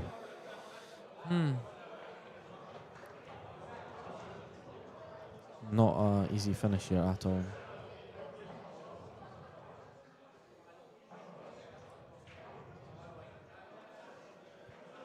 Yeah, a little bit tricky on the baulk line. I mean, he does have an angle on the left side of the table to go into the black and the bad red. But again, the 2 balls at the top of the table aren't nice. Yeah, and this is now we've got more legs on it. He seems to be hitting the cue ball just a bit too hard, Bob, because it's kind of like sliding and spinning as soon as he hits the object ball.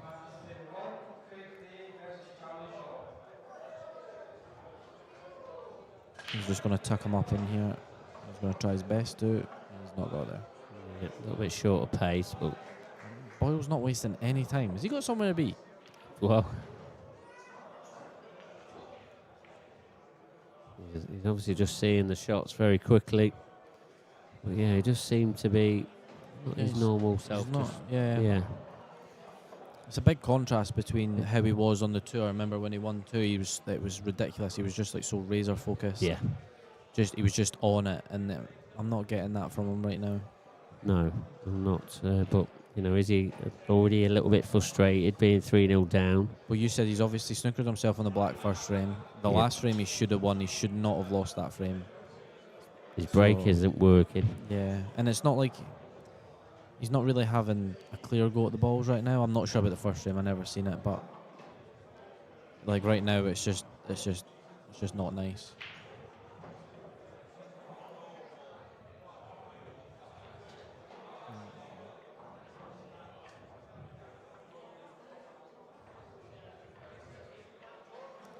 Nice, very very nice.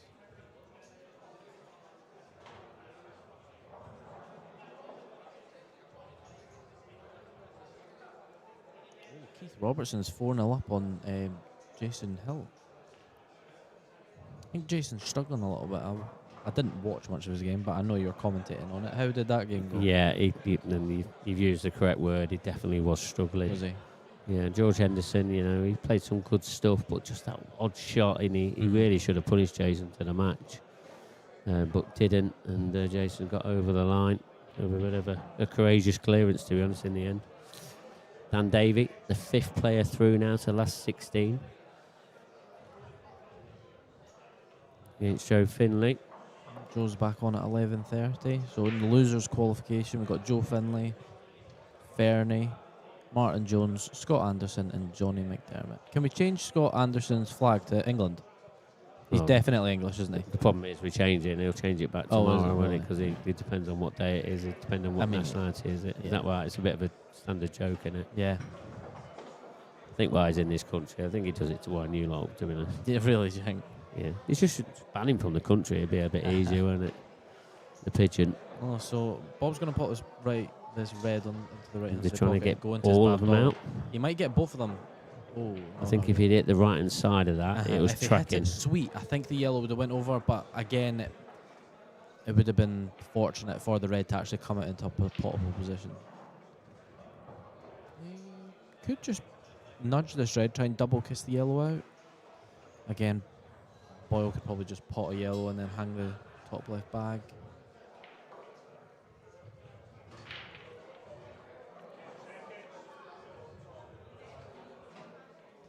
Oh no. That's not what Bob wanted. I think Bob kind of wanted the red to stay where it was, and Boyle straight down again. He's not enjoying this. No, doesn't seem to be, does he?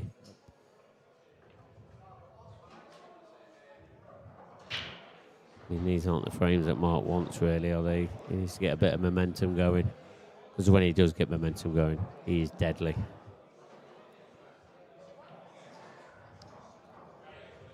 Mark going to play a safety here? He really wants to go game. You can kind of tell that he really wants to go game, but it's. I think he pot this ball and then just lay a snooker and then go game.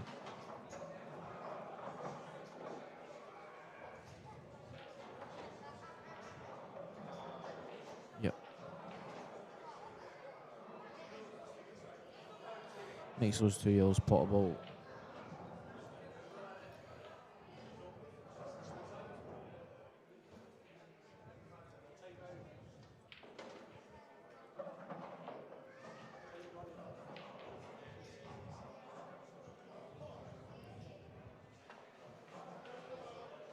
Yeah, it was an easy out for him there.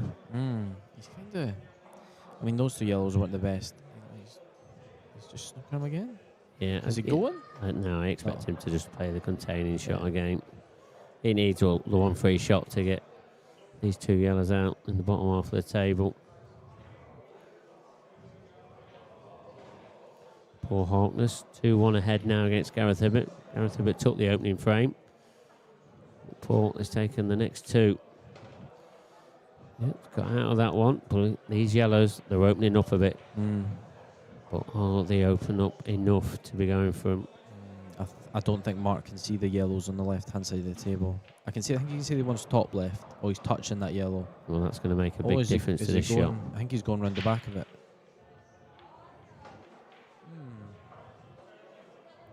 There was always a chance of that happening. it would have been a fantastic shot if he managed to total him.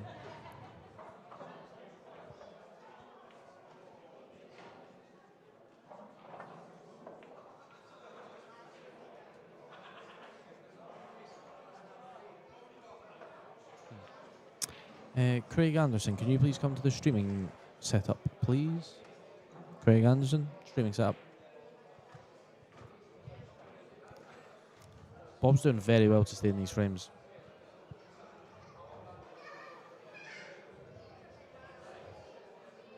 Oh, what have we got going on here? Oh, that's too hard. Oh, Knocked he the might red have out even. as He's, well. I think he might have even left him on his on one that red.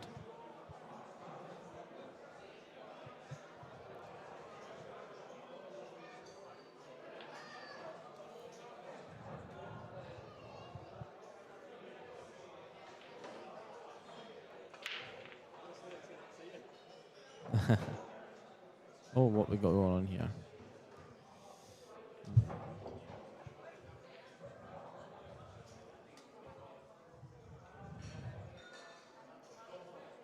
Paul Harkness is. Oh, he's got another red. I didn't see that one. He's got a chance here to make it 3-1. Ooh, nice. Oh, that's a big bounce off there. I don't. Yeah, he's looking at it now. It goes in the right middle. He's going to have to pot this and go through the gap. He's going to leave himself low to get on the black at the top. It's not going to be easy. You're right. He needs to go through the gap of the He needs yellows. to get on it. He's not hit hard enough. That's a chance. Ooh. Oh, I don't know. Oh, this is difficult. it's getting on the black, innit? The thing is, in this situation, all you're saying to yourself is get the pot on the red and just take whatever you get on the black. He might be able to hold off the two yellows at the top left of the table. He might screw off the side cushion, top cushion. He's playing for the knuckle. He never meant to hit that knuckle, but he's missed the pot anyway. Yeah, under hit that. Yeah. And now Mark has his wish. He's got some balls to pot.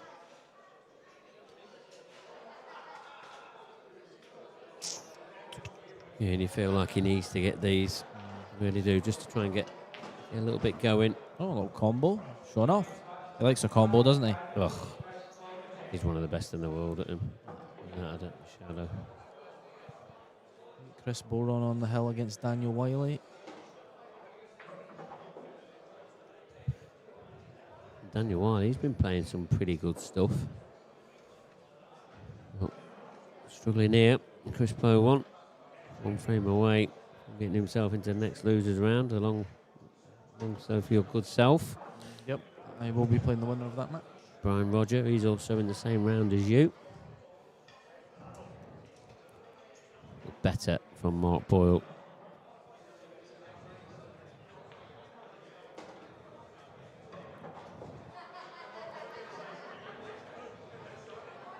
Yeah, he needed that. He needed the first frame. Because when it starts getting to 3, it can easily go 4, it can easily go 5, 6, and then the game's just gone, isn't it? Yeah, we know that both these players can reel frame after frame off. But 3-1 now. Just snipping out. Mark's going for a toilet break.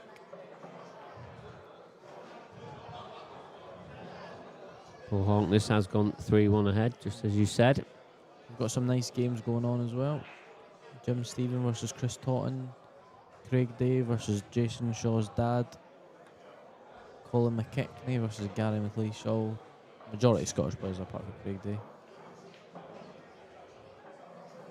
I believe there's another tournament in here in December, is that right? That's right. There's going to be the Masters here.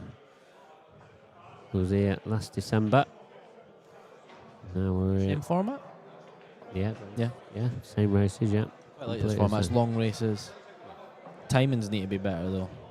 Yeah, they do. But I think they were slightly off, but I'll give you some tips, Pickers, don't worry. oh, right, that's good of you. Tips from Morgan McInnes. I've got no idea how to run the tournament. No, exactly. But yeah, I mean, I know you spoke to me this morning about some of the timings, but we're there now.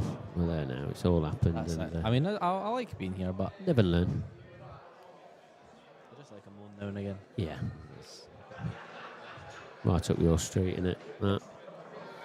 Well, at least you're enjoying it. That's the main thing. I think everybody else is enjoying it as well. You've obviously had a few chats with some of the players and that. Would that be fair to say? I think whatever you run in this club, people enjoy. Like, these are all brand new tables. I think this is the third lot of Supremes Paul's brought in. What, this year? No, maybe I don't know. Since he's been here. Since he's been here, he only opened in 2020, and this is the third lot of Supremes he's brought in. So it isn't just like he recovers them; he actually brings in new ones as well.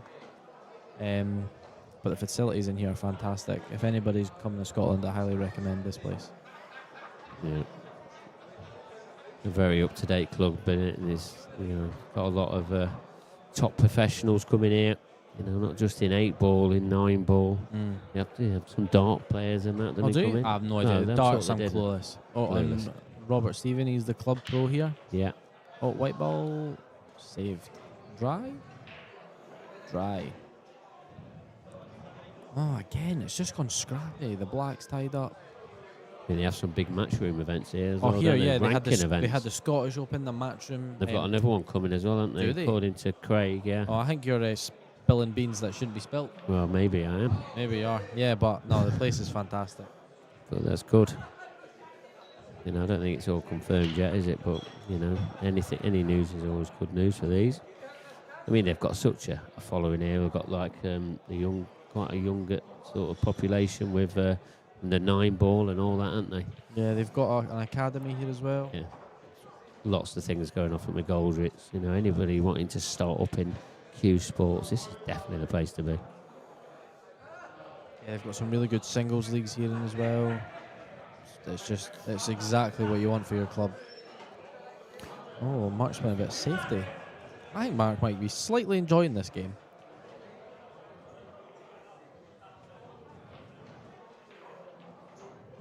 Not where he got his touch there yet, but No. it's not bad. I mean, the blacks, I thought it was such a... Yeah, like... All these frames have gone quite scruffy, haven't they? Yeah, they have. I mean, it's just not in... It's not enjoyable for a player, is it? I mean, like, Bob will be playing that shot knowing a hit's good enough, if you know what I mean. Like, it's a bit of a weird one. You want to be playing with like pressure of like, if you miss this or if you do this or you don't do that, then you will lose the frame. Whereas right now it's kind of a lot of development, but they're really important shots as well, because it could just be one shot and then the frame just turns on its head.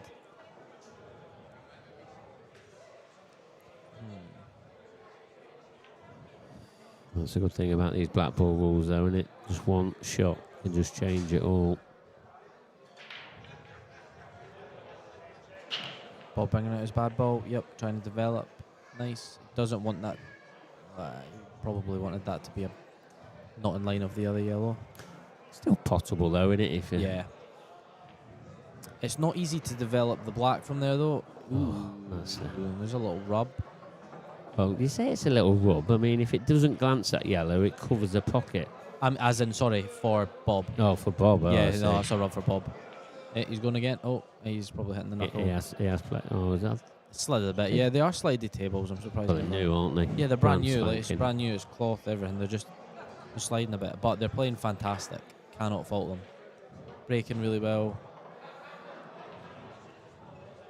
And that's another see, look. example. Yep. That's what happens though on new. Wouldn't surprise me if they're new balls.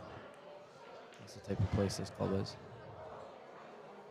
Yeah, it has all the best equipment. Even the snooker tables are absolutely fantastic to play. I had a hit on it because the IPA scheduled my first game at 10:30 in the morning, and then my second game at 5. I managed to have a hit on the snooker tables, and they're fantastic. Heated, very very good. Oh, and that's a lovely shot. Yeah, played that well. Good cue ball as well. Bob can't instantly reply by getting that bottom bag.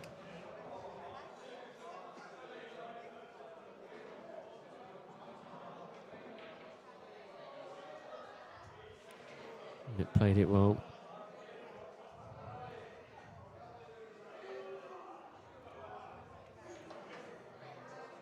Oh, now Mark could pot this ball just above the black. He's not gonna. He's gonna just bring out his bad ball at the top side of the table. He's gonna try. It's actually really tricky, isn't it, Mark?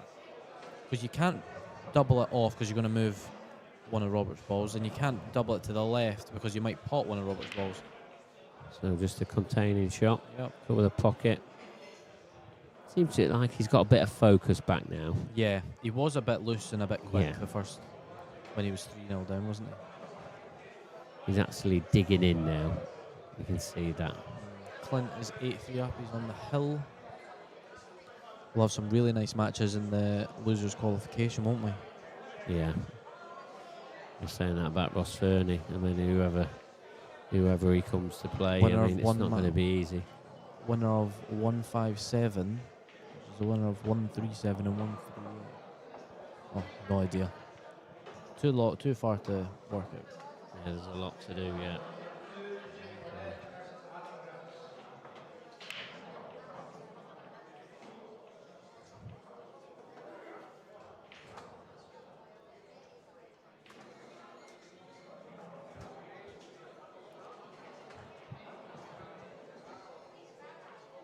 Oh, Jamie Burnett versus Adam Griffiths. That's Yeah. a fantastic game.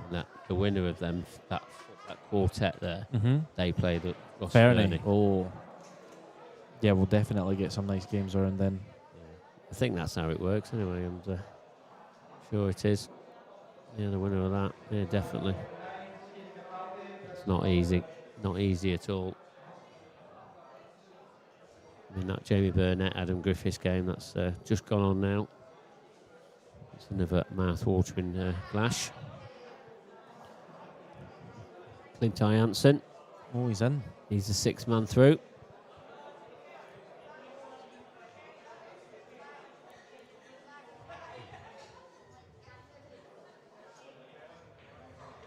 Look at this. 4 bags covered. If you bring a tournament to Scotland, this is what you're going to get.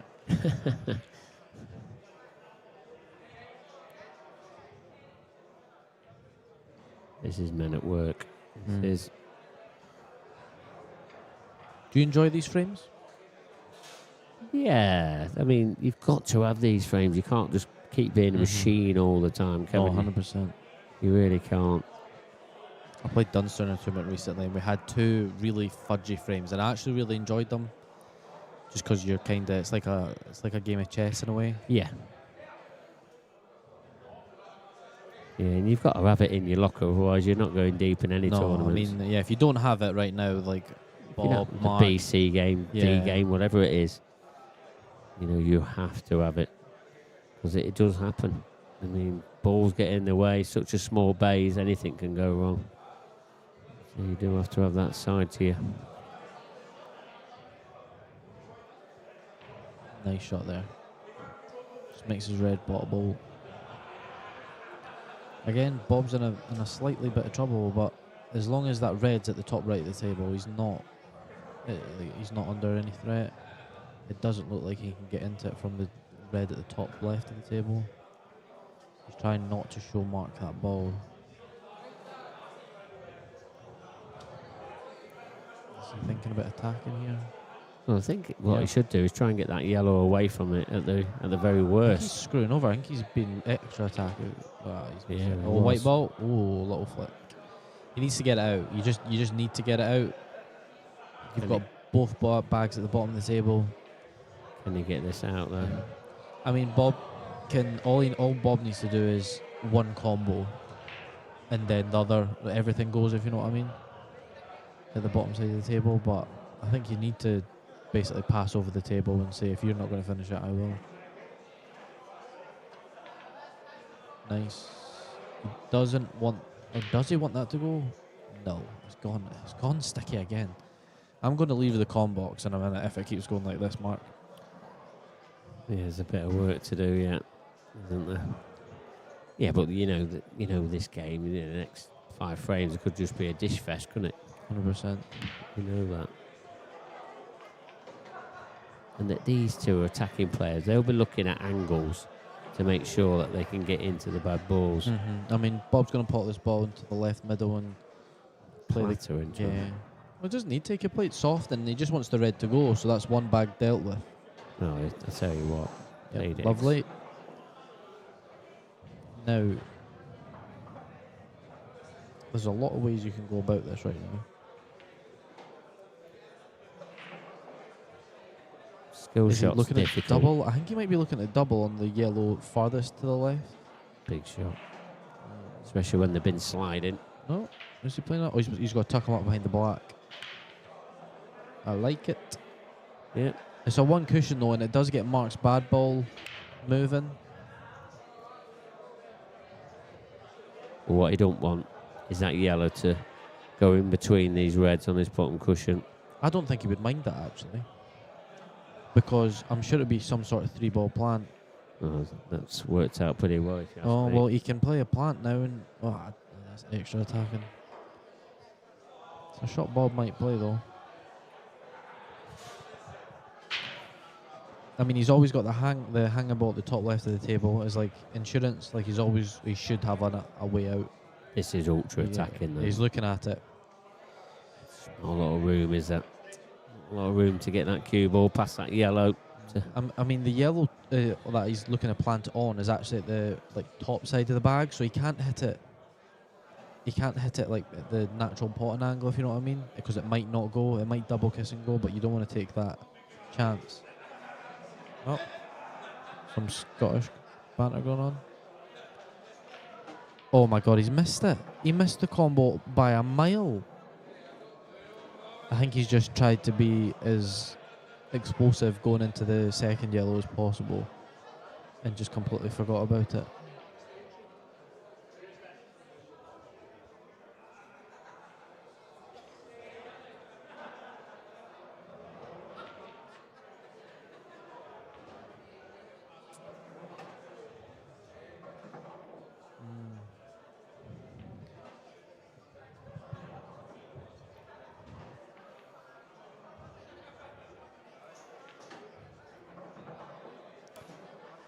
So what's been a very tactical frame, what, about 15, 20 minutes? Yeah. This is basically Mark's black ball. Bob's smiling.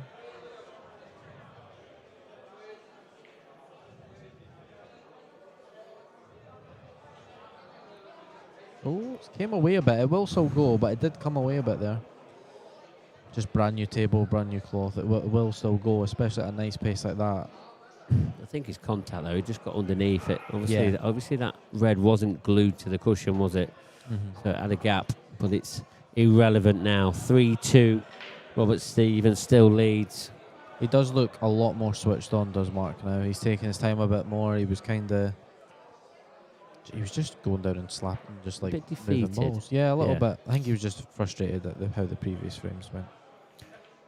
And we've got another fudgy frame. If anybody likes watching these type of frames, I suggest you go and watch the second table between Gareth Ibbott and Paul Harkness. Table number 8. Actually, yes. it probably won't be a fudgy frame for long because I don't think Gareth's going to hang about. No, he won't be.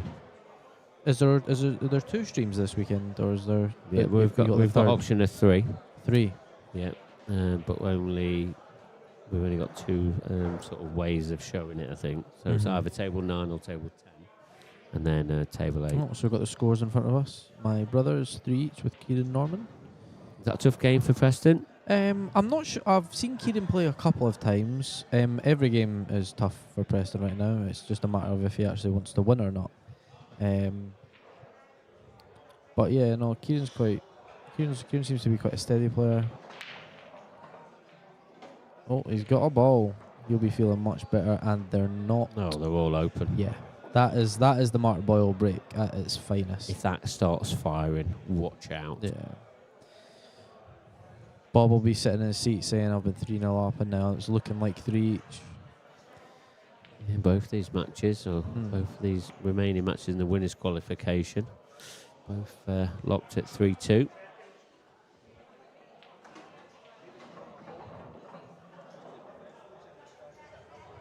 Tom Barley's firing back after his demolition job last night. Oh, he's still in it, isn't he?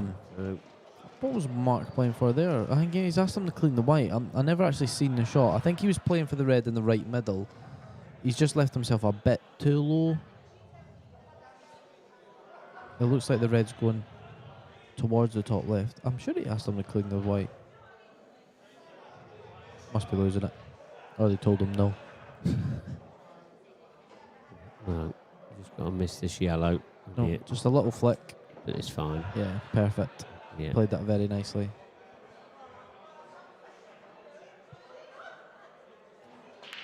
Chris Beaumont, he's playing yourself. 10:30. 10:30. Fantastic. Looking forward to that.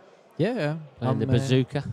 The bazooka. I think I've played him once in a flyer before. Have you? Yeah. Good player is Chris. Race to 7 though. Yeah, I know. Been a nice opening match for you. Mm-hmm. Plays quite fast though, doesn't he? And Does he's he? ultra attacking. Oh, is he? Oh yeah. What's the IPA break rule? Do you know off the top of your head? Yeah. What is it? 3-point rule. So what's that? Well, either a pot, a cushion, or either Ooh. a pot or 2 past the blue spot, if you want to call it a Blue spot. Okay. Now, does the whole ball have to be past the blue spot, or just the centre of the ball? Just the centre. Yeah. Yeah. Just that. I was going to say if it was a cushion, Yeah. Sorry, no, they weren't. we're going to have a cushion. lot more fudgy frames Don't know why I tomorrow. said cushion, but yeah, it's a pot or 2 Mhm. past the spot. It's just a 3-point rule. Yeah.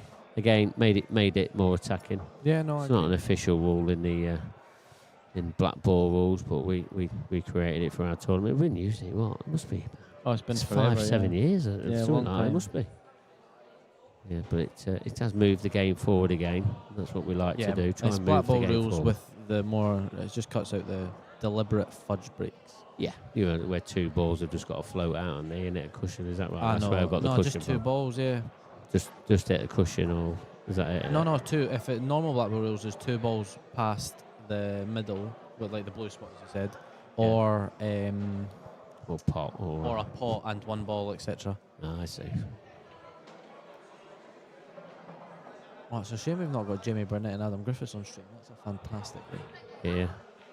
Well, Jamie Burnett would played Kieran Kay in the previous one, you know, and Kieran Kay is a good up and coming player. yeah, isn't he's really good. he? Yeah, He's playing really all the coming up time. and really enjoying it as well. Yeah. He's always got a lot of Yeah, he really enjoys really that. happy, and he's really happy chappy. Loves playing, loves being part of it.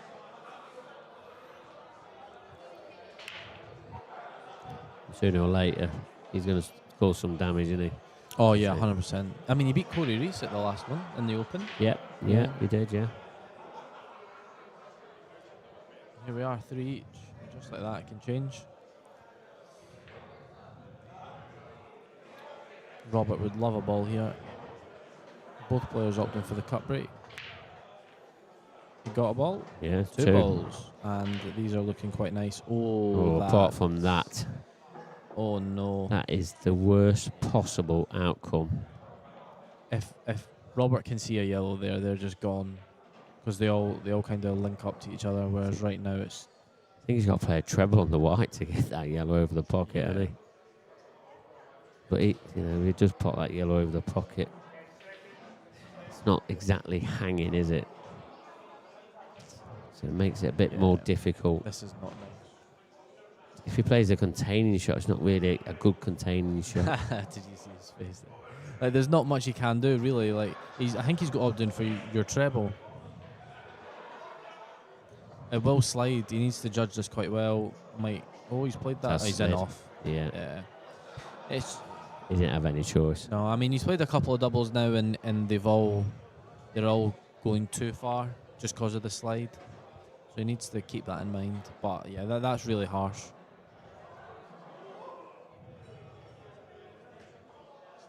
Really harsh. But now Mark's got 2 shots, and the yellows. He might even opt to go reds here. You know that.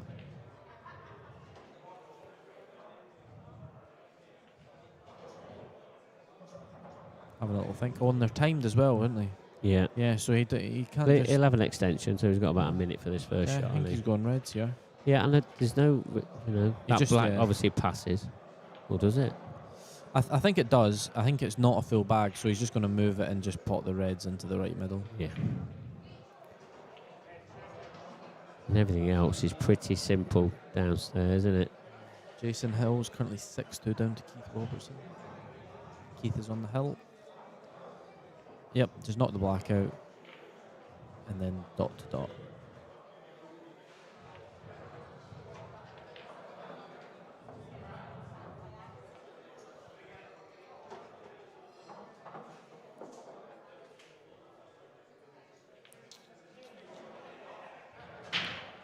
Not much to say here about this. It's just red to the top right. He'll try and get down, maybe just below the blue spot. As above the blue spot, I meant. Yeah. Ben, the prize money for this tournament, I believe, is £5,000 to the winner, It is.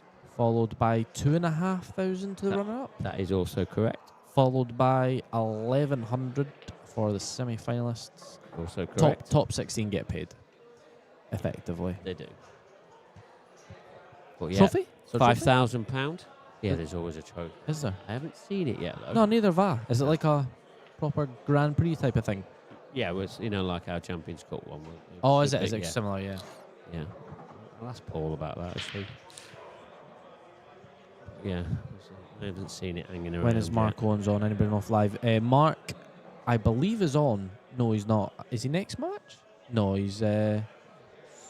He's got a bye. So Mark won't be playing till tomorrow. Yeah, tomorrow 10:30 in the losers round 4. He plays the winner of 143, which is Carl Clark or Billy Sterling. His opponent has had enough. Well, I think as a player though, you'd rather play, wouldn't you? Than you'd like to keep a bit of momentum going. Yeah, I mean, Mark Owens, sorry, is playing fantastic at the moment. So I think he's just be happy to get through to tomorrow. Is it possible to make a living on this? Is it possible to make a living out of pool on your own or out of pool in general? Yeah. See if you're like a. Is it right now? I think we're going to get there soon, aren't we? Yeah, I think that would be the best way. Yeah, I mean, I think if you're always winning. Yeah. Probably not. You're not. I don't think anybody's currently going to dominate that. Like they'll need to. There's not going to be many of them that's making money out of it. No, I mean they're definitely One or making two. money. I mean it's £5,000 for this winner. Like I mean you get 5,000 for the pro events, you get 3 for the open. So there's definitely money to be made, but enough to support a family and stuff like that. I'm not sure. Making a living. Yeah, it's a small percentage at the moment, Yeah. isn't it? 1 or 2 players can do it, but as in like a good few players, it's difficult. Yeah. Oh, and he's dry. Black's gone a bit tied up. Yellows are clear favourites here, just because you can see a yellow.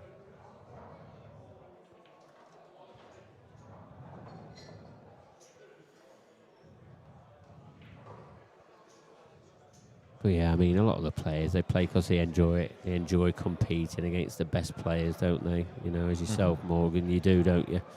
And you just want to thrive and try and get to the best you can. Money match scene, Ben. I believe so. Yeah. If you're keen on playing money matches, then you most definitely can make yourself some extra money. Get a bit of aggro with it, but Yeah, it's not my personal type of scene. I think there's too many people just going to money matches because they've got a bet on it and they're trying to deliberately put players off. So too aggressive for me. But yeah, if you've that's your if scene. you've got the That's fine, cojones, isn't it? then yeah, fair play, go for it.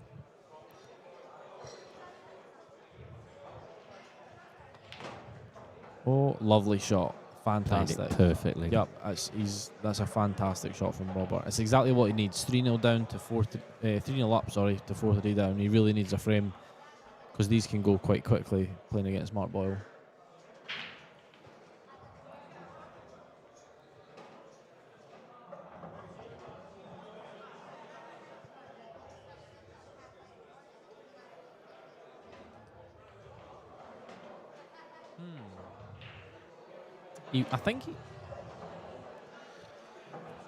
I'm not sure he wanted to be there. I think he wanted to be a bit more forward, just so he can be kind of straight.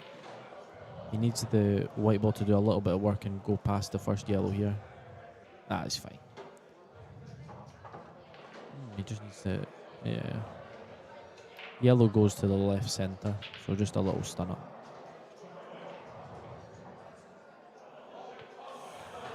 Lovely.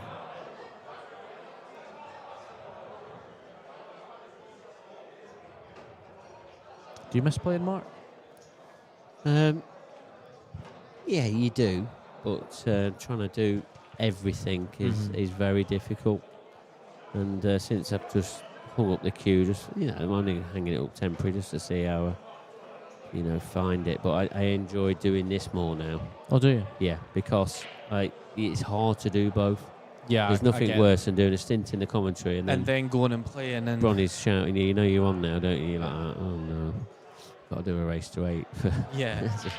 And I've just been in comms for the last 3 or 4 hours. Yeah, and then just making sure everybody's happy.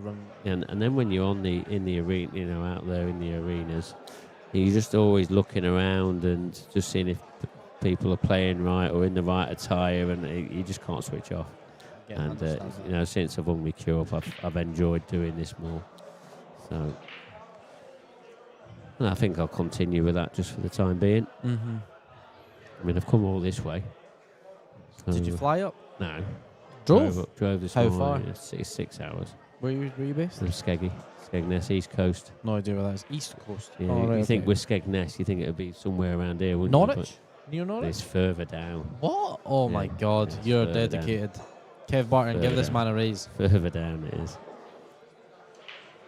Oh, they're going a bit scrappy again. But yeah, Kev couldn't make it. He's had an eye Yeah, operation. I heard that. So he's laid up A good or bad operation, as in like a pirate. So yeah, it's gone well. It's no, gone well. as in is it like laser eye surgery or was it? you needed It's very something done? similar to that, but a bit more complicated, I think. Oh, right, but okay. Yeah. But yeah, everything's gone well. So hopefully we'll see him back in action soon. But he's out of action for about 4 weeks. So we'll see how that progresses. Hopefully gets back on his feet soon, Mr. Barton. He's back helping. Well, there's not a tour coming up now because No, of his we haven't. moment, so he's got a. It's not like he needs to worry about that. But he has got a wedding coming up, so Oh, he does need to be conscious of that. I don't know what Bob did there. Just, I don't know. It's Yeah, he just missed it by a while. timing. Was it a bit of timing in that? Oh, extension that was called. That's what Mark. I thought he was asking for the white ball to be cleaned. He was just asking for an extension. Oh, Mario's in the chat. Hello, Mario. How are we? Not seen you at one of the tours in a while. No Mario as well, then, do you? Yeah, no, Mario. I managed to get Mario a sponsor, believe it or not. Okay, good. Give him a big shout out then, eh?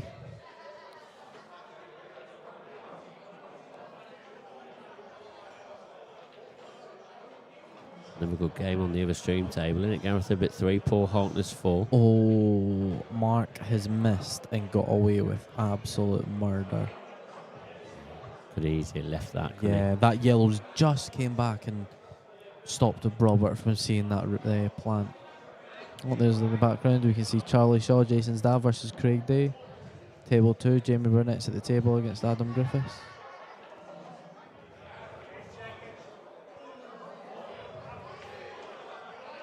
Bob playing just a bit of safety. A little bit of attacking. Oh, I think he might have been trying to pot that yellow his white cannoned into. Red.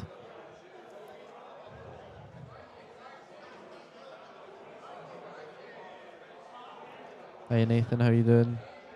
You love your content, Mario. You'd be the best player in the world if you stole. No. Has he got away with I that? think he's okay. Get the bottom one. Yeah, I think he has. A little touch. But you play on new conditions, you do. Yeah. They don't rest, do they? It just keeps going. He's not got the angle we'd like. He maybe like a little bit more angle just so he can play on the one down the cushion as well. We'll be back soon. Oh, Kev's watching. Good evening, Kev. Notice how he didn't reply to me saying give this man a raise. They never tell you that anyway. No. It's fallen on deaf ears. Yeah, very evenly poised this at 4. And I think the other game, that is also going to be 4 apiece. Here's Gareth Hibbett. He's levelled that one up as well. And Mark Boyle take the lead here, though.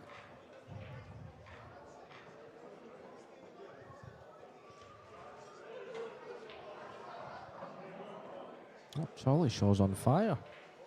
5-2 up on Craig Day. Craig's playing all the time now as well. He's in about every competition that's going in. Not Every- sure what you mean, Morgan. No.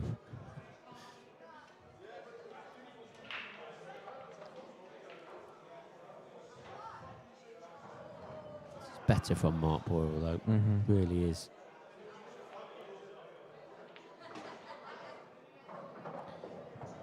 Check my phone. Danny, Kevin Barton is currently paying me to do commentary. I cannot check my phone. That is not a professional thing to do.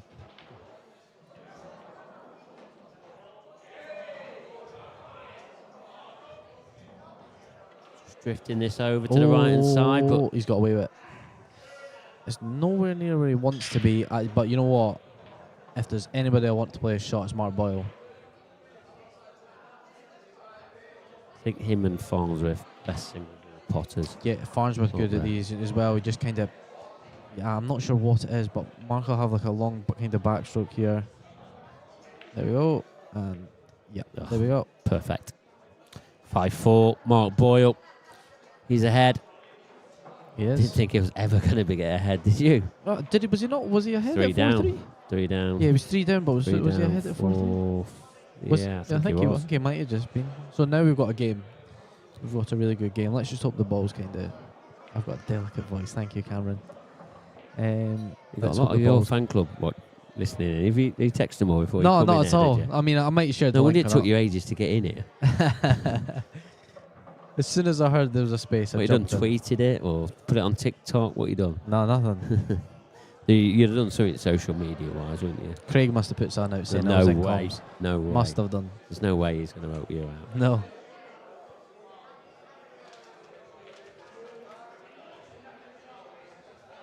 Keith Robertson 1 frame away from knocking Jason Hill out.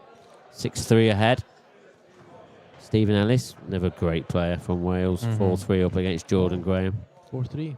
Local players, Jordan. He plays in everything Does he? and anything, any Q sport. He helped us out in comms earlier. Oh, did he? Yeah. He honestly, anytime I'm coming here, he's playing 9 ball, Yeah. and then he'll be playing 8 ball. Just loves playing. Yeah, 100%. Oh, black ball. Yep, Oh, re-wrap. that's to his rescue. Yep, because that was dry and they're not pretty.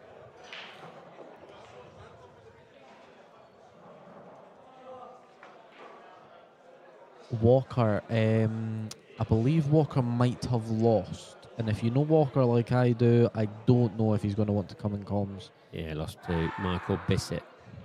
Yeah, Michael, they had a bit of trouble with the table, so they had a little break. So, Yeah, soon got sorted though. but he's one of the best in the business. Is Walker? He might be in tomorrow because he absolutely loves it. That guy.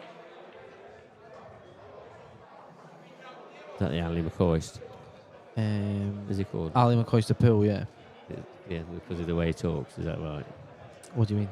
Well, because we were on about Stephen Walker. Who Yeah. did the comms, and he sounds like Ali McCoist. Is that right? Oh, does he sound like Ali? Oh, No, yeah, no, you know I'm what? He asking. does actually. Yeah, he does sound a bit. I Ali saw- McCoy is the goat as well. I saw some obviously chat on the chat about him sounding like Ali McCoist. Yeah, he's so fantastic. That's a better break. Much better. 1 ball. Looked a little bit more steadier as well, didn't it? Oh yeah.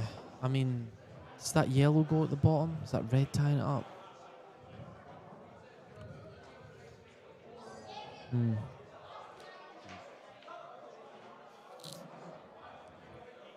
Yellows probably don't look bad. No.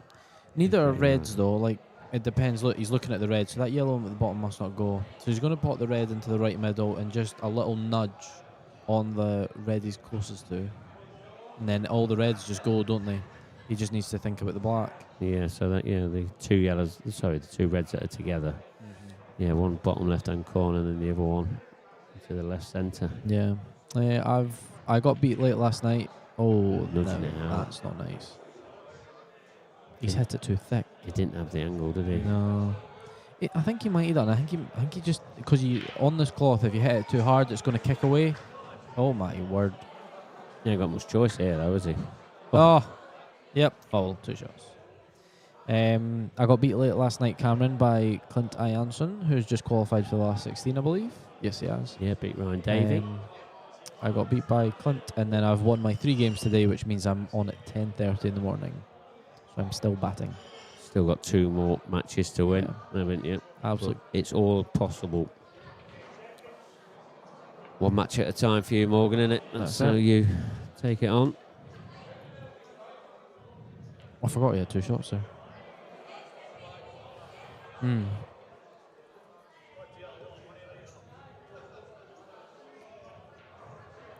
Now, it's not the easiest to finish this here because he really wants to pot that yellow at the top left of the table as soon as possible. There's not really a ball that links to it that brings him back down to the bottom, though. Like, he's looking at it.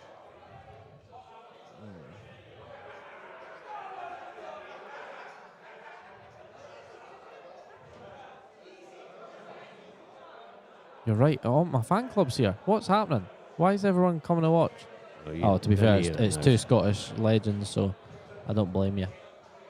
They've had a bit of a treat, haven't they? With Yeah. Dunster and Dunster Fernie at 6:30, and then all of a sudden we've got Boyle and Stephen. 2 of the Bit of 4, treat. sorry, 4 of the very best that we have.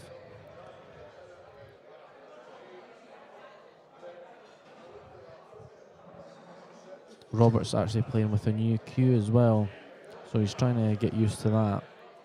Anybody's into their cues and you see Robert, ask to see it because it is fantastic. I've already said I'm in the front of the line to buy it. Nope, see, it wasn't easy. There wasn't an immediate ball for him to pot that and link to, so he's kind of just overcut that a little. Thank you, Mark. I'm hoping you're enjoying your fishing. Do you fish? No. You don't? I You look don't like the know. type of guy that fishes. What, because I've got a tan? Yeah, must be. Not the fisherman. Did it when I was younger, but not now. Don't have the time, unfortunately, to do pretty much everything. And just before your fan club do ask, you are not on the stream table at 10:30. No. So just let's get it out there. No, now. I would You need to will win. Not be on. I'd probably need to win 2 games to be on at 10:30. Yeah. Why am I not? Hold on. Why am I not on at 10:30? Why? Because we're not having the stream table on at 10:30. Oh, that is ridiculous. No, it's not ridiculous. That is terrible. The fans want to watch. Well, I bring the viewers. you I don't. I'm not. People start calling me arrogant and stuff. You just put on your Facebook Live or whatever you want to do. Yeah. It's up to you. He eats a few fish these days.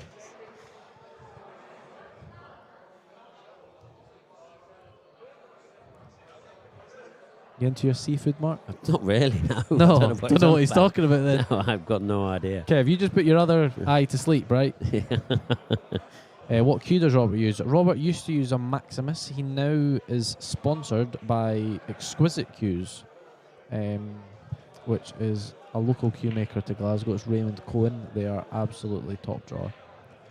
And his is one of the best I've seen. This club also sell them, so if you'd like to look at them, message Elliot Sanderson. Anyway, back to the pool. Boyle's got 5 fairly simple balls.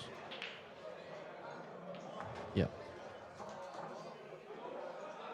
To take a 6-4 lead. Can't see it going wrong here, can you? No, I mean, what's he? Oh, he's looking at taking. I mean, droppings, aren't we? He's considering what route to go here. Is he thinking right middle, left middle, then bottom left, or is he actually thinking? It's just hard to get on the black. I don't believe the black goes in the. Does it go bottom anywhere? right. It goes middle left, yeah. So he needs to he needs to leave himself a bit straight. Like that's fine. He just needs to leave himself some angle to play it with a running side, just to get it down to. Probably needs to run it The through black a spot. little bit as well, wouldn't he? Yeah, he probably needs it slight. Oh, I'm not sure. It's hard to say Slightly from more our to where angle. the red is now. Maybe an inch or so past where the red is now.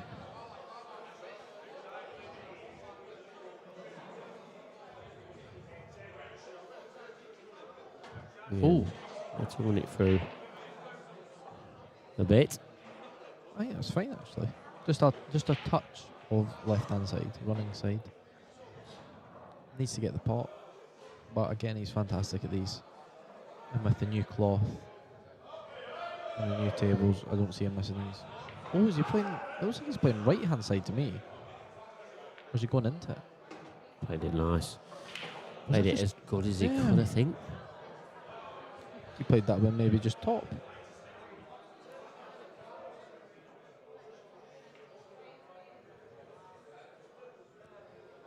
It'll be an early night tonight compared to last night. Wait, you're clocking off early? No, I mean I'm through. I'm just waiting on my sibling. A lot earlier than last night. I was about 12 o'clock, but it's a pool player's life. I think it was later than that for the Masters. I'm sure it was. Was it? Did have some late ones. Latest scores then on your screen. Jason Hill, wow, 6-2 down, 6-5. Comeback kid. He is a battler, isn't he? Yeah, he don't give up. No, He's at you. he does not give up. Jamie Burnett 3, Adam Griffiths 3. Great game that is. Charlie Shaw's on the hill. That's Jason's dad. Stephen Capaldi 4-1 ahead against Colin Downey. Craig Day, can he make a comeback? He looks pretty defeated to me. You can see him from here, can you? And Jason's dad's on his second last yellow. Not wasting any time. So He's that's flying probably with the coming to table. closing moments then as well.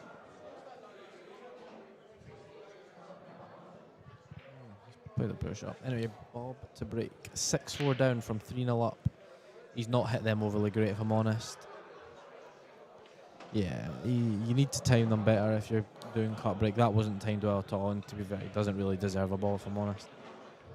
There's no one times it better than Mark Boyle, that is a fact. No, I don't know how you train somebody up to do that. You can't, can you? I don't it's just think. practice. I mean, Yeah. it doesn't come to you like on just one random day. It is practice, but it's a skill, and Mark and like Liam, they definitely put the hours in practicing their break over the time, so they deserve it. Must be the most boring practice ever, is practicing your break.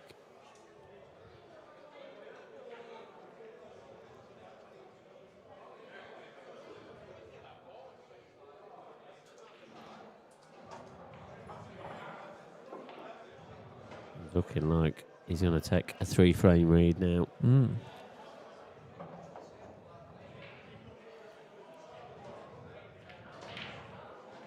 Paul Hartness 5-4 up on Gareth Hibbett, and he's got a ball here. Not the nicest.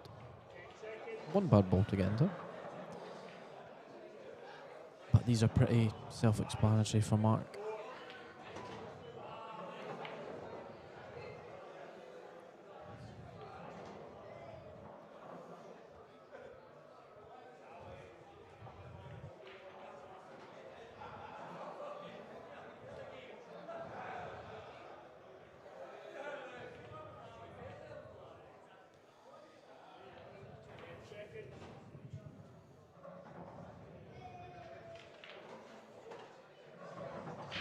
Thanks, Drew. I will not get used to it because I kind of want to be better at playing rather than commentary.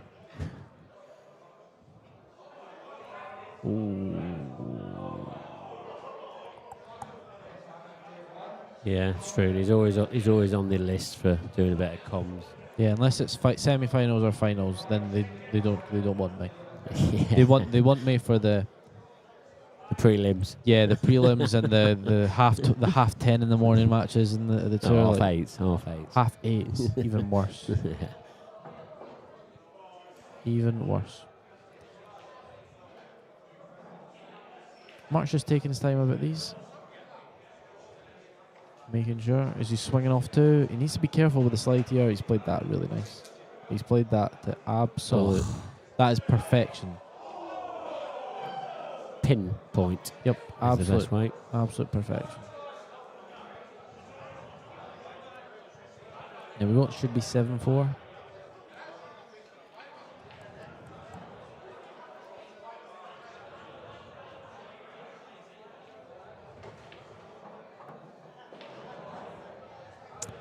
Oh, and Paul Hartness has played a ridiculously bad shot. He's half got away with it.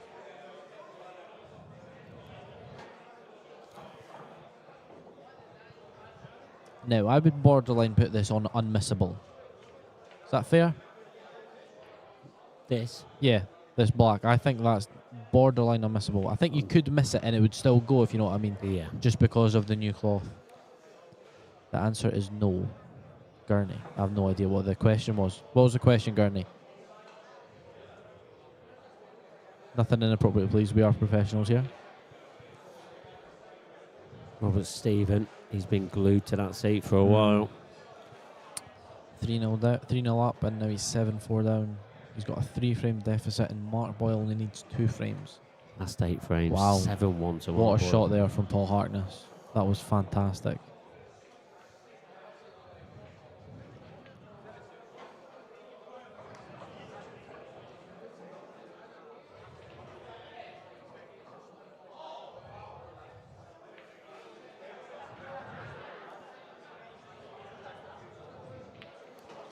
Not Boyle to break. Not what you want to see when he's starting firing. No, not at all.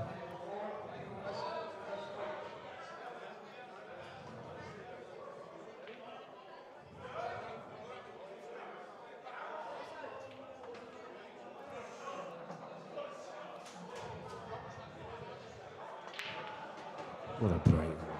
What a break. He's got 2 balls, he's got 2 reds. Yep, and yeah, that's Yeah, that's 8-4. That's basically 8-4. It's terrible commentating. Oh, what's he asking for? Extension cable? timeout. No, I don't know. He looked like he was asking for something there, didn't he? Yeah, I don't know if it's a timeout with the other player. Is it? Oh, the clubs just went mental.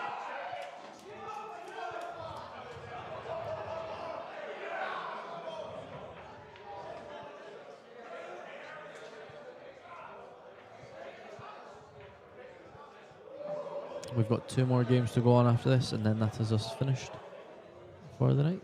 No more matches until 10:30 in the morning. Wednesdays. Oh, did you see that? He clipped the red there when he potted that yellow. You sure? 100%. I mean, it's open, so it's fine. Yeah. But oh no, Could have missed. 100%. This could have missed. I'm so surprised he did that. Well, it won't matter. That's criminal how he's got away with that. 100% clipped that.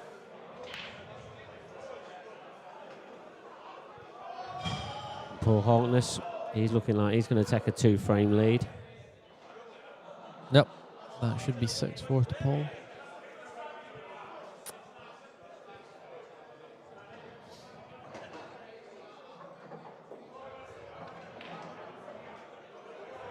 And it is 6-4. That's not... Oh, that actually says loser round 2. Craig, if you're listening, the Paul Harkness stream says loser round 2 when it is winner's qualification. You can bank transfer me later for that. Thank you.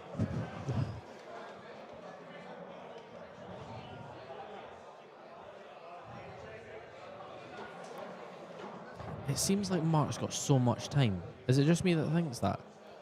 Like, you rarely ever hear them call like the 10 seconds, but it just seems like he's got all the time in the world, unless they've stopped timing it. Thank you, Craig. They definitely haven't stopped timing it, I can assure you. No. Not unless the technology's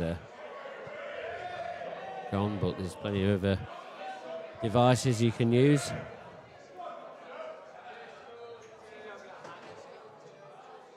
Oh, is he giving himself? Oh, he's fine.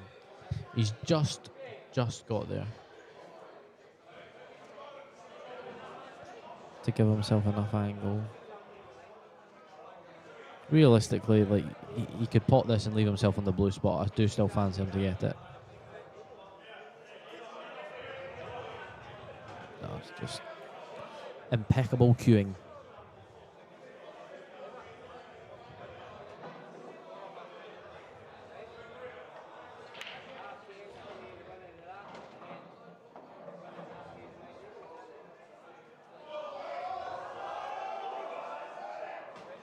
Lovely. Craig, could you please bring up the scores for us, just so we can show the viewers what's happening in the club?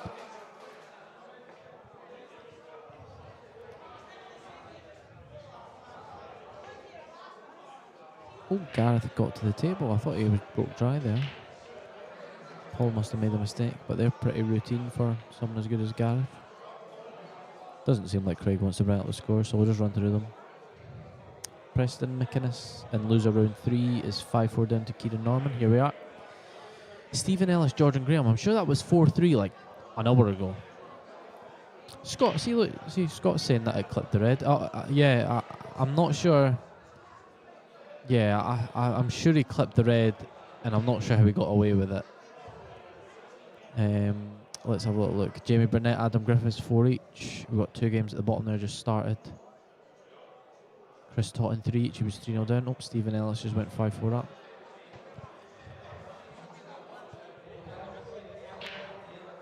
Oh, and we've missed a break. It looks as if Bob has got a ball.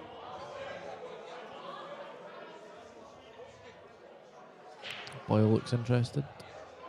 Oh, no, he doesn't, because those are fantastic. That's a dream, that break.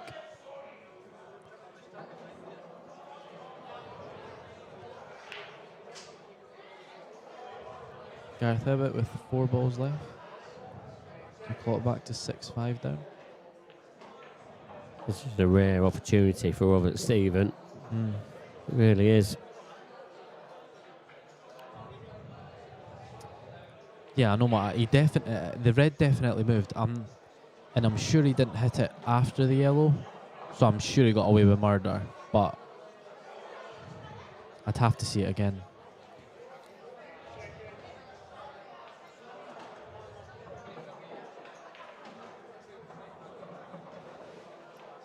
Bob's picked up the pace. He's okay. Jesus. Mark, look at Mark's face. Look. Bit close to his He's work. kicking Capal the way to play his last yellow. I can imagine Bob be quite frustrated. He had the perfect start, 3-0 up, but he apologised, did he, Martin? Thank you for that. Stopped a bit of the rock there. Yep. 8-5. So Mark actually apologised, so he did get away with murder then. That was a big frame. Yeah, but didn't take advantage of it. Mm-hmm.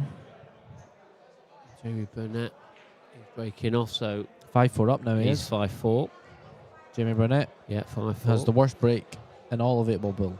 The worst. Oh, The worst, big honestly. statement from No, Morgan trust me. McGuinness. If he had a better break, he'd be one of the best players in the world. He's I don't know what's happening. Like, he's refusing to break.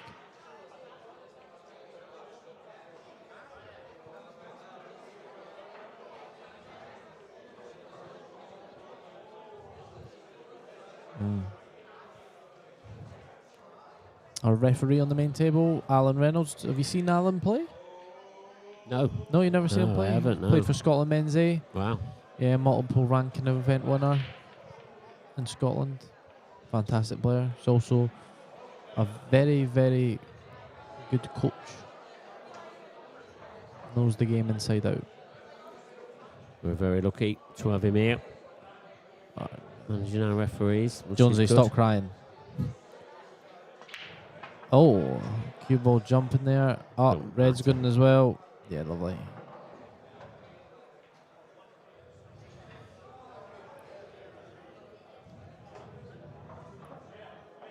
At the end of the day, Martin, if you hit the brakes well, you'll get balls. So you clearly weren't hitting them well.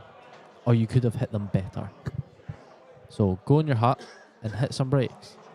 And you'll come back tomorrow and you'll be fantastic. But I don't want to hear you tomorrow saying that you're out the comp because of your break.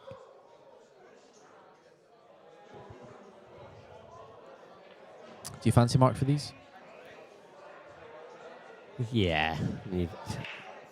He's just punching the ball around Yeah. nicely now, and Yeah, you see he's on the yellow to the bottom right as well. It's, yeah, he knew that. yeah.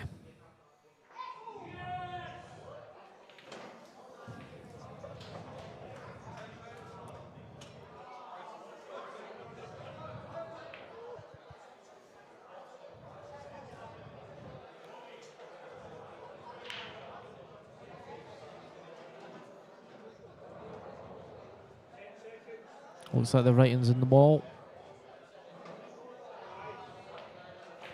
Oh, a ball swirled there.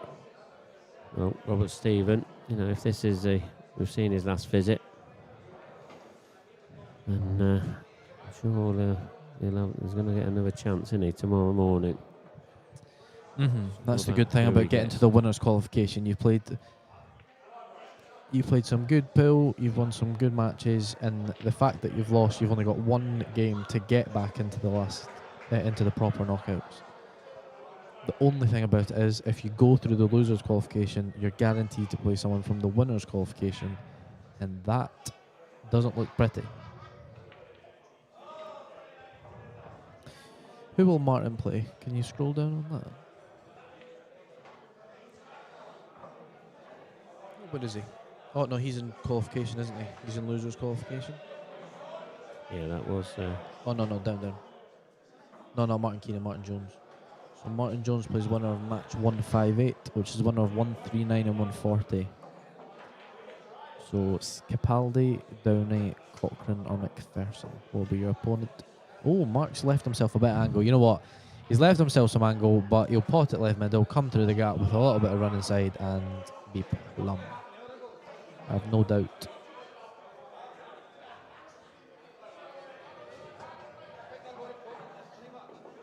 So there's Black to take Mark Boyle through to the last 16.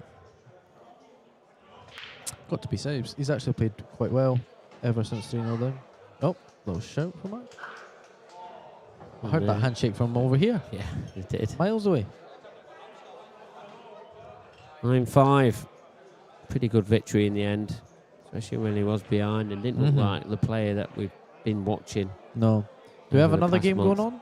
Well, we'll just put the other stream match on, the Gareth Ibbott. Oh and Paul yeah, let's fire Harkness. that one. So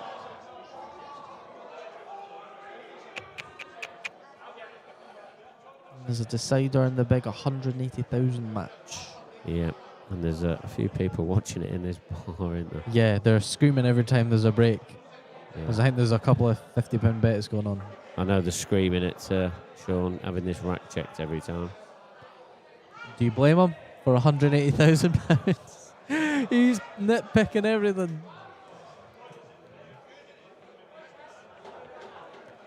So has the stream changed over? Yeah, I'm sure. If you'd like to stay with us. yeah, stay with us. yep. We're going to put the Gareth Ibbott, Paul It's just Harkness. gone 6 each, so it's a race to 3 now. Yeah. Preston's 5-4 down. He was 5-3 down. He's 5-4 now down in a race to 7 to get to tomorrow, which would be good for him. That's Stephen Ellis, Jordan Graham. That's been nip and tuck, hasn't it? They're I'm sure that's 5-4 just now. there. Jamie Burnett. Have they packed up playing now? Just gone to watch I've got this. no idea what. Oh, they've gone to watch That they've match. gone to watch the big game. Here we go. Cue ball, please. How good's your break, Sean Story? Oh, Yeah, fantastic. Has he got a ball? no. He's dry. Oh, the club has gone Not mental. sure if you can hear Oh that in no! here. I don't know if you can hear that, but Craig Marsh was one of them going mental. Well, he's had a few beers now. He's had a few. Yeah, of course he has, because he's Matches through or to tomorrow. Morettas or Oh, whatever it he's won the winners' qualification. Yeah. He's through to like 1:30. He's gonna have a good night I tonight. think he's off out in Glasgow, I think. Oh, is he? Yeah, good luck. Good luck, Glasgow. Yeah. I feel we shouldn't really be commentating on it, but I feel sorry for Sean there. He hit them very good. Hello, Amon Muwizi. How are you, sir? Or ma'am? So here we are, 6 each. Is this open? Yeah, it looks open. There's not been a ball potted. Say best of 5. Mm. First to 9. Honestly, we turn stream and it just gets fudgy. What is going on? This is not pretty. What would you do here, Mark? Well, Looks you like he's going definitely- yellows. You need to try and get your balls out, don't you? Yeah. So you've got to take a colour set and then work your way round. So taking the yellows is fine. I mean, the yellow in the top half of the table, that's his problem. And the black. So he needs to try and sort them out. He does indeed. He's got one bad yellow. The black isn't ideal either, but he can pot this yellow to the right middle and get his other bad yellow out. So I said one, but he's actually got two. Bit soft. I think he hit that a little bit thicker than he wanted. Do you think?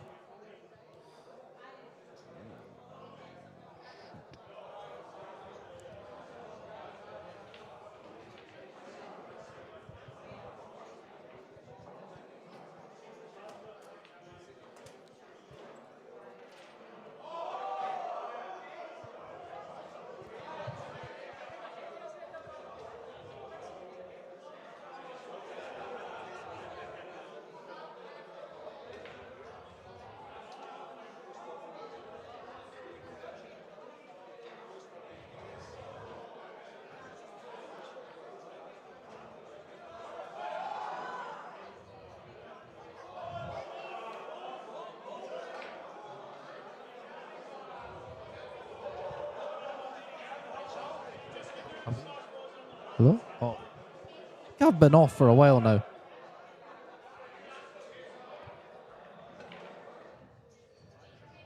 Oh my word. Oh my word. Oh no. If he pots... I apologise to all viewers because we're currently commentating on a match you cannot watch with us. The club's going mental.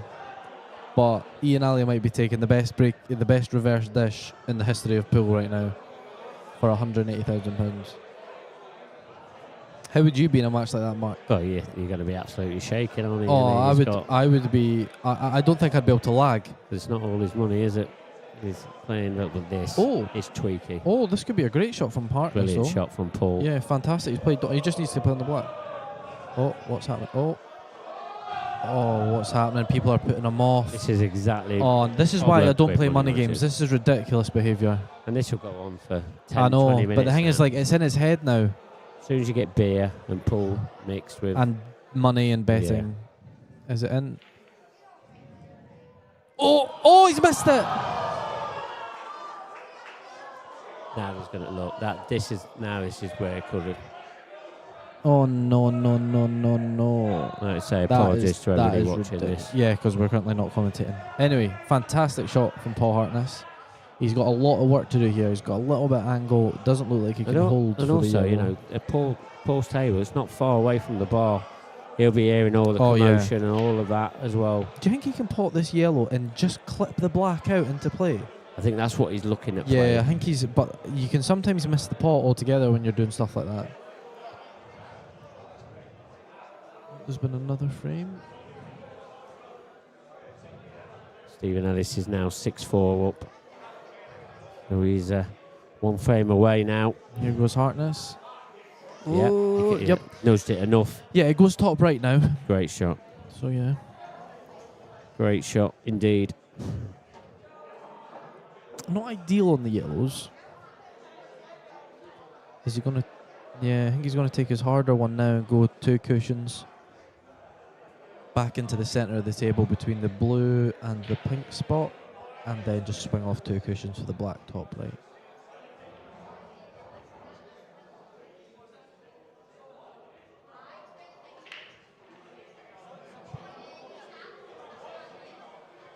Oh, Lovely. Oh, yeah. Lovely shot. Lovely. This would be a fantastic finish.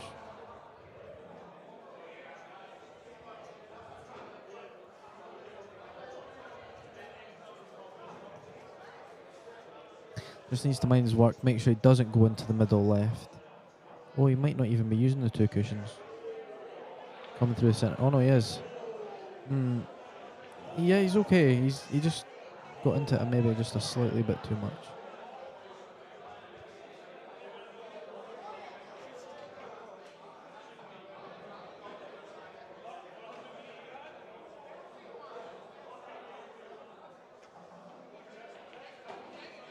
Lovely. He's actually hit the red there, so he's apologised. Yeah, a little bit fortunate. He just flicked the red, but it's okay. 7-6 up. It's Paul Hartness to break as well. Race to 9.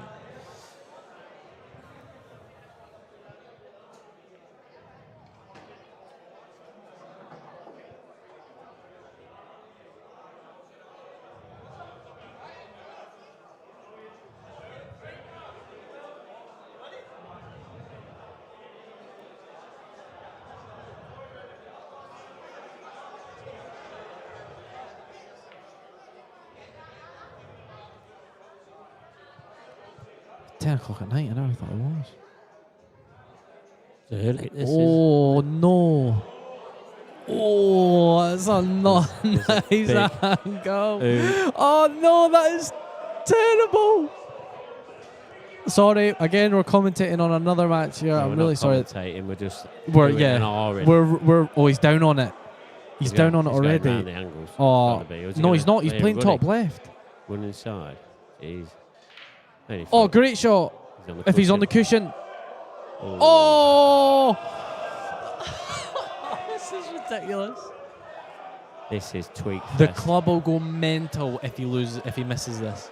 If this, but I mean, still talking on the Story Alley game, but the place is just going to be not a place to be. No. I mean, if he gets this place will go absolutely wild.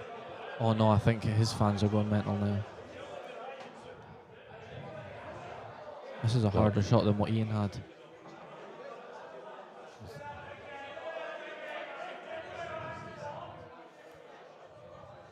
This is where it gets a bit ugly. This is such a tough shot. Anyway, I believe Gareth Hibbett's at the table. Yeah, there was a dry break from Paul, and these have gone ugly again. I fancy him for this.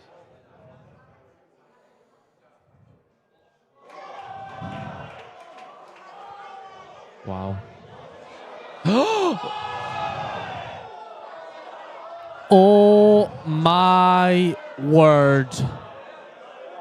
This is the problem with money That matches. that right there sums up why pool will never go far. Wow. It's the end of the match. That's a concession in my eyes. If Yeah. I'm Sean Story, that's a concession, isn't Knack it? of the table. So just to describe what's happened, Sean Story's played a fantastic shot. He's just off angle on the black. He's definitely going to get it, and one of their boys is throwing a beer bottle onto the table. The table is ruined. The white cue ball is moved.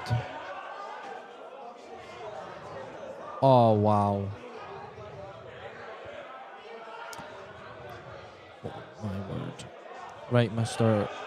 Pickworth, I'm going to have to leave you because I believe my sibling is finished and I need to go rest for the 10:30 session. Will you be in at 10:30? I'll be about. You'll be about. Right, I shall be seeing you in the morning then. Okay. Thank you for all the viewers. Thanks very much. Enjoy the rest of the match, and what time's the first stream tomorrow? 12:30? Yeah, it'll be about 12:30, I think, yeah. No worries. Right, we shall be seeing you. Well, thanks very much there to Morgan McInnes. Gone through that great match with Mark Ball and Robert Stephen. I mean, there's loads of commotion in that money match. This is the reason why money matches are not great. They're really not great.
Yeah, so Robert Douglas just asking why is the same game on both streams?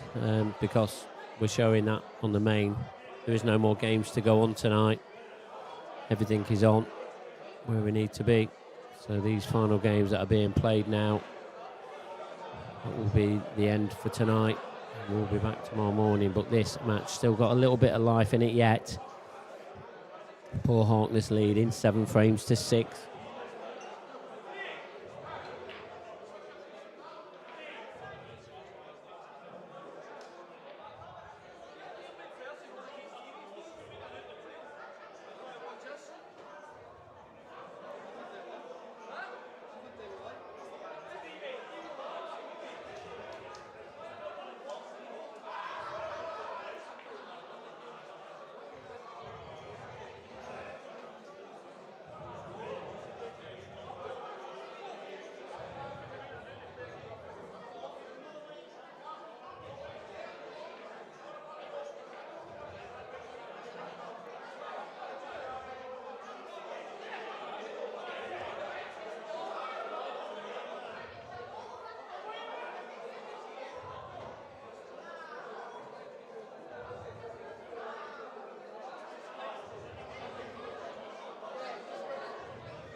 We've gone a bit too far. He's okay though. Perfect if you ask me. Just needs to make sure he gives himself enough angle to pinch the pocket and go table for that black. And that will put him 1 frame away from getting into the last 16. Very, very good chance now.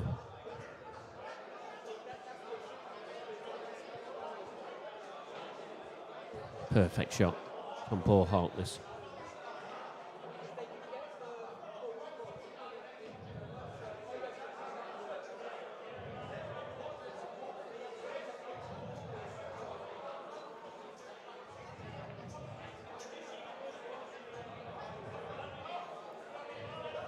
Very well played. Been a lovely little clearance this from Paul.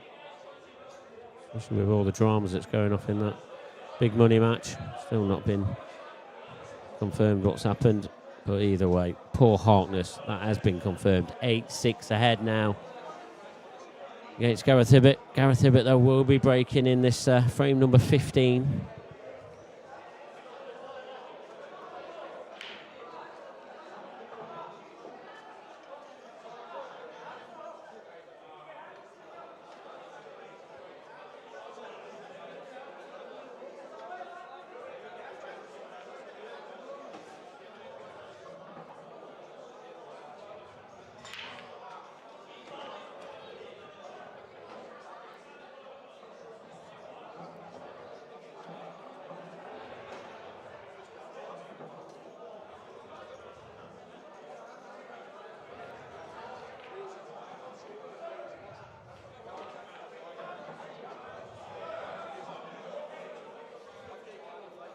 So Gareth Hibbett needs a ball.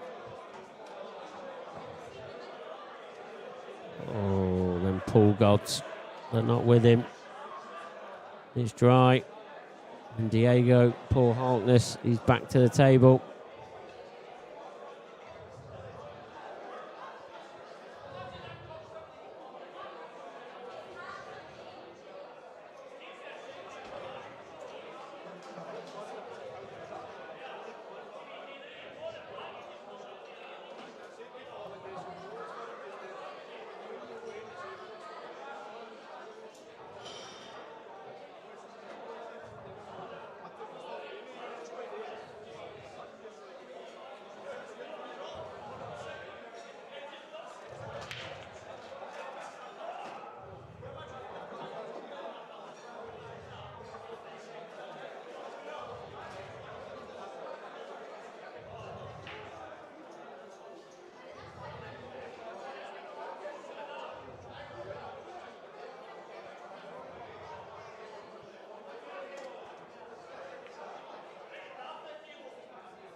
Going back to this match then.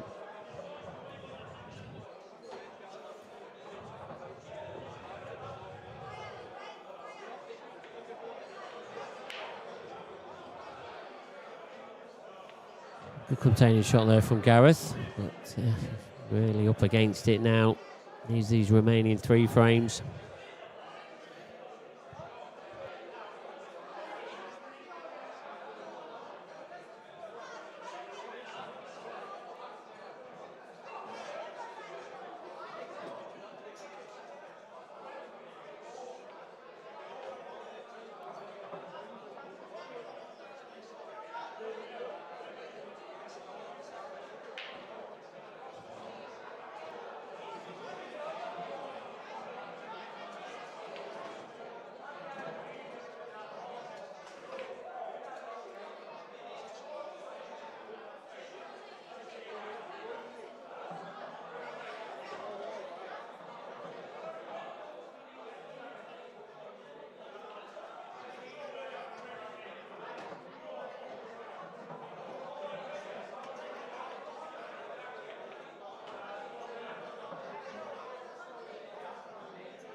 Gareth's not out of this yet.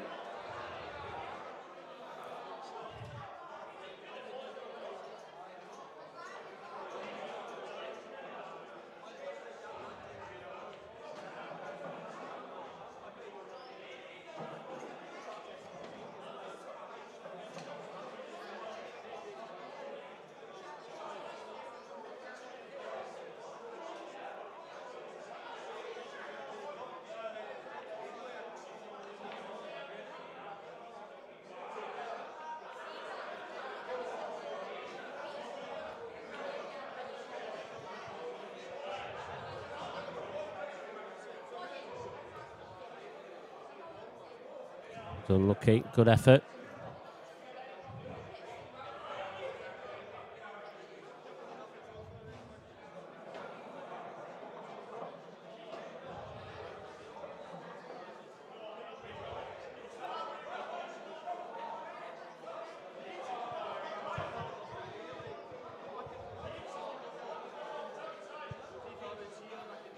So chance for Gareth now to get within 1.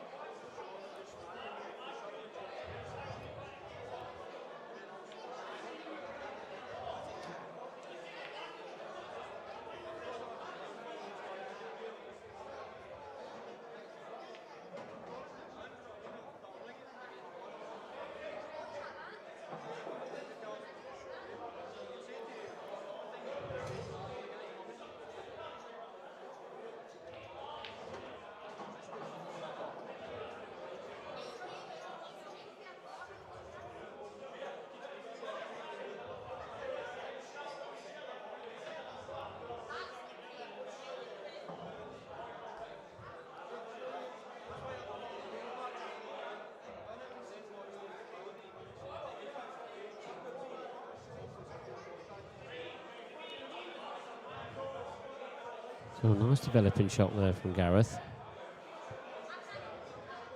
He's opened them all up a little bit.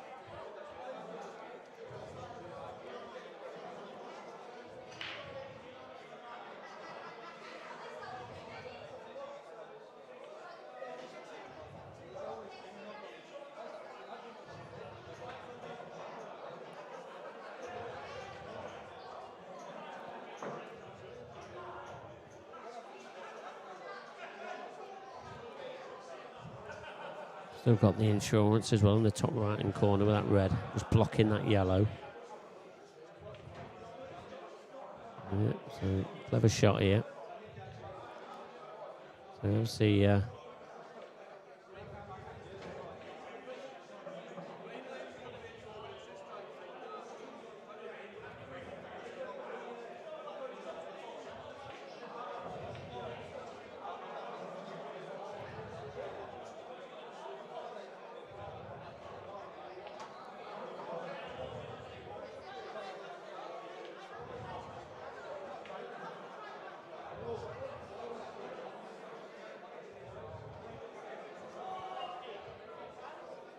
So a big shot here for Gareth. Tricky. One I'd expected him to get. Okay, I think he's on the one in the top right hand corner. Is he just on it?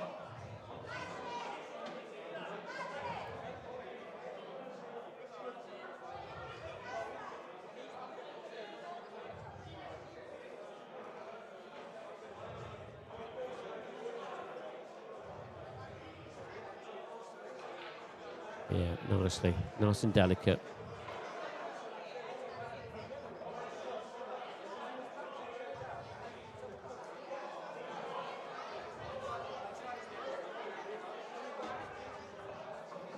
Needs a bit of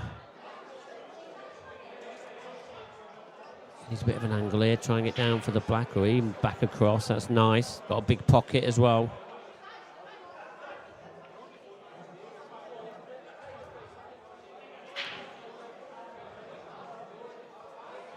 8-7 it is. Gareth Ibbott not out of this one yet.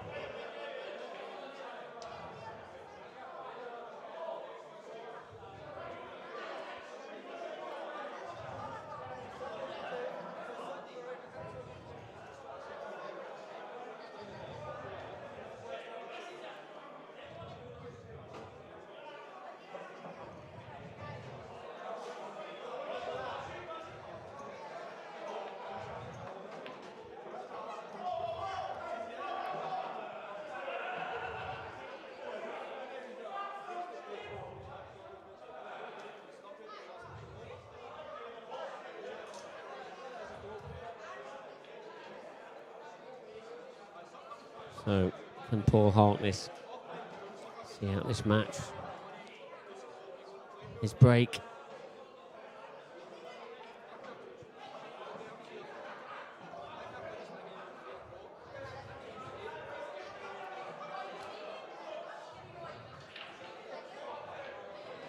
He's got a ball.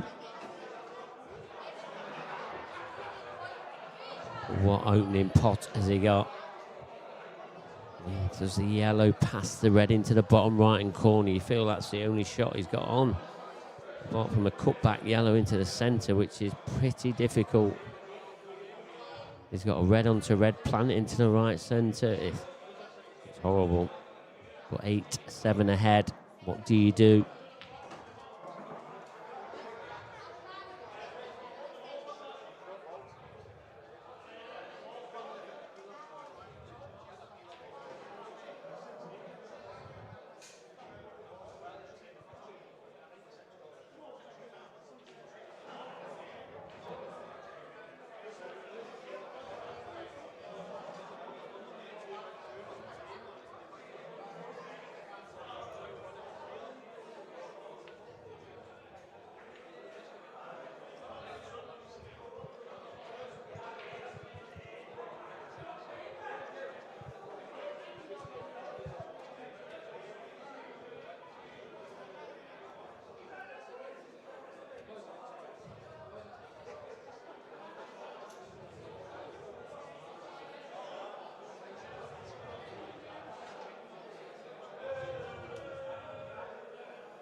So what shot does he take here then, Paul?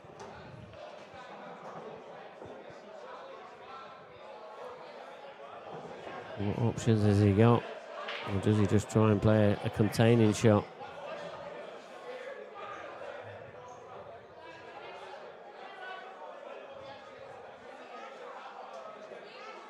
Trying to cut back this yellow. Yes, he is. Very attacking.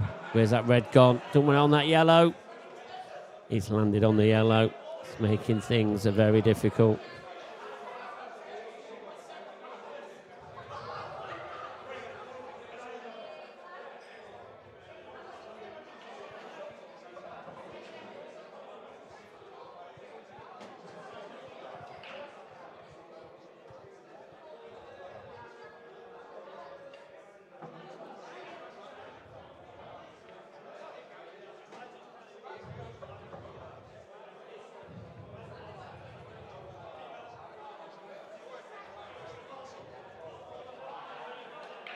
Yeah, I like this shot.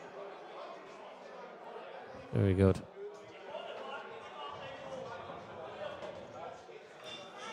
Putting the pressure right on Gareth here. I feel though one good shot, just one good angle. Gareth can open these up. Not easy, but you know Gareth, he likes to play very attacking stuff, but he knows one mistake, he is going to be into the loser's side. Needs to be good. Played it well. Played it very well indeed.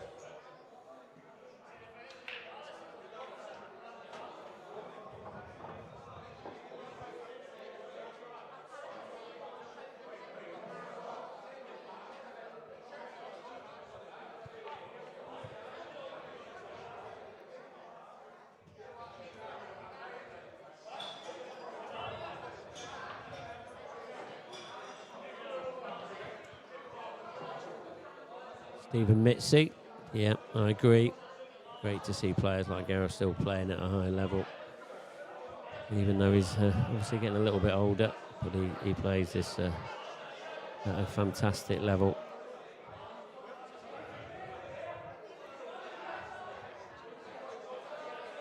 And he made both finals in tour number 1 this year. Just proves how well he's been playing. Same for Paul though, also playing some brilliant stuff.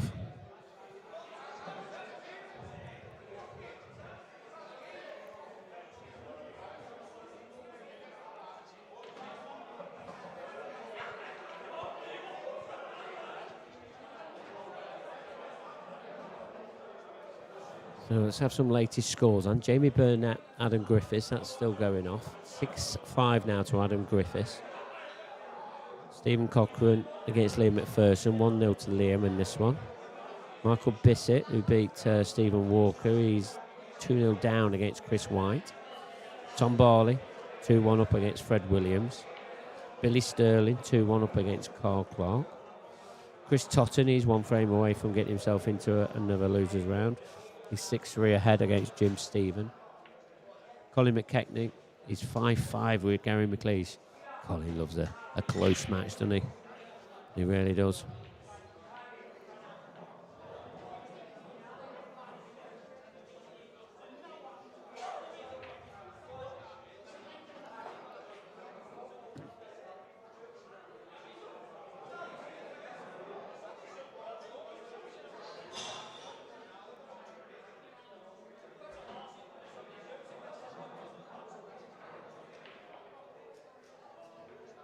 Charlie Shaw beat Craig Day 7 frames to 2.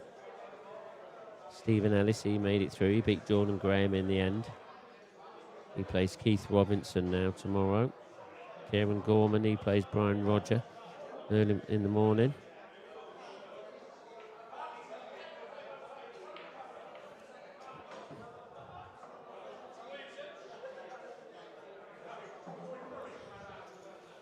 So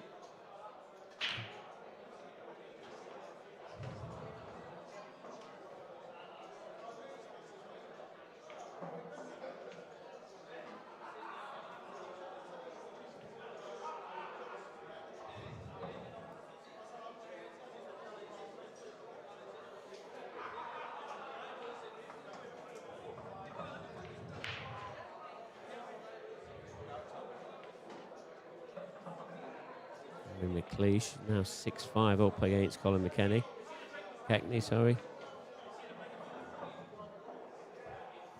Brian, there's no shot clock on this second stream table. We don't have enough referees here for that. We're only having the shot clock on the mainstream table. We are keeping an eye on the way that players play throughout on the rest of the tables.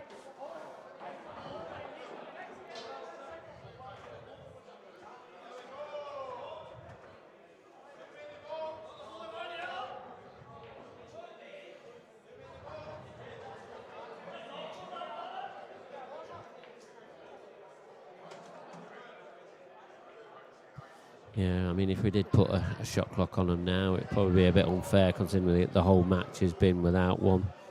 I mean, we would do if we thought that was jeopardising any of jeopardising the schedule. But, these are the last matches tonight and they're not jeopardising tomorrow's schedule because we don't start till tomorrow.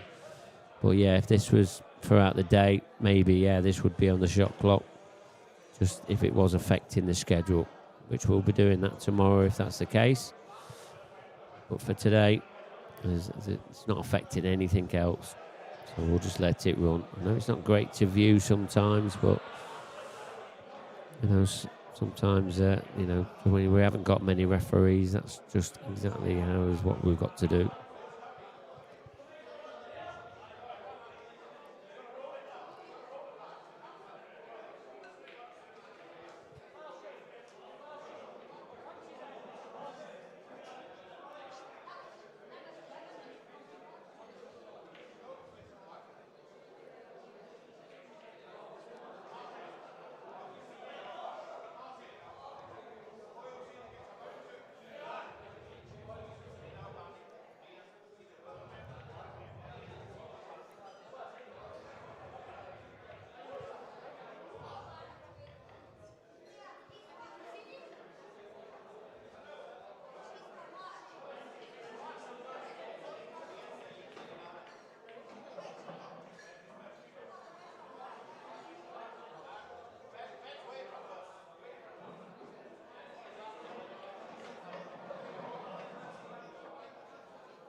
So Paul on the yellows here. That top right hand corner is very tricky.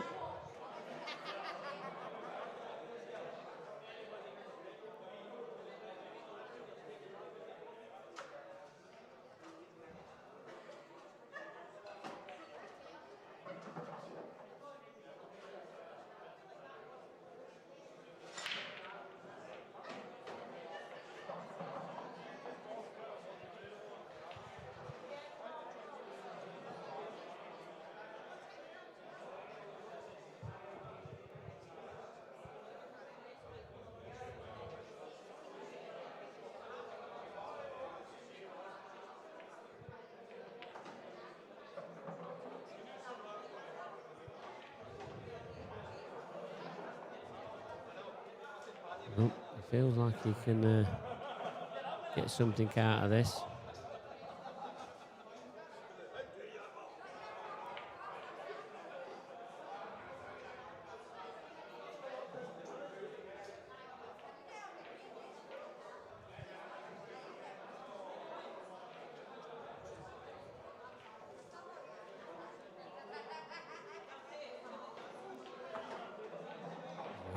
Overrun this, has he? Oh.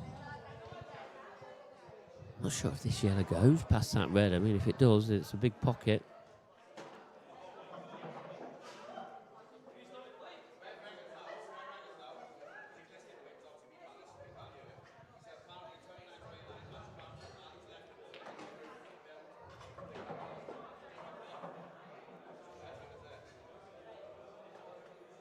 Big shot. He has tried it and he's got his come off. Great shot from Paul Harkness. How does he hit this?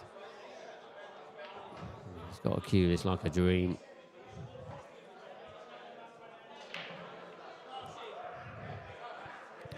I don't think there's a natural angle past the red on the right hand side of it. Or is there? That's what he's playing.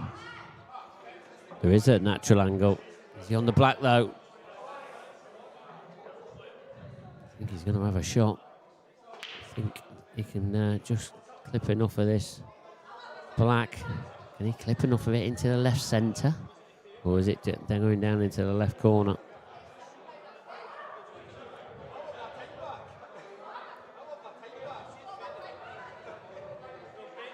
It does go into the left centre, and what a clearance that is from Paul Harkness. Great win there for Paul by 9 frames to 7. Gareth Hibbert, he goes into the final losers qualification. That'll be on around 11:30 tomorrow. So all they will be waiting for matches.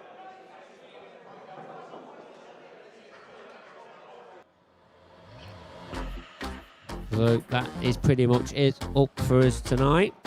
We'll definitely be back tomorrow when you'll see the conclusion of the Scottish Grand Prix X. Remember, this is a very new tournament for us here at the IPA, here at McGoldricks Pool and Sports Bar near Glasgow. So hope you've all enjoyed the coverage tonight, and we look forward to hearing from you and seeing you all tomorrow. Right, good night from all of us. Good night.